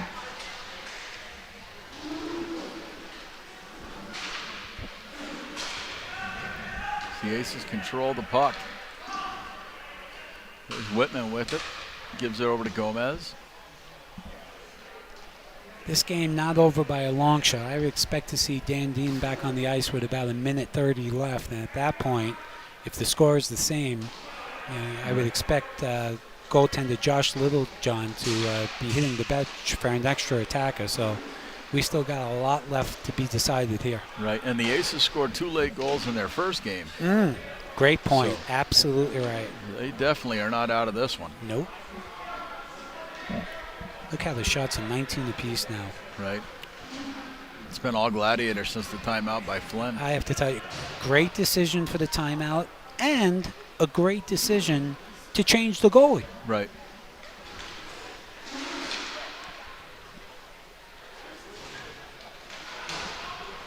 Now the Aces have it.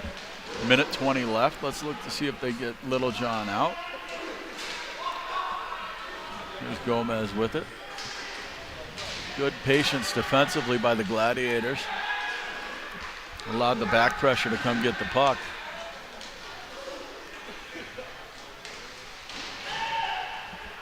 And here they come with the turnover. The Aces have it now. 1 minute remaining. I can't believe Dan Dean's not on the ice now. Right. He's got to be on the rink with less than a minute to go. It looks like they're trying to get him out, but the turnover.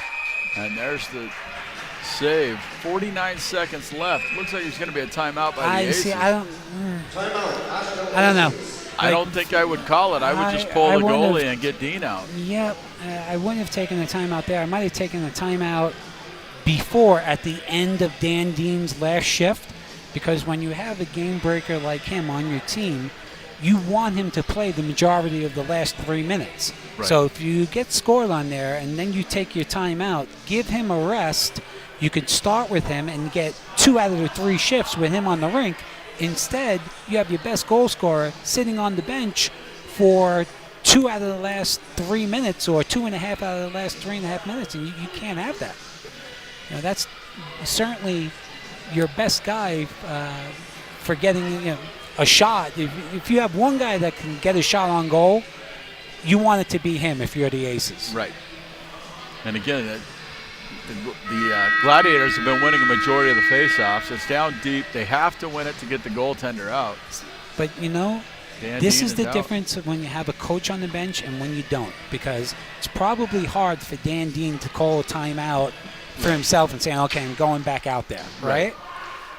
But if there was a coach there, certainly if I was coaching the team, that would have happened. Right. And again, they won the faceoff, but now without a coach on the bench, why isn't he Littlejohn is not out of the net yet. Littlejohn's got to be out of that net. And then we get the turnover. Nice Long pass play by the Marple. Gladiators. Comes up. Shot goes just high of the cage. Gladiators are all over it. Don't go back with it, Anthony. I'm not sure I would have done that. Good job Good on the play forward right check. there. Good play absorbing body contact and staying on his feet by Coluccio. Comes in front, shot, big save, another second big save. Now with 4 seconds left. I don't know why he's I still don't in know there. what happened there with the Aces. That's, to say the least, poor clock management. Right. Now, going to see that What again. a great comeback win by the Gladiators here. Big save, 2 They of could them in a row. have easily have gone away here, down 4-0. I'm going to tell you, I'm going to give Coach Flynn just as much credit for that victory as I am anyone on the rink for the Gladiators. Yep. And look at Coach Flynn. how happy he is. It's like somebody's serving him a platter of cheeseburgers right now. It's great coaching. Good job. We're going to see some of those second half highlights. And I could say that because he's my best friend. Again, there's drawn a power play. Off that same power play, there's the shot and the rebound goal. That was a big goal. That put the Aces up by 1. Yeah, that's a tough goal right there. Yeah. Little John got caught moving. This is a great save. That's a great save by Little John. Made up for it. Here it is. Score tied at 5. Quick shot goes through the 5 He's got to hole. have that, though. Just a little late getting set there. Oh, yeah. And that's going to be the end of it. Stay tuned for more minor league action coming back at you.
All right, we are back here. Game 2 for both of these teams, the Tugboats against the Shockwave, here from the Founder Cup Finals.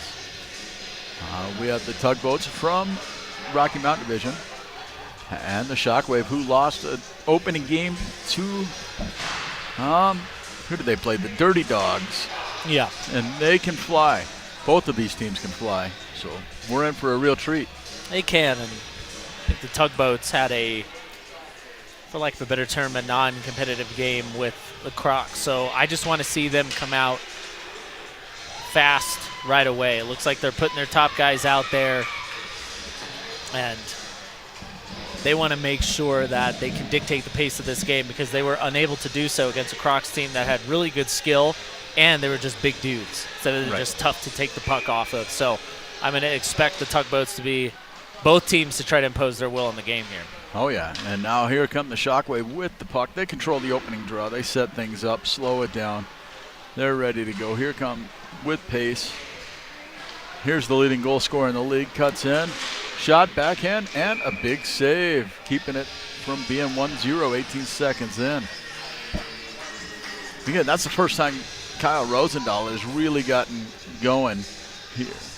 And we're going to see it again as he goes with speed by the Tugboats defenseman, makes a nice pass.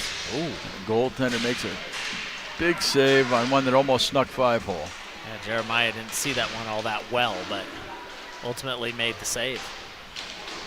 Here come the Shockwave the other way. Comes in, backhand, 5-hole goal. There he is.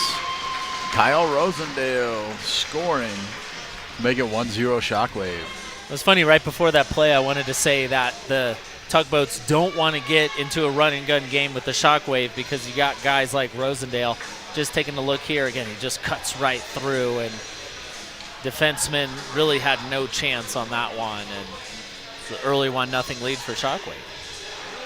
And I think when you get the guy that's leading the league in scoring and comes out, you want to try to defend him with numbers. So I think they need to do a little better job coming back the same way that the Dirty Dogs did, and just defend with numbers. But again, the Dirty Dogs were another massive team. And here comes the Tugboats trying to counter. Good defensive play. Shockwave intercepted. Now they control the pass. You know, JJ Record, I just want to see him be a little bit more patient with the puck. I see that he sees Sheehan right there, but you can't force that play. You need to have possession, especially when you're losing the lead early on. Here come the Shockwave. Good stick. Here they come 3-on-2 the other way. Here's a real chance for the Tugboat. Fakes the shot. Pass just out of the reach of his teammate. Get it back. Shot. And a big save. Shockwave head up the rink. Long pass up.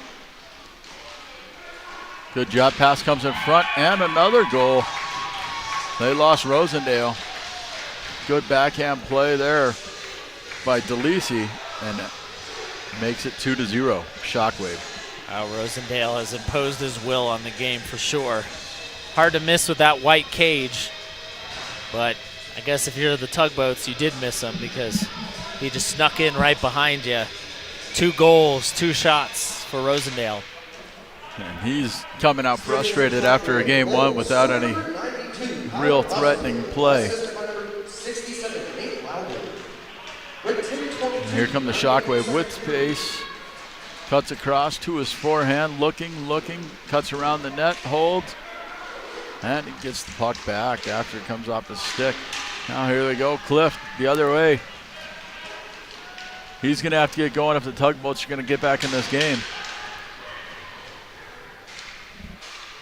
And he creates a turnover and a little bit of havoc.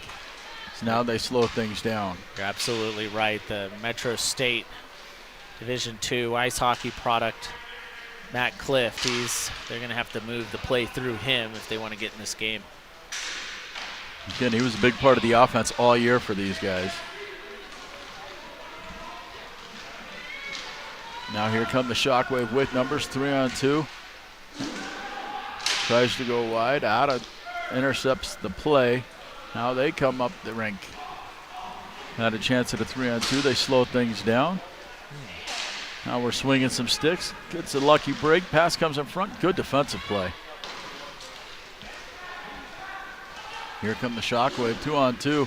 Walks and fires a shot off the defenseman's leg. Big save. Jeremiah Eckerd slowing things down. Did good, and Otta and Chris Belts for the Shockwave are getting into it just a little bit. Again, nothing too wild, but just take a look at that throughout the game. And as we take a look at the replay, again, it's just Eckerd just has to stay. All he's got to do is just stay square, and made the save right off the glove. Shockwave control the faceoff. Now they slow things down. Again, both these teams lost their first game. Neither one of them wants to go 0-2 today. That makes it tough tomorrow. They're going to get a tough matchup coming out of the other bracket. So there's a lot on the line here day one. Some good defensive play and a good save by the goaltender. Tugboats get it back. They get a 3-on-2. Fires a shot. Good stick. I wanted to see that pass come to the right side there. I think Martinez was wide open. But honestly, this is a good matchup. If I want to stop the Shockwave, I need Phil Hartman out there if I'm the Tugboats. Long shot. Blockered away. Put Phil out against Kyle Rosendale. They can match him speed for speed. Oh, nice play. Long pass shot. Off the crossbar and out. Good play. They get a rebound. Another good shot. Big save. Yeah, here they go the other way. 2-on-2. Long shot into the chest protector of the goaltender. Good job by the Tugboats getting some offense there. Yeah, good job. Again, that's if I'm the Tugboats, I want Phil Hartman there at all times as we take a look there. Boom, right off the crossbar by Huff. But Phil is really one of the couple of players on the Tugboats that can match Rosendale stride for stride. He basically needs to be out, him and Clift, really. But you want Clift on the offensive upside. Phil Hartman is really the guy you want out there.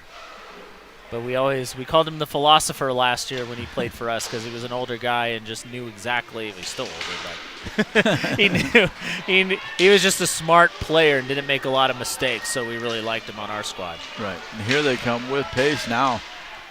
Shockwave come in. Good job. Otta blocks the shot. Now they're getting Clift. He's getting a little frustrated. See if he can start to take over. Use his speed a little bit here.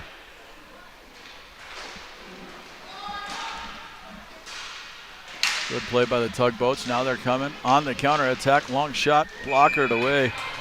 And again, when you get a guy on that backside, going upper glove side is a tough place to get a rebound. It definitely is, but you made a point there in the fact that Clift is getting a little bit frustrated. Not in the fact that he's like yelling at his guys, but you heard him there. He was the one that slammed his stick. He wants that puck on his stick and quickly so he can get right to the net right away. Right, and when you can shoot like that, you never question his thought process. No. He's a goal scorer for sure, Yeah. so you take that. The Tugboats are just happy mounting some offense here. There's the good play and a big save back against the grain. Goaltender Kowacic made a big save. Yeah, he's been solid so far. Just making the saves he needs to. The Tugboats are actually out shooting Shockwave right now, but a lot of those shots are coming from the outside and not really troubling the goaltender. Right. And again, I think it was 4-1 in shots early, and now it's 8-4, 9-4 now. The Tugboats have found a rhythm, and they've settled things down a little bit. Just got to find the back of the net. And I think this is the time they got to do it. The Shockwave continue to just slow things down. We got 6 minutes left here in the first period.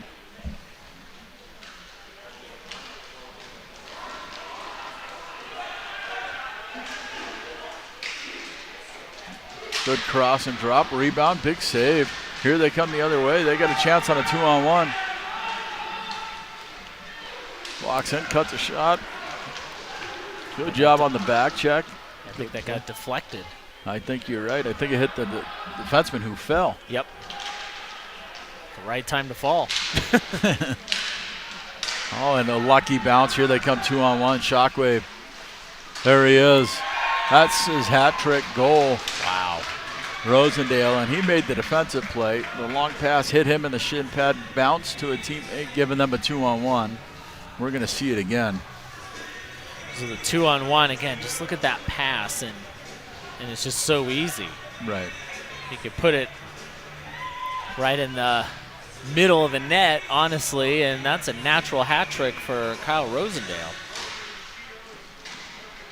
It's 3-0, and the Shockwave needed something to get momentum going back their way as the Tugboats had taken it to them for the last few minutes. And here they come again on the attack. Long shot, big save by Record. I guess the way that the Shockwave are playing this year, Rosendale's the guy that can take the game back over for you. Right.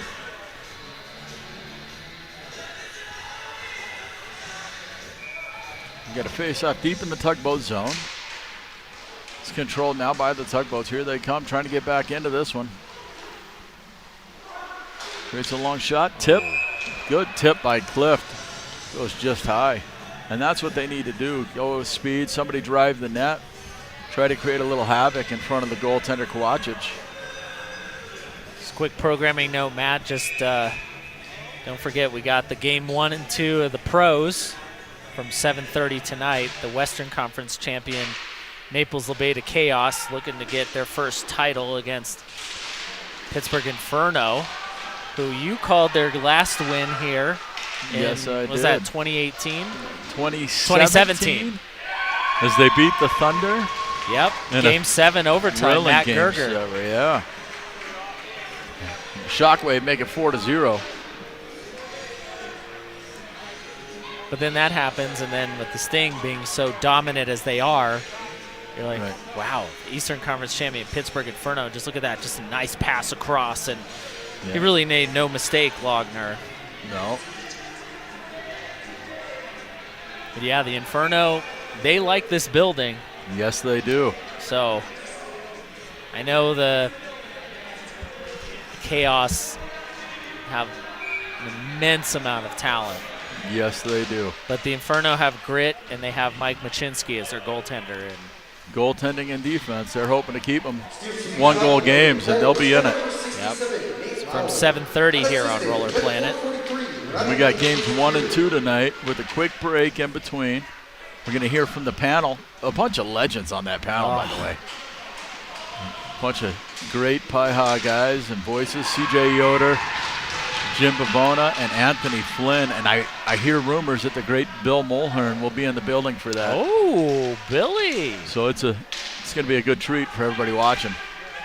Tell you a story about this after this play.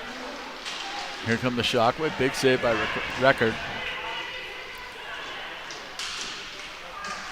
And again, this is the way that the Shockwave want to play, is up and down the rink. I don't think the Tugboat have much choice being down 4 here. Hoping to get a quick one before the end of the half.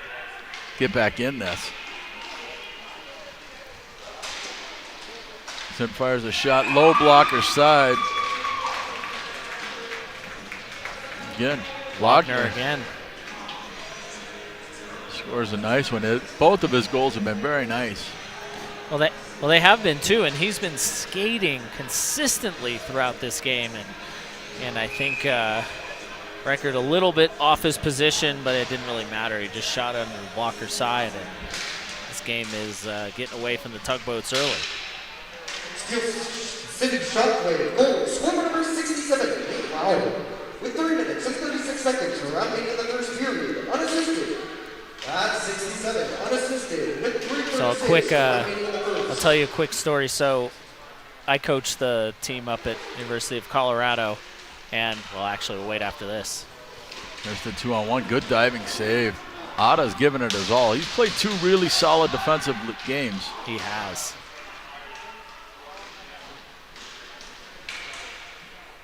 Now the Shockwave just continue to control the puck. So you were saying you coach CU? Yep, coached the team up in Boulder, and we won our national championship this year, or this past season. And when we made the final, I had conversations with two people. Ron Bilston, who coaches Lindenwood, Right. just about how do you handle these finals. And then the second one was Bill Mulhern, because Mulhern won the national championship with the University of Colorado Springs in Fort Myers, which is the first and only, up to that point, as a penalties coming up on the tugboats, first and only time that a Colorado team has won the national championship. So they both gave me great advice, and ended up winning that game in overtime 3-2, and we're going back to nationals this year trying to do it again. That's awesome. And those are two legends to get Yes. advice from.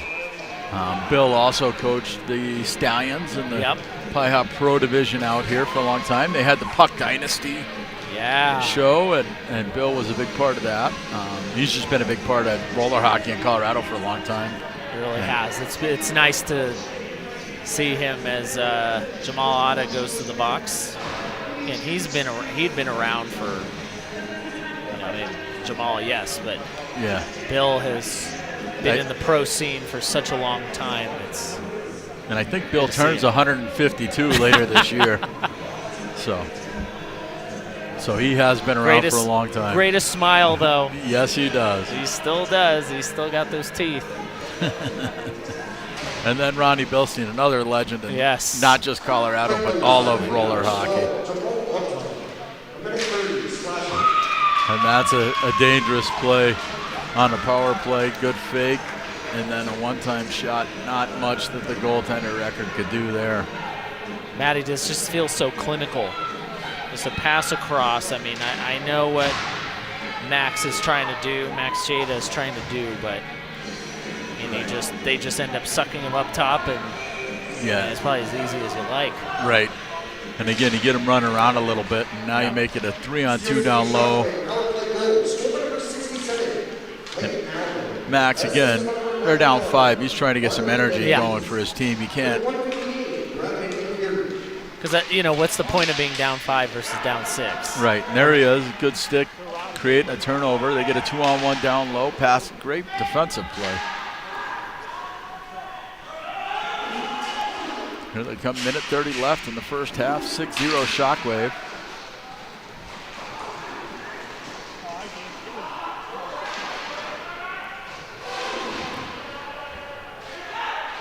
And again, shots are 14-10, so it's not like the Shockwave have totally dominated today, other than on the scoreboard, which in our sport is kind of what they go to measure that by. But as far as action goes, both teams are getting chances. Well, I think the biggest thing, though, too, Matt, is that it's the quality of the chances. I find that the Shockwave's quality is just so much better.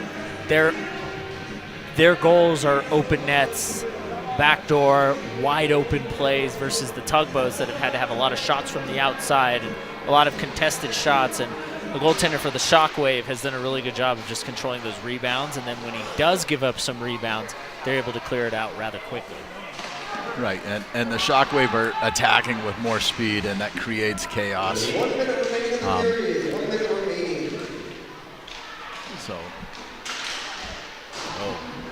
Nice play, good look. But again, now we get a turnover, and here comes the Tugboat, or the Shockwave, sorry, getting another odd man opportunity. They were going to say Black Ice. Their uniforms look just like the tournament team Black Ice's uniform. They do. And if you're going to try to copy a team, that's the one to do, right? They win everything. Oh, my goodness. So good. Jay Miro, those guys are so good. And speaking of later on, Jay Miro is going to be here doing the color for one of those pro games. I think our second game tonight. Yeah. I'll be on play-by-play with him. And, well, most importantly, game 1. I'm with you. Yeah, and then we get the good guys in, and it's you and Jay. Yeah. And just the knowledge of the guys coming is something really special for people to watch. Not only does Jay know these teams, it's almost like he just knows the league inside and out, and he'll be answering questions that I didn't even really know I needed to ask. Right, and it is a copycat league, and Jay has set the standard for so many years here in PIHA. I think they've won 105 in a row. It's Since the last time the Inferno won, right? Yeah, it was basically, so the Inferno won Game 7 here as it's 6-0 Shockwave at halftime. So the Inferno won that Game 7 that you called in overtime against the Thunder. The Thunder, by the way, that year, who had a great season. We'll take a look at the highlights real quick before I yap even more. Good face-off win by Joel Sheehan. That was pretty much the positive for the Tugboats at this point. And again, I mean, it's just Kyle Rosendale. He's been taking over. He took over the league this year in a natural hat trick, 3 in a row. And, you know, the Tugboats have been trying to get something going here. Huff hit the crossbar, but I really think it's just been all Shockwave, and they've just dominated the entire time. Kyle Rosendale had his 3, and then Logner added a couple of his own, and just look at this right off the power play. I mean, it's just a professional job, I think, on the power play. No issues, no complaints, all smiles for the Shockwave here, up 6-0. But, you know, with Jay again doing the games, again, you're right, it's such a copycat league. Everybody's trying to do what he's doing. Right, and he's one of those guys where, you know, you get the phone call from him, you play for him. Right. If you can do it, you play for him. And if you can't commit, sorry, I'll move on to somebody else. So I think it'll just be interesting to see, you know, I think it's definitely, you know, both pro games are going to be must-watch. I'll be, you know, Game 2, I just can't be trying to wind him up. Right. You know what I mean? Oh, yeah, he'll give you his opinion. Yeah, he'll give you his opinion. So I kind of have to, like, do my diligence, if you will. You can't try to wind some up every comment you make, but, you know, you do it the right ways. Right. What do you think about this? Hey, what do you think about the reverse clearing? You know. Yeah. But yeah, just so much success. Big save by the goaltender again. You've had some success as a player, right, Matty, or not really? I slowed the game down. Listen, the people, it's completely, you know, they're not looking at the box here, the commentary box, but Matty's definitely slimmed down quite a bit. I have. I'm hoping to get back to being able to play against you one time. How much have you slimmed down? About 93 pounds. Whoa, good for you. So, yeah, a few more to go, but we're getting there. You're looking good, man. Thank you.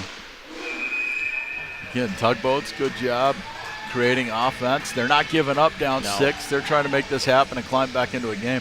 I mean, we saw the Gladiators down 4 climb into a game and end up winning. Yeah. So they're not out of it here if they can get a couple early. No, you're never out of it, especially with the Tugboats. It's even if you end up coming back in this game, I mean, it's unbelievable.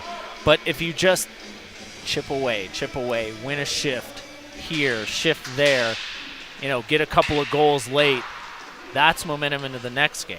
And then that can be momentum into your playoff game. So it's just really all about using this round robin to build momentum.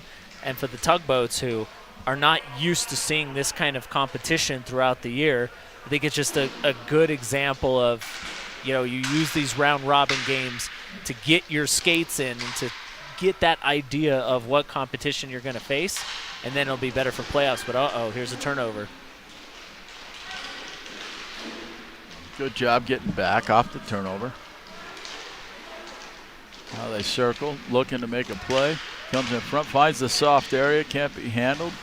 Gets it back, finds the right guy. Rosendale fires one just wide of the cage. I'll talk about finding a soft area. I mean, Rosendale was just hanging around in the high slot, and thankfully for the Tugboats, he did not finish that play. Oh, look at Jimmy Vavona with the suit and tie. Oh, he's looking good, getting ready. Yeah. One-time PIHA MVP. Hall of Famer. There's a one-time shot and a goal. He shows why he led the league in scoring. Yep. Number 4 tonight. Yeah, Jimmy, I think at one point has had the most points in a season, over 120, I think. I think you're right. My goodness. Just look at that. Again, it's just simple. Right. It's just simple what they're doing here, Shockwave. They're not, for lack of a better term, shocking you in any way. Just simple plays, wide open, and you just don't let Rosendale have that kind of space. Yeah. Steel City Shockwave, goal, score number 92, Kyle Rosenberg. Block it, fire, shot, save. Here they come. They got a 2-on-1. There we go. Tugboats threatening. Backhand shot. Goes just wide. I just don't like that first pass. No, I think you keep it on your forehand and make them make a play. Or you take the shot. Be the goal scorer. I know you want to not be selfish, but sometimes you have to be. The 7-0 game, give it a go. Right.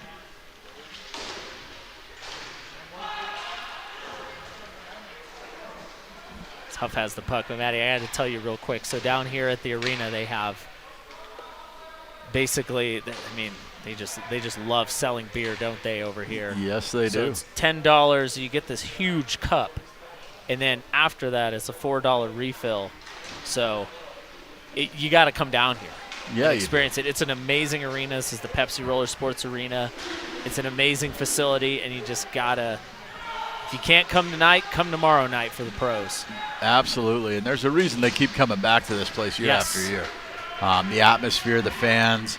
CJ Yoder and Charlie Yoder do a great job here. Oh, there's another shot blocker side. Jeff Ingham, very nice of him to let us use his facility. Yeah, keeps it immaculate. Yep. Trying to see who that was. I think that was Degri. I think that's how you say his name. But look, it's just a shot from the outside. Right. I think he caught record cheating a little bit. Yeah. But you're absolutely right. And they keep coming back, even with Anthony Flynn, who owns the rink in Marple. Right. He knows, and that's a great facility. It is. That's the last place we went to was Marple. Mm-hmm. But he knows this facility is really where it's at, and the teams in this league really want to come here. Right. Beautiful city, beautiful backdrop, incredible rink, very professional. Right. And I know both you and I play and live here and have done a lot of things here, but we're pretty fortunate to have 3 pretty nice facilities here in our area to play at. My home rink, the Foothills Fieldhouse, was able to host a couple of them. Yeah. Up here we go. Changes the angle. That's a good defensive play. Just missed the rebound by Arvada.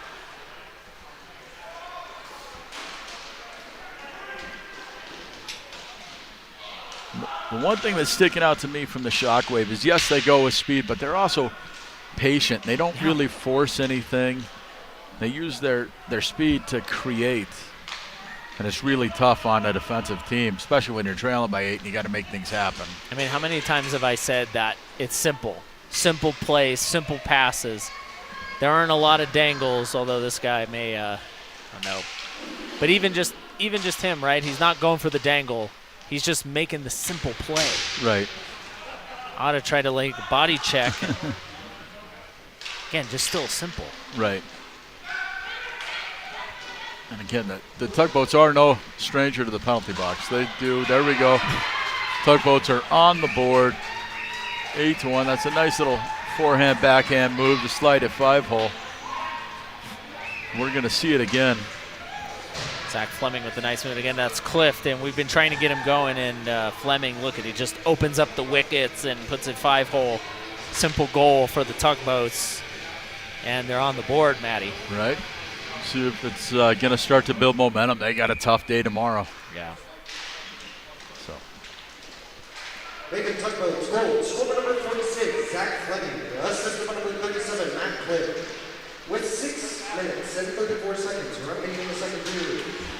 Here come the Shockwave. 3-on-2, fires a long shot, and they get it back. Wow. That's a rocket by DeLisi. Good job creating the 3-on-2, and then they find the soft area. DeLisi lets it go with a rocket. Just some nice glasses too. Oh yeah. But just look at that again. It's simple. I think a lot of players, Matty, make that mistake where they try to shoot the puck so hard. Right. But he took probably about 10, 15% off of that puck. Just went for accuracy and restores that 8-goal lead rather quickly.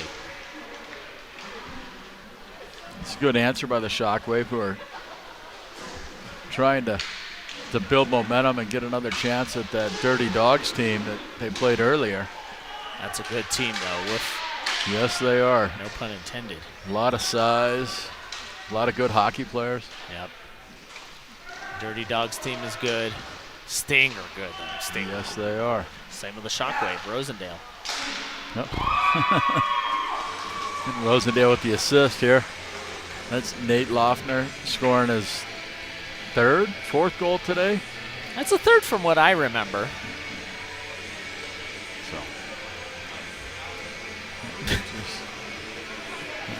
Yeah, record's just trying everything at this point. And now we're on run clock. Now it's funny with PIHA, I don't think, Matty, that it's automatically run clock. Right. I think both teams have to agree. I'm not sure. I don't know. Maybe in rule. semi-pro and minor they can go run clock. In the pros they don't go run clock. No. But I think it's kind of like if both teams agree on it in pro, then they'll go run clock. Right. Because if you're up 10-1 even on pro, like you're not trying to keep that game going. Right. And again, during the regular season in our division, we play 2-game sets. So if game 1 does go this way, we take a little break, and then game 2 starts over, and it's a new game. And most times it's a much closer second game. Right.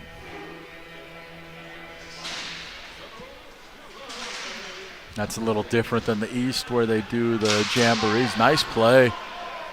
Just missed.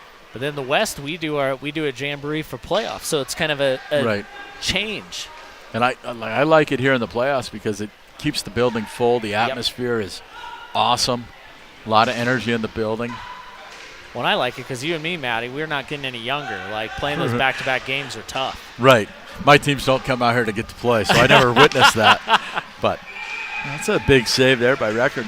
He hasn't quit. He's still trying to make all the saves. He's faced 21 shots so far tonight. Again, all high quality. Yeah, nothing easy. No. His 11 saves, none have been gimmies. Absolutely not. I think one of the cool things about the minor division, especially on our side of things, Matty, is that you're starting to see a lot of players come back that were good players in their own right, and they're coming back and really getting back into the PIHA swing of things. Right, and I like the fact that some of the teams are young, so you get a mix of the older guys and the younger guys, and the older guys get to teach the young guys the right way to play. Right. And so hopefully we'll see some of those young kids pick it up and help the pro division here shortly. Right, it's like, for every Taven Yoder, there's a Joel Sheehan who's on the puck right now he's probably in his mid-30s, and he, had left the game for a while, and he's back, and is a nice save there by Record. But he's back and playing a lot of hockey and playing in the minor division, and it's just really cool to see. Right, and it's awesome that these guys get back to the game that way and still come out and compete. Yeah. Jamal Ada had played I remember hearing about him playing in the high school league when there was a big high school league up north, probably in around 2008, 2009. Right. 2007, I would say. I think we had 60 teams in that league. Right.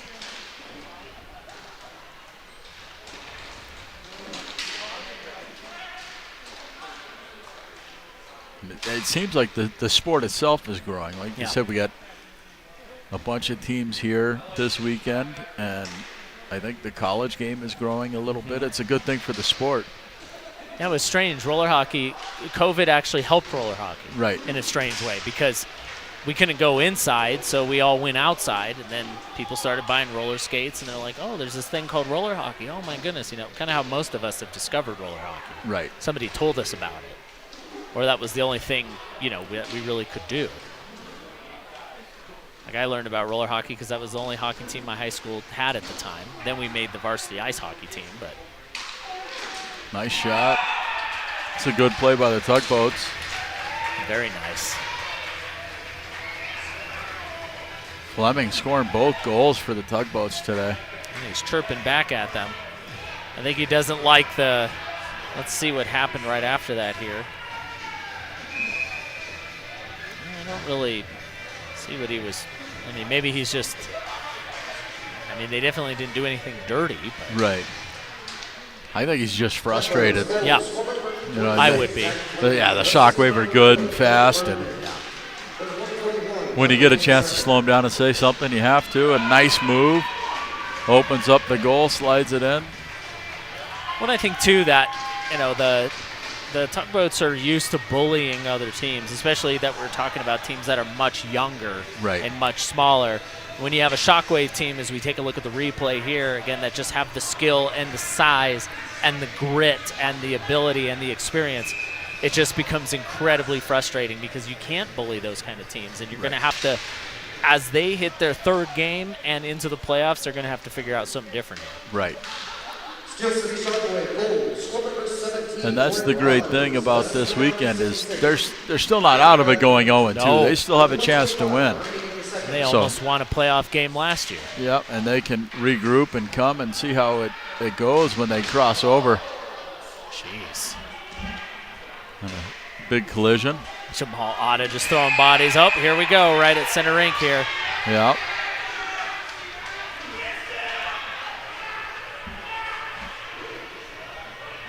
Camera guy Johnny Isle knows what to do. He sees that fight and he's right on it. He's been in a skirmish or two. Oh yeah, he has. We've been in a skirmish or two. But we always make up after. Yeah. And Kyle Dowd, the referee, has no qualms, throws him right out. Jamal Otta, I think, is gone too. Or he should be. Right. Now they're just chatting. I think at some point, I'm surprised that they're not keeping this clock running. Okay, good. It looks like Gavin Barr, who is doing a good job at the scorer's desk, is running the clock, as we see here. Is that big hit by Otta. Yeah. And again, I don't have an issue with the Shockwave player coming to say, hey, man, like, that's not the correct thing to do. Absolutely not. It's been a relatively clean game. Yep. All right, well, that'll end it, Matty. That does end it. It is 11-2, Shockwave win.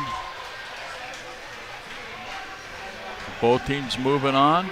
Games tomorrow. All right, well, let's take a look at the highlights here, and then I got to take advantage of the beautiful lavatories here that we have at Xfinity Roller Sports Arena. But I mean, it's just been simple. Just simple plays. Rosendale, Logner. Right. I mean, my goodness. I mean, and the Tugboats did a good job getting their 2 goals on the board. Yeah. But at the end of the day, it's just domination from the Shockwave.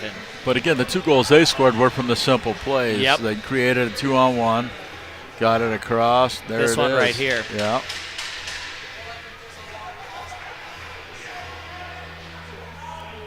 Just simple deeks. There it is.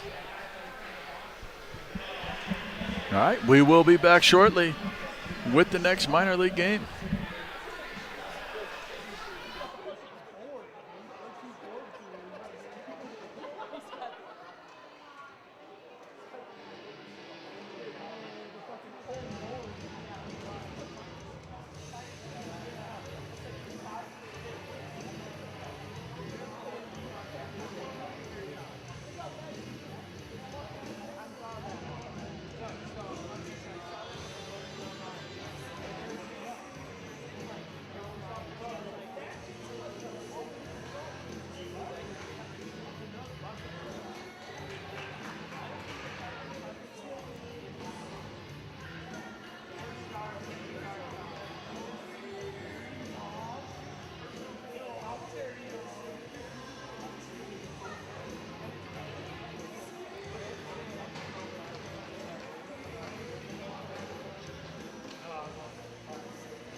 Yeah. All right. We are back live here in Colorado Springs, Colorado. We have minor league action between the Crocs from Gainesville and the Dirty Dogs from the Motor City.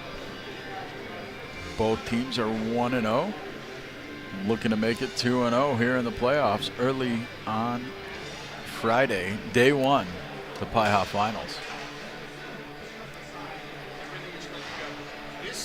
The Crocs have 6 skaters. The Dirty Dogs have 7. Face-off is controlled by the Dogs. So you slow things down.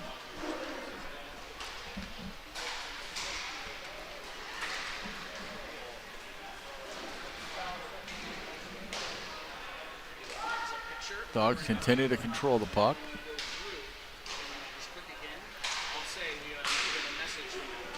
And now the Crocs intercept the pass. Dogs are right there. Pass comes in front. Shot and trickles wide. Net is off. We get a stoppage. Face-off is going to be deep in the Dog zone. The Crocs have a bunch of speed here tonight. We'll see if they start to use it, as the Dogs have a bunch of size. Smart hockey players try to capitalize on the counterattack. So we will see how that goes. Crocs win the face-off.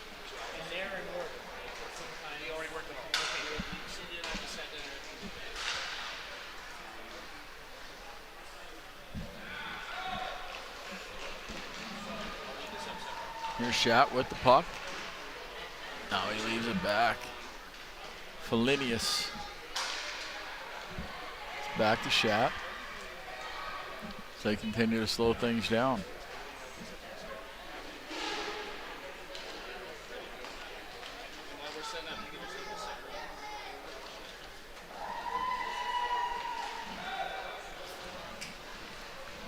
Now they come with speed. Here's Shat.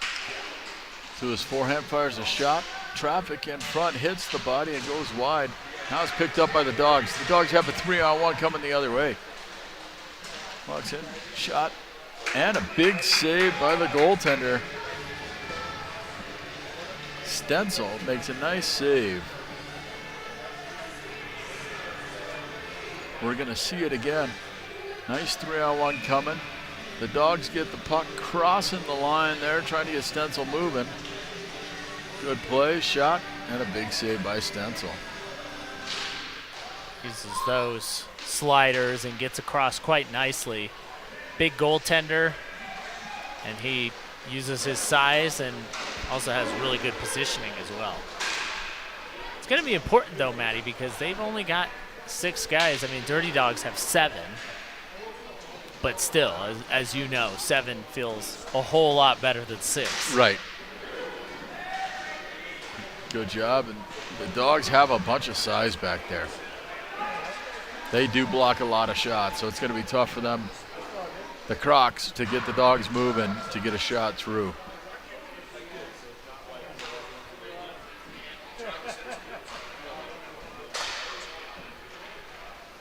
Pull back the curtain a little bit. So my delay in getting on was Anthony Flynn explaining to me how to do the whole PIHA awards ceremony, the slides and all that. That's coming up after this game, right? Yes.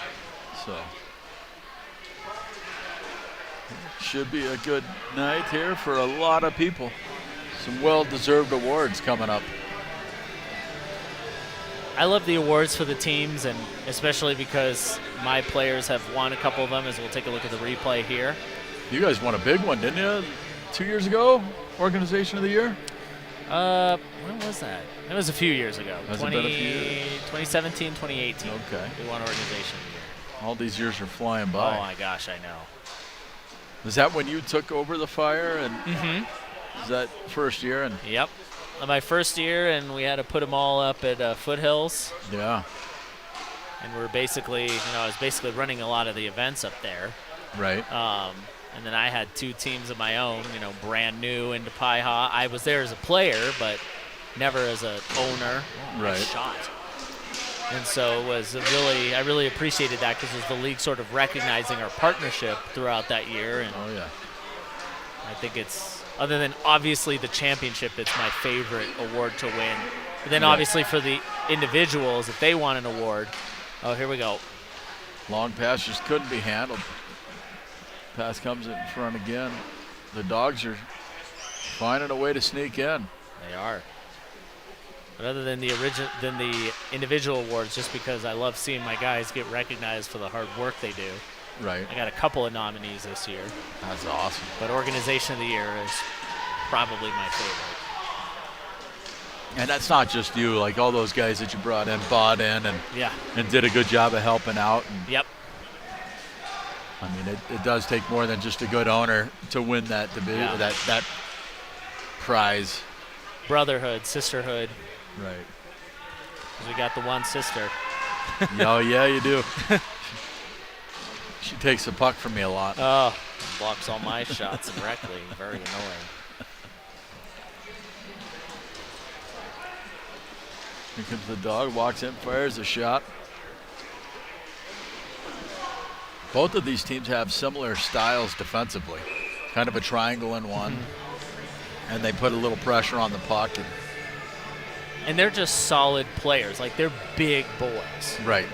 So not only do you have that good defensive setup, but you're also putting your sticks in the lanes, and it's very difficult to get passes across.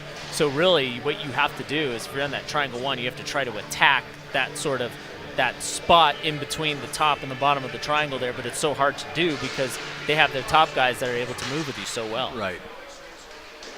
And all these guys are so smart. I mean, there's a reason these teams are successful and out here playing against each other. Yeah. They're not bad if you win a division. Right.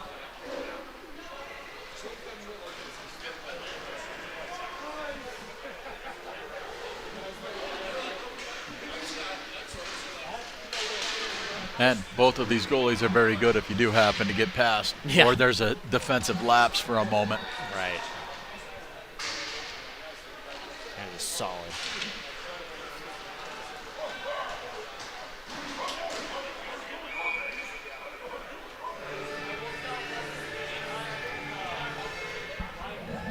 Again, that's just the second shot on goal for the Crocs. The Dogs have been doing a good job controlling the puck. They have been. Again, number 90, Miller, is somebody to watch. He had a good day. Brian Miller can fire some shots.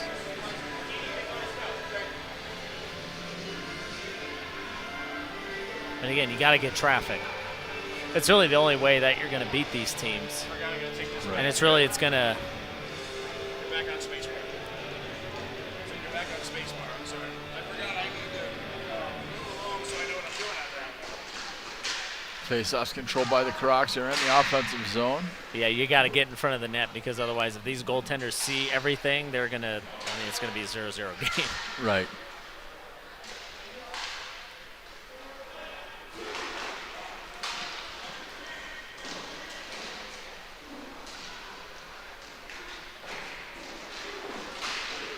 Rebound comes in front. That's immediately steered away. That's intercepted by the Dogs.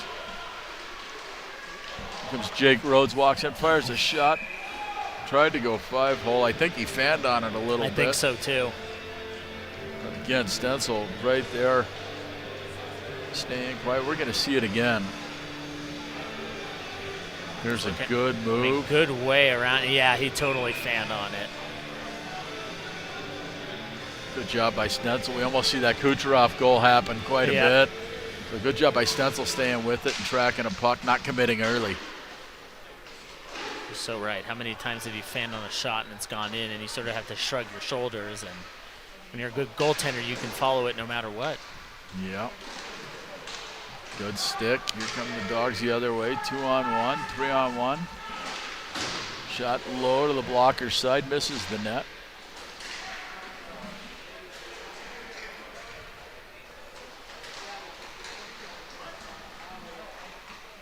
And the Dogs don't have the outright speed that the Crocs have, but they don't have bad skaters. And a nice play.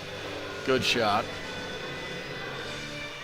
All just solid skaters. Yeah, and there's Nathan Scully wide open. Gets that puck. on the dot. Let's take a look at how it happened here. And just a nice pass there. And Stenzel couldn't get across fast enough. Right. Nice shot to the short side. Dirty Dogs have the lead.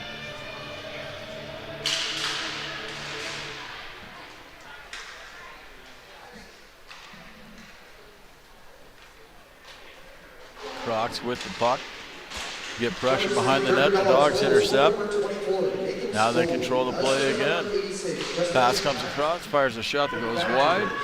And here comes Miller. Miller fires a shot, steered away. Dogs control it. Dom Moore in his own end. Here they come with speed. Here's the goal scorer, walks in. Toe drag shot. Big save by Stenzel. Sticks with it here. Nice work by Nathan Scully to come through and get a good shot on net. Again, Stenzel just sticking with it. Starting to see them attack a little bit more, one-on-one play, making moves to get around those defensemen.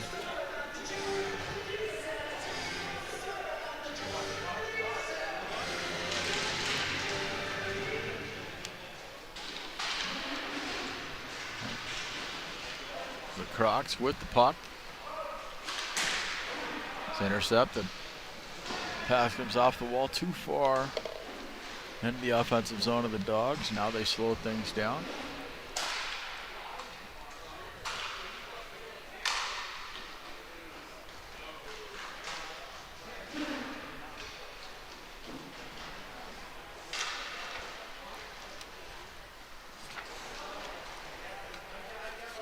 They continue to circle with it.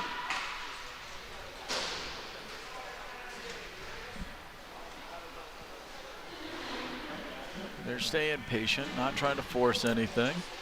Taking what the Crocs are giving a backhand shot, gets deflected away. And they win the race for the puck, and now they slow things down.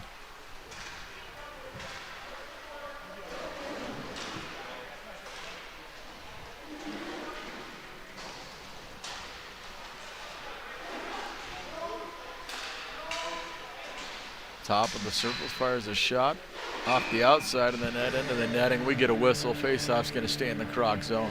Shots are 9-3 in favor of the Dogs. With these goaltenders being as solid as they are, you could see this really being a low-scoring game.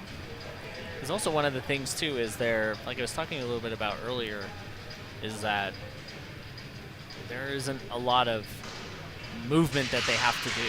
They're all straight up shots, and with these two goaltenders, you're not going to score a ton of goals unless they're low slot opportunities. So I'd say good job from both teams just ensuring that the pucks don't come all the way across and make it easy tap-ins. Right. Just like that. And the Crocs are doing a good job. They're staying patient defensively, even though the shots are 10-3 now. But they're not getting too anxious or too over-aggressive. They can't. The Dogs are too good. If they do that, it'll be easy for them.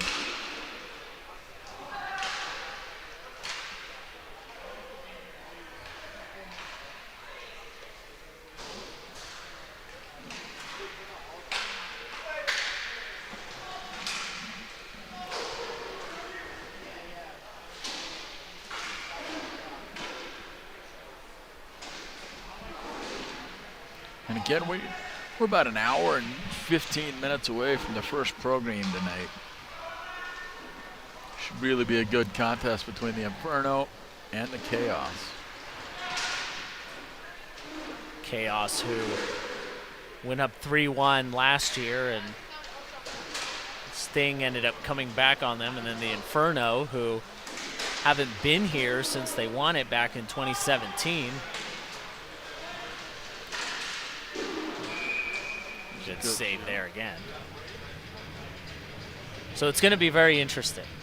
On paper, you would say, oh, Chaos all the way. Right. But the Inferno, to me, have always been that team, especially over the last couple of years. They have done really good rising to the occasion. They had battled those Sting teams, and even though they had lost in years previous, they were always very close. And this year, they ended up getting one over on the Sting early, and so I have a hard time counting them out. I say the series goes at least 6 games. And I have a feeling that the longer that the series goes, I think the Inferno could really find themselves with a chance to win it. Right, they're going to stay in games. They're a good defensive team. Yes. They have a really good goaltender.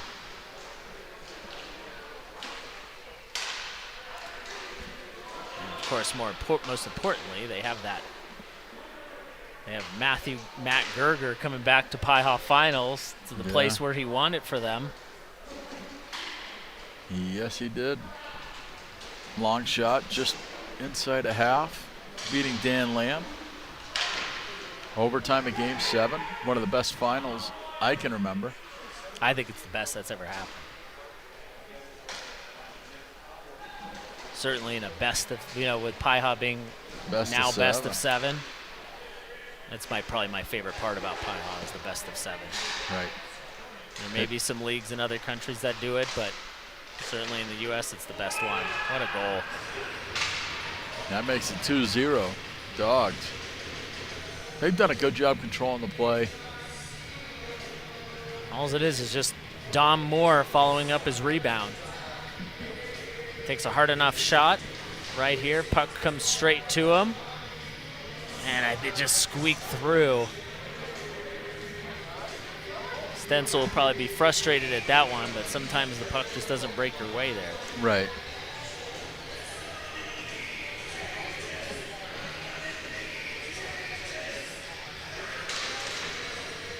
But yeah, I would say that final is the best. See if they have a little Rocky Mountain magic left in them. Starting at 7:30 tonight on Roller Planet. Better like and subscribe and watch. Put it on the big screen. And a programming note, Jay Morrow is not going to be able to make it on today, so you're going to be stuck with me again. Oh, good. For Game 2. We'll see about tomorrow, maybe. And we'll see about that. I just saw Bill Mulhern walk in. Hall of Famer Bill Mulhern, I believe. This place is littered with Hall of Famers. I know. We're going to be announcing a couple of more tonight at the awards ceremony following this game, but that's going to be the end of the first half. The Dogs are leading 2-0. I'm hoping that Jay can join us at some point, but you know what, Maddie, you and I will work through take this thing. ship through to the harbor. Right. You still do get some good guys given their in the studio there. Yep. CJ and Flinner and Jimmy. They have a unique look at the game, and all of them very qualified. Absolutely. All right, let's take a look at the 2 goals here. Play. Look at this. Just look at this pass to the short side. I mean, it's just simple plays, really. Right. At this level, it's what's going to make it happen. And then right after this, just getting his own rebound. And I know Stencil would want to have that back, but again, sometimes you could see just his reaction. He does not like that puck went in. Right. But sometimes that happens. Yeah, and that's the beauty of the quick release and a quick one-touch shot right off the rebound. Yep. Goaltender doesn't have time to set up or as much as he would like. And that's what happened. You know what, Maddie? Let's get you. Let's do a quick prediction preview. Maybe we won't do the full series of the pros, but first 2 games. How do you see it ending up? I think it's going to be a split tonight. I'm going to say Chaos Game 1 and Inferno with Matthew Gerger scoring a game winner in Game 2. Matt Gerger, gosh. What a thing, huh? Scoring the game-winning goal. Oh yeah, and I think Shabo will have a couple in the game winner in Game 1. I think that's what's most important this year is that he's here. That helps. That's a huge help. Healthy Shavo, healthy Tyler Kraft, Kyle Novak, some Ryan Marker. Yeah, yep. Ryan's got a shot, too. You'll probably see it. He loves taking a shot. Right. He's not a big deker kind of guy. In a high level. In a lower level, he'll do whatever he wants, but you'll see him rip some off the... Goaltending's going to be fun to watch. Kevin Dwyer. You know, I would say Machinsky has the edge, but again, Dwyer is who won Game 7 for the Demon Dogs against the Sting a couple of years ago. So. Right. Two really accomplished goaltenders. Yep. I mean, two really good teams. It's going to be fun to watch. Yeah, really, really.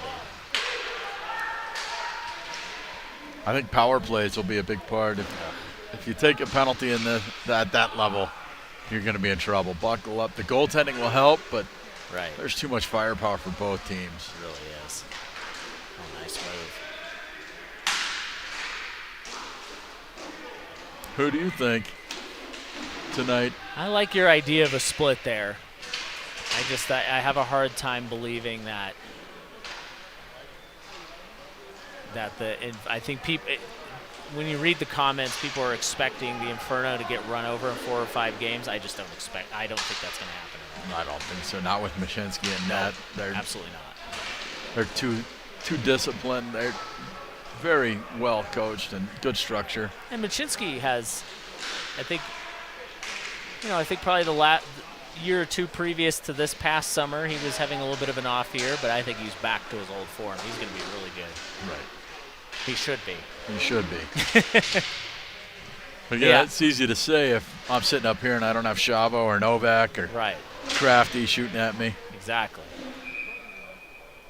It's always funny. You think you can do better. It's like that kind of, if I had that ability, here's the thing I would have done. Right. You just got to have the ability, so. My best ability is availability. That's why I'm here. Hey, I'm going to show up. I'm available tonight, so you get me. Yes. Well, hey, it's going to be a good one. Yes, it is. And this is a good one for a 2-0 game. These are the kind of hockey games I like, too. Right. Just good defensive battles. It's going to be some grit and just a good, simple play. That's going to be the difference here. But Crocs, you feel, this is the disadvantage of having 6 guys. They really need to press the play a little bit more, and they just aren't. They just can't. Right. See, just soft at the point. And another one. Yeah, and I don't know that that's the right guy to let walk in and fire pucks. The big fella can let it go.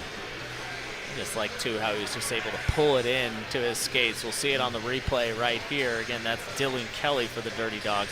He just walks in, again, uncontested, probably about 10 feet, and he puts it, doesn't have to be top left corner, just to the left side of the net, probably about, what would you say, a foot or two up, just over the pad. That's really all you need. You don't have to be super wild with how you're shooting the puck, and good job from him. Yeah. 3-0 Dirty Dogs.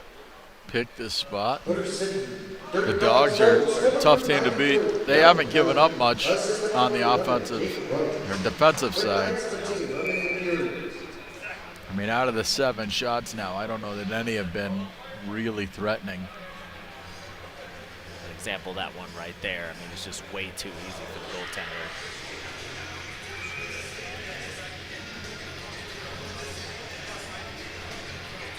People starting to fill in a little bit. Oh, yeah. Want to watch the awards ceremony. Again, my team, the Lakewood Fires, had a couple of nominations of our own. That's Evan Rangel, right? This year, Evan was nominated last year for Semi-Pro Defenseman of the Year.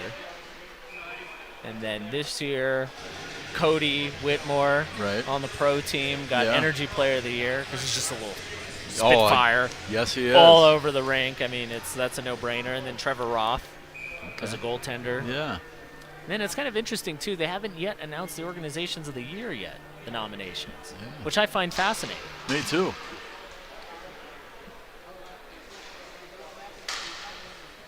They do a great job presenting stuff. Yeah. Especially if I can get the PowerPoint right. Yeah. A lot of pressure. Yes.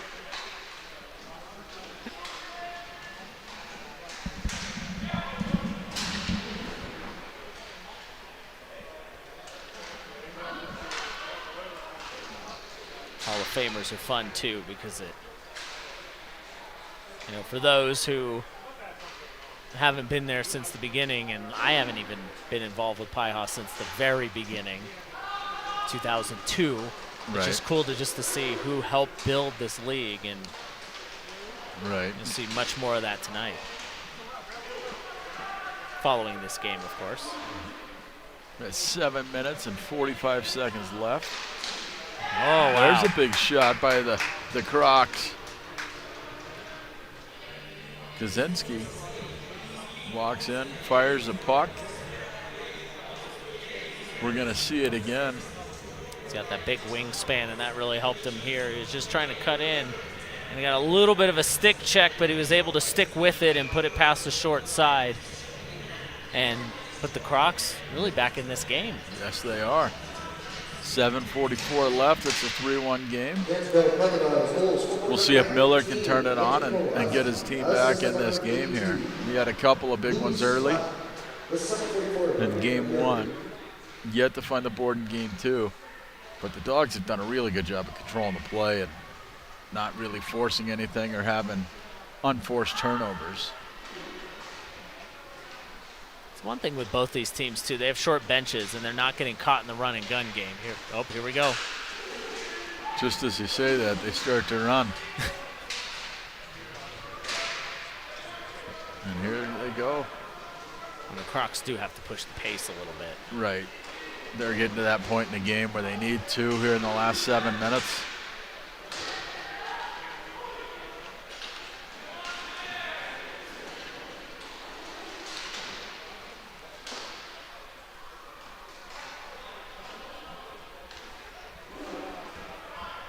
I don't mind this. Just get a couple of fresh guys out there and get the goal scorer back on the rink. Uh-oh. It's one of the first unforced turnovers we saw. He comes the other way. Nice save. Really good move. There it is. Shot. Tries to keep it on the floor. The goaltender looking up and a big save. Those are 3 really good saves. We're going to see it again. My stencil here. Just take a look. Okay, here's the first one. Well, that actually went off the post. Stayed as big as he could, even though he was on his backside, and then they tried to roll it back under him. And again, just good fundamental technique. That's just not going to happen if you're playing against him. Stencil had a really good game. Yes, he has.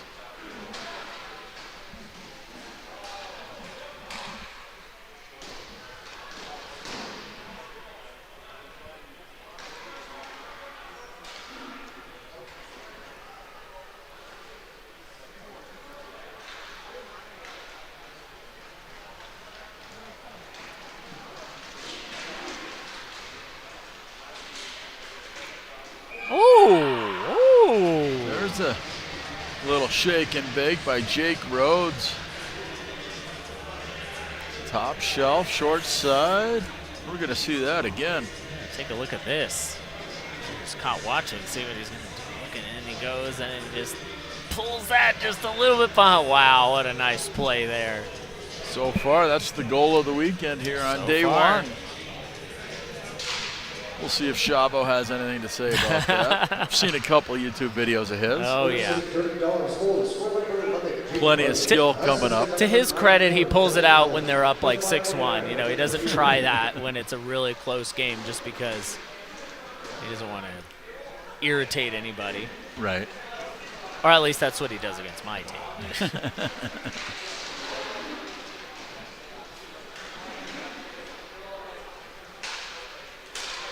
And here's Miller, walks in on his forehand. It's a really long reach there by Gabe Temple.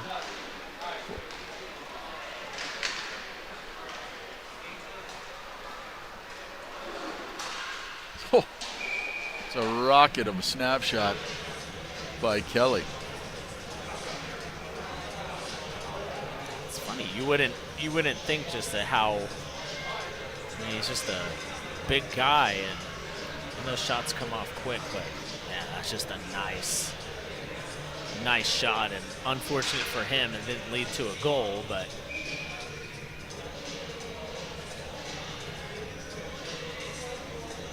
again, just the Dirty Dogs continuing to be dangerous.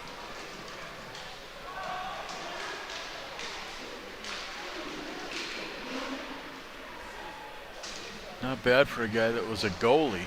Yeah. Not at all. 6'5", can fire a puck. Sounds like a tough problem. Yes. Especially when you're me, a 5'11" defenseman going against you.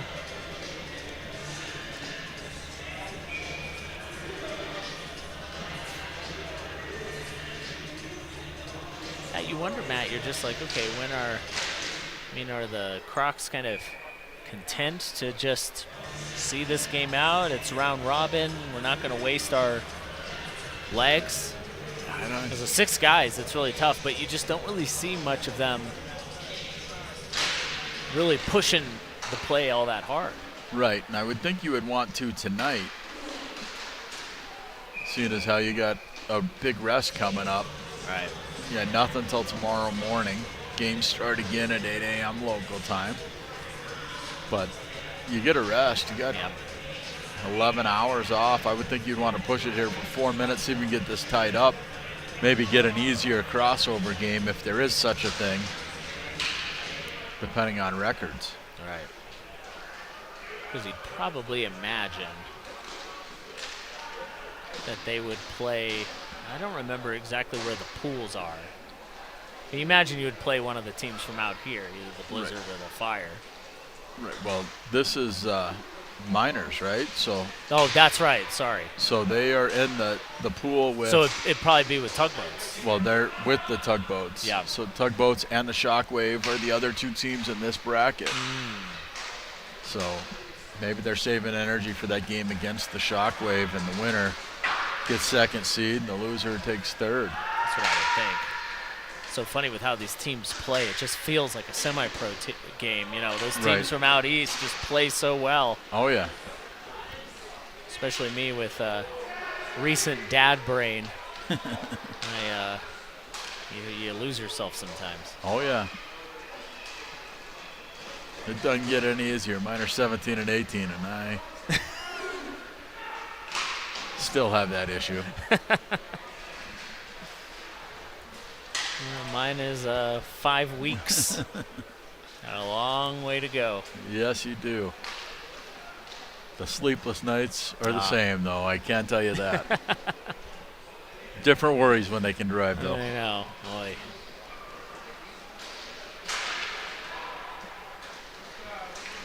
The Dogs with the puck, controlling things. We're down inside of 3 minutes.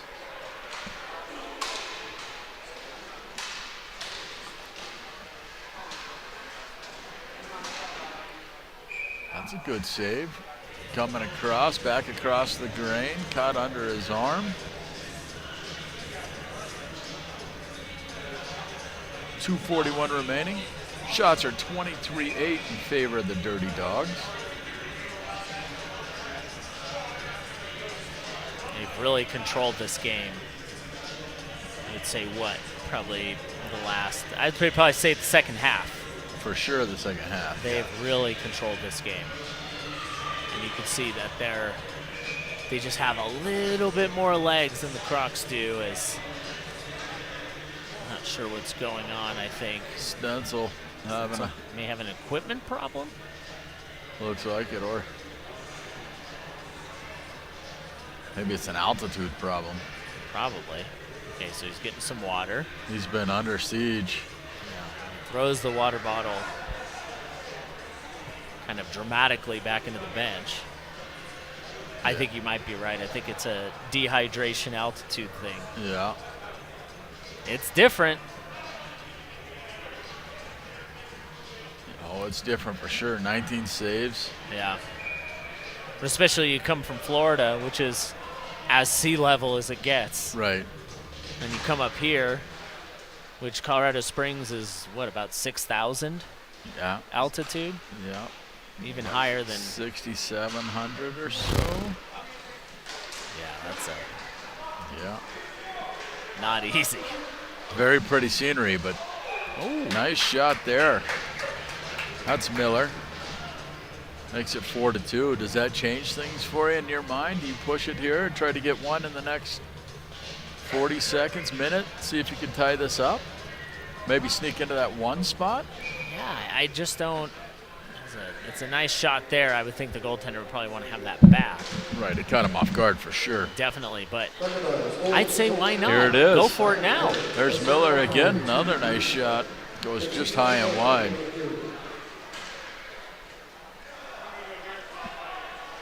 I'd say it's one of those ones where if you have the opportunity, take it. But if you're worried about legs, and that's how you're going to manage this game, then you don't have to push it so hard. Right. But I'm the kind of player, though, that wants to win every game. Right. I'm not thinking about the next couple of games. That's what my coaches are there to do. No such thing as a strategic loss. Right. But so far, it looks like they're content just to give up almost any loose puck, 50-50 race.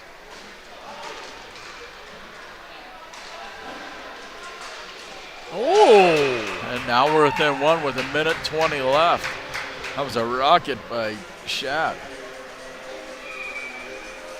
Maybe they're onto something. Both goals have been upstairs. They might be. They might be that team that's like, hey, why not? Just look at that shot. That's such a good shot there. Yeah. But you're right. Like, if you're not going to win the puck, why work so hard? Right. You have the complete opposite in the minor division, which is the Sting, who just go after every puck. Right. So hard. And then you have the Crocs who are just strategic about it. Yeah. Hey, if you're three steps in front of me, why am I going to waste my effort to get the puck?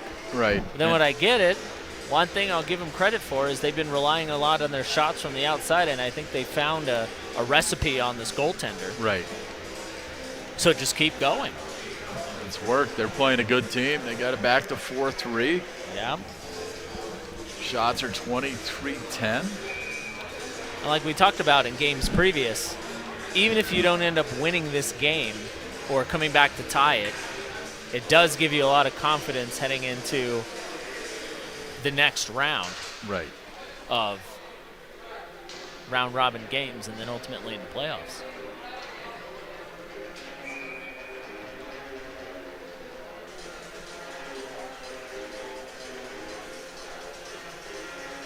Oh, 1:21 to go.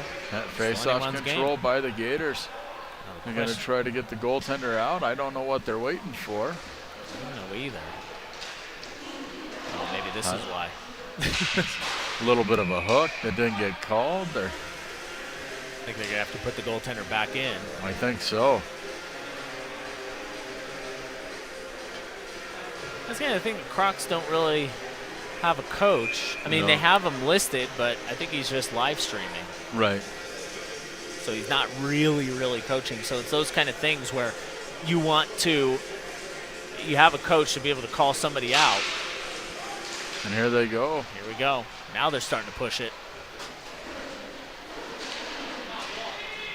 Shat walks and fires a puck. Again, that was upstairs. Created quite the rebound. Good chance there by the Crocs. And now they are pushing a little more with the extra attacker. Oh, good job there. Trying to hit it out of the air.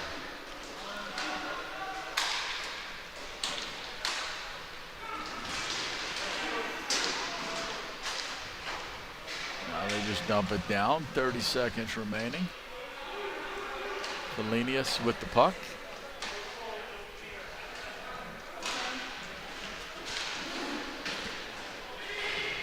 It's one thing as a goaltender, even your defensemen are big bodies, so there's 4 big guys in front of a goalie. If you can get a puck through, you got a chance, and there it is. 12 seconds left. Puck comes back towards Croc side. We're now to 6. Long pass up. Quick shot. Blocked in front. Blocked by his own player. And the Dirty Dogs come away with the 4-3 win. It was a grind for sure for them. I think Yes, the it Crocs was. made them earn it late in the game, and just as we kind of thought that, and especially I thought, that the Crocs were probably playing them a little bit too soft, but hey, there's a reason why they're here, right? So they did a really good job in just coming back as we take a look at some of the goals from the second half. This is what I was talking about, though, just not really a lot of pressure on the point. It was just able to walk right in and snipe it. But then here are the Crocs just coming back little by little. There's that big shot, lower Love that glove move. side. Just that grit, rather. Yep. Another big one. Through the legs, short side, game winner. Nice goal, too. Just. Oh, yeah, and here's another good one. So. Upstairs, snipe. You're like, all right. And then this is right after I was kind of complaining a little bit about how they were playing the rest of the game, and there we go. Yeah, Shat made a 4-3, and the Dirty Dogs hold on to win. Yeah. All right. Step aside. Here come the PIHA Awards. Here we go. Enjoy the show. All right. Have a good one. Stay tuned.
Okay.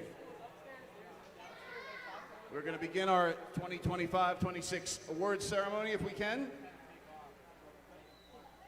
If you are here and you're a winner, please come on out. We're not going to do any talking. You're going to get your award. We're definitely a little behind here today. But as we start this ceremony, I just want to take the time, first of all, to thank everybody here at the Pepsi Roller Sports Arena. It takes an army to put on this event. Everybody is always wowed by it, but we should thank everybody behind the scenes that's making this happen. I think it's very important to do that. And included in that, there's a ton of people during the entire course of the season that helped put these on that I think a brief mention should go to. We've got scorekeepers all over the league. I've got a host of people shooting pictures all the time. Our referees traveled more than ever this year with the expansion. So to everybody here at Pepsi Roller Sports, to everyone that helps make this league go, just a quick thank you to all of you guys. All right, so our awards ceremony. You can advance there. This is how it's broken down. We're going to begin by giving out all of our division winner plaques. So if you're with a division winning team, we're going to call you out quickly here. We're going to start with our pro champions, the Eastern Conference pro champions, the Pittsburgh Inferno. We have somebody from the Inferno to come on out.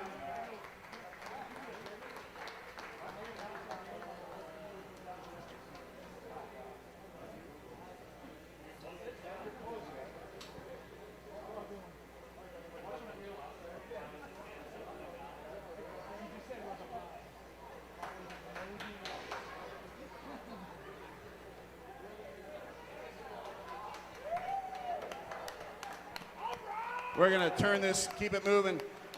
Our Western Conference champions, the Naples Labeta Chaos. And somebody from the Chaos come out, please.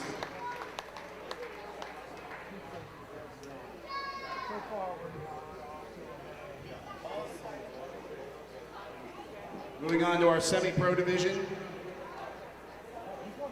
The Metropolitan Division champions, the Empire Labeta Snipers. Which I don't think they're Labeta anymore. The Long Island Empire Snipers. Anybody for the Snipers? There we go. Andy Nelson. Our Mid-Atlantic Division champions, the New Jersey Assault.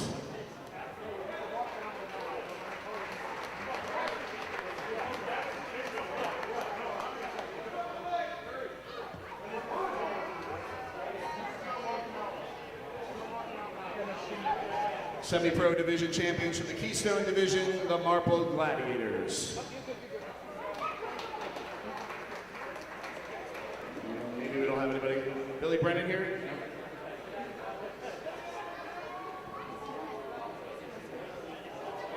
Our Southeast Division champions, the Raleigh Mops.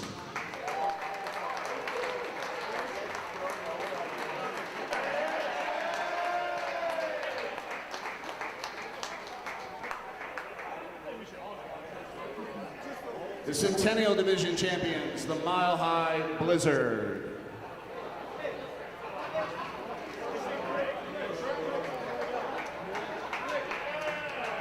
And our last semi-pro division champion from the Rocky Mountain division, the Arvada Fire.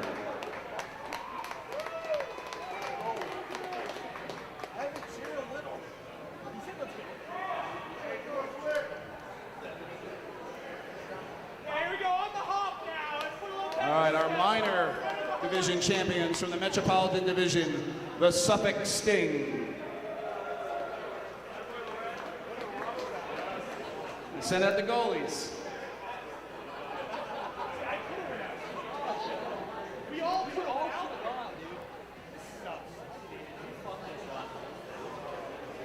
Our Mid-Atlantic Division champions, the Marple Gladiators.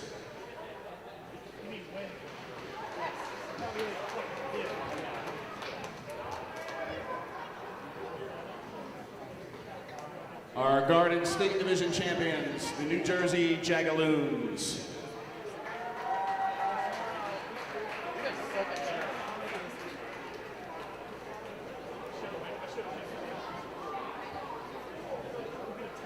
Our Keystone Division champions, the Steel City Shockwave.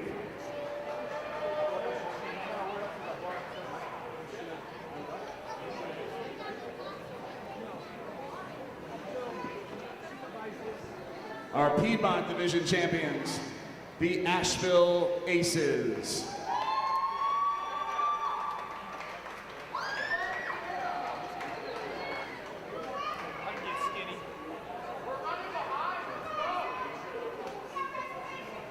Our Sunshine Division champions, the Gainesville Crocodiles.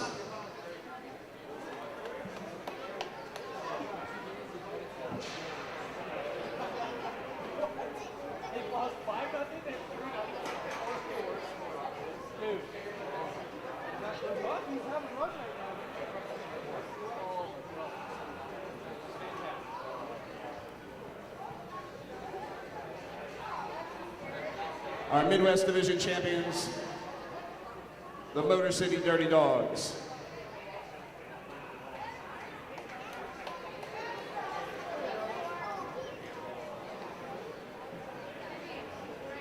And finally, our Rocky Mountain Division champions, the Maven Tugboats.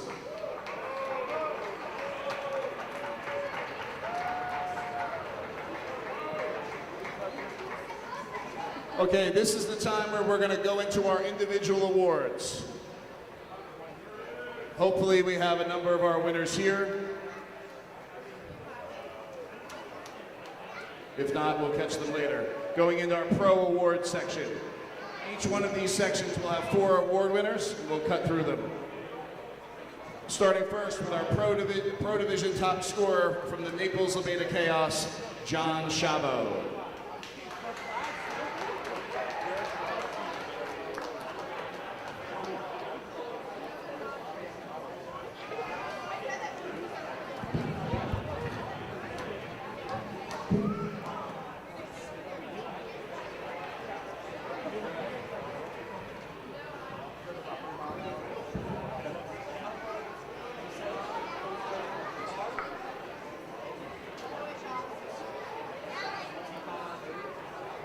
Okay, now we're getting to the part where we have our nominees. For the Pro Division Most Valuable Defenseman, our nominees were Jess Hackett from the Buffalo Wings, Max Halverson from the Suffolk Sting, Tyler Kraft from the Naples Levada Chaos, Noah Litzko from the Pittsburgh Inferno, Cole Taylor from the Phoenix Fleas, and Tommy Tahoy from the Arizona Conix Outcast. Our 2025-26 Most Valuable Player from the Pittsburgh Inferno, Noah Litzko, who I haven't seen in the building yet.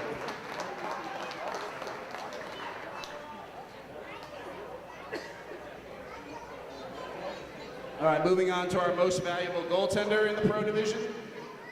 From the Suffolk Sting, Steve Brandy. From the Naples Levada Chaos, Kevin Dwyer. From the Arizona Conix Outcast, Aaron Giddings. From the Motor City Dirty Dogs, Tyler Long. From the Mauritius Sting, Travis Pelkey. And from the Colorado Springs Thunder, Noah Vanderbeck. Our top goaltender for the Pro Division this season from the Mauritius Sting, Travis Pelkey. Obviously that team's not here, so we'll make sure that Travis gets his award. And now we get to our most valuable player. Our nominees from the Arizona Conics Outcast, Elliot Parker. Oh, all right, Jay will take it, here we go. From the Suffolk Sting, Max Halverson.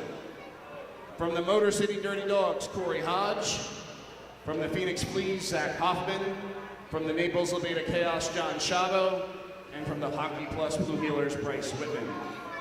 Our Pro Division most valuable player for the 2025-26 season, from the Naples Levada Chaos, John Chavo.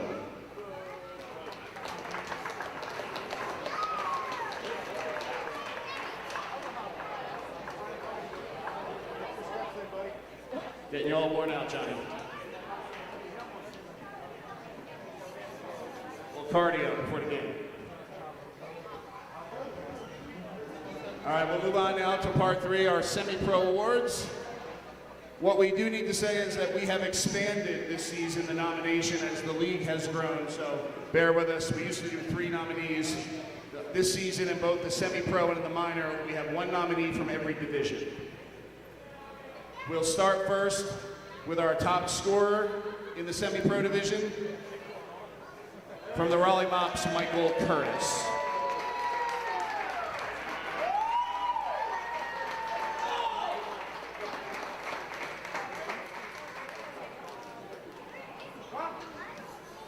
As Michael makes his way down, we'll move to our next category, which is our most valuable defenseman in the semi-pro division. Our nominees from the Long Island Snipers, Vinny Pontrello. From the Fusion Steel, Matthew Hawkins. From the Marple Levada Gladiators, Eric Wakefield. From the Florida Citrus Kings, Mike Pradella. From the Black Forest Thunder, Mitchell Minder. And from the Denver Dragonfly, Will Deering.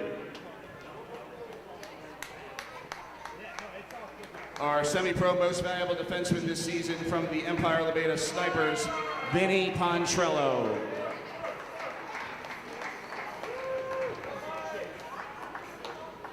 It's like Stephen Falkowski's going to accept for Pontrello.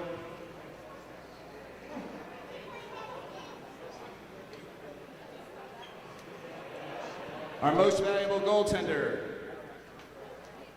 Nominees from the Suffolk Sting, Drew Santora. From the New Jersey Assault, Anthony Gizzi. From the Philadelphia Barons, Jared Ochacone.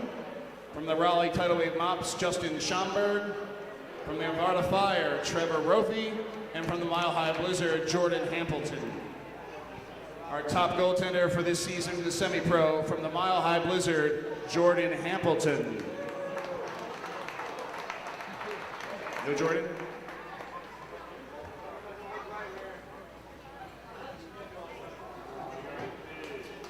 There we go, we got somebody to accept it for him.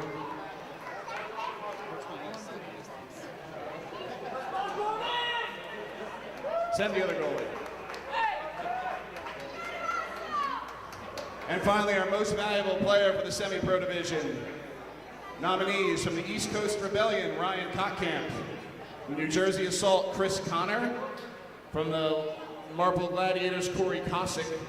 From the Raleigh Tidal Wave Mops, Michael Curtis. From the Arvada Fire, Lucas Lisek. Close enough. And Mile High Blizzard, Sean Linger. This year's most valuable player in the semi-pro division from the New Jersey Assault, Chris Connor.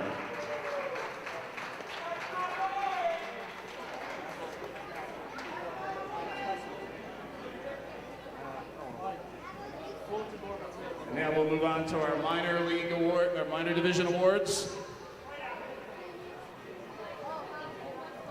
Starting with our top scorer in a runaway from the Steel City Shockwave, Kyle Rosendale.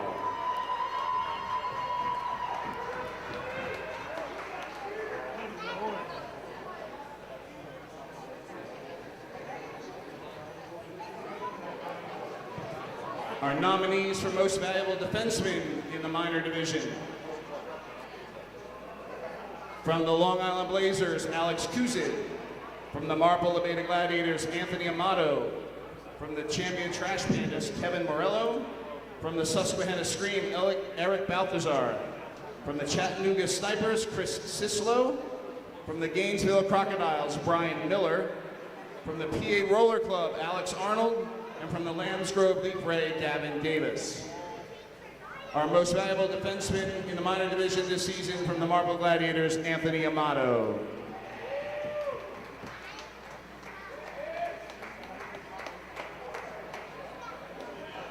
Nominees for most valuable goaltender in the minor division.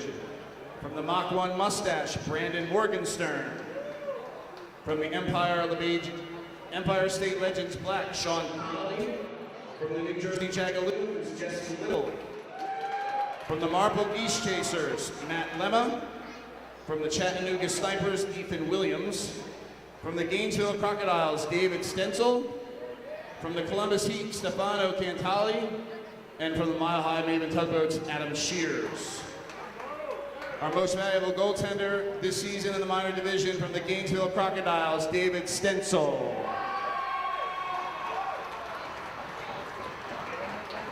Who is also doing the fastest skater.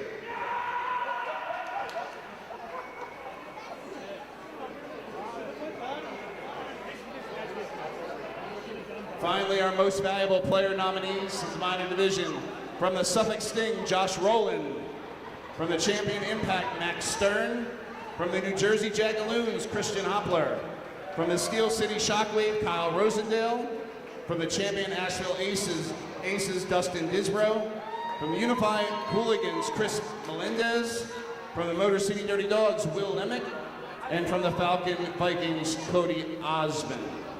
Our most valuable player this season in the minor divisions from the Asheville Aces, Dustin Disbrow.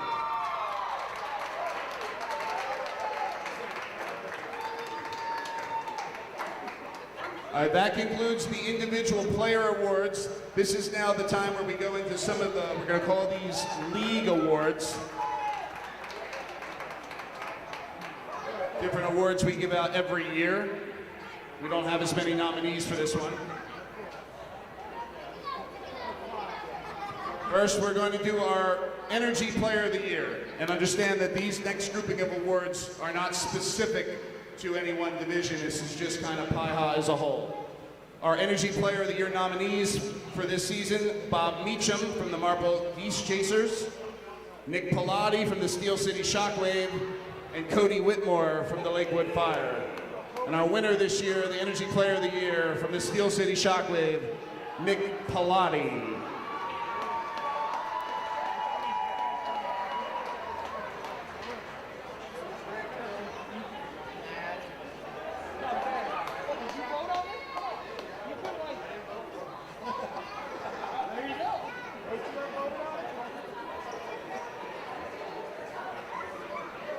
Our next award is an award we give out to professionalism. People who have just conducted themselves in a professional way when interacting with the league and as we go through. Our nominees this year from the New Jersey Wolfpack, Dominic Noti. From the Unified Hooligans, Jesse Steck. And from the Phoenix Fleas, Aiden Schwetz. Our professionalism award this year from the Unified Hooligans goes to Jesse Steck, who is not here. We'll make sure he gets it. We also have another one called our Unsung Hero Award. This is, again, somebody who has helped the league in an invaluable way, whether it's growing a new division or helping us out in a spot where we need something. Our nominees this year, from the Lambs Grove Leaf Ray, Blaine Barker. From the Motor City Dirty Dogs, Dylan Kelly. And PIHA official, traveler extraordinaire, Brian Zawiza. Our unsung hero this season, helping us in our new division from the Motor City Dirty Dogs, Dylan Kelly.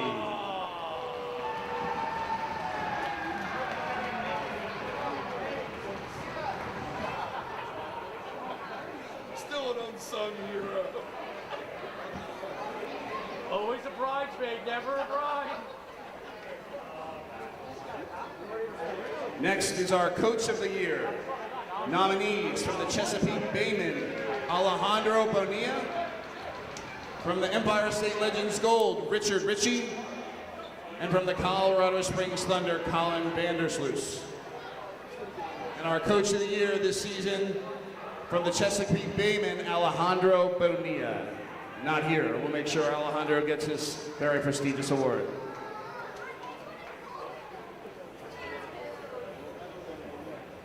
All right. Now this is our second year with this award. Charlie treated this one up last year. This is our Most Badass Uniform Award. CJ doesn't like this one. Our nominees for this award, the Columbus Heat, the Maven Puff Puff, the Morristown Roosters, and the Colorado Springs Thunder. The winner of this year's Most Badass Uniform Award, the Columbus Heat. Columbus Heat. We'll make sure that, all right, settle down, settle down.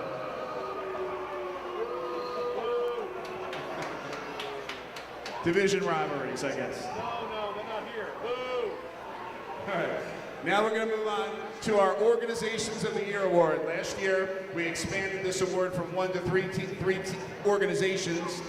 And again, this is not about wins and losses. This is about how you handle being an organization. Whether it's, you know, the way you present on the rink, off the rink, your social media content, you know, things like that, going the extra way.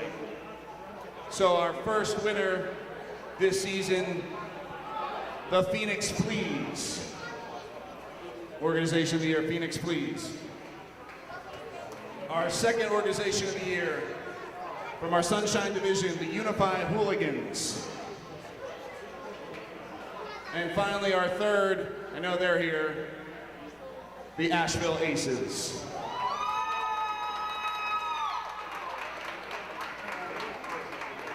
We have somebody from the Aces, come on out.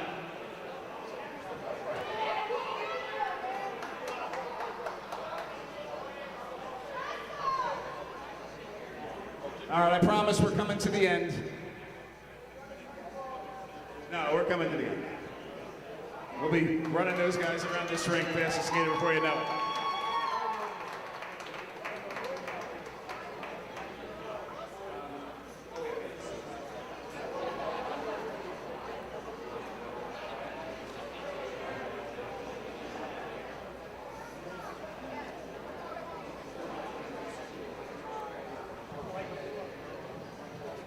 All right, this is the part of the event where we induct 5 people into the PIHA Hall of Fame.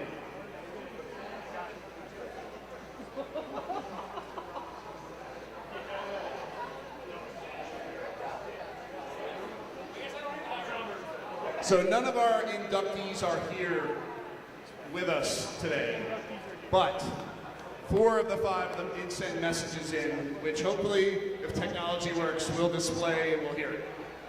So we induct 3 players every season, and then 2 non-players, one a builder. Actually, I need to move on to the next slide and I'll show you there. One a builder and one a notable patron. So our first inductee into the PIHA Hall of Fame, from the Boston Roller Rats and Team Canada legend, Ring Rat legend, Mr. Michael Hunt. So if our technology works, this is where Michael will give us a message.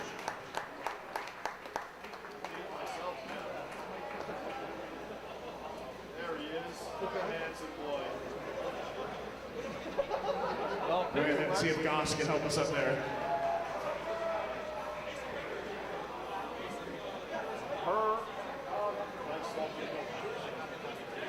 Yeah, we have it set up earlier.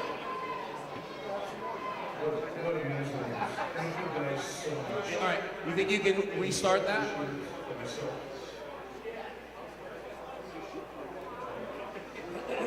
right, there we go.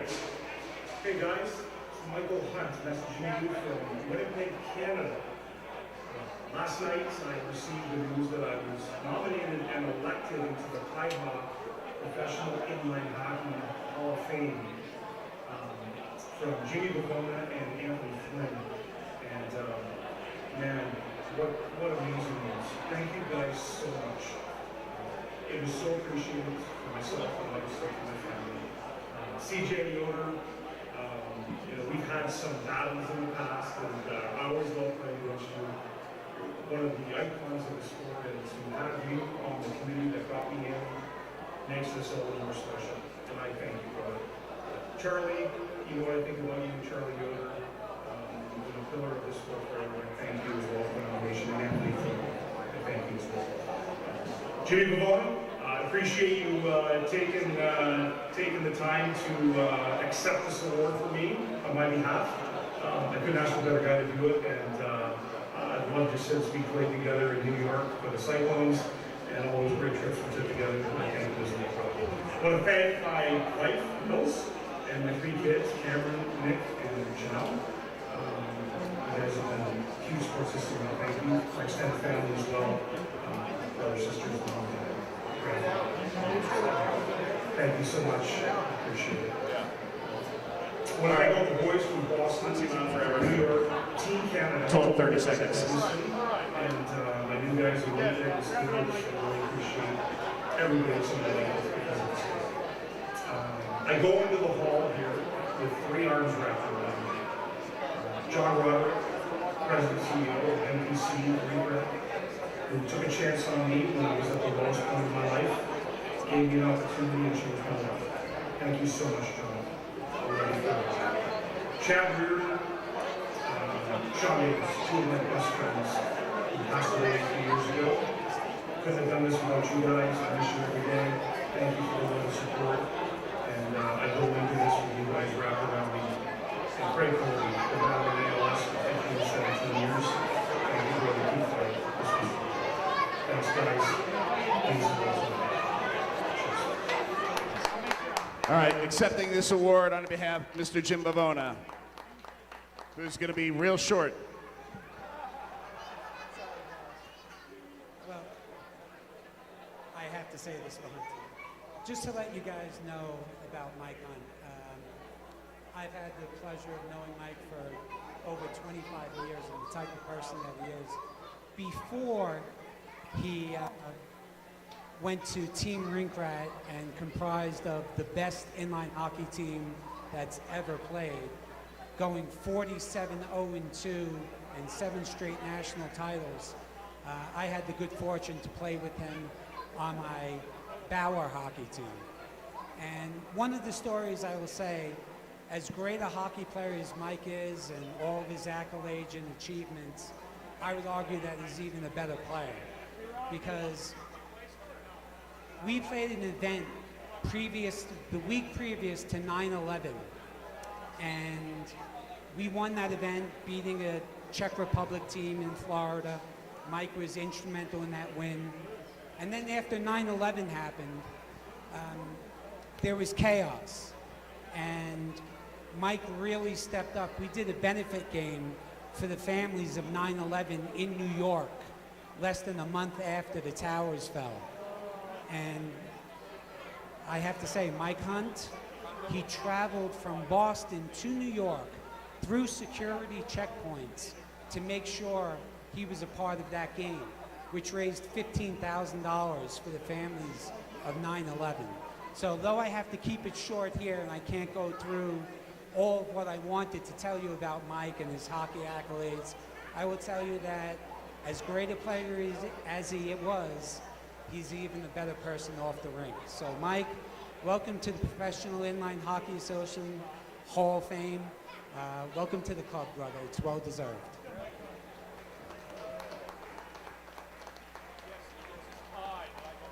I've seen all the videos. I promise the next couple are shorter. But definitely a well-deserved honor, Mr. Michael Hunt.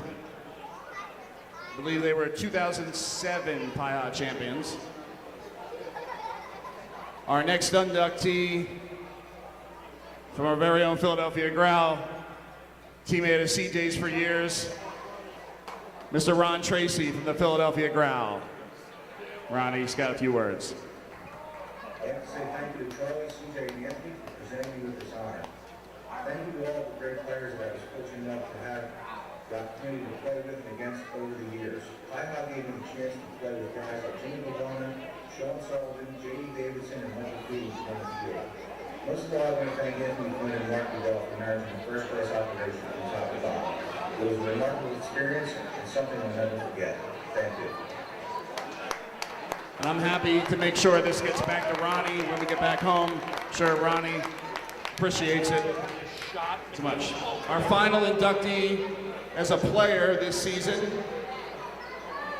from the Suffolk Sting. Everybody knows him as Johnny Mac, Mr. John McGinnis.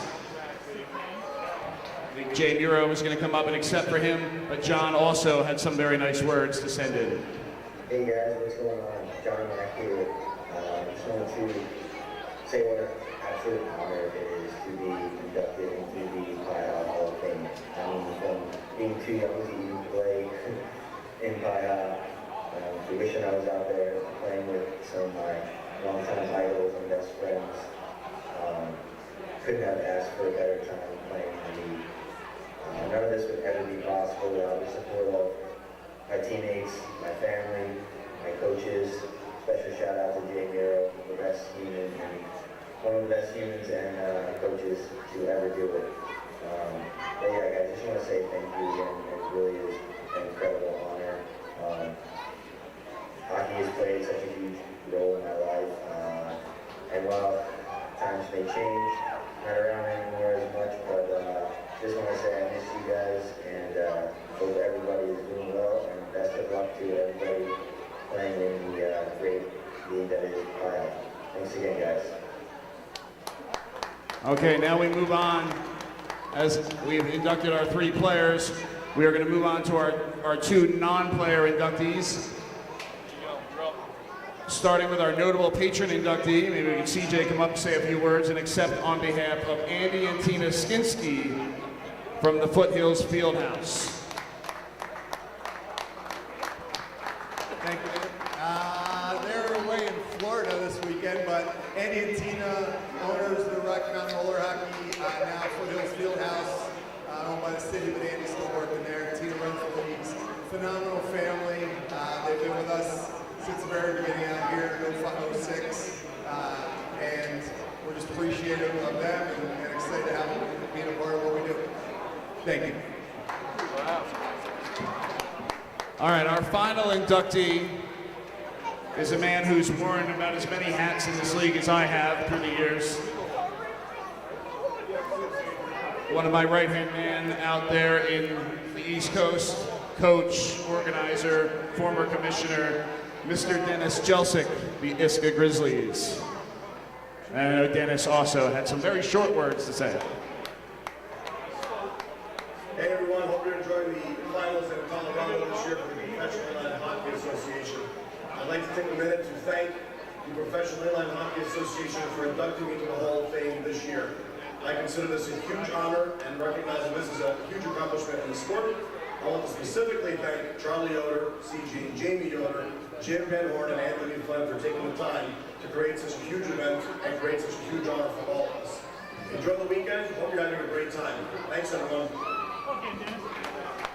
Great words as we wrap up this ceremony to get on with this fastest skater. I want to thank everybody. We had great participation in the event, so thank you. Congrats not only to our winners, but please understand, picking these award winners when we decide it's almost impossible. Being nominated itself is an award. Please understand that. And thank you so much for participating. And coming up next is our brand new Fast Friday.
Yeah, skaters, come on out here.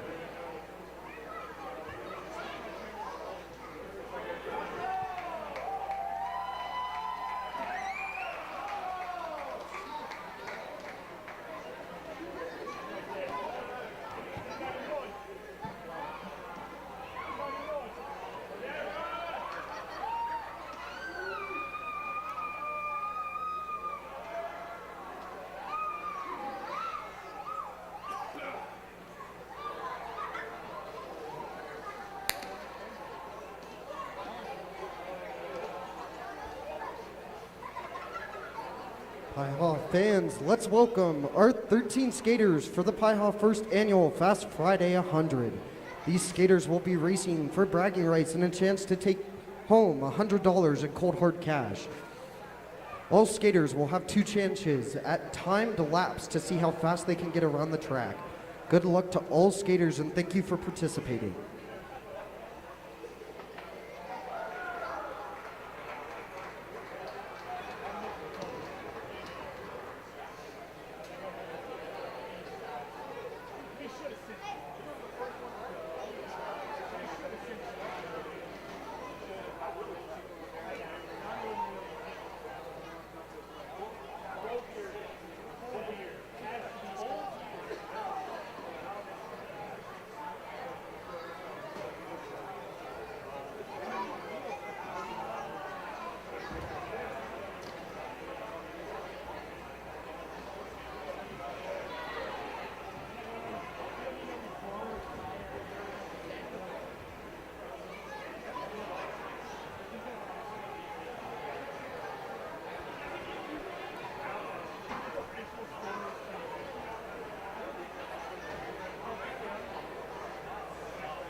Ladies and gentlemen, our first round skaters.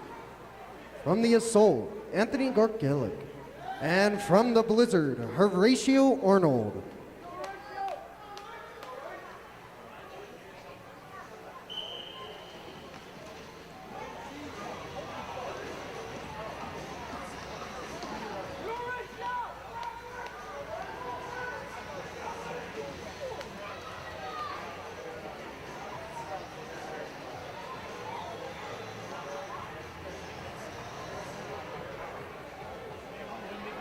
All right, for our next round 1 matchup, from the Crocodiles, David Stencil.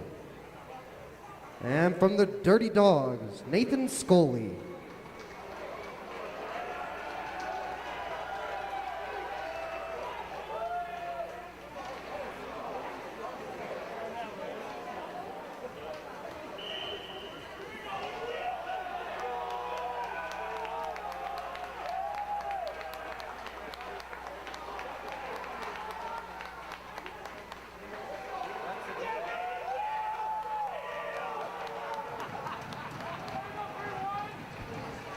For round 1, number 3, from the Fire, Sky Martinez. And from the Gladiators, Rocket Rocco.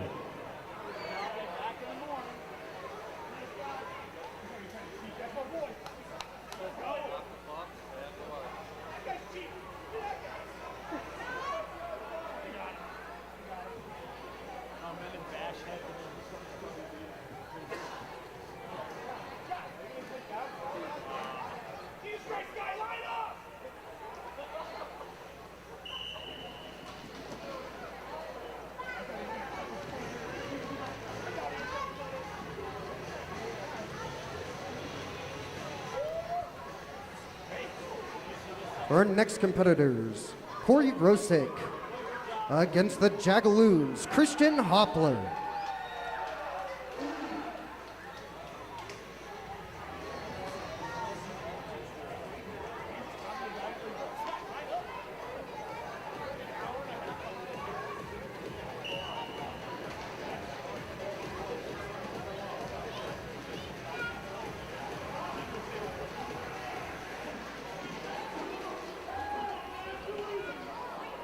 For our next competitors, from the Mops, Russell Senko. And from the Shockwave, Nathan Planey.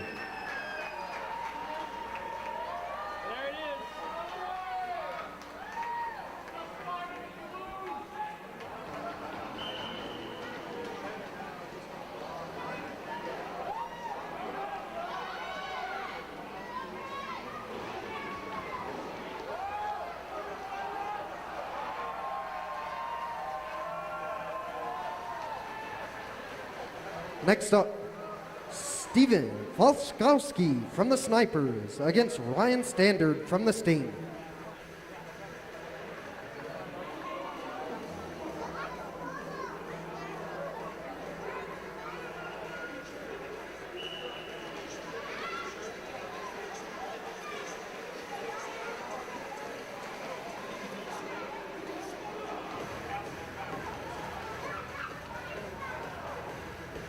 And for our last competitor, Philip Hartman from the Tugboats.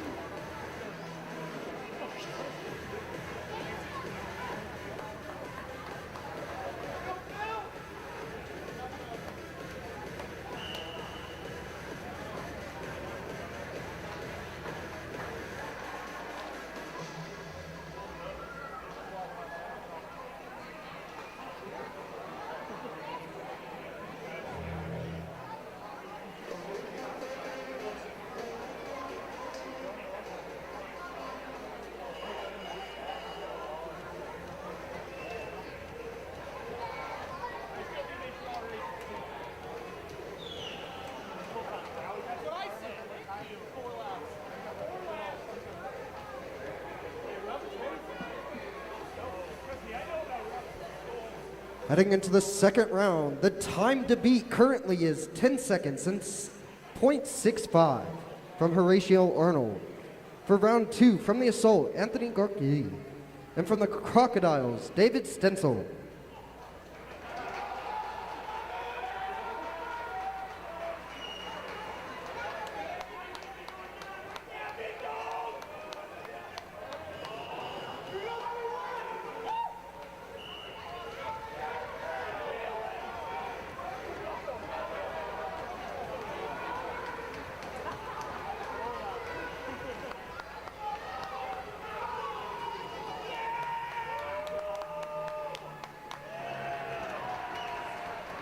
For our next competitor, from the Blizzard and current record holder, Horatio Arnold against Nathan Scully from the Dogs.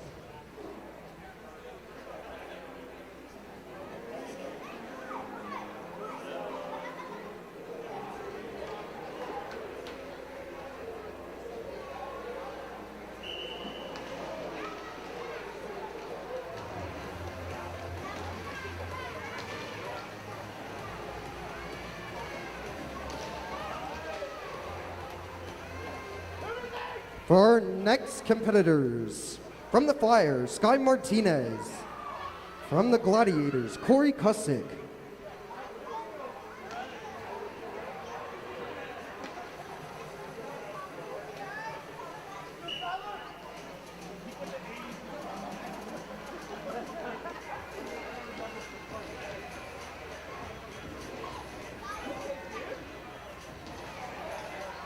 For our next competitors, from the Gladiators, Michael Quayle. And from the Jagaloons, Christian Hopler.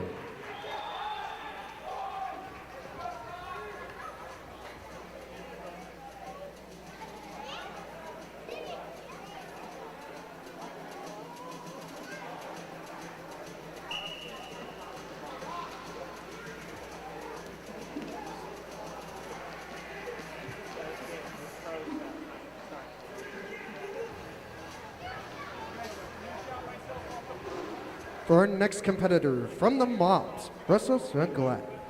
And from the Tugboats, Philip Hartman.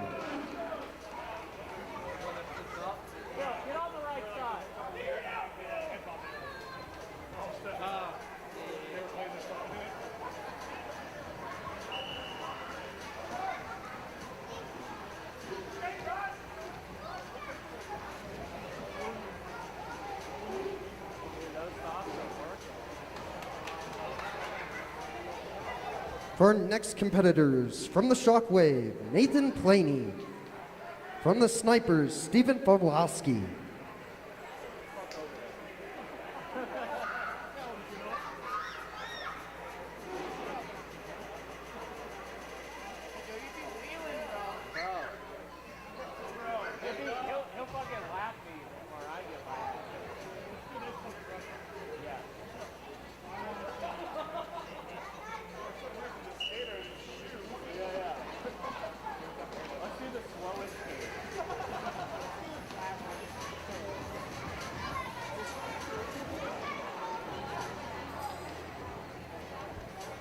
For our last competitor, from the Sting, Ryan Standard.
While the Fast Friday trophy is being brought out, we'll calculate the top 3 placement.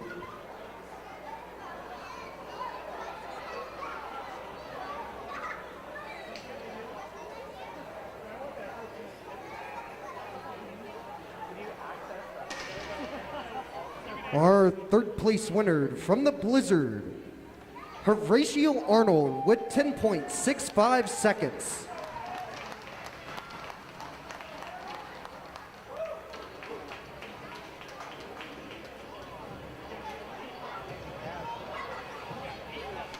Our 2nd placeman from the Assault, Anthony Garlichik with 10 minutes and 59.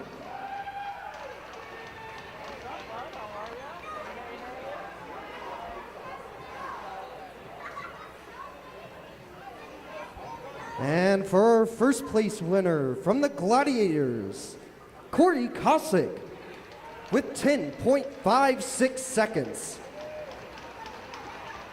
Congratulations to our fastest skater. Fans, thank you for being here for our 1st annual Fast Friday 100. Enjoy these upcoming pro games.